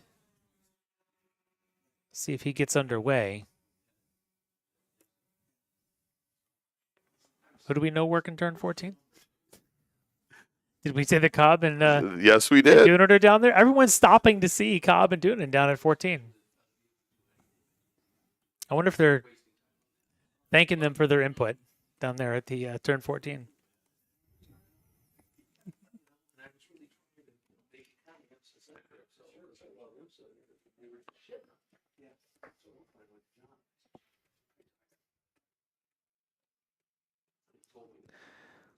Another spin out reported for Greg Case. He did continue, though, for the number 9 P1.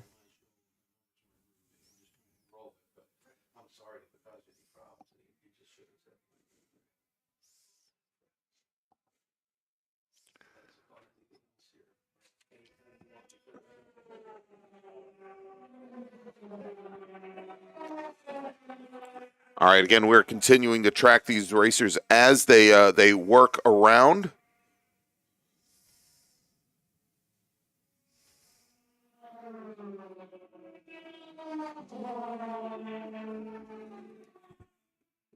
Yeah, we're still at yellow at 14 for those cars that are there, and I think we've got the 0 of Jason Miller and the 18 of David Lockey, I believe, are the two cars that are noted just off track down there in 14. Yeah, I want to thank Erin for joining in the chat.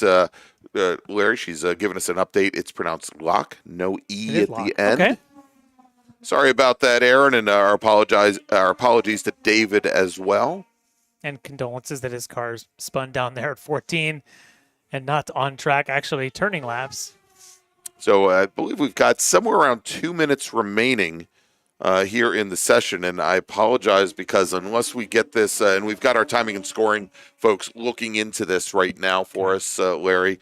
If we don't get it back up and running before the end of the session, we may have a little bit more of a problem than usual, than my usual poor math skills, to give you an idea of who's going to be on pole for each group in the first sessions, but hopefully we'll have that soon enough. The computer needs a coffee as bad as I do.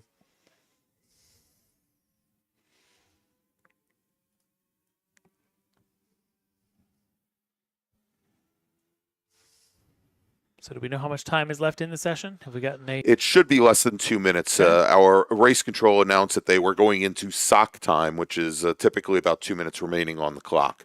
So we'll probably hear that the checkered flag has come out soon. It will absolutely be updated on the Flagtronics. We won't have the timing, the latest updates to the timing, unfortunately. No, it doesn't look like we will. Cars look fast. Lots of really pretty prototype cars going really fast.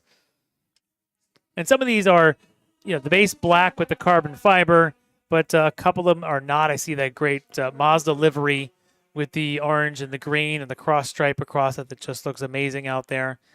But a lot of them are the black carbon fiber with some sort of accent color. And my favorite might be Romer's with that bright wine red or chrome-ish look color to it. Yeah, agreed. Romer, of course, sponsors Stella Artois, so yes.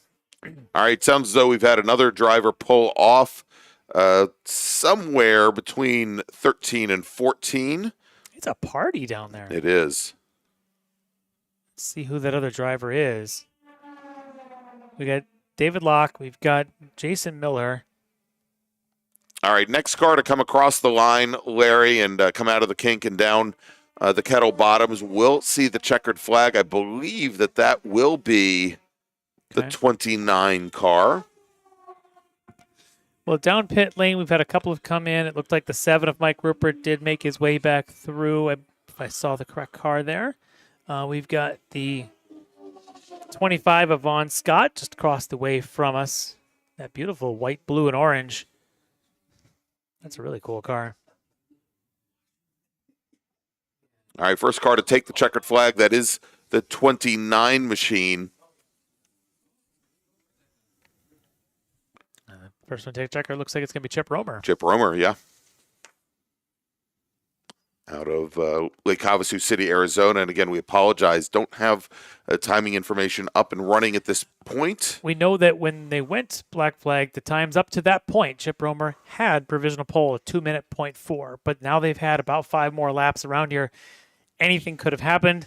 Now, the last couple of laps were under local caution down at 14. And the prime competitor at this point for that potential pole in P1 was Jason Miller. Well, he's been sitting at 14, over there, causing that yellow. So not a contender for that top time. We'll see if Romer was able to keep it when the official timing comes out, as Romer just pulls in right opposite from us.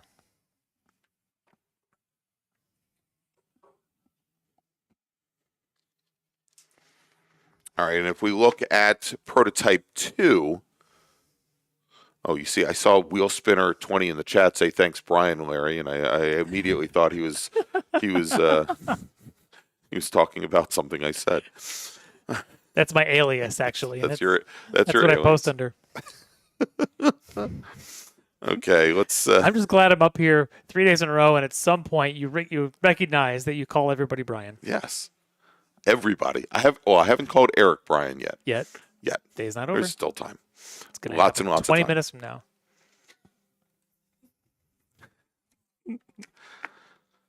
Can you tell this isn't my day job? As I have 2 people that I look up to just to my right, about 10 feet down the row. Except they're on, to your other right. Or maybe you were talking about your right. You were talking about Eric in the next row. Yeah, exactly. I was talking about Blair Deffenbaugh, actually. Blair Bear in the house. That's right. And since we don't have the DVR running today, he'll never hear that. Yeah, for those wondering who are these people on Greg's left or right, it's John Phippen and Greg Kramer. Going to be the voice of play-by-play for the races starting tomorrow morning. They're over here, I'm not kidding, doing homework. These guys, that's why they're pros. They're doing their homework to bring you the best racing coverage that they can. Oh, he might have heard me. There's a Blair Deffenbaugh now giving you the Blair stare. Here's that 20. All right. Hey, Larry, I think we got the timing and scoring back up again. Good timing. Do we? Oh, yeah. Well, I'll tell you what we're going to need to do. Let's see here. We need to collate? We may need to do a little bit of collation here now. All right. Yes, I think we've got the latest timing and scoring. So let's take a look and see what we've got. We already talked about Chip Romer with here, let's do this. I'm going to make the screen a little bit larger so we can see that. How's that? Yep. All right. So in P1 here, can you do the math? I can. All right. So P1, based on today's time as the best of the week for him, Chip Romer on top, 2-minute .476. Jason Miller, today's time did it for him on the outside of front row, 2-minute .540. Third quickest, based on yesterday, actually, should be Jim Davenport, 201.1. Just a touch quicker yesterday than today. He'll be the inside of row 2. Looking then to Lee Alexander, should be 5th at 201.4 based on yesterday.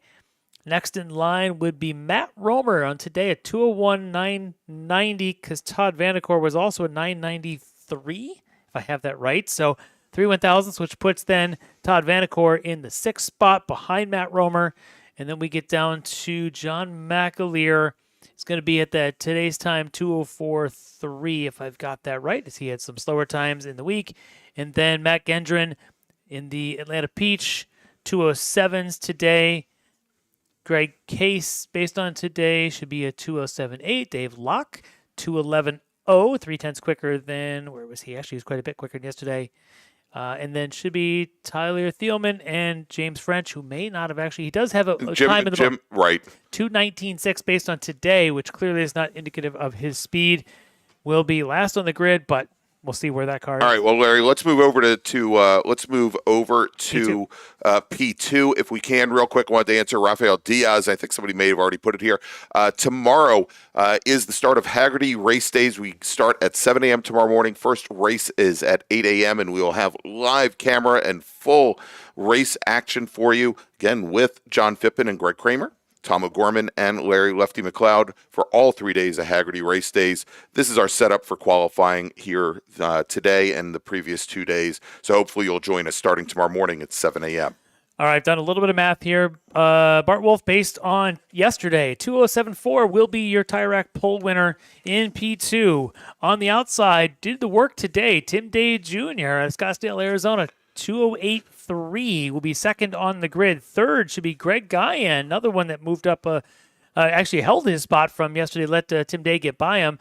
Guyan 208.7, but it was Mike Rupert who's going to slip a little bit. Yesterday's time at 208.7 is going to put him in fourth. If I go behind them, I believe it's going to be Rayton Nickel based on a yesterday's time of a 210.4. And then we're down to Vaughn Scott, Sherman Chow, and I think some of these are going to be based on yesterday, not on today. Brian Lindstrom, let's see if Lucian Penseo was quick enough to get around Lindstrom. Yeah, Lucian Penseo should be ahead of Lindstrom, and then Lindstrom will be behind him, and then it should be Colbrin, Peter Shadowin, and a few others. That gets us to about the top 10.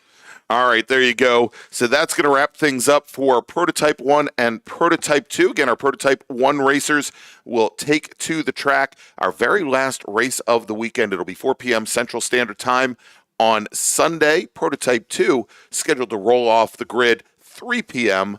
on Saturday. All right, we're going to take a little break. We'll be back in just a few moments with more qualifying action here from the National Park Speed Road America, where you're listening to the 2024 SCCA National Championship Runoffs presented by Sunoco. We'll be right back.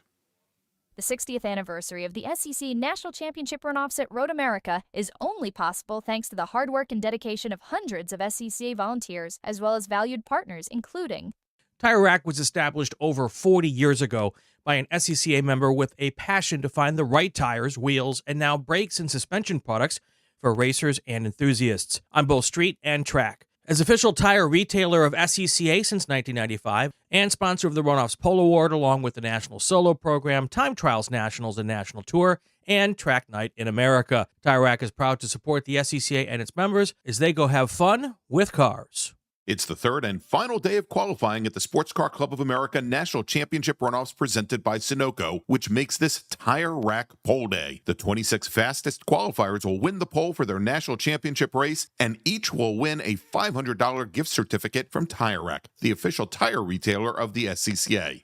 And the good times keep rolling today. In order to keep our volunteers and event staff from losing air or running flat, Tire Rack will be providing them lunch. The SCCA Foundation's highly anticipated annual sweepstakes is now open. Your donations to the foundation can earn you a prize pack to attend the 2025 Monaco Grand Prix, including a luxury yacht experience. Learn more and buy your tickets at sccafoundation.org. Mazza Vineyards is the exclusive sparkling wine for podium celebrations at the Hoosier Racing Tire SCCA Super Tour, SCCA Runoffs, and Tire Rack SCCA Pro Solo. Celebrate your racing weekend with Mazza Vineyards and learn more at enjoymazza.com. If you like what you see today, become part of the action by joining the Sports Car Club of America. Whether you want to drive, flag, organize, officiate, have fun with cars, or meet 65,000 enthusiast friends, SCCA offers plenty to feed your motorsports obsession. Ask someone trackside about how to get involved or visit scca.com for more information. SCCA welcomes Sunoco as the presenting sponsor of the 2024 and 2025 SCCA Runoffs. Sunoco is the largest producer of racing gasoline in the world and the official fuel of the SCCA. An SCCA partner since 2001, Sunoco, fueling Runoffs' victories and dreams. As a proud partner of the SCCA, Hoosier Racing Tire would like to congratulate the SCCA on its 60th anniversary of the SCCA National Championship Runoffs presented by Sunoco. Hoosier's mission is to be the dominant, customer-driven provider of tires to race teams domestically and internationally. At Hoosier, we know that our success is dependent upon how well we meet our customers' expectations by providing the safest, most reliable, high-quality race tires that put you in the winner's circle. For more information, see one of our trackside support personnel or the local Hoosier Racing Tire dealer nearest you, or contact us at HoosierTire.com. Hoosier Racing Tires, truly tires designed for champions. SCCA Time Trials is about the quest for speed. It's a place for mechanical creativity, driver development, and pushing the envelope. Time Trials is driver versus racetrack, with a focus on setting personal best laps. But competition is only one aspect of the Time Trials experience. Visit timetrials.scca.com to learn more and find an event near you. Summit Racing is proud to support SCCA racers through the Road Racing Contingency Program. Run the required details to be eligible for contingency payouts. Want to try SCCA racing, but with an approach focused on fun and learning? The SCCA Experience Program is exactly that. With both short sprint races you can drive by yourself and endurance races you can do with friends. All you need is an SCCA membership, a driver's license, a properly equipped car, and the right driver gear. Visit scca.com/racex to find more information and events near you. Remember to join us Friday through Sunday starting at 7 a.m. Central, 8 a.m. Eastern Time for Haggerty Race Days at the 2024 SCCA Runoffs presented by Sunoco. Watch live on SCCA.com and live in person here at Road America. Did you know that SCCA members save $20 on every track night they sign up for? That's right. Track Night in America, driven by Tire Rack, hosts 150 events each year at more than 30 tracks across the country. Track Night is the easiest and most affordable way to get you and your friends on track in your street cars. Visit tracknightinamerica.com to learn more and get yourself on track. Welcome back to Road America, the 2024 SCCA National Championship Runoffs presented by Sunoco. I'm Greg Ginsberg along with Eric Mueller, the voice of Road America. I want to thank Larry Lefty McLeod, my many-time partner in crime, for joining us there for our prototype races. He'll be covering those. By the way, I took some notes so I can harass you a little bit better. Thank you very much, because you don't do that enough in the off season. This notepad is massive right now. I love it. Oh my gosh, I'm so screwed. Anyway, all right, we've got our next group on track right now. They're on their out lap, Eric. It is GT3. Looking forward to this one. I am as well. Quickly want to acknowledge our Hawk Breakthrough Performer in G3. That's the racer who made up the most positions from our first day of qualifying to our second. They win a set of brake pads from Hawk Performance, and in GT3, that is, we were talking about him just a little while ago in his Mazda Miata, Chris Edens made up 4 positions and ended up yesterday after qualifying as 7th fastest driver. But if we take a look after both days, our provisional pole sitter in his Honda Civic is Tony Ave. That's the number 44 machine. He's out of Maiden, North Carolina. The bogey time our racers are looking the best, 2 minutes, 22 seconds, .108. Jeff Durnell out of Cumming, Georgia, in the Roar Hoosier Mazda RX-7, turned in a 222.181, so less than 0.08 of a second back from Ave. Michael Lewis in his Goodyear Mazda RX-7 turned in a 222.294. How close can these folks be? Taz Harvey out of Danville, California, representing the South Carolina region, the San Francisco region of the SCCA, in the Harvey Auto Group Hoosier Honda Civic Type R, the TCR car, a 225.592, and then in the Brass Monkey Racing Hoosier Mazda RX-3 from Oceanside, California, Tony Rivera, your 5th fastest driver at a 226.993. As we now have our drivers working their very first flying laps.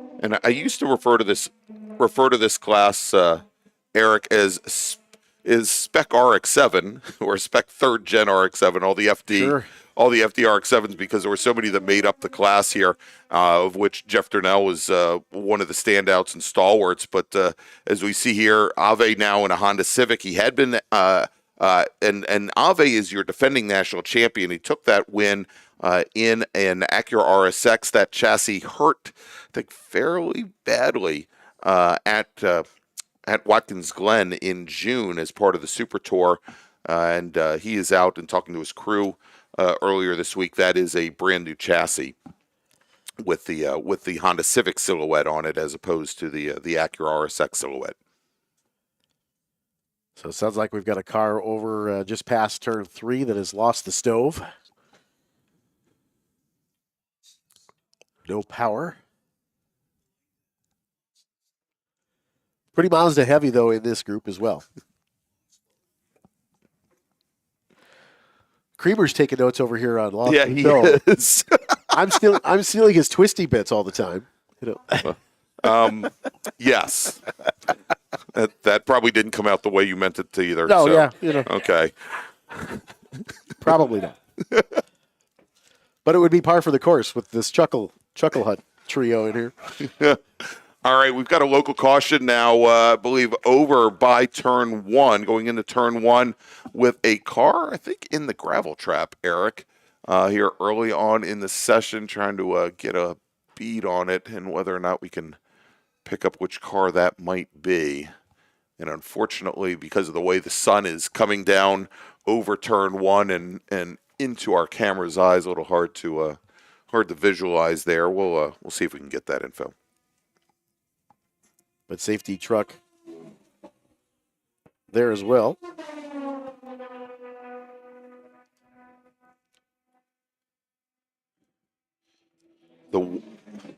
We'll see here. I'm wondering if that's the 65.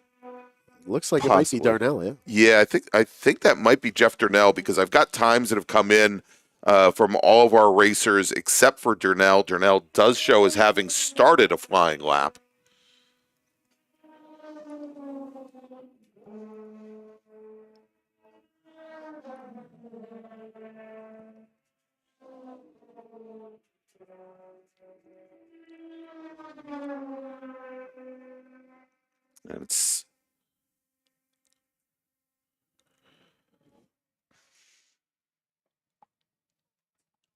And we are now going, Eric, to a full course caution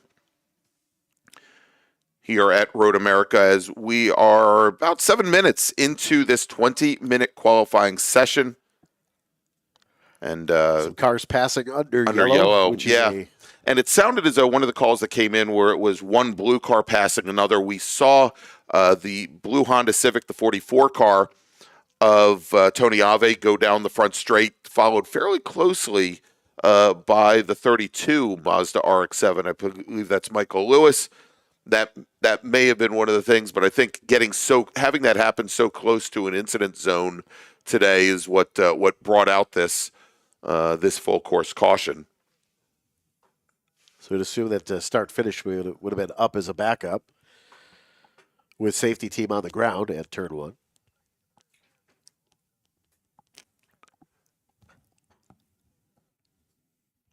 And it sounds like Tony Ave in the blue Honda Civic, I think we might get a little color as to that possible pass under yellow. He's pulled his car off down at turn 5. So may have been losing power, may have been out of the throttle there as other cars passed him going down, possibly past that incident zone.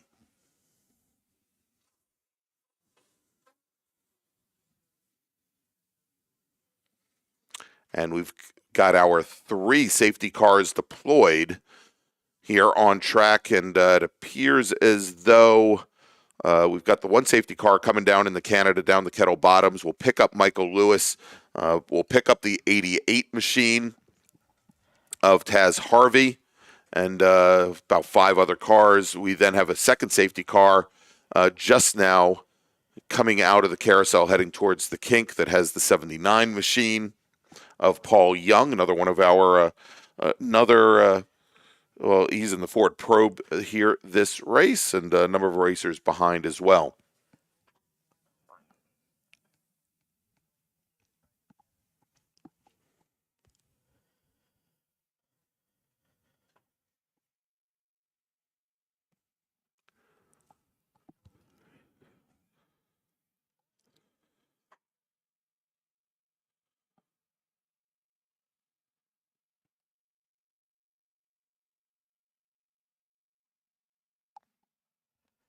So the 65 may have refired under the flat toe.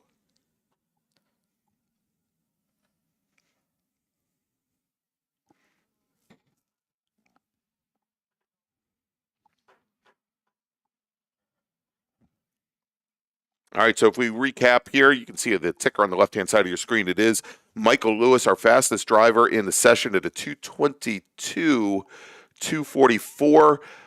Tony Ave's machine, I don't have any times in for him, and so may be having some transponder issues.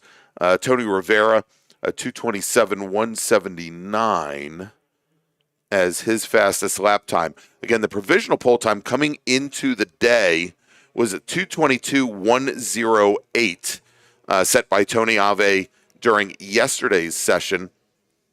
And so Michael Lewis, again, fastest driver on track during this session, has not eclipsed that. Jeff Durnell, your second fastest driver, to 2:22.181.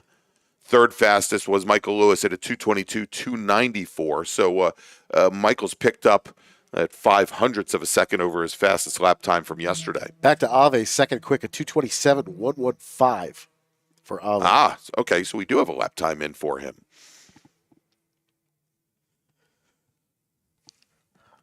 May not be official, but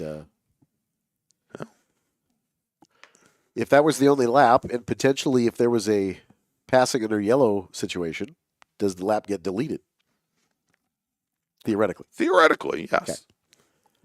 Sometimes I know what's going on. Most times I don't.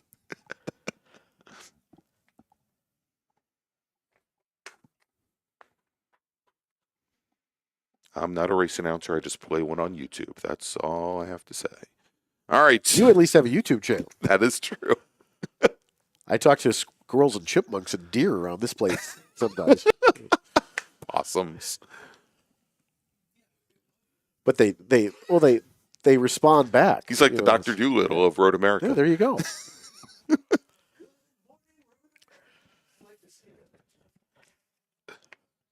No truth to the rumor that I'm one of the 7 dwarfs. I think you're taller than I am, Eric. So I don't know. I think probably not. You should see what I do with the math when it's base 12. That's worse than base 60 or base 10.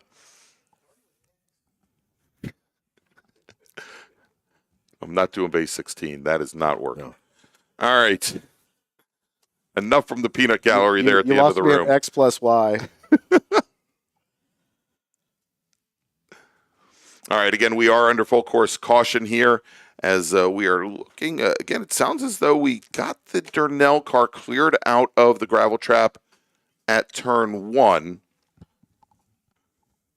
7.5 minutes remaining in the session, so I would imagine that we're going to withdraw the yellow here. Yep, safety cars are off the course, and we are back to green flag with 7 minutes and 15 seconds remaining on the clock. Again, Tony Ave, your provisional pole sitter with a qualifying time of 2:22.108. That is what everybody is looking the best. And so far, Michael Lewis, the closest to it, with a 2:22.244 today.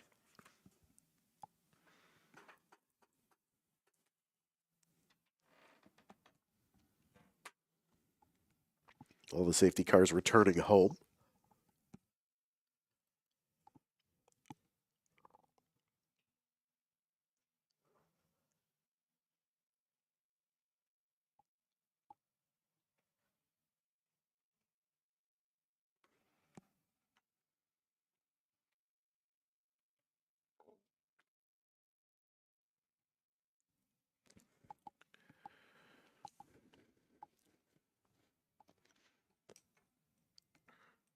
Six minutes now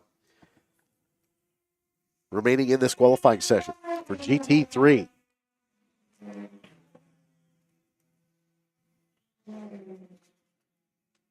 STU up next on the docket. Formula Atlantic, Formula Continental to round out our day today.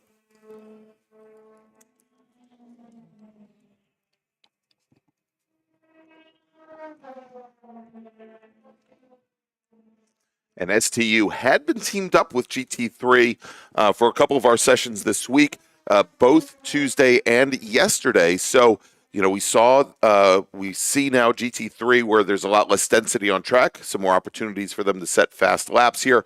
STU likewise will have the track to themselves, and we'll see Chip Herr, who is our defending national champion, look to, I believe, hold on to pole position. Actually, that's right. At the very end of yesterday's session, Thomas Noble pipped him for provisional pole by 0.03 of a second.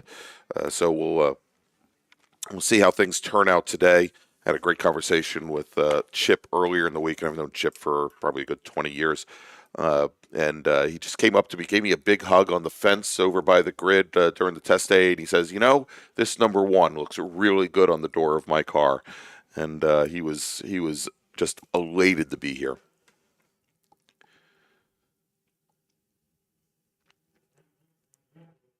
It's a fantastic week. It's a fantastic race weekend. Once we get down into the deep throes, I'm going elbows up for the next 3 days. Field really spread out now.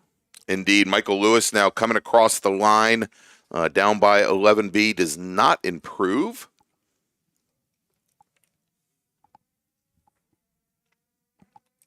Tony Rivera does. Tony Rivera turns in a 225.797.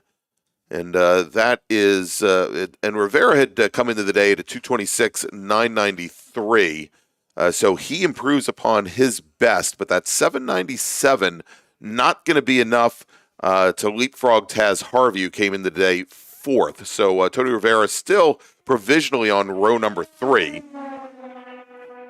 Blake Wilson improves. Wilson turns in a 225.939.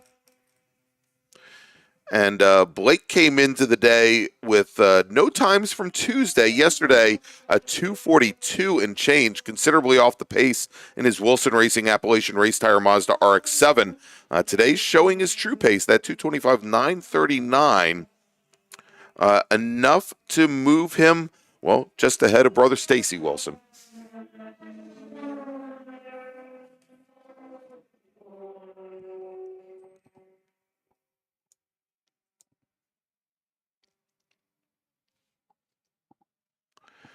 And Stacy in, I believe, an identically prepared first-gen Mazda RX-7, the number 40, or probably third-gen Mazda RX-7, the number 47 machine. Chris Edens bringing his Mazda Miata down the pit lane now, and the rate he's going, I think he's going to be taking that car back to the paddock. Certainly not enough time to set up for a final flying lap. The Sherwood, Arkansas racer is going to retire from the session today with a fast best lap time of 2:30.006. He came into the day qualified 7th fastest and was running almost 2.5 seconds faster than that prior to today.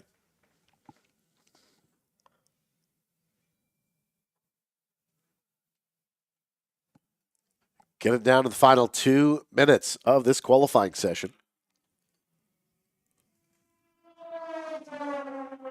If you're out here at the racetrack this weekend, don't forget to stop by the paddock shop, get some SCCA Runoffs official gear over there. Great opportunity for you to pick up some Runoffs swag. 60th anniversary presented by Sunoco this weekend. What a marquee event for the SCCA every year. I like the fact that we get to have at least 2 years here. Back at Road America, then back on the road again. Share the wealth of what this event means and what it does. Well, and I think it also gives a little bit of extra familiarity to these racers, where they know they can come back. They have their notes from the previous year. Likely the track surface hasn't changed immensely in 12 months. As opposed to, rotating and coming back to a track 5 years later, where there could be considerable changes. All right, Michael Lewis coming down the pit lane now in the number 32 Mazda RX-7.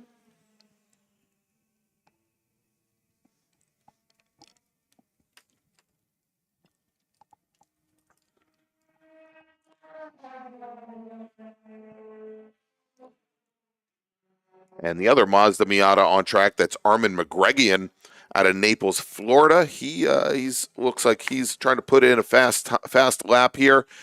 He is currently sitting 12th in the session.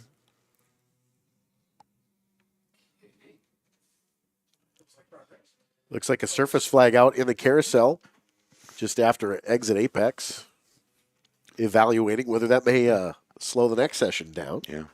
So McGregorian was the GT3 winner at the Mid-Ohio Super Tour earlier this year. Big change for him as he was your June Sprints winner in 2018 in Prototype 2.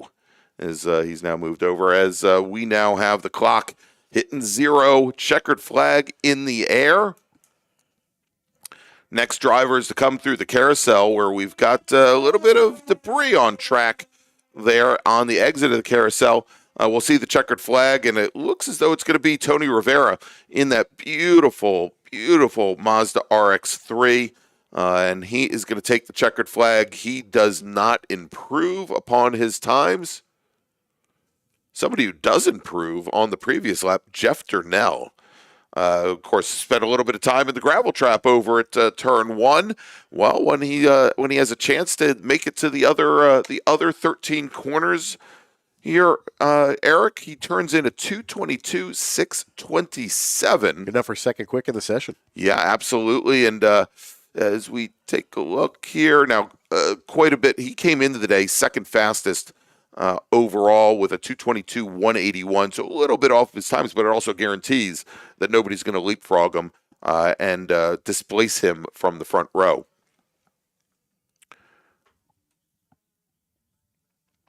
All right, looks like the 65 machine of Durnell is going to be the final car to complete a flying lap. Let's take a look. Can he try to pip his last lap? Yeah, that is the question. And so, he's currently sitting about... Surface flag is down. 3/10. Yeah, he's sitting about 3/10 back from Lewis in this session. What he's looking to do is beat a 2:22.108, which is the provisional pole time that Ave set yesterday. The flying skittle. Or marching ant, whichever you prefer. Whichever you prefer. I like Skittles, because I'm hungry. All right, coming across the line, Jeff Durnell. He does not improve.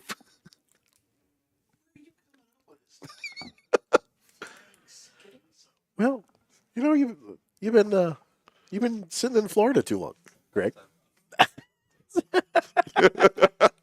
All right, so Jeff Durnell does not improve. So let's take a look at how we think things are going to play out when our GT3 racers take it to 4-mile, 14-turn Road America for their national championship race, which will be Sunday afternoon, 3 p.m. Central Time. Tony Ave, scheduled to be your pole sitter in his Honda Civic with a qualifying time of 2:22.108. Scheduled to start beside him with a time 2:22.181. Jeff Durnell. Michael Lewis should start third in class with Taz Harvey. Taz Harvey scheduled to start on the outside of row number 2. Then we'll have, I believe it's going to be Rob Warkaki, who on the very last lap of the session, the Mazda RX-7 driver turns in a 2:25.761. That should be good for 5th fastest, with Blake Wilson now 6th fastest. That is going to displace Taz Harvey and Tony Rivera, move them to row number 3. And then I believe we have, and I said Blake Wilson, not Stacy Wilson. Then I believe we've got Stacy Wilson and Chris Edens, which should make up row number 4 with Armin McGregor and George Shishan making up row number 5. That should be your top 10. All right, going to take another quick break. We have 2 more qualifying sessions remaining. It's Super Touring Under up next. We'll wrap up the day with a combined session of Formula Atlantic and Formula Continental here for Tire Rack Pole Day at the Runoffs. We'll be right back.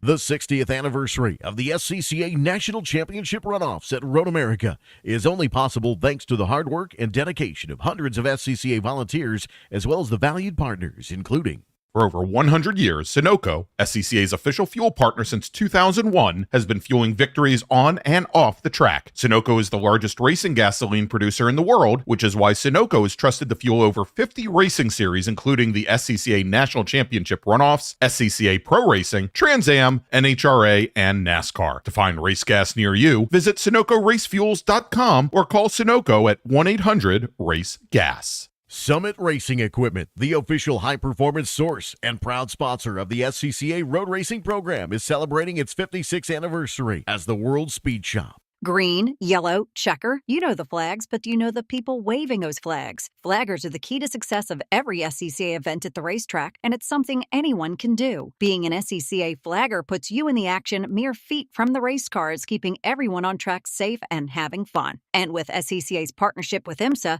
flagging at SCCA events makes it easier than ever to flag at professional races around the country, too. Find out how you can become a flagger at scca.com/trackside. Show off your love of the SCCA and Road America with a new t-shirt, hat, and more from the Road America Paddock Shop. As the official Runoffs merchandiser, it's the only place to get officially licensed SCCA Runoffs merchandise. Pick out your commemorative Runoffs gear and more right here this weekend, or shop online at shop.roadamerica.com. The Paddock Shop is located near Victory Circle along the main Paddock Road.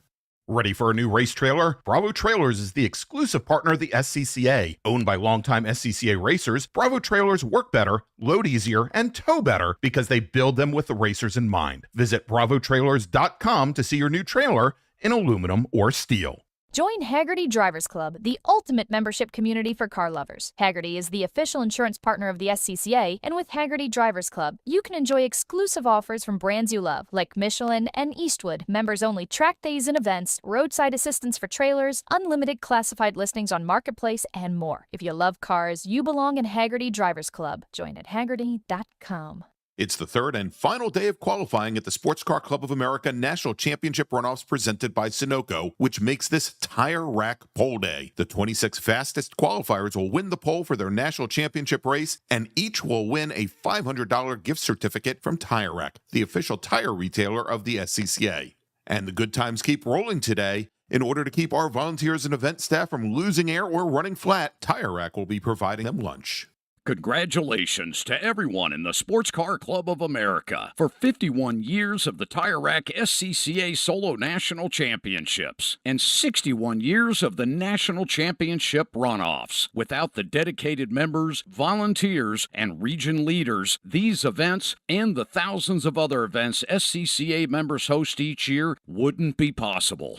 The International Motor Sports Association, or IMSA, sanctions the IMSA WeatherTech Sports Car Championship and is a proud partner of the SCCA. IMSA also sanctions the IMSA Michelin Pilot Challenge, the IMSA VP Racing Sports Car Challenge, Ferrari Challenge North America, Whelen Mazda MX-5 Cup, and more. IMSA and SCCA have partnered with race worker training and licensing programs. Want to work trackside at some of the best professional and amateur races in North America? Begin your journey for volunteering with IMSA and SCCA today by going to scca.com/trackside for more information.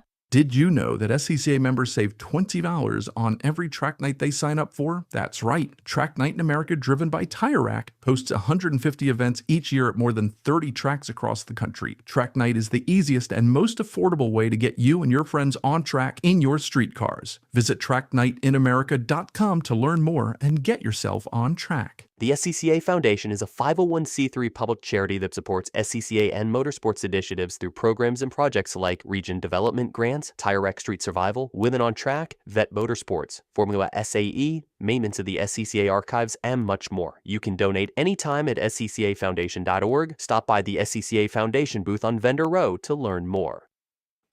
And welcome back to Road America, everybody. Thank you for joining us this week for the 2024 SCCA National Championship Runoffs, the 60th anniversary of the runoffs presented by Sunoco. I'm Greg Ginsburg, along with the voice of Road America, Eric Mueller, here today for Tire Rack Pole Day. And next up, our second to last qualifying session of the week, and it is Super Touring Under, Eric. STU next on the docket, and then we'll finish up our day with FA and FC, Formula Atlantic, Formula Continental, to end our day. So 2 sessions left to go, getting set to get this qualifying session, third qualifying session underway here for the SCCA runoffs. And we've got drivers getting the green flag now on the backside of the course. Let's take a look at what has transpired over the last 2 days of qualifying. As I alluded to during the last group, because I completely got it wrong once again, Thomas Noble out of St. Louis Park, Minnesota, at the Land O'Lakes region of the SCCA, put his Precision Motorsports BMW 330i on the provisional pole with a qualifying time of 2:27.504. less than 3/100ths of a second off of that Chip Herr, who is your defending national champion, representing the Susquehanna region out of Lidditz, Pennsylvania, in the Carbotech Hoosier Warwick Auto Park A4, the same car that he raced for so many years in Pirelli World Challenge competition. Chip Herr with a 2:27.532, second fastest. Darren Treacle out of Marshall, Virginia, representing the Washington, D.C. region in his BMW 325, a 2:28.351 in the books. And then Jose Osiris Pena, we saw him a little bit earlier in Super Touring Light in a Honda CRX. He's got his other CRX out here right now. He's out of Miami, Florida. He was fourth fastest. Jorge Ortiz in his Honda Civic, the Race Factory Fulcro Real Street Honda Civic. He's out of San Juan, Puerto Rico, was fifth fastest. And my good friend Rylan Hazelton out of SoCal, California, in the Driving Ambition Honda S2000. Yes, Rylan, I know it is not turbocharged.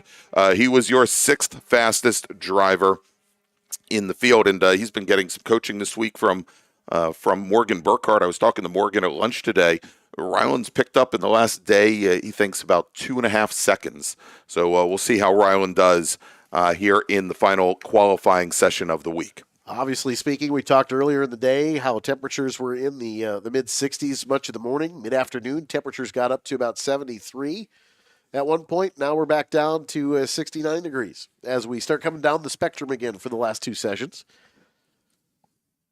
Humidity going back up to about 35%, so performance-wise, pretty similar to what we had mid-morning.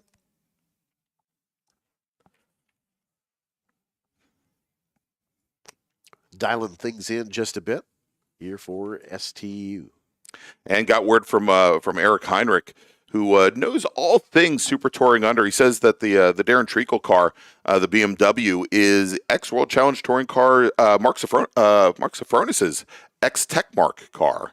I thought the livery, at least the shade of blue on that car, looked very similar, blue with yellow. And prior to that, Darren had been racing I think an 11th gen Honda Civic in STL.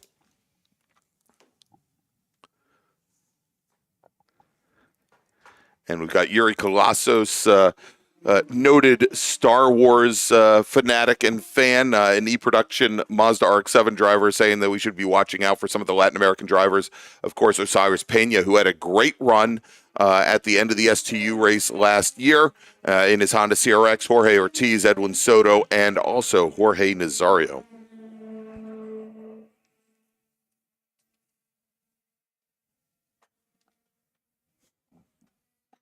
All right, so first lap times in the books, and already, look at this. Thomas Noble drops the provisional pole time down to a 2:27.402. He knocks a full 10th off of his best lap from yesterday. Chip Herr at a 2:27.807, about 4/10 off of that. Darren Treacle, currently third fastest driver on track at a 2:27.976. So matching the order as we wrapped up yesterday's session. David Fiorelli, though, in his Ford Mustang, and I think that's an EcoBoost Mustang. He's out of Coppell, Texas, a 2:29.067. He came into the day. Where did he come from? Let's see. Came in seventh fastest with a 2:32.436. He turned that lap on Tuesday, so picks up a lot of time. Now, we do know, and he was in, I think, in competition for the win in STU last year, of course. Things came down to the final laps when Chip Herr was able to pull out the win after starting on pole, falling to the rear of the pack, and then coming back to take the gold medal. Joe Moser out of Dallas, Texas, representing the Detroit region in his King Motorsports Hoosier Carbotech car, racing the same Acura Integra. I believe that he ran, and we'll take a look at this chassis. I believe this is the same car that he's been campaigning in qualifying in F production. Easy for you to say. Yeah, very much so easy for me to say. That car had a bit of a shunt during the test days. My understanding is that left the track, found a friendly garage, I think either King Motorsports or a frame shop that they recommend, and the car is back out here on track. couple of shops in the Plymouth Elkhart Lake area that will open up their doors to competitors. All it takes is a simple phone call, which is always nice, even if they're different series or different types of race cars. A couple of fabrication shops in the area as well. Oh, wonderful. We were running a Mini Cooper S a couple of weeks back, and we were having problems throwing belts because it was a stock tensioner, and we ended up breaking the harmonic balancer midway through the day on Saturday. Yeah. And one of the longtime campaigners in vintage racing, Jeff Fritz, let us borrow the shop, and till midnight, the team was able to change the harmonic balancer, and we were able to run for a couple hours on Sunday. So it's a big shout out to longtime Plymouth racer Jeff Fritz. But that's the type of thing that happens. Here in the Road America area, there's always a fab shop just around the corner willing to help. Willing to help. In many cases, yeah. All right, so Tom Noble on his second flying lap goes faster once again, dropping that provisional pole time down to 2:26.464. So now almost a full second faster than what he ran yesterday. Chip Herr, a tenth off of that. We've got Noble now coming through the hurry downs, working lap number 3.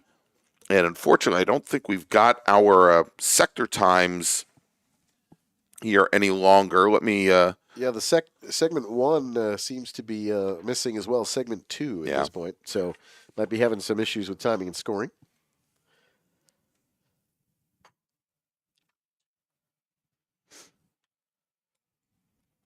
And more information from Eric Heinrich that he says that this is the exact same chassis that Joel Weinberger won STU in 2011. And I remember, I think the previous year, back in 2010, which although it was not, I don't believe it was for a national championship, it was actually the year that I ran here in STU in my 130 horsepower Honda CRX against a bunch of World Challenge touring cars. I think Weinberger finished second that year to somebody behind the wheel of one of Petey Cunningham's, one of the real-time accurate TSXs. I just cannot remember who won it that year, which means I am now going to have to go to the media guide and find the answer.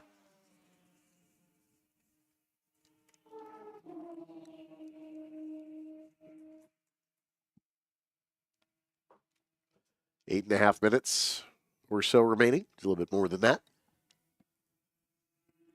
Full green conditions all the way around the race course.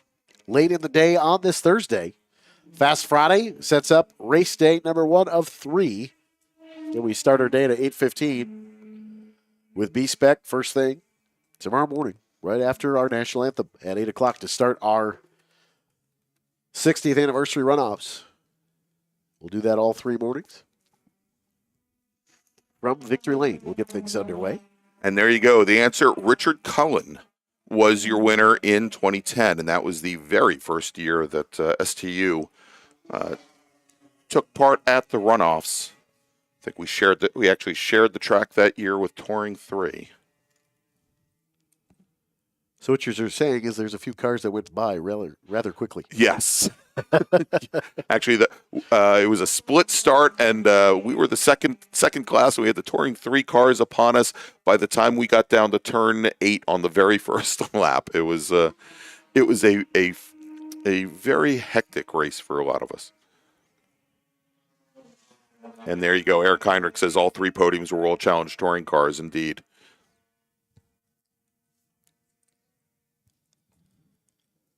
Thanks, Eric.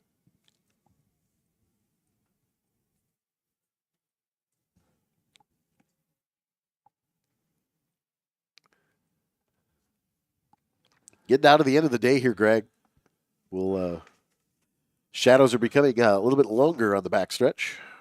Kettle Bottoms gets a little bit darker.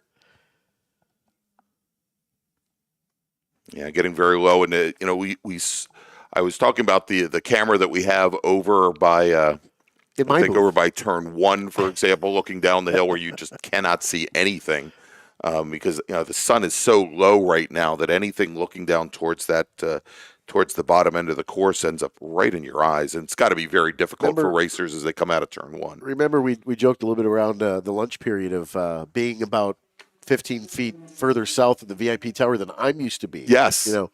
But I have two 46-inch TVs over my head, a 30-inch TV right in between. And I've got you sitting right in front of a 40-inch TV right now. If it wasn't for this 40-inch TV, You'd be blind. I think my bald spot might be damaging Greg Creamer's eyesight here. That's what it is. I'm serious. But you have to be warped to be in this role many times, which is why that Greg and John fit in very well with us. Yes. John, this is what, your fourth weekend with us here at Road America this weekend? Third weekend? Two, he was stuck with me. At least this weekend, he's only got me today, and he's just doing his prep work. But his calculator over there is smoking. He's calculating all these lap times the old-fashioned way. Stopwatches. With a stopwatch and then dividing by the length of course, and he's doing it the old-fashioned way. I know it's a little bit bigger than Mid-Ohio, but we do have transponders here. All right, we've got a car off at turn 3 now, and I think it's Jorge Ortiz. Oh, I'm sorry. They're saying it's the 150 car that's now back underway.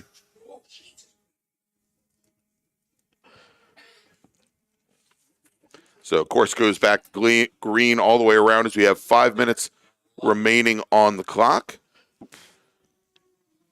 And actually, it was 190, David Fiorelli, pardon me, that had so that's a bit of a challenge. Fourth in the session right now for Fiorelli. Yeah, so he had just turned a 227.47 on the previous lap. Suspect he's probably not going to improve upon that on lap number 5. Right now, it is Tom Noble, your fastest driver in the session. He has lowered the provisional pole time down to 2:26.227, almost 1.3 seconds faster than the time he put in yesterday. Chip Herr in his Audi A4, just a smidge back from there, 2:26.566, so about 34 hundredths of a second back. Darren Treacle, another 34 hundredths back from there, third fastest in the session. They were your fast 3 drivers coming into today's session. And I guess then the question is, let's take a look at David Fiorelli and Jose Osiris Pena, as Fiorelli with his 227.473 right now is fast enough to overtake a number of drivers, to leapfrog Rylan Hazelton, Jorge Ortiz, and Jose Osiris Pena to move up to 4th fastest. Pena in the 199 car, who just turns in his fastest lap of the session at a 2:28.684, has knocked off about a second and a half off of what he turned in yesterday, but he is still going to drop to 5th fastest here if things end right now. Darren Treacle bringing the number 70 BMW 325 down the pit lane. And I think you'll see a few cars abandon the effort here. I think, is it, maybe at a point where that your car's got all it can give. Yeah, so Sean Lovett in his BMW E46 machine out of Santa Rosa, California, currently running 6th fastest. And he just improves his best lap time to a 2:34.97.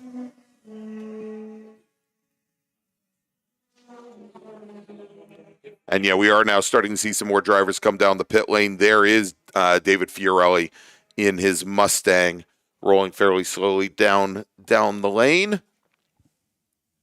And I suspect he'll be heading back to the paddock. I think we also had the 58 machine come down the pit lane as well.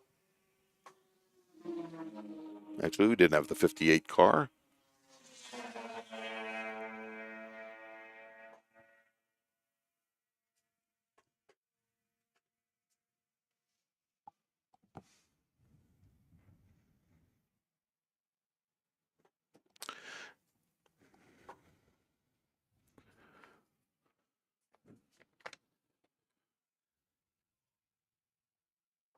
All right, 2 minutes remaining in the session. And so I mentioned earlier about Joe Moser going out in that Acura Integra that he's been campaigning in F production, Eric. He did go out for the first 2 days of qualifying in his STU Honda CRX, the same car that he campaigned last year and I believe the year before. And I did get word from somebody offline that he was having some engine issues with that car, I think precipitating the change over to the Integra. Obviously, if it's an F-Prod car, probably not optimized for STU, but you run what you got. Well, in this situation, it's not conducive to just sitting around on your hands and not doing anything. You're here, might as well enjoy the racetrack. Yeah. And learn some things. There you go. Less than a minute remains in qualifying, and up at the front of the field, not seeing any drivers setting purple times here or personal best and going green. We talked about Lovett turning in his best lap. He actually did that on his second flying lap. He did 2 laps and called it a day. Osiris Pena in the number 199 CRX. I think he has taken that car. Looking to see if we've got him on track currently. I think he may have taken that car back to the paddock. Then we've got the 165 machine still out on course. That's Jorge Nazario in his Mazda MX-5 out of San Juan. Currently 8th fastest. All right, and next car to come out of the kink should see the checkered flag, and that will be Noble. Yeah, Tom Noble. Let's see if he can improve and really put a stamp on that pole position. Looking to beat a 226.227. As Ryland Hazelton comes down the pit lane, he aborts his last flying lap. Thomas Noble does not improve. And actually, we did have Fiorelli still out on track in the 190 car. Fiorelli crosses the line, does not improve. Yeah, Fiorelli slowed down a bit, over a 4-minute lap there, so kind of abandoned the search for speed. That's the sequel of the movie, by the way. Abandoning the search for speed. All right, that beautiful green Porsche Boxster of Cameron Wagner comes down. Actually, that's the other Porsche Boxster, I believe. We've got 2 in the field. Edwin Soto Quinones in his Porsche Boxster comes down the pit lane. Only turns in a 238.408. That's good for 17th fastest. And now we have still the number 4 machine out on track. That's Eric Feist in his Honda CRX, the white number 4, as well as the number 7 still on track. That's Tazio Otis in a Honda Civic SI. And I believe we also have Jorge Nazario on track as well.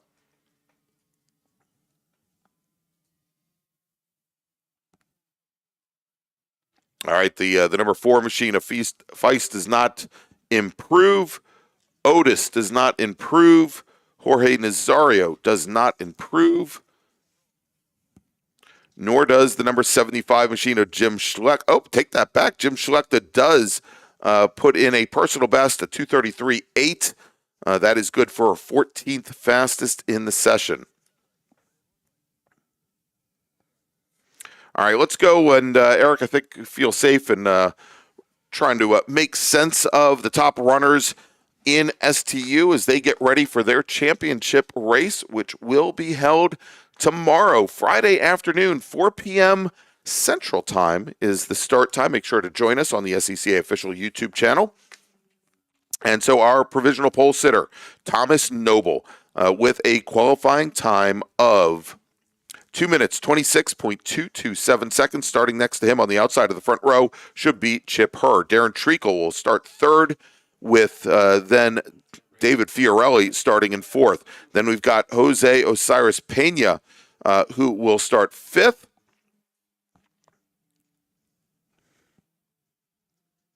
With Jorge Ortiz starting in 6th. Then we should have Sean Lovett starting, where am I now? I forgot. Lost track already. Starting in 7th position. Starting in 8th should be Ryland Hazelton. And then I think we've got Eric Feist and John Schmidt rounding out the top 10. All right, that's going to wrap things up for STU Super Touring Under. We've got one more qualifying session as part of Tire Rack Pole Day, and that is a combined session of Formula Continental, and Formula Atlantic, they are up next. And we'll be back in just a few moments with more action from Road America and the 2024 SCCA National Championship Runoffs. We'll be right back. The 60th anniversary of the SCCA National Championship Runoffs at Road America is only possible thanks to the hard work and dedication of hundreds of SCCA volunteers, as well as valued partners, including Tire Rack was established over 40 years ago by an SCCA member with a passion to find the right tires, wheels, and now brakes and suspension products for racers and enthusiasts on both street and track. As official tire retailer of SCCA since 1995 and sponsor of the Runoffs Polo Award along with the National Solo Program, Time Trials Nationals and National Tour, and Track Night in America. Tire Rack is proud to support the SCCA and its members as they go have fun with cars. The SCCA Foundation's highly anticipated annual sweepstakes is now open. Your donations to the foundation can earn you a prize pack to attend the 2025 Monaco Grand Prix, including a luxury yacht experience. Learn more and buy your tickets at sccafoundation.org. Mazza Vineyards is the exclusive sparkling wine for podium celebrations at the Hoosier Racing Tire SCCA Super Tour, SCCA Runoffs, and Tire Rack SCCA Pro Solo. Celebrate your racing weekend with Mazza Vineyards and learn more at enjoymazza.com. Remember to join us Friday through Sunday starting at 7 a.m. Central, 8 a.m. Eastern Time for Haggerty Race Days at the 2024 SCCA Runoffs presented by Sunoco. Watch live on SCCA.com and live in person here at Road America. If you like what you see today, become part of the action by joining the Sports Car Club of America. Whether you want to drive, flag, organize, officiate, have fun with cars, or meet 65,000 enthusiast friends, SCCA offers plenty to feed your motorsports obsession. Ask someone trackside about how to get involved or visit SCCA.com for more information. Get more bang for your buck at summitracing.com. Choose from millions of in-stock parts from over 1,500 name brands, parts for racing, street performance, trucks, plus tools, accessories, and more. SCCA Time Trials is about the quest for speed. It's a place for mechanical creativity, driver development, and pushing the envelope. Time Trials is driver versus racetrack, with a focus on setting personal best laps. But competition is only one aspect of the Time Trials experience. Visit timetrials.scca.com to learn more and find an event near you.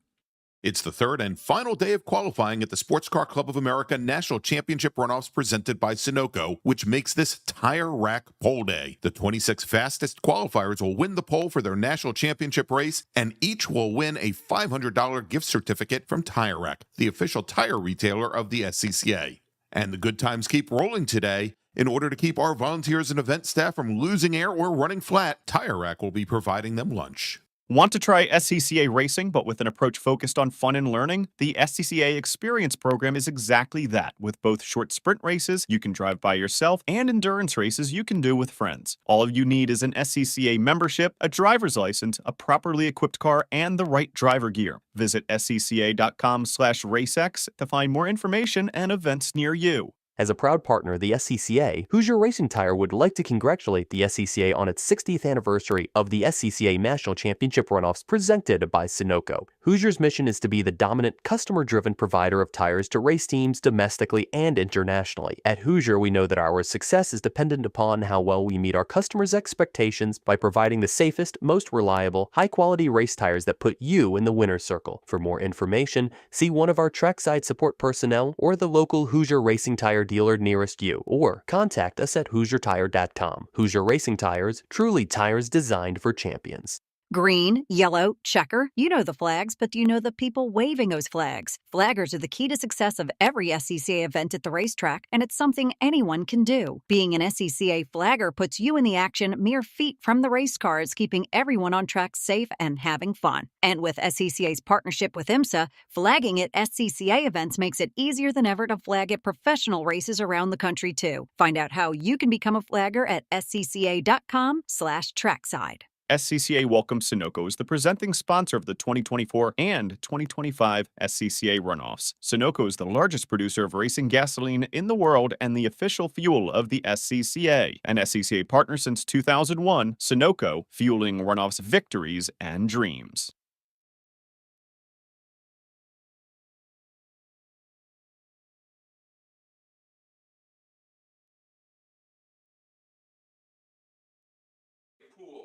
And welcome back, everybody, to the 2024 SCCA National Championship Runoffs presented by Sunoco. I'm Greg Ginsburg, along with Eric Mueller, the voice of Road America.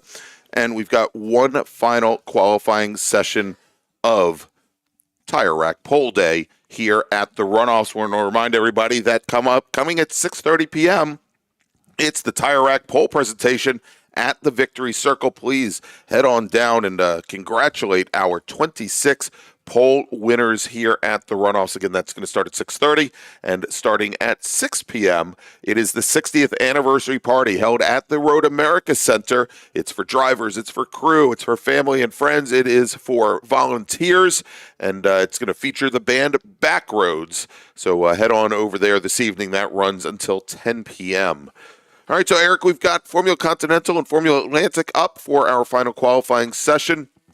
In Formula Continental, your provisional pole sitter going into the day is Tim Miner out of Fredericksburg, Virginia, representing the Blue Ridge region of the SCCA in the Hoosier Ski Motorsports Citation.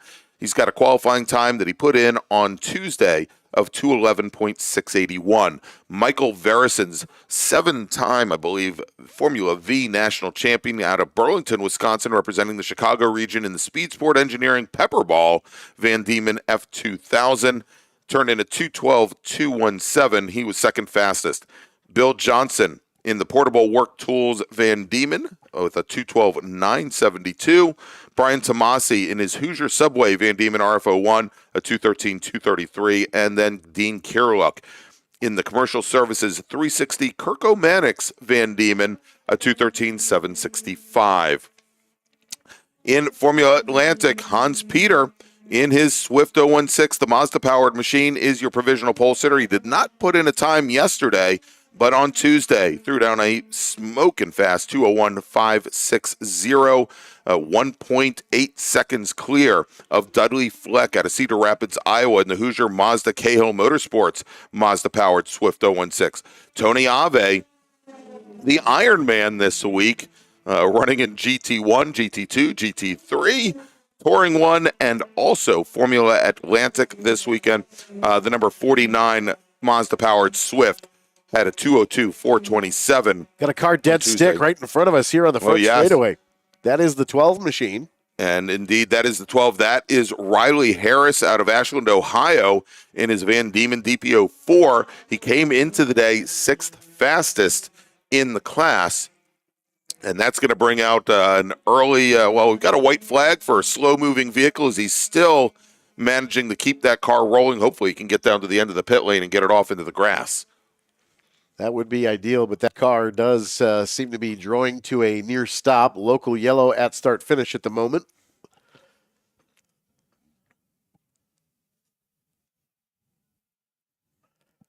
So start-finish line waving yellow with the car stranded. Stranded on the track surface.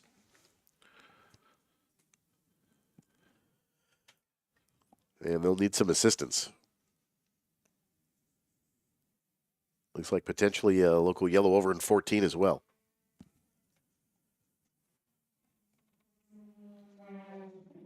With backup, I should say.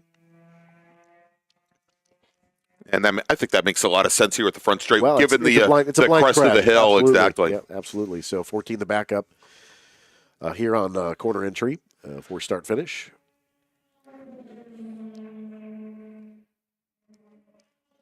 And then there's also the 23 car stopped on the pit lane just before the NTT data bridge. And that's Rockford Beaucamp out of Fitchburg, Wisconsin. One of our Formula Continental drivers, Beaucamp, driving the Gyrodynamics Grandy and Associates of Van Diemen RF99.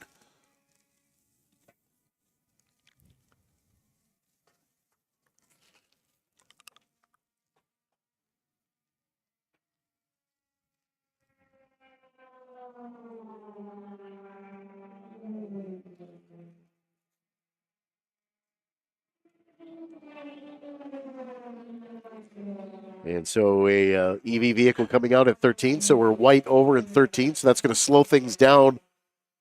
And we're going to a full course caution here, Eric, as they work to get that car removed. And, of course, as it's over on the right-hand side of the track, a difficult case to get it removed. without having to come right across traffic. I think they're trying to avoid going full course yellow right now. They were asking for backup. Okay. So we're white for. Oh yeah, absolutely we are. For a slow-moving vehicle, which would be the safety team here on the front stretch. Just went through start-finish. So 15 is the backup white. And now looks like 15 has gone back to green, waving yellow at start-finish yet. And so at the 12, trying to get some assistance. We'll see how the safety team elects to get them off. Either at pit out, if they can take the cut, or they'll tow it all the way down to 5, or even tow it over to 3, maybe, perhaps. So you've got just the local yellow at start-finish now, once the flat tow is underway. Ave setting the pace here in our final session. Yes, within Formula Atlantic. Yes, he drops his times down to a 2:04.26. It's still about 3 seconds off of the provisional pole, but again, with the local caution here on the front straight, showing deference to that, certainly going to impact the lap speeds around this course and lap times around this course. John McAleer currently second fastest in Atlantic with a 2:04.649. McAleer came into the day fourth fastest in his Moto Nomadics Omnivore Venture Mazda-powered Swift. Dudley Fleck, third fastest at a 2:05.354. Hans Peter, looking to see, I think, as it stands, I think other than possibly Hartley McDonald, who had some issues with his Furman yesterday, the Formula Continental driver, I think the only one who hasn't taken the green flag today. James French back on the racetrack here in FA. Of course, his prototype car had some technical woes. And he had some mechanical issues yesterday with the Atlantic as well. Did not set a time yesterday. He is working off of the 2:03.580 that he set on Tuesday. And here, let's take a look very quickly here, Eric, at our Hawk Breakthrough Performer Day winners. We didn't cover STU. Eric Feast made up 5 positions. He wins a set of brake pads from Hawk Performance. And then in Formula Atlantic, John McAleer made up 2 positions from Tuesday to Wednesday. He is your Hawk Breakthrough Performer for that class. And in Formula Continental, may not be a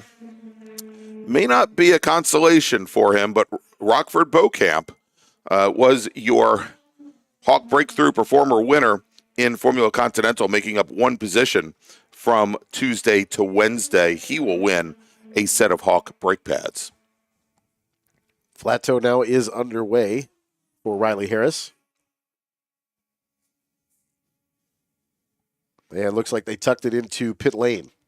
So they'll make the election to get it off as quickly as possible to keep the session remaining green.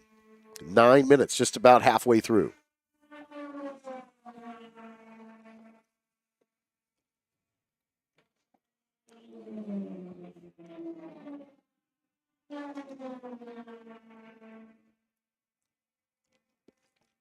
And Fleck resets fast lap in Formula Atlantic at a 2:02.657.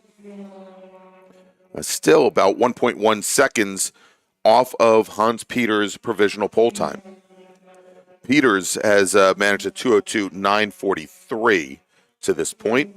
James French at a 2:03.926. Not as fast as he was with the first qualifying session. And did not turn a time in the second session yesterday. And we're seeing Formula Continental not quite getting down to the same level that they were yesterday or on Tuesday. Michael Verison's currently your fastest driver on track in his Van Diemen, a 2:12.525, his fastest lap so far. That is not going to get him where he needs to be. Again, the bogey time in Formula Continental, 2:11.681. Robert Aller, another former national champion, 2:13.237.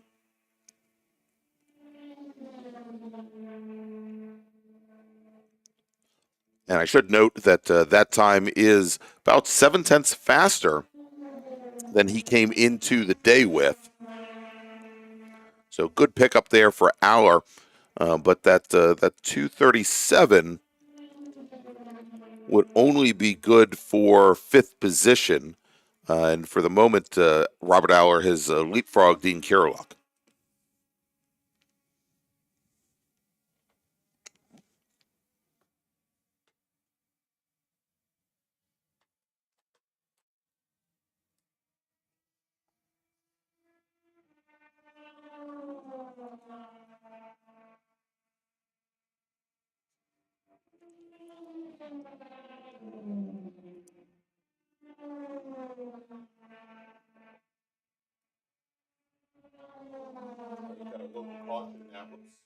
And we've got a local caution now over at 14.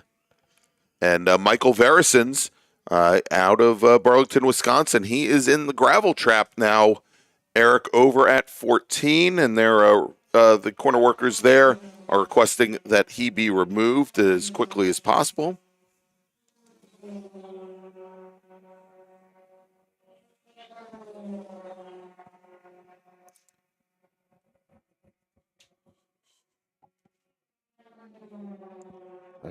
Safety truck coming on at 12. Looks like we've got with that local yellow over in 14. That is the 65, I believe.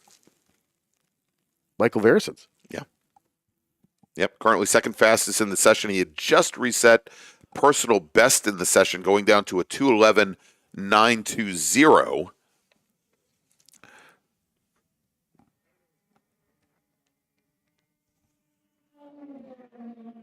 And Tim Miner, who's our fastest driver in Continental here, just reset the fastest lap of the session for the class at a 2:11.626. That actually drops the provisional pole time down, Eric, by a couple hundredths. Goes from a 2:11.681 to a 6:26.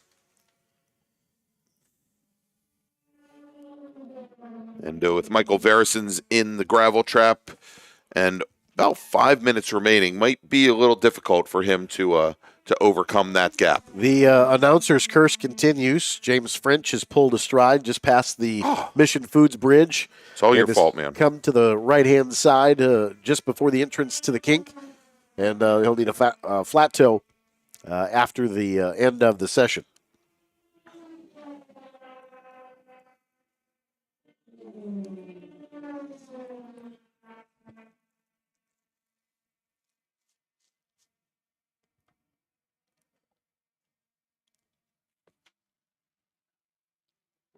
So local yellow in 10, between 10 and 11. And 13 is backup yellow for 14. So we do have a couple of yellow zones.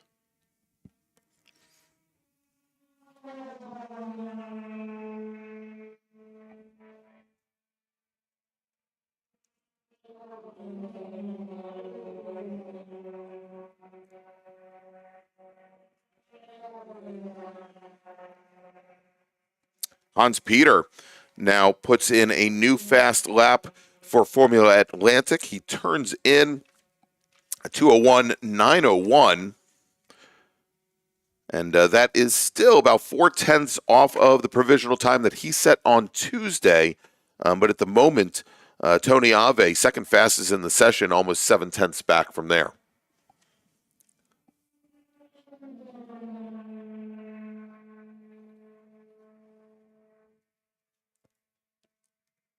So it sounds like the safety vehicle will stay at 14 and just block for the stricken car there.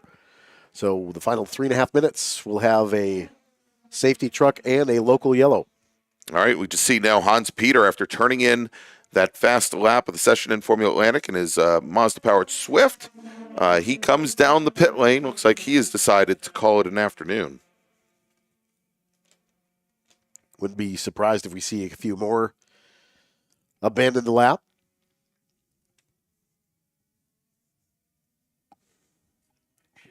It's kind of difficult to maximize your speed when the longest straightaway is impeded for speed. Final 2.5 minutes here.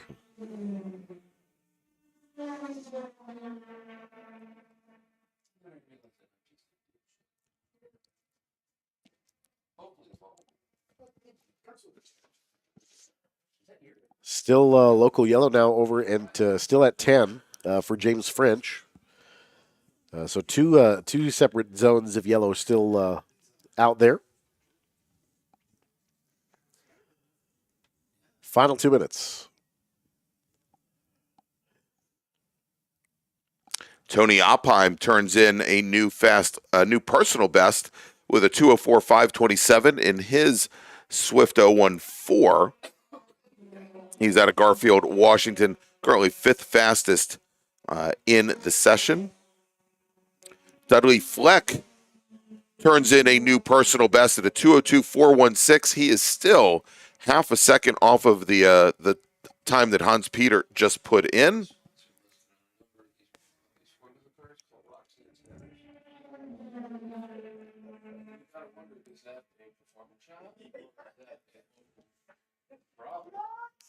Final 90 seconds of the weekend for you, Greg, calling sessions here. But nice job. Nicely done all week. Thank you. Sorry I couldn't join you until today, but... I'd like to thank the Academy, and I'm pretty sure that Greg and John were saying encore, so I don't know. If, No. you guys have got the next. You've got the next 3. I'm done.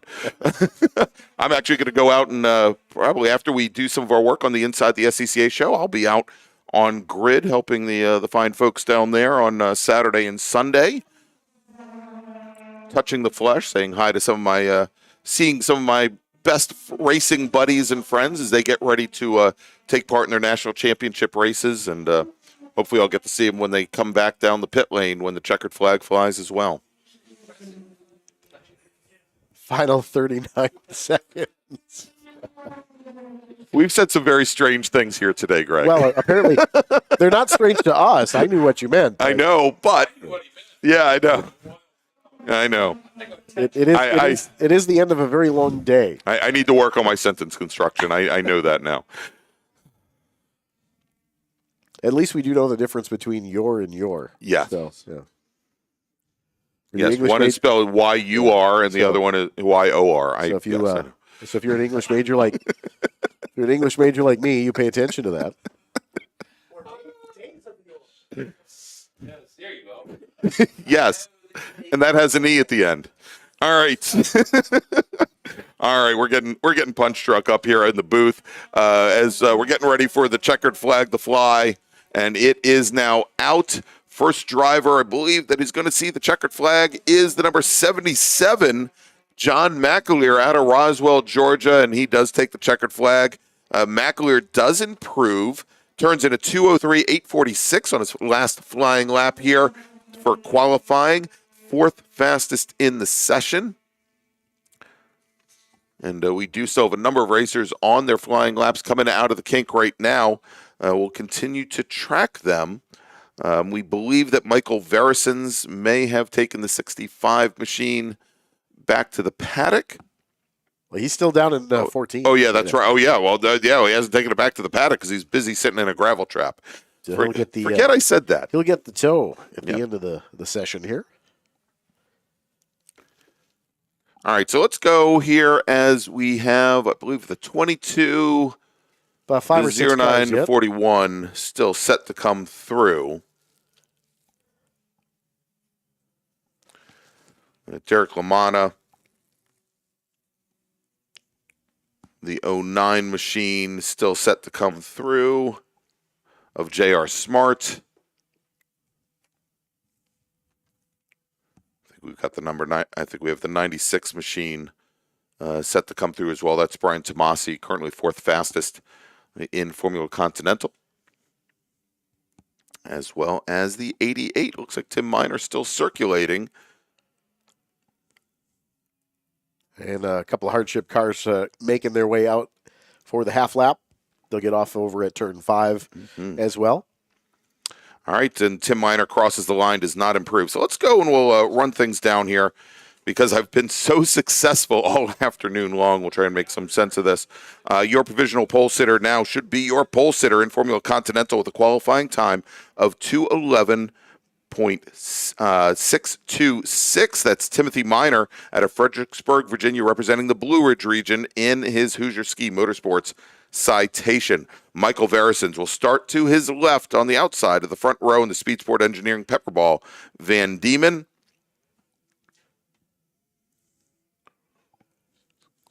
starting third and moving up quite a bit. Started sixth today, former national champion Robert Aller. Rob Aller, of course, looking to keep the championship in the family as his son Nolan took the championship last year at Virginia International Raceway.